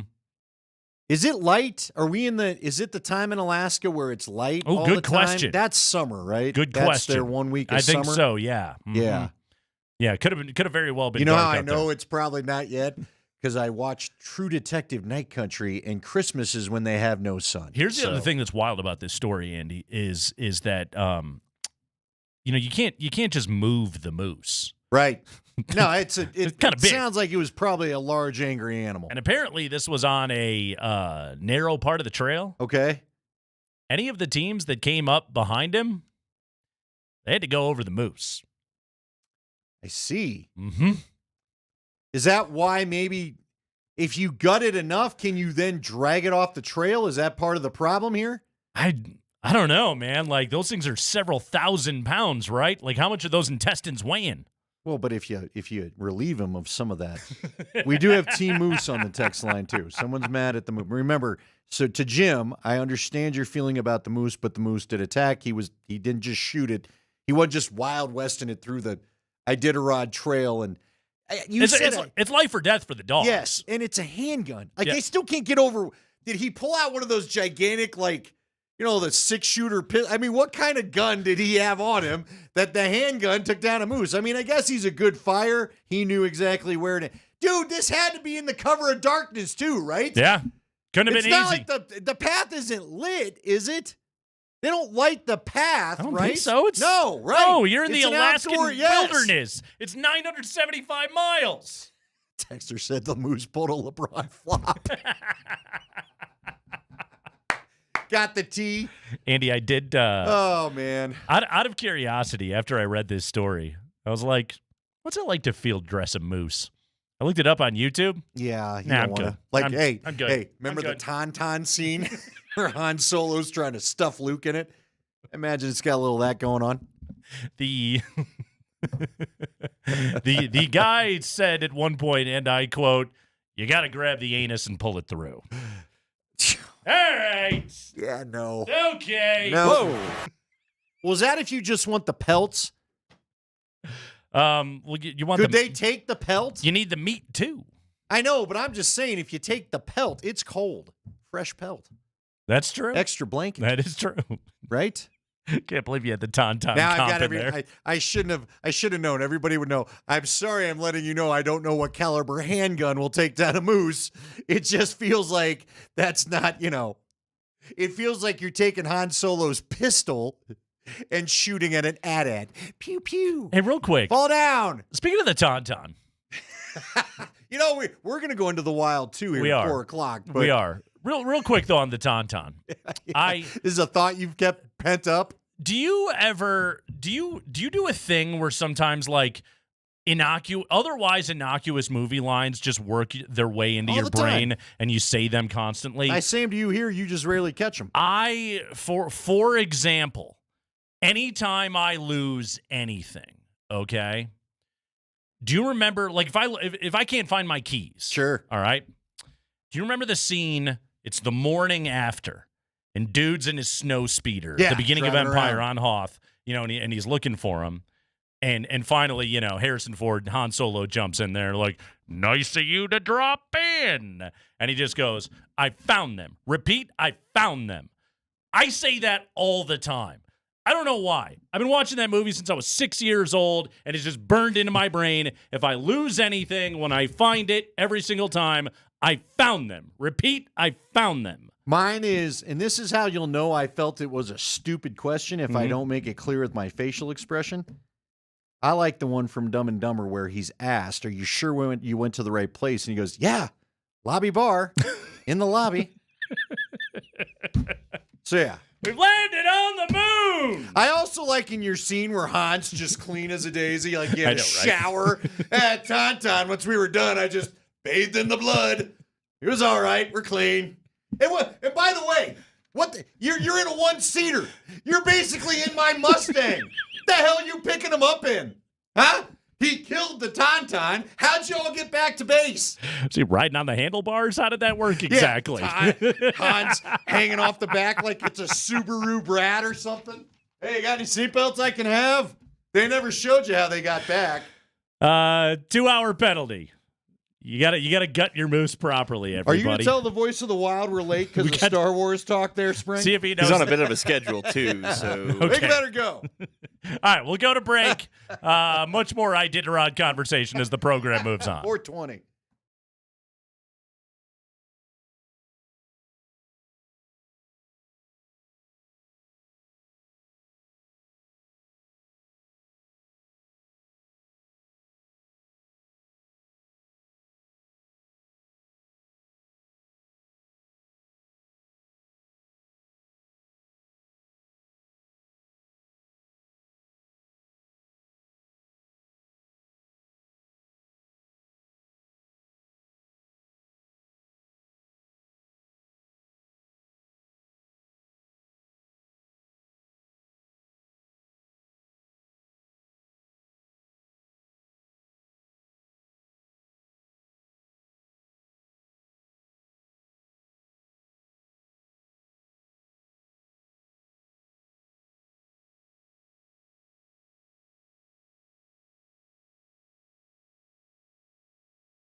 We welcome you back to Kreckman and Lindahl. Andy Lindahl, Nate Kreckman, hanging out with you here as we've got the Avs and the Wild coming up a little bit later tonight. And we're pleased to be joined by the radio play-by-play man for the Minnesota Wild, the voice of the Wild, Joe O'Donnell.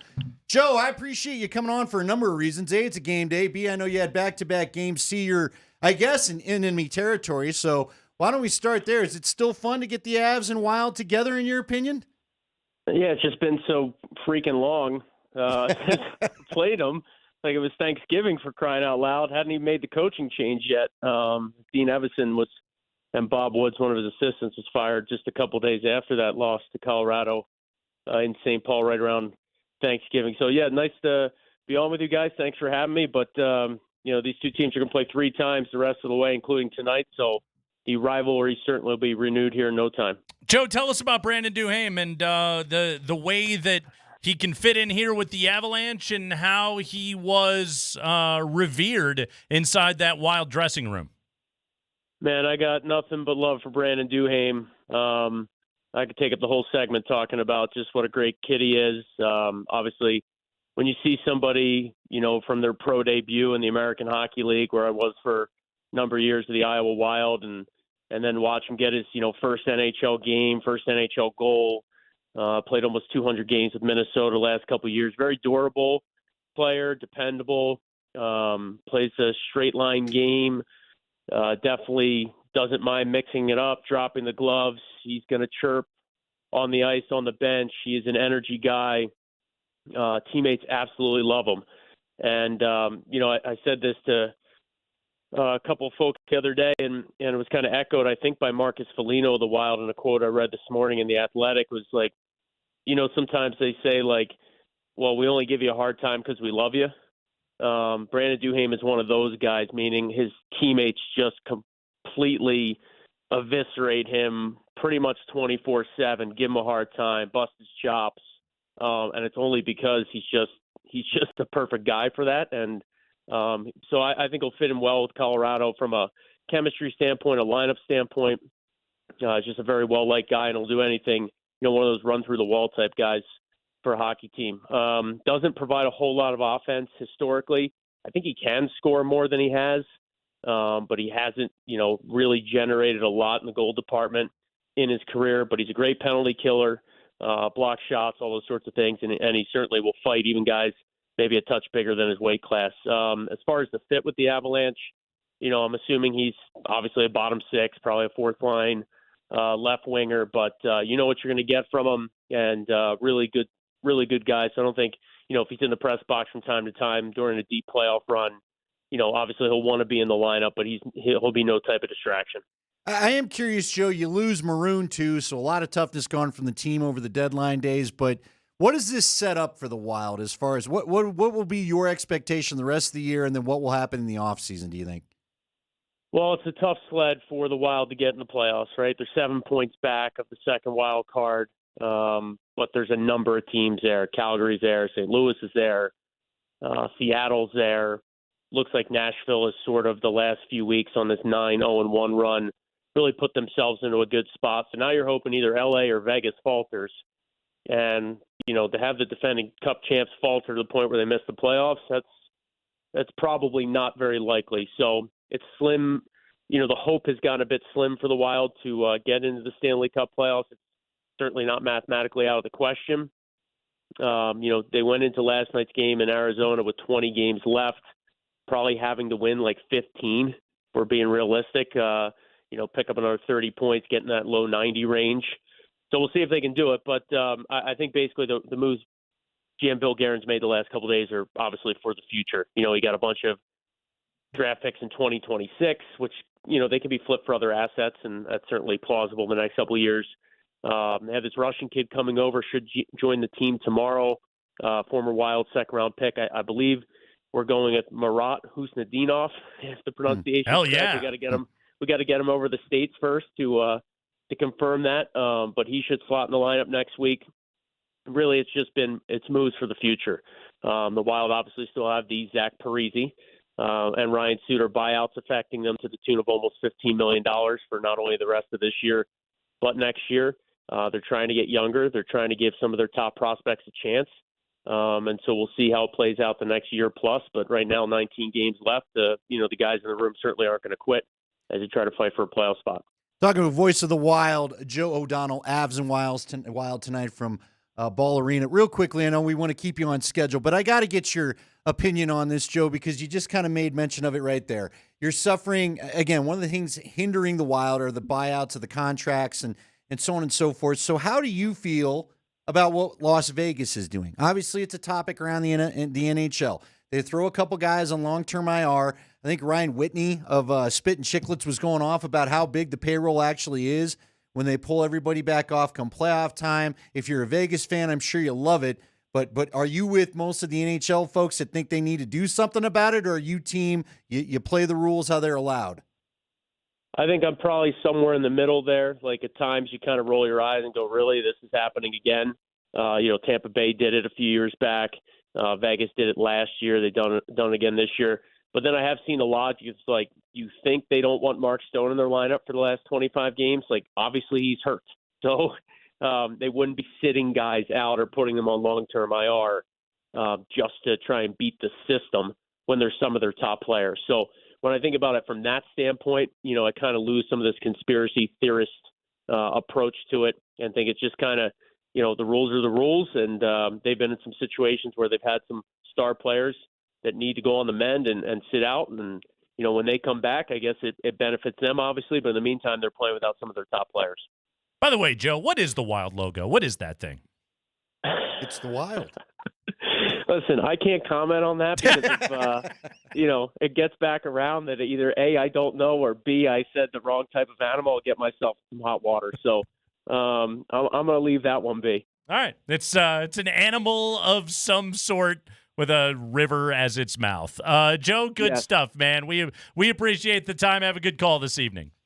All right, Nate and Andy, thanks, guys. All right, Joe O'Donnell with us right there on the show. He is joining us on the Ramos Law Hotline. Car accident, you need Ramos Law, medical doctor and attorney, ramoslaw.com. What? Bear or cat? What is that thing? I think it's a badger. I don't know. Wolverine? A meerkat. Should be Africa. Seriously, what do you think about bending the rules? Do you care? Like, do you applaud Vegas for being able to figure out a way to load up and make a run at it? I'm the wrong guy to ask, okay? But you're a rules guy. And let me tell you. I'm not going to lie. I don't know that much about hockey. No. Yeah, that's out of that thing. That is true, yes. But on this one, tip my cap to them. They put that rule in place, you use it. Hell yeah. Whatever it takes, Andy. If you ain't cheating, you ain't trying. Okay? If they put that rule in place and you can beef up your payroll so that by the time you get into the postseason, you're well past the NHL salary cap, well, anybody that's crying about it, they should have tried harder. Well, and help me out, and maybe you can even educate me a little bit here, Spring. Okay, you acquire all these guys, but it means you're going to have to make some tough decisions at the end of the year, right? Sure. You're going to load up. You may win a cup. But in a way, you're kind of going full LA Rams where... Hey, that's the summer's problem. Yeah, but you can't afford all these guys come next year. Hey, did you see that pool at Circa when they were winning the Stanley Cup? Looked like a pretty good time. That's next week's problem, okay? Again, did you see the poll at Circa earlier this week where beds were blowing everywhere because the wind was unreal? Gets a little windy sometimes out there. But no, it's so... And I see fans whining about the LTIR thing on an annual basis when we get this time of year. And yes, Vegas takes massive advantage of it. I get it. And to them, I say, your team should have tried it. Do the same. Exactly. See, I don't want to gripe about it because I'm hoping the Avs may take advantage of it at one point. Man. You know what I mean? Yes. Look, they make salary caps in sports. And then the funny thing about pro sports is they put mechanisms in place by which you can circumvent those things like crazy. This time of year is so funny in the NFL because you're always like, oh, man, where's a team at on their salary cap or whatever? And then it's like, we converted this to signing bonus and blah. And it's just like, then what is this salary cap? They're the Enron accountants this time of year. Exactly. This guy's a mid-level exception. Yeah. So, What the hell is that? Okay. Because deep down, we like to have fun. It goes back to the no trade deadline. Put some fun teams together. Let's put on a good TV product come playoff time. So someone's asking, is Duhaime a fourth line goon? I wouldn't call him a goon. He's more skilled. He can't kill penalties. He is a fourth liner, yes. Yeah, he and Tannen, though, were brought in. Remember the other night when Nate talked about how you were going to have Ross Colton be one of the guys that has to jump in the fray right away? Probably not what you wanted. If you really want to deter, and I know it's a kinder, gentler league than it was, but you still have guys that are going to get sick of really good guys messing with you. So you need a couple dudes that deter the activity. You need a couple dudes that don't make you want to cross-check Cale Makar or Nathan McKinnon. McKinnon has fought this guy. Logan O'Connor has fought this guy. It's that classic NHL story. Now, the thing we heard, and every quote that I read on Duhaime after the trade, and Joe O'Donnell right there completely echoed it, sounds like guys just love this dude. Yeah, because he's willing to stand up for you. Well, he's your big brother. It sounds like he's just a pretty good time. like everybody Usually in the room. Most guys that make their money with their fists are pretty good time. He's got some sandpaper on the shorts. He's got some grit, Andy. Does Nate go up to him and say, no ice cream after the game? Did you hear Nate give that answer? Did I send that to you guys? I don't know if I did. Bissonnette asked him after the game the other night, the win over Detroit, are you going to go get some ice cream? He goes, no, I'm going to go ride the bike. Talked about his extreme workout afterwards, and he laughed because he said a lot of NHL guys do this. Yeah. But Bissonnette was like, come on, you've earned a little ice cream tonight, Nate Dogg. And he's like, no, not having any. That's one of those things, and I kind of saw that like in the 2000s covering Rockies games. Tulo was incredible about it. Guys would go work out after the game. Jokic does it to this day. Like you saw it after they swept in the Western Conference Finals, and his brothers are partying and he's in the background hitting the bench press. Like that's what these guys do now. They're nuts. Didn't he even do it after winning the trophy? Did he actually go? I wouldn't be surprised if he did. I think after the trophy, it was tackling people in the pool. That's right. He was on parade. That was the night he didn't have to work out. Very much Probably so. did it next morning, though. Then he had to go to Vegas and give Bruce Brown alcohol poisoning. We'll talk to Jeff Legwold coming up here in just a moment. No more man hurts. Quinn Bailey returns. By the way, he was 84. Somebody educated us. Good job. They said he did catch a pass and got tackled short of a first down. Sounds about right. I feel like in my head I was like 84 or 86. Which one is it? Either way. We'll talk to Jeff Legwold about all the Bronco moves. That's next.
Oh, let's get real football-y right now on the Crackman and Lindahl Show on Altitude Sports Radio 92.5.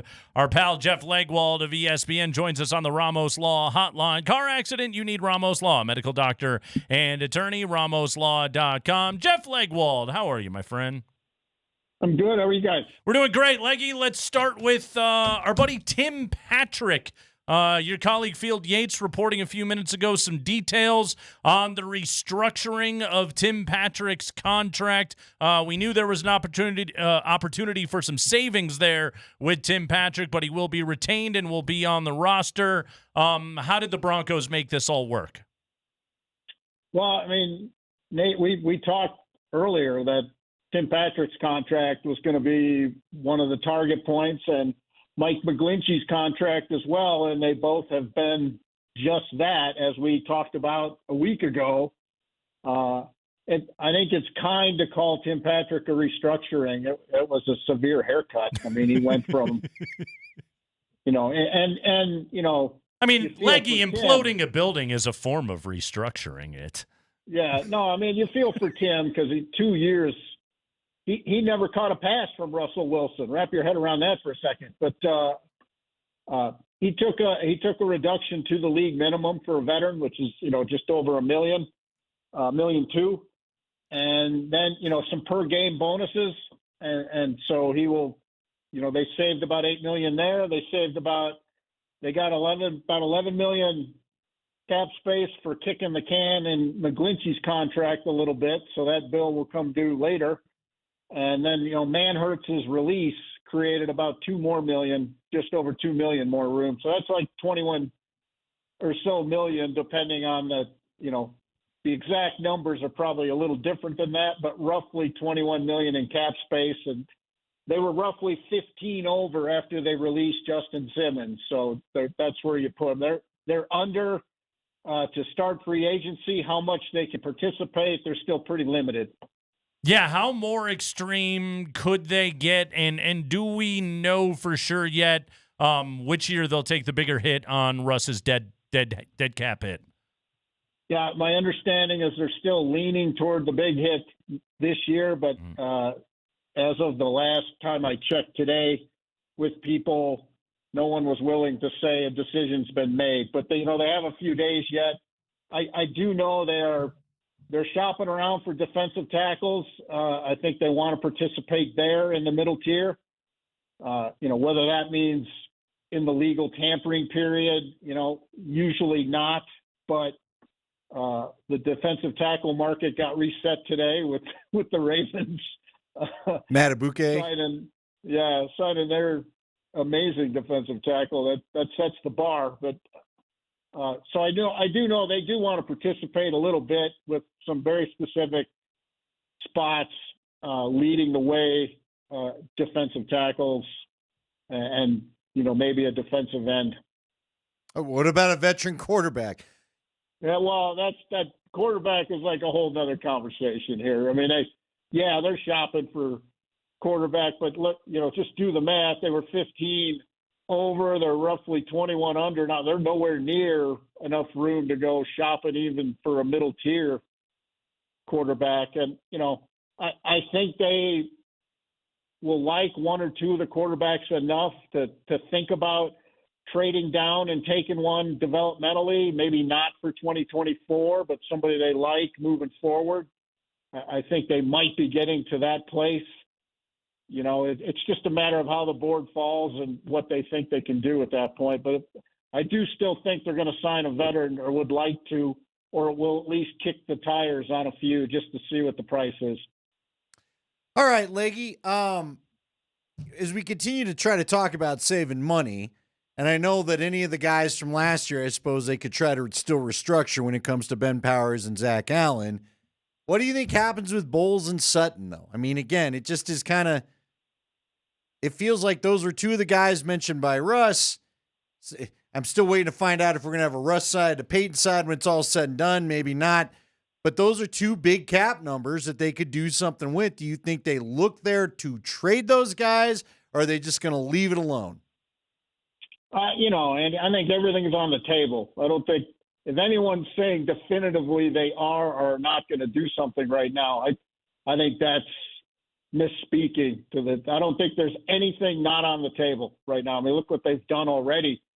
I mean, Judy's going to be in play simply because he doesn't have any weird bonus money left on his deal. He's going to be playing on a fifth-year option that is guaranteed, but that's a relatively in the today's world of the NFL, that number is not horrible, for a team to take on for a wide receiver. And there will be some interest. It will just be a matter of do the Broncos think the pick is worth it? That they would. I do think they will get offered something for Jerry Jeudy, either before the draft or as free agency gets rolling. But I think that's one to watch just because of the structure of the contract.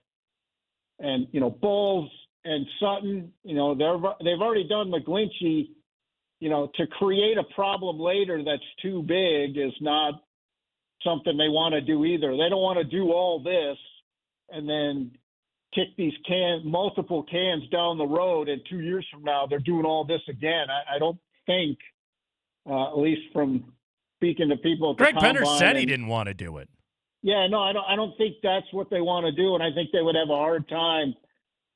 Unlike New Orleans, I think they would have a hard time selling Greg Penner on that as a long-term strategy. I think they would dearly love to take as much pain as possible this year and hang in and see what they can do with a young team and then move it forward. Take in the 25. pain.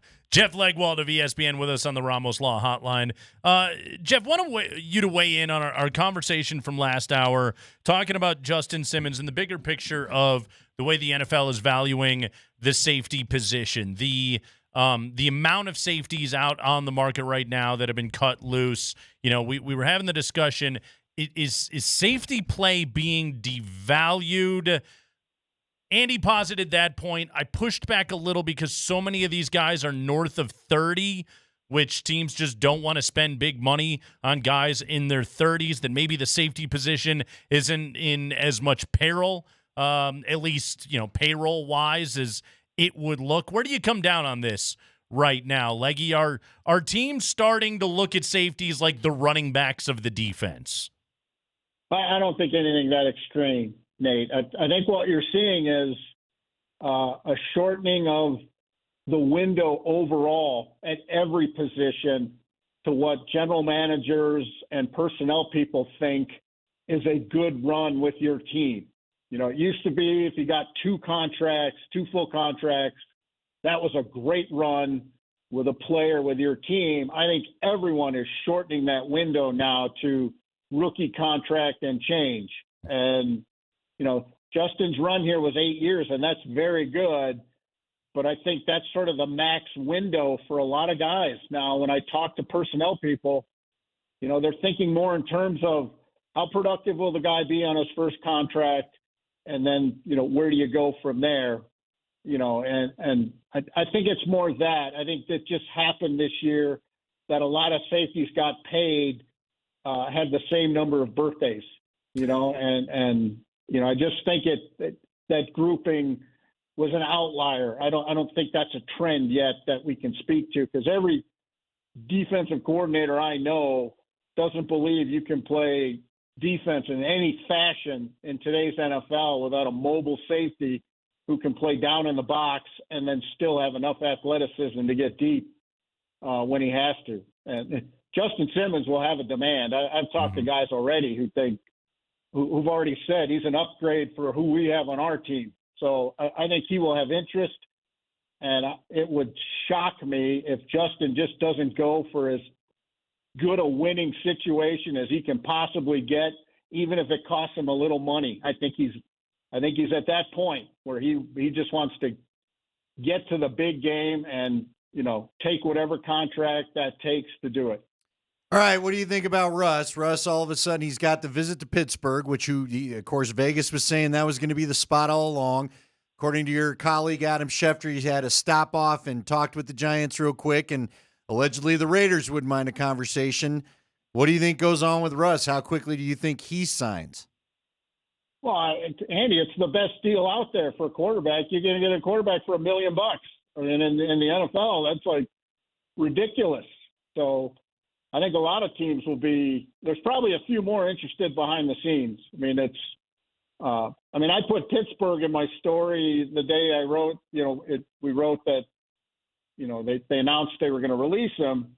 I think a lot of people think if he vibes with Tomlin, I think Pittsburgh feels like they have a playoff-ready team and just need a little bump in quarterback play. And if he goes to Pittsburgh, that's a play-action offense with a run component. Guess what? That's the Seattle Seahawks when he was at his best. So, and Mike Tomlin, I don't think a quarterback's going to stray too far with Mike Tomlin as his head coach. So, I personally believe that would be a good situation for Wilson if he's up for it, because that's going to be a play action power based offense that will keep him clean with movement and under center and some of those things. So I think it's a good fit, but I think there will be other people taking a look, because again, you're going to get him for veteran minimum because the Broncos are paying the freight. Speaking of quarterbacks, Leggy, what roster is Kirk Cousins going to be on next year? Oh, that's a great question, Nate. I mean, I don't, I've asked people, what do you think the market is? And a lot of it's just based on the anecdotal evidence that people don't do great coming back from that injury. They do better than they ever have now, but no question. That used to be almost a career ender in a lot of ways, but not the case anymore, and especially skill position guys have come back pretty well from it, but the jury's kind of still out on quarterbacks. He's considered a high-priced guy with a lot of a big age and coming off injury, so I think it would have to be the right spot. But people still think he can play if the leg is right. All right, Leggy. If you had a choice, Penix or Bowers, I put this to Sanford yesterday. Which skill set will be more unique if they're both sitting there at 12?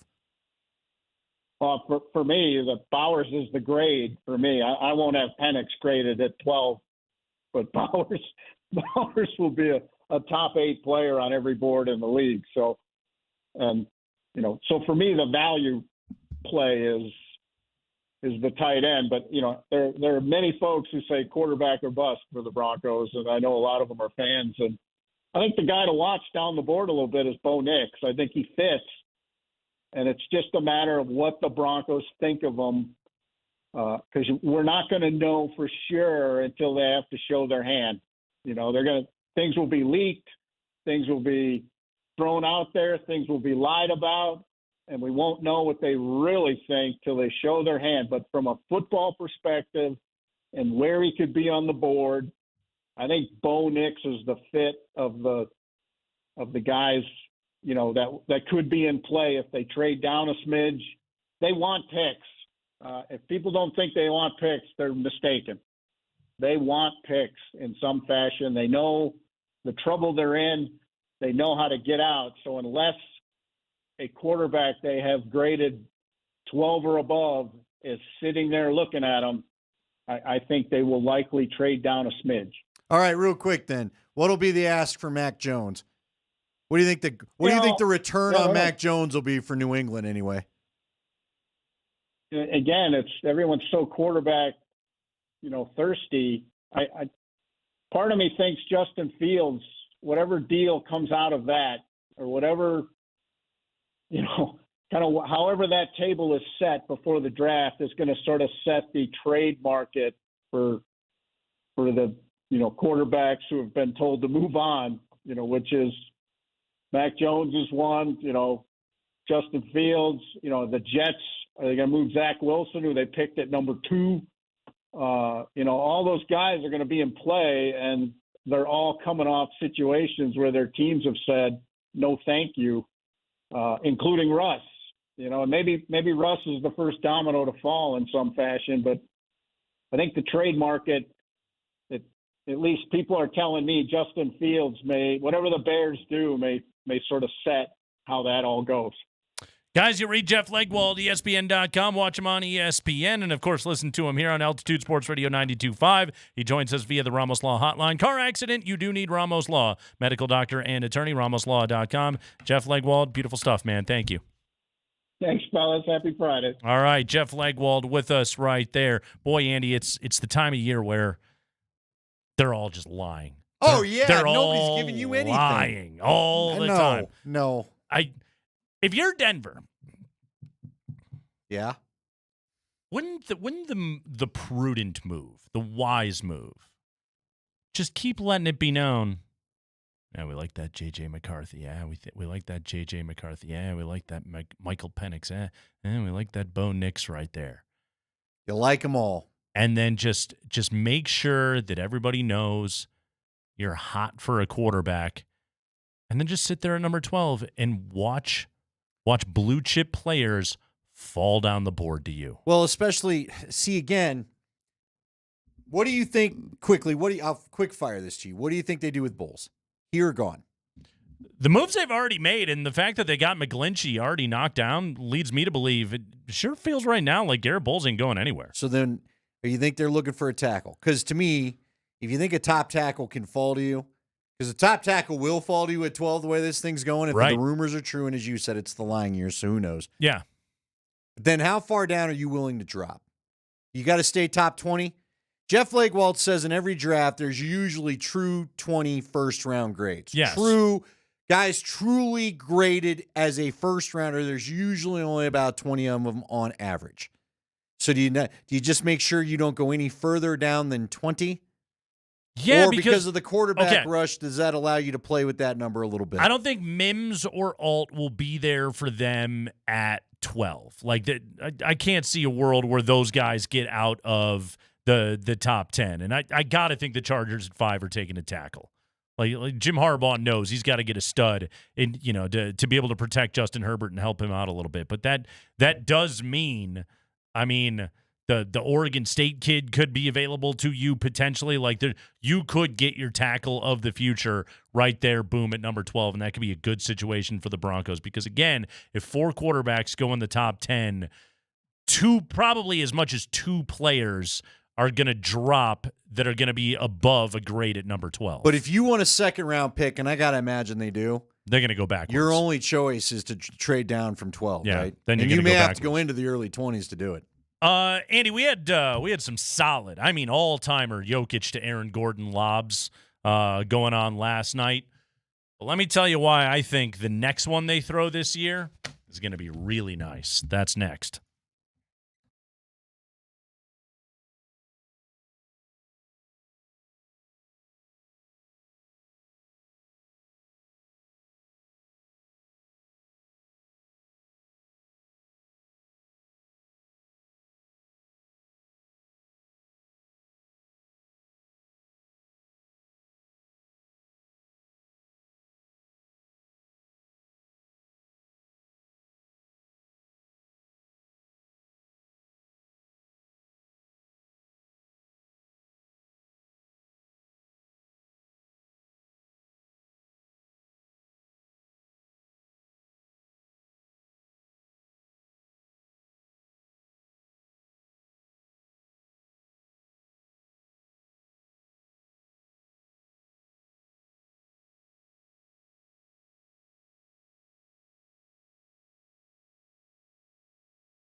A bucket here, you win the game. Nikola Jokic has it between the rings. 9 on the shot clock. Joker against Porzingis. 5 on the shot clock. Joker for the win. Hook shot. Dunk! Alley-oop to Gordon! Denver leads it by 4 with 19 seconds to go. Timeout, Boston! How did he see I have no idea. Aaron Gordon? How did he see Aaron Gordon? And that looked like a hook and had me fooled. There's just a flash of a white uniform somewhere that exists in the peripheral, or maybe it's just a mind meld that exists between Nikola Jokic and Aaron Gordon. Either way, there's the lob, there's the dunk. Andy, I told you, they got the Jazz coming tomorrow night into town here. Jazz haven't played since Wednesday. Also, I told you earlier in the week, watch out for that game. Yep, you've already given us the warning. You might as well remind everybody. It That- feels like, do we call it trap game in the NBA? Hey, trap game. Here's the thing about the Nuggets. Like, a trap game suggests like a letdown by a team. The Nuggets, they create their own letdowns. They're just like, we don't care. This one doesn't matter to us. We got Boston the other night. We'll go out and, hey, you know what? Hit your shots, do your thing, defend the way you need to for, a couple stretches, and you should be able to beat a Jazz team at home. If they win, it's going to be close. That's what I'm telling you about this Jazz game. You will not see the same level of compete out of the Nuggets tomorrow night that you saw last night.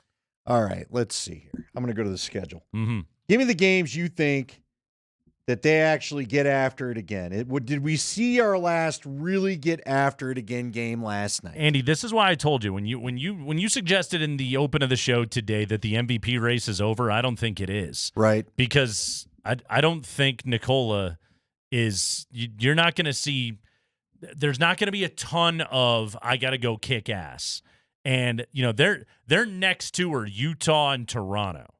Now they're in your building. Well, they see Bruce another time. That's true. Can they get him another ring? Yeah, Bruce. He get you an I'm sorry ring. I think you'll see all the Minnesota games. I think you'll see the real Nuggets. I think they will show up for that one. I'll be curious to see how fired up, if at all, they are for the Phoenix game on March the 27th. Clipper game. You go into LA and beat those guys. I know they got you last time. It's a little bit of insurance there at the top of the standings, but I really do believe that Michael Malone knows that he has a top 3 seed, basically locked up by now, and what he is looking for is for his team to be as healthy as they can be at the start of the postseason. Outside of the Minnesota games, again, the Clipper game, the Phoenix game, and that's probably about it. Yeah, the Knicks game lost a little sauciness with their injuries. Yeah, I'm not sure they care anyway. There's going to be some mailed-in efforts the rest of the way. They'll still win a bunch of games because they're awesome, but last night might be it. Well, they got Minnesota games. They got the Minnesota games. Dude, they got 3 Minnesota games and 3 Spurs games. Yeah. What a weird schedule. You've been done with OKC, it feels like, for a while. Right. And you got 3 of each of those teams left. Honestly, what do you think? They go to the Heat here in a week, middle of next week, I should say, on Wednesday.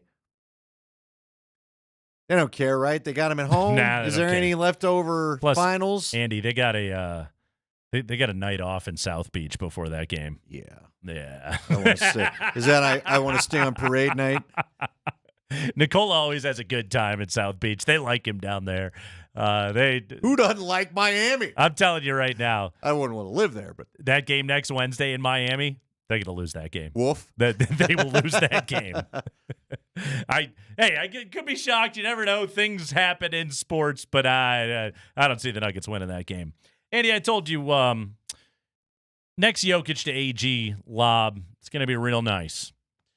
Top teammates, Dan Hyatt has this for us. Top teammates combining for assists to dunks this year in the NBA. At number 3, LeBron James to Anthony Davis, 49 such combinations this year. At number 2, Luka Doncic to Derek Lively in Dallas, 64 such combinations this year. Nikola Jokic and Aaron Gordon with the Denver Nuggets, they have combined assists to dunks this year, 68 times. Okay, so what does that make number? 68 times. We're waiting on number. Mm-hmm. Sure. Mm-hmm. It's a nice number. Nice. Just in it, yeah. I think we were both waiting to see There it is. what the cue would be. I got a couple of other Dan Hyatt notes for you. By the way, Dan, a little bit under the weather today, but a couple of other Hyatt notes for you. Jokic last night, 30-point triple-double, 30th of his career. 30-point triple-double in the victory. He's now up to 20 triple-doubles on the season. The entire Eastern Conference has 26 triple-doubles this year. Look at that grin. You like that stat. Look at that grin. It's a good stat. Jokic trails the East by 6. See if you can catch him before the end of the season for you right there. You got a couple matchups against the East to help his cause. 8 games since the All-Star break. The Nuggets are 7-1. They were 4-4 going into the All-Star break. This is the second time, by the way, in Nuggets history they have won at least 7 of 8 out of the All-Star break with a point differential over +10 per game. The only other season, 04-05. They were 8-0 in the first game out of the break with a +11 for you right there. Was that George Karl's first year? Remember they took off, weren't they 32-8 down the stretch under George? I think so, yeah. When he took over. Give me the year again. 04-05? Yeah, I think you're right, because then that would have been 05 that you're talking about, right? Yeah. I think that's when that went down. Nuggets bench last night outscored Boston's bench 28-10, so we were +18 out of the bench last night for the Nuggets, led by Payton Watson with 11. CB had 7. Reggie and Zeke had 4 apiece, and Justin Holiday did have a bucket in that game last night. Celtics didn't get much of note out of their bench in that game last night, although their starting group is just – that's a good lineup. That's a good team. That'll make a fun NBA Finals. Okay, I got a question for you. Okay. I wasn't quite sure why Dan Hyatt wasn't joining us today. He's ill. Right. But – so I asked Romy, did she want to jump on, maybe remember some Justin Simmons stuff and talk some Avs because she was out at practice yesterday. Yeah. And I got the same thing. You and I are only requiring like a 5-minute phone call. And 2 of our friends denied us because they were sick. It's just the excuse season. Do you have to? No. Do you like what is it? Is that the off-puttingness of our personalities in play? Like, do you have to feel top-notch to join this show via phone, even if you're a little under the weather? Nobody. What does it say about us? Feels the need to gut it out for us. You and I got by good friends. We both got no's. I'm not feeling well. I will not. I'm not asking you to battle come in. Through. I'm asking you to pick up a phone. I will not. I shan't do it. We are not worth even the slightest vocal cord discomfort. You got to be in one hell of a mood to join Kreckman and Lindahl over the phone.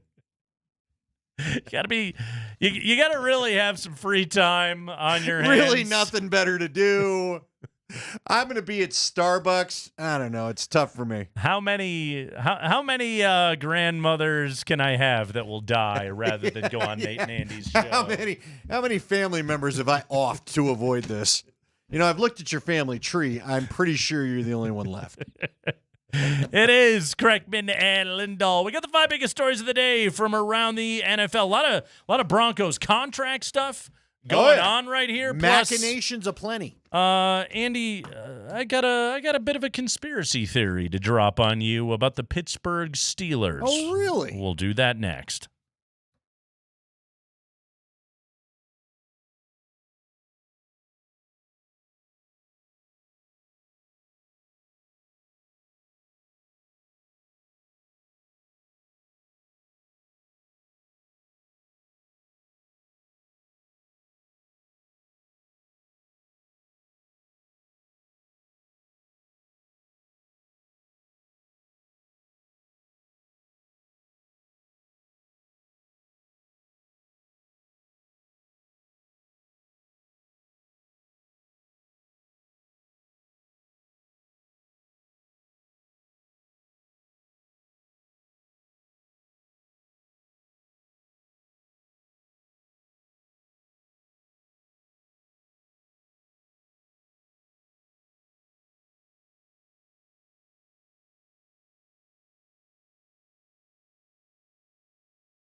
Yes, it is our number 3 best 5 o'clock hour in the biz, the Kreckman and Lindahl show. Coming up at 5:20, we relive last night's thrilling victory over the Boston Celtics at Ball Arena through the calls of our pal Jason Kosmiski. Don't want to miss out on that, but right now it is time for the 5 biggest stories of the day from around the NFL. The only thing we'll ever interrupt ska music for on a Friday is NFL Films music at 5 o'clock. Go ahead, Spring.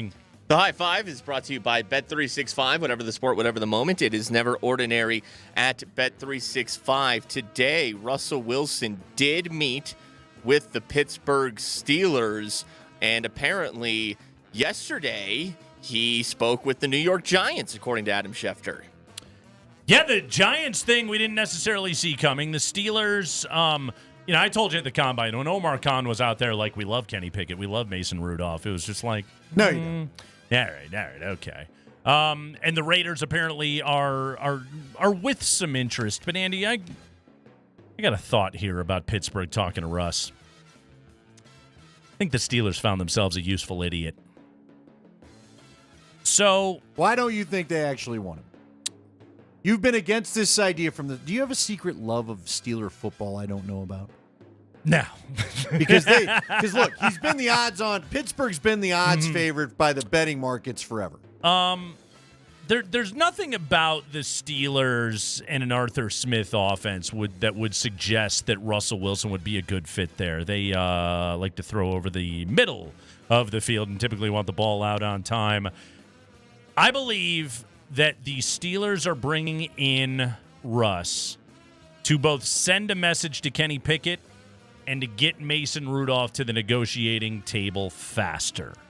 I think they can accomplish both of those things by bringing in a veteran from the outside to have a conversation with.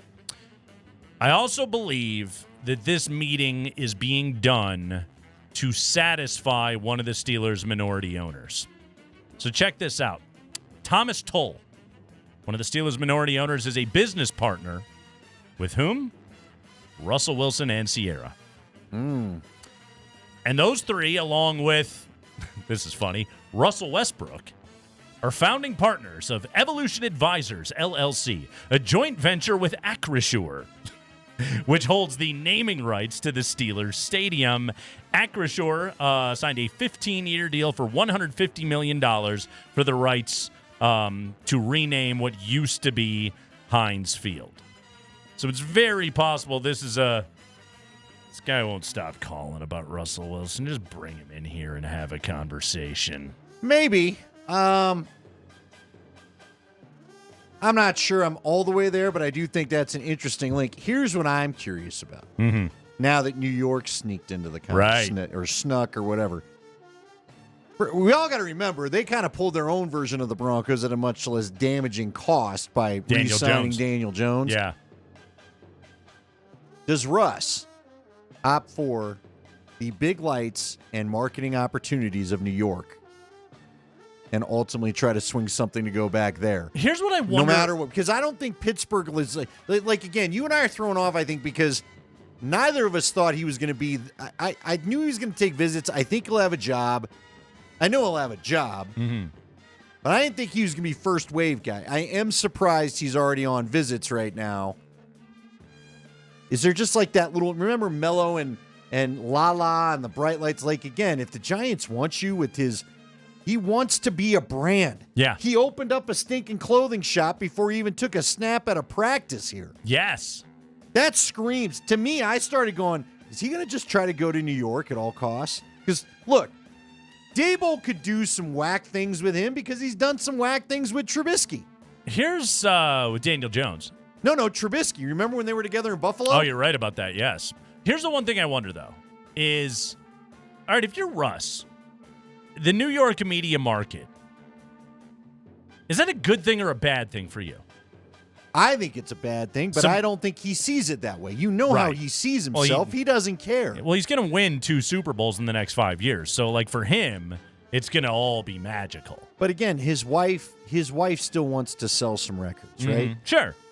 there's just a part of me. I think this Giants thing sneaking in there is kind of interesting. Yeah, that's an intriguing one too. Is that also like a hey Daniel Jones? Why don't you take a little bit of a pay they're cut? officially fed up and everything went south, and you got a coach who knows he's already on the hot seat. Somehow Dable went from the darling to now he doesn't know what he's doing. You know, we're familiar with that move around here, right? Been there, yes. So I think he probably sees it. Look, you look at the highlights. Russ still has his deep ball, so I'm sure Dable, as I see it, he's kind of the quirky offense guy of the NFL, right? Sure.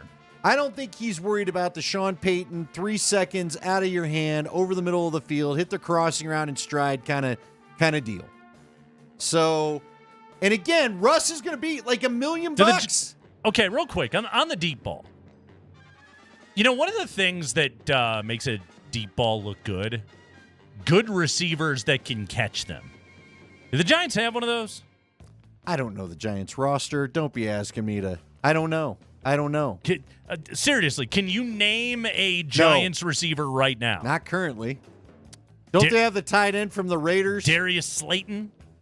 He might retire, apparently. Darius Slayton, Wan'Dale Robinson, Jalen Hyatt, Sterling Shepard, Gunnar Olszewski. I'm just telling you.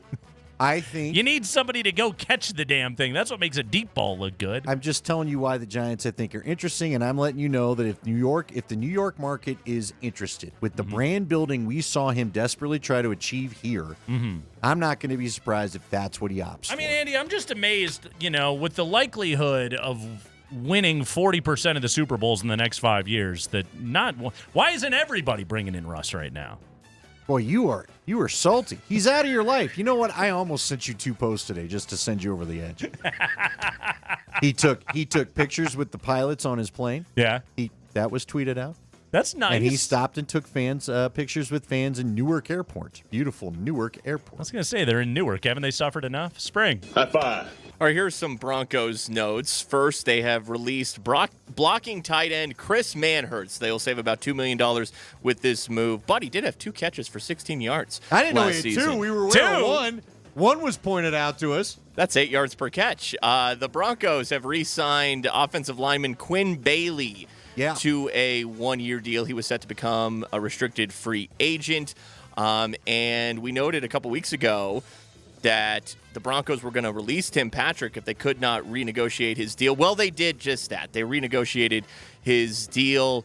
It is a base salary minimum of $1.2 million for Tim Patrick. All right.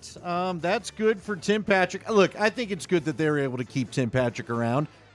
I'm not quite sure that I don't know what he's going to have left. You and I have questions. Exactly. What Coming are up, his 2 legs going to major look injuries. like? But you know what? For what they're going to pay him, which is next to nothing, it's good for both sides. He's well liked inside the locker room. He's a respected dude. When he was healthy, because it feels difficult to remember it, he was a productive player. He was their best receiver very 2 much years so. ago. Yeah, very much so. So that makes sense for him to stick around these parts. Mike McGlinchey taking a restructure. Mike McGlinchey is very much an organizational guy right now. He's kind of a pillar, I think, of where this team's at right now. Look, he's one of the few. Listen, he's got to be here. Yeah. He's got all that money. He might as well make it as easy as possible not to be miserable while you got to play here, right? Yeah. And if you don't get some better players, it's going to be. And they might have went to him and said, "Hey, what if we promise to find you a quarterback that won't just show up to your left side all of a sudden when you're trying to keep him from?" He might have been like, "I'm done." First off, it's a great deal for the players when they restructure. He got handed $11 million today because that's a bonus. Yeah. They turned salary into bonus. What that means is, here's an $11 million check. Now we're going to send that down over the next 4 years. All right, Andy. I want to play a little game here on the Crackman and Lindahl show. This will be the first ever edition of Remember That Chris Manhertz Catch. Nice. Okay, no, here we I go. don't, but let's do it. Here we go, Andy. Sure. All right, 2 catches on the year. 2. He was targeted 4 times, but he caught the ball twice. Okay. For a total of 16 yards. Math would tell you that's an average of 8 yards per completion. He never found the end zone. He had a 10-yard reception and a 6-yard reception this year. All right, Andy, I'm going to give you 5 guesses. All right? Can you remember the games where Chris Manhertz caught a pass for the Broncos. Here we go. Oh boy. All right, you got 5 guesses to try and nail down what were the 2 games when Chris Manhertz caught a pass in a Broncos uniform. All right, I'm pulling up the schedule. Pull up the old schedule. Did he get one against the Commanders? Sorry, that is incorrect. That is incorrect. No catch in the Manders game. I'm sorry. He went catchless that day. I'm trying to even remember the darn schedule. Remember from some last Bronco year. opponents right now. Yeah. All right, I got it. Hold on. Okay. I think it's loading. Okay. I'm begging for it to load. Okay. Please load. I think he went catchless against the Raiders in the opener. Did he have one against the Bears? That is correct. You got one. I knew he had one early in the season, Nick. You got one of the 2 he The had. second one's going to be tough. He had a season-long reception of 10 yards against the Chicago Bears. How about the Cleveland Browns for number 2? I'm sorry, that is incorrect. That is incorrect. All right, you got 2 guesses left. Once again, we're playing the first ever edition of Kreckman and Lindall. Do you remember Chris Manhertz catching the ball in a Broncos uniform? You got 2 more guesses to find the other game. What'd you just call me, by the way? Lindall. You went Lindall. Did you hear that? I'm doing my best today, man. Keep that. How about the first Kansas City Chiefs game? I'm sorry, that is incorrect. One more guess. Incorrect. You got one more guess. Chris Manhertz decided it's time to catch another ball. I had it via the Buffalo Bills. There it is!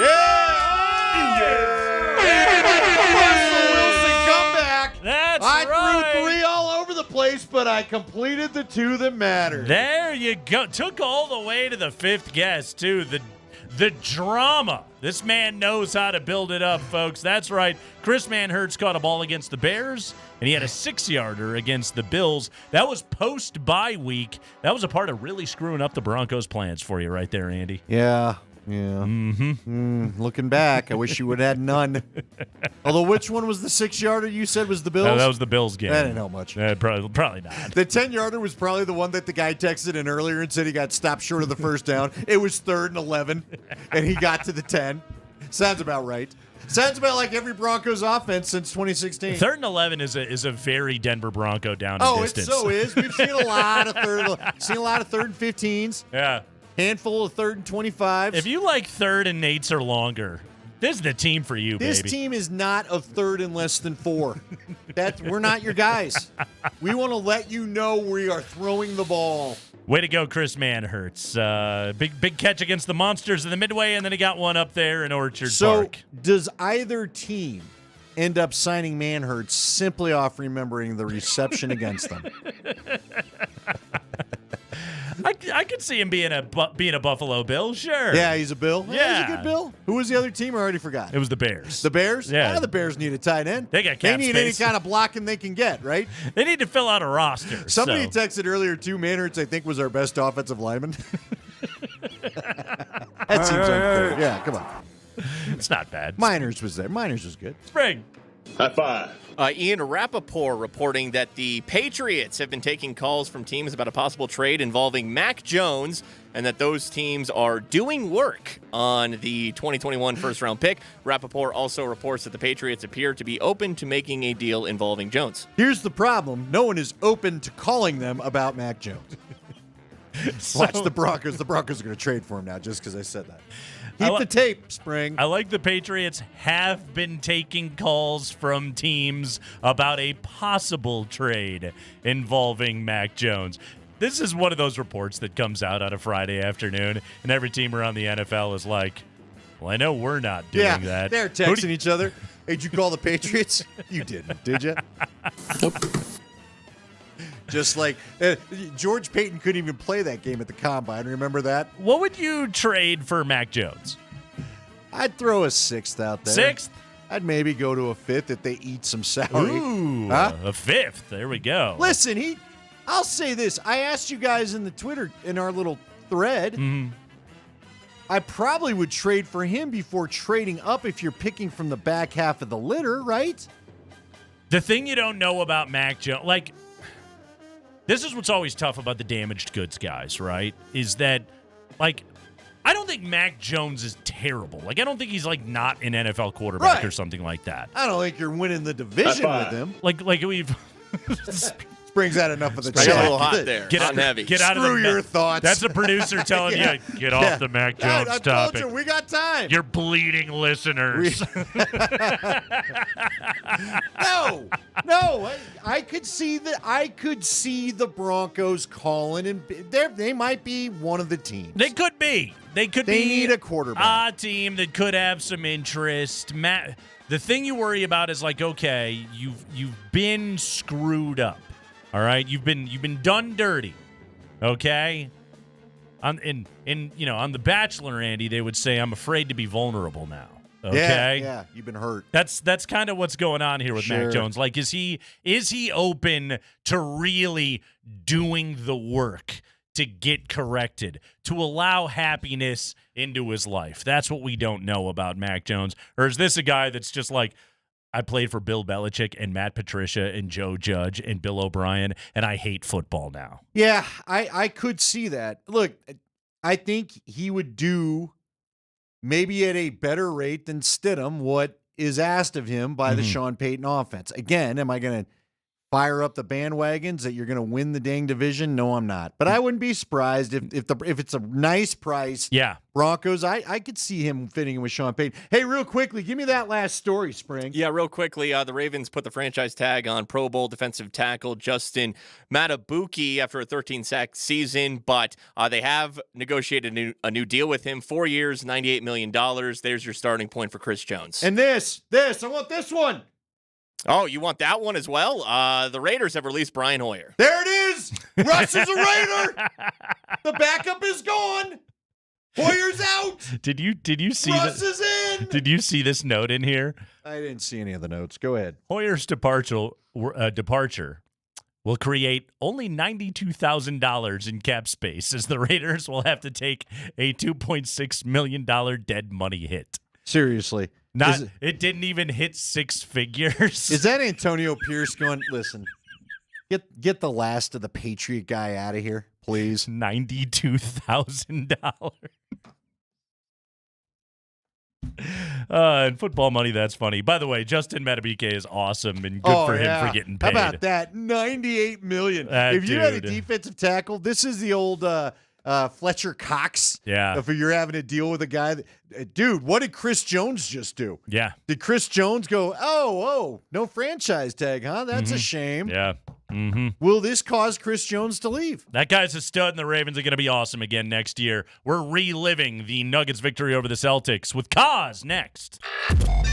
It was the NBA's Game of the Year on Altitude Sports Radio 92.5. Head fake in the paint over to Christian. Christian hands it off to Jokic. You got to shoot it. Does.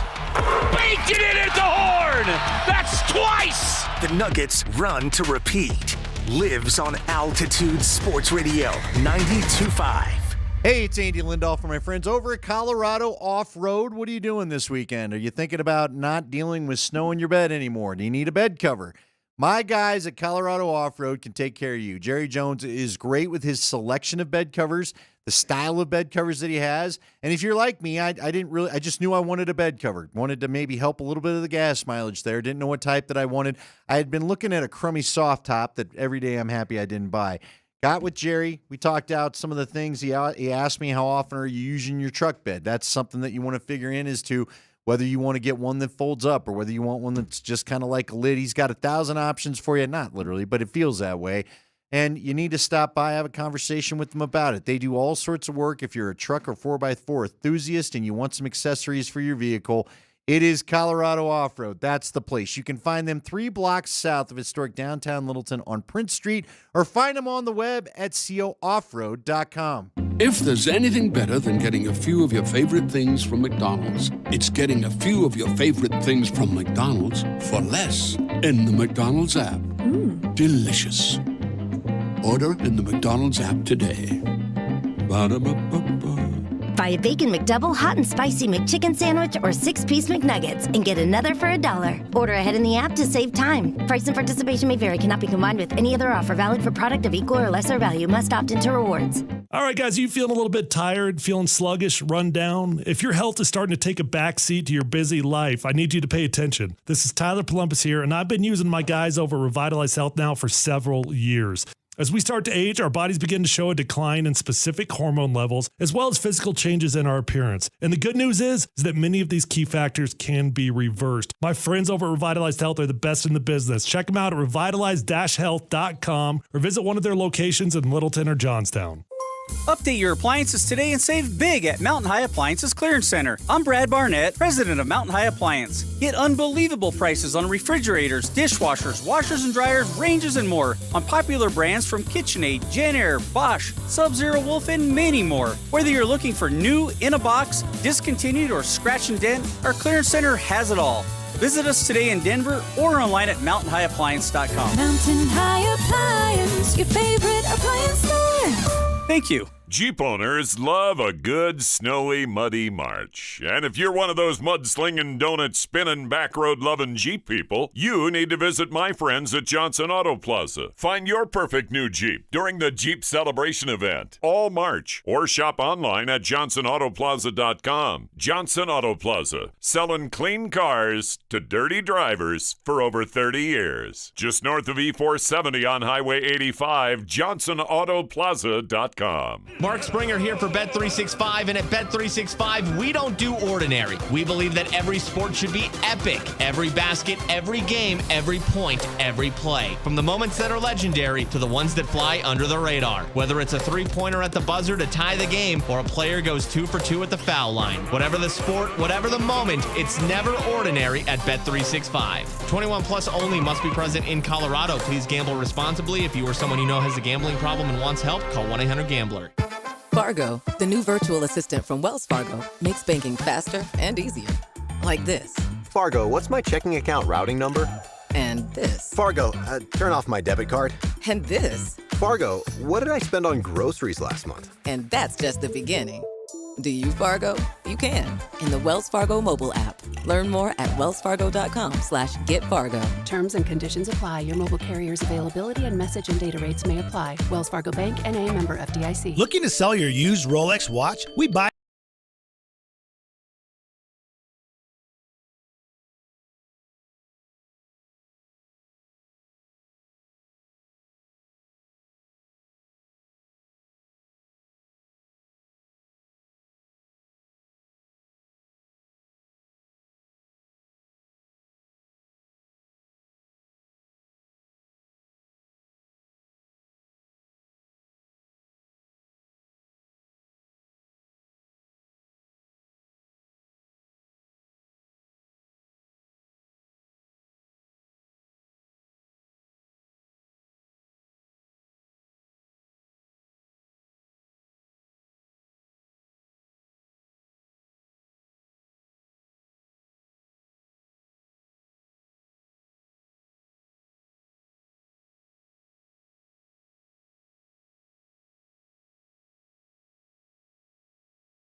That's what I'm talking about, Scott Friday. Let's go bowling. Altitude Sports Radio 92.5. We're with you until 6. We got the Avalanche and the Minnesota Wild this evening. Whole bunch of new Avs, plus the return of Valeri Nichushkin this evening, as the Avs will take on that team from Minnesota, which probably isn't going to make the playoffs this year. Hold on real quick. Before we get to our fun part with the Nuggets and the highlights and the reliving of all the glory, Spring, we've been waiting all day. Can you play?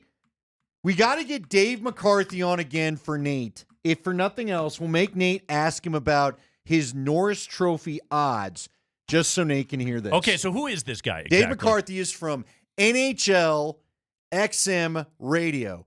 Connor McGahey took offense to my friend from Edmonton and said, "Why are you having these people on?" And I said, A, you need to hear the other side. Hey, we gave Connor the Connor point. And I said, B, help me out with some other dudes then, because everybody, we're not we're here in Colorado, and all your Toronto buddies I've never met. So Connor obliged and said, I will then. I like this about Connor. Connor said, if I don't like it, I'll provide solutions, and thus has started to provide me with a plethora of people to talk to. Okay. So we hooked up with McCarthy yesterday. We went over all the trades that were made at that time. But then us, and as you can imagine, the listeners that you've well trained in the verse of Cuthbert, picked this up about McCarr. Do it again. Yeah, there's Casey Middlestat fits in, and McCarr's doing his thing, and Gerard's doing his thing. And you know what else we picked up about this guy? I almost want to make him go listen to it. I was like, holy cow, he sounds like Bednar. And then one of our guys, Storch, on Twitch said, he's Surfer Bednar. So Dave McCarthy, I think, is now Surfer Bednar. Hold on. Give me that McCarr and Gerard one more time here, Spring. Casey Middlestat fits in, and McCarr's doing his thing, and Gerard's doing his thing. Dude, if I would have been here, and I was in a fever-induced haze yesterday between 3 and 6 p.m., but had I been here, I would have asked, but how do you think they would play against San Jose? Yeah, The Sharks. Yeah. What's the latest with that thing going on up there in Canada? The investigation with that old Flyers goalie. What's going on there exactly? McCarr. That was Ron Cuthbert there. You need to follow him on Twitter. Did you take the Carter Hart drop out of the system, Spring? I did. Well, it still exists. Carter Hart got it's canceled. Just off of my main page. Yeah, it's a good move. I'd say suspended. You got to be careful about all that. Suspended. Okay. Way to ruin the joke. Yeah, I would say that was a cancelable offense. I'm okay with that. Yes. I would agree. I think that's a very smart executive decision by the executive producer. So anyway, we'll have to get McCarthy on again just so you can talk to him. McCarthy! Yeah. Yeah. Does he have any thoughts about number 62 for the Avalanche, Lehkonen? What's his first name again? Artturi Lehkonen, heard of him? Artturi! Boy, have we had a Cuthbert Artturi? The Sharks series would have been prior to Lehkonen's arrival. You know, it's funny. If I'm not mistaken, right? Yes. And in your, they didn't play the Sharks. In your honor, I think Sanford was the one that brought up, we love your pronunciation of McCarr. And he's like, what are you talking about? And we're like, oh, man, you're so Canadian. And he's like, no, I just am talking. I was like, we get it. We love it. So we got to have him back on now. I'm just talking. What's wrong with you idiots? I know. We might need to have a weekly appearance. And then I want someone to slip a little something as Tim Hortons so we can really get the Canadian out of him. I honestly felt like I was doing an interview with one of my indoor lacrosse guys. I felt like I was talking to half the Mammoth squad when he was talking yesterday. That's very good. Because you know what else I picked up the Canadians like to do? Well, I mean, they got to make a trade, right? And if you're going to do that, right, it's got to go down. And when you do it right, I mean, right, we're moving the puck, right? Everything's right. Yeah. Martin Jones. So there you go. All right. We're sorry you weren't there. I'm sorry I wasn't here. We had no idea we would have saved him. He just out of nowhere. That's a new K&L policy going forward. We only get Canadians on the show if I am present. Yeah. That's got to be the rule. I guess it's going to have to be because it was as Canadian as it got. Thank you to our friends from the north right there. Okay. The Nuggets, they were fun last night. They played the Boston Celtics, nationally televised affair, two best basketball teams on the planet, going head-to-head. And the Nuggets finish them off, and they get the season sweep 2-0 over the Boston Celtics. Something I believe only the Indiana Pacers are the other team to have gotten all of their wins this year against the Boston Celtics. That team is just absolutely legit. Let's start first quarter last night. And first quarter was a real... Andy, this was early in the match, two fighters kind of circling each other and tentatively throwing jabs, I thought, in that first quarter last night. Both teams kind of finding their way, but the Nuggets had a very strong finish to the first quarter, capped by this moment. And here we go. Inbound, 4 seconds left for Denver. Murray from 29 feet. Got it at the horn! Denver leads it after one, 30-28. 12-5 run Denver to close out the first quarter. Yeah, hell of a finish to that opening quarter. They were up 6, or excuse me, they were up by 2 by that end of the first quarter, but a good, strong finish to it right there. Nikola Jokic was doing the thing early in the game, Andy, where he just didn't really feel like shooting. No, because that's part of he's feeling it out. He wants other guys. He knew it couldn't just be me tonight. Yeah. And I think he purposely wanted to make sure everybody else got going. He was really working the role with Maul. He did have the 5 assists You're by already the time. used to that? That's not even going to draw your reaction? Or are you just ignoring me so it'll stop? It feels very Gen Z of you. It does. 30 years too old for it. You're showing off the Riz by trying to use Maul right there, me Andy. using that's very mid. We got to stop talking like this. All right, to the second quarter. Second quarter was great, man. The Nuggets bench played really, really well in the second quarter. Christian Brown was a +6 in his 7 minutes on the floor in that quarter. Payton Watson was a +3 for the quarter. Just good minutes out of that group with Jamal Murray working with the other 4 that were out there with that bench unit. Good quarter, and the highlight, of course, was and Jamal Murray scored 6 points in the quarter. In fact, wasn't it on 3 straight possessions where he scored? He sort of was in that Murray flurry mode there for a moment, but it was this assist that caught our eye in the second. Jaylen Brown has 15 points in the second quarter. Murray has it, gets a high pick from Nikola Jokic, gets to the nail, alley-oop, dunk behind his head, Aaron Gordon. Maybe that'll get him going. Less than a minute to go now in the first half. Denver leads it by 5, 57-52. Yeah, pretty good quarter out of the Nuggets. Starting unit came back, and Jokic right before the horn going into the break. White runs down the loose ball and quickly gets it across the timeline. He beats Joker to the rim, leans in, blocked at the rim by Justin Holiday. Loose ball Gordon. Kill a little bit of time here. Gordon, head fake, in the paint, over to Christian. Christian hands it off to Jokic. You got to shoot it. Does. Baked it in at the horn. That's twice.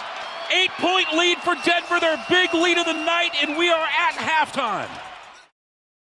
Good quarter. Good quarter out of the Nuggets last night in the second. Again, very, very good bench minutes that they got out of there. We'll skip ahead now to the fourth quarter, and let's get to crunch time. Payton Watson was marvelous in that game last night, Andy. He scored 11 points, and the entire game was on display.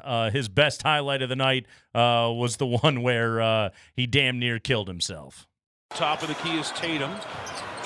Tatum, a couple of dribbles picked up by Zeke Naji. It's an ISO. Tatum, 3. Rims out. Rebound down in traffic to Tillman. Throws back behind him. Now back on top. It's Tatum. Tatum blow by on Naji. Layup blocked out of bounds by Payton Watson. Yeah, that was sweet. Boy, the dunk. The dunk, I thought he might hurt himself. Right. Again, he was like the out-of-control car down the hill, and then all of a sudden just pulls up, dunks it. But it looked to me like the force at which he jumped at the rim, I'm like, you're going to rip your arms off. Unbelievable. All right, more in the fourth quarter. Jamal Murray. And Jamal did not have a great fourth quarter last night. I really do think that the defensive pressure of that backcourt kind of got to him a little bit there in that fourth quarter. Nothing to be ashamed of. Those guys are pretty damn good, but one of his 2 buckets in the fourth. Boston basketball underneath, 7 on the shot clock. Horford has it deflected over to Tatum. Short clock here. He's guarded by Najee. Gets to the rim, up and under layup. No good. Rebound comes down to Watson. Another Najee play for you, Scotty. Back the other way is Jamal Murray. Murray guarded by Drew Holiday. Gets a pick from Payton Watson. Split the defenders. Little fadeaway in the paint. Good! Timeout, Boston. Nuggets lead it by 11. I like that one out of Kaz. That one came from deep. That was guttural right there. Oh, yeah. That was a good one. Yeah. That was good. Yeah. Jason Kosmiski on the call right there. All right. Let's go to crunch time, and let's really listen to Kaz lose his damn mind. Aaron Gordon, to me, Andy, like stories of that game, Nikola Jokic, number 1, Aaron Gordon, number 2. Yeah, and it's funny because yonder shoulder there is the still frame of the throwback. Yes. Which I still think, to me, that was the dunk of the night. Because of the skill, because it shocked everybody, and apparently Chris Haynes, right, didn't even think it was real. The play at the end where Jokic sealed it because he drew everybody and threw the lob pass, which was the better play? Does it have to be the finisher? Because that is a highlight for the ages. The alley-oop was clutch, and we'll get to it in a moment. But AG's putback dunk last night, I mean, that's dunk of the year in the NBA material. Like, I was trying to think, like, the Christmas breakaway that he had on Phoenix, to me, is always the signature Aaron Gordon dunk in a Nugget uniform. Last night might have surpassed it. Here's the thing for me. And again, it's captured perfectly behind Nate's shoulder. He was so spread out. He's in the middle of these, 3 Celtics? Yeah. And they needed the bucket. Yeah. There's something about that kind of athleticism in game that's normally something you need everybody away from you in order to have the room to try to pull off. Spring. Murray has it at the midcourt circle. Nuggets need a basket. Bounce pass off over to Nikola Jokic, guarded by Porzingis. Last time he threw out of it. Now let's see if he wants to go to work. Spin move, baseline, bank shot, no good. Dunked home on a windmill! Aaron Gordon, the highlight of the year! Wow! Hey, that's my line. I almost cussed right there. 109 to 102. That is unbelievable athleticism. Okay, real quick, I got another question for you, too. Okay. Look behind you. You see DeAndre Jordan? I mean, I love the DJ reaction. I love the theater. Yeah. But at one point, I think like Christian Brown's trying to hold him up too. Don't you just let go? Aren't you like, all right, dude, you hurt me. You weigh 300 pounds. You're Time really to heavy. stand up. We all appreciate it. It was all cool. But I got to drop you. That one, there was creativity along with necessity, right? It was creativity out of necessity from Aaron Gordon. You know, like it looked like a dunk contest dunk because it kind of had to be where he caught the ball. And that dude can soar, but like, again, gravity gets us all. Like, he's only going to be in the air for so long. So he's got to throw it down quickly with some damn authority while he's up there, and he got it done. The confidence to Andy to even try that friggin' play, man. He was the only Nugget that could do that. Yeah. He was the only Nugget in the area. They don't score if he doesn't get it.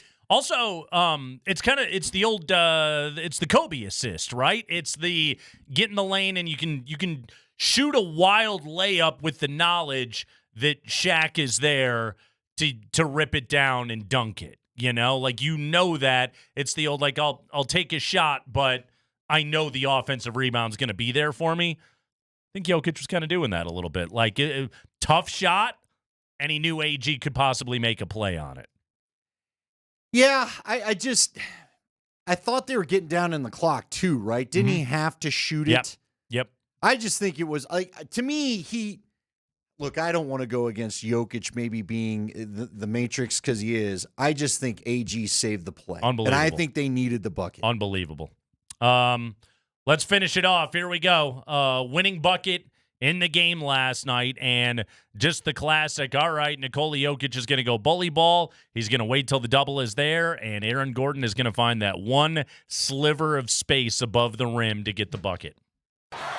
A bucket here, you win the game. Nikola Jokic has it between the rings. 9 on the shot clock. Joker against Porzingis. 5 on the shot clock. Joker for the win. Hook shot. Dunk! Alley-oop to Gordon! Denver leads it by 4 with 19 seconds to go. Timeout, Boston! How did he see I have no idea. Aaron Gordon? How did he see Aaron Gordon? And that looked like a hook and had me fooled. Nikola and Porzingis. Mm-hmm. Again, another matchup I'd love to watch for 7 games. Yep. Because they're not like each other, right? Now, I mean, no one's like Jokic. But really, last night was the first time I think I truly had a chance to watch enough of Porzingis to really appreciate the athlete. I remember it's all they talked about when he got drafted in New York. Yeah. But he just hasn't really showed up in other stops. Man, he was, I think it was the play-by-play guy last night. I'm forgetting his Brian name. Anderson. Anderson said it. The high level of skill out of the big guys in this game is off the charts, and it was the truest statement of the night. The other thing about it, and this is where Porzingis deserves some credit, I looked it up. He only had 2 fouls in that game last night. It is so friggin' hard to defend Jokic when he's in his scoring mode and playing with that kind of physicality. He's so hard to defend without fouling, and Porzingis did a pretty good job of it last night. Plus, he can shoot over Jokic. It's a great matchup, man. I want this to be the NBA Finals. I think we all do. The basketball fan in me wants this to be the matchup. I thought it was kind of funny in the post game. Besides Haynes' bad question about the alley-oop, as he sort of asked, he said something about the Finals preview. And Jokic just rolled his eyes at it. He's like, come on, dude. Right. It's March. It's like, early March. We got to wait. We haven't even hit the college tournament, my friend. I'm not even my thinking friend, about that he stuff. called him that too, my friend. My friend. The great Nikola Jokic, best of all time. We get the weekend preview next.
Hey, before the weekend preview, real quick, Andy, something I just saw on Twitter in the break that kind of struck me a little bit. So tonight is the semifinals of the Pac-12 women's basketball tournament, MGM in Las Vegas. Next week is the Pac-12 tournament on the men's side. Buffs still have one more regular season game to go, and then they'll get to the conference tournament next week, and then that's it, Andy. No more Pac-12. God, that's crazy. Buffs fans. So that's if there's no baseball or anything? Do they not do baseball in the Pac-12? Yeah, there is Pac-12 baseball. Oh, okay. Buffs don't participate in You're it, right. so what do we care? Okay, yeah.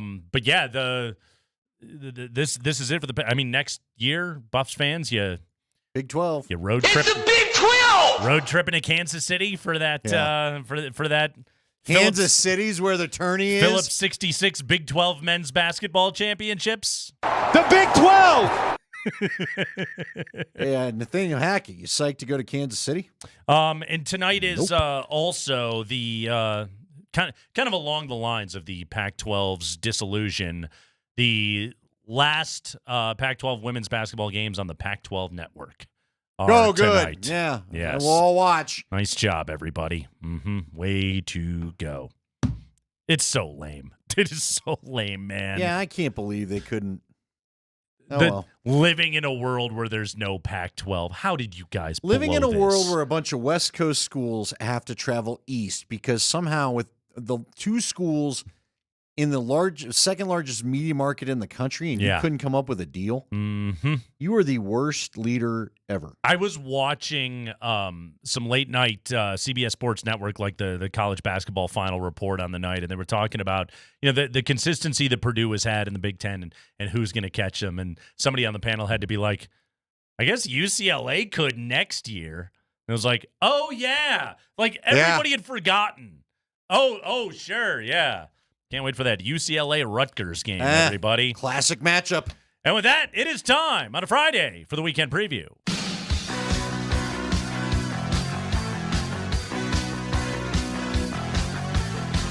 Everybody's watching sports on the weekend. Everybody wants to watch the games. Everybody's eating guacamole. Uh-huh. Chips and guac are good when watching sports. You want to go watch the game? I want to watch the game coming up at 7 o'clock tonight. Altitude Television. You'll listen to it right here on Altitude Sports Radio 92.5. The Avalanche and the Minnesota Wild this evening. Andy, all kinds of debuts, plus the return of Val Nichushkin. You fired up for the new look Avalanche? I always love to see the new guys the first time in action. I'm really excited Val's back, and quite honestly, I'm curious to see how big this team is now. Mm-hmm. You know what I mean? Like, in the forward group anyway, this is going to be a big team to play against. So, yeah, I always get excited for the first game post-deadline. Nuggets will be in action tomorrow night at home against the Utah Jazz. I'll just reiterate really quickly, Andy. Taking the points in the Jazz? Look out for this one. Mm-hmm. Is that how you're going to bet that? Look out for this one. What is it? Do you know the spread at all? Top of my head, I would say Denver 9.5. You're taking that then. You're taking Jazz. I would probably take points? the points. Yeah, I would probably take the.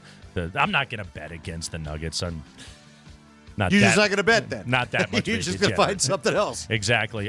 Rapids will be in action. They're on the road at the Realist of Salt Lake tomorrow night at 7:30. We got the Mammoth at the Toronto Rock. They're going to rock at 3 o'clock tomorrow. They're going to rock.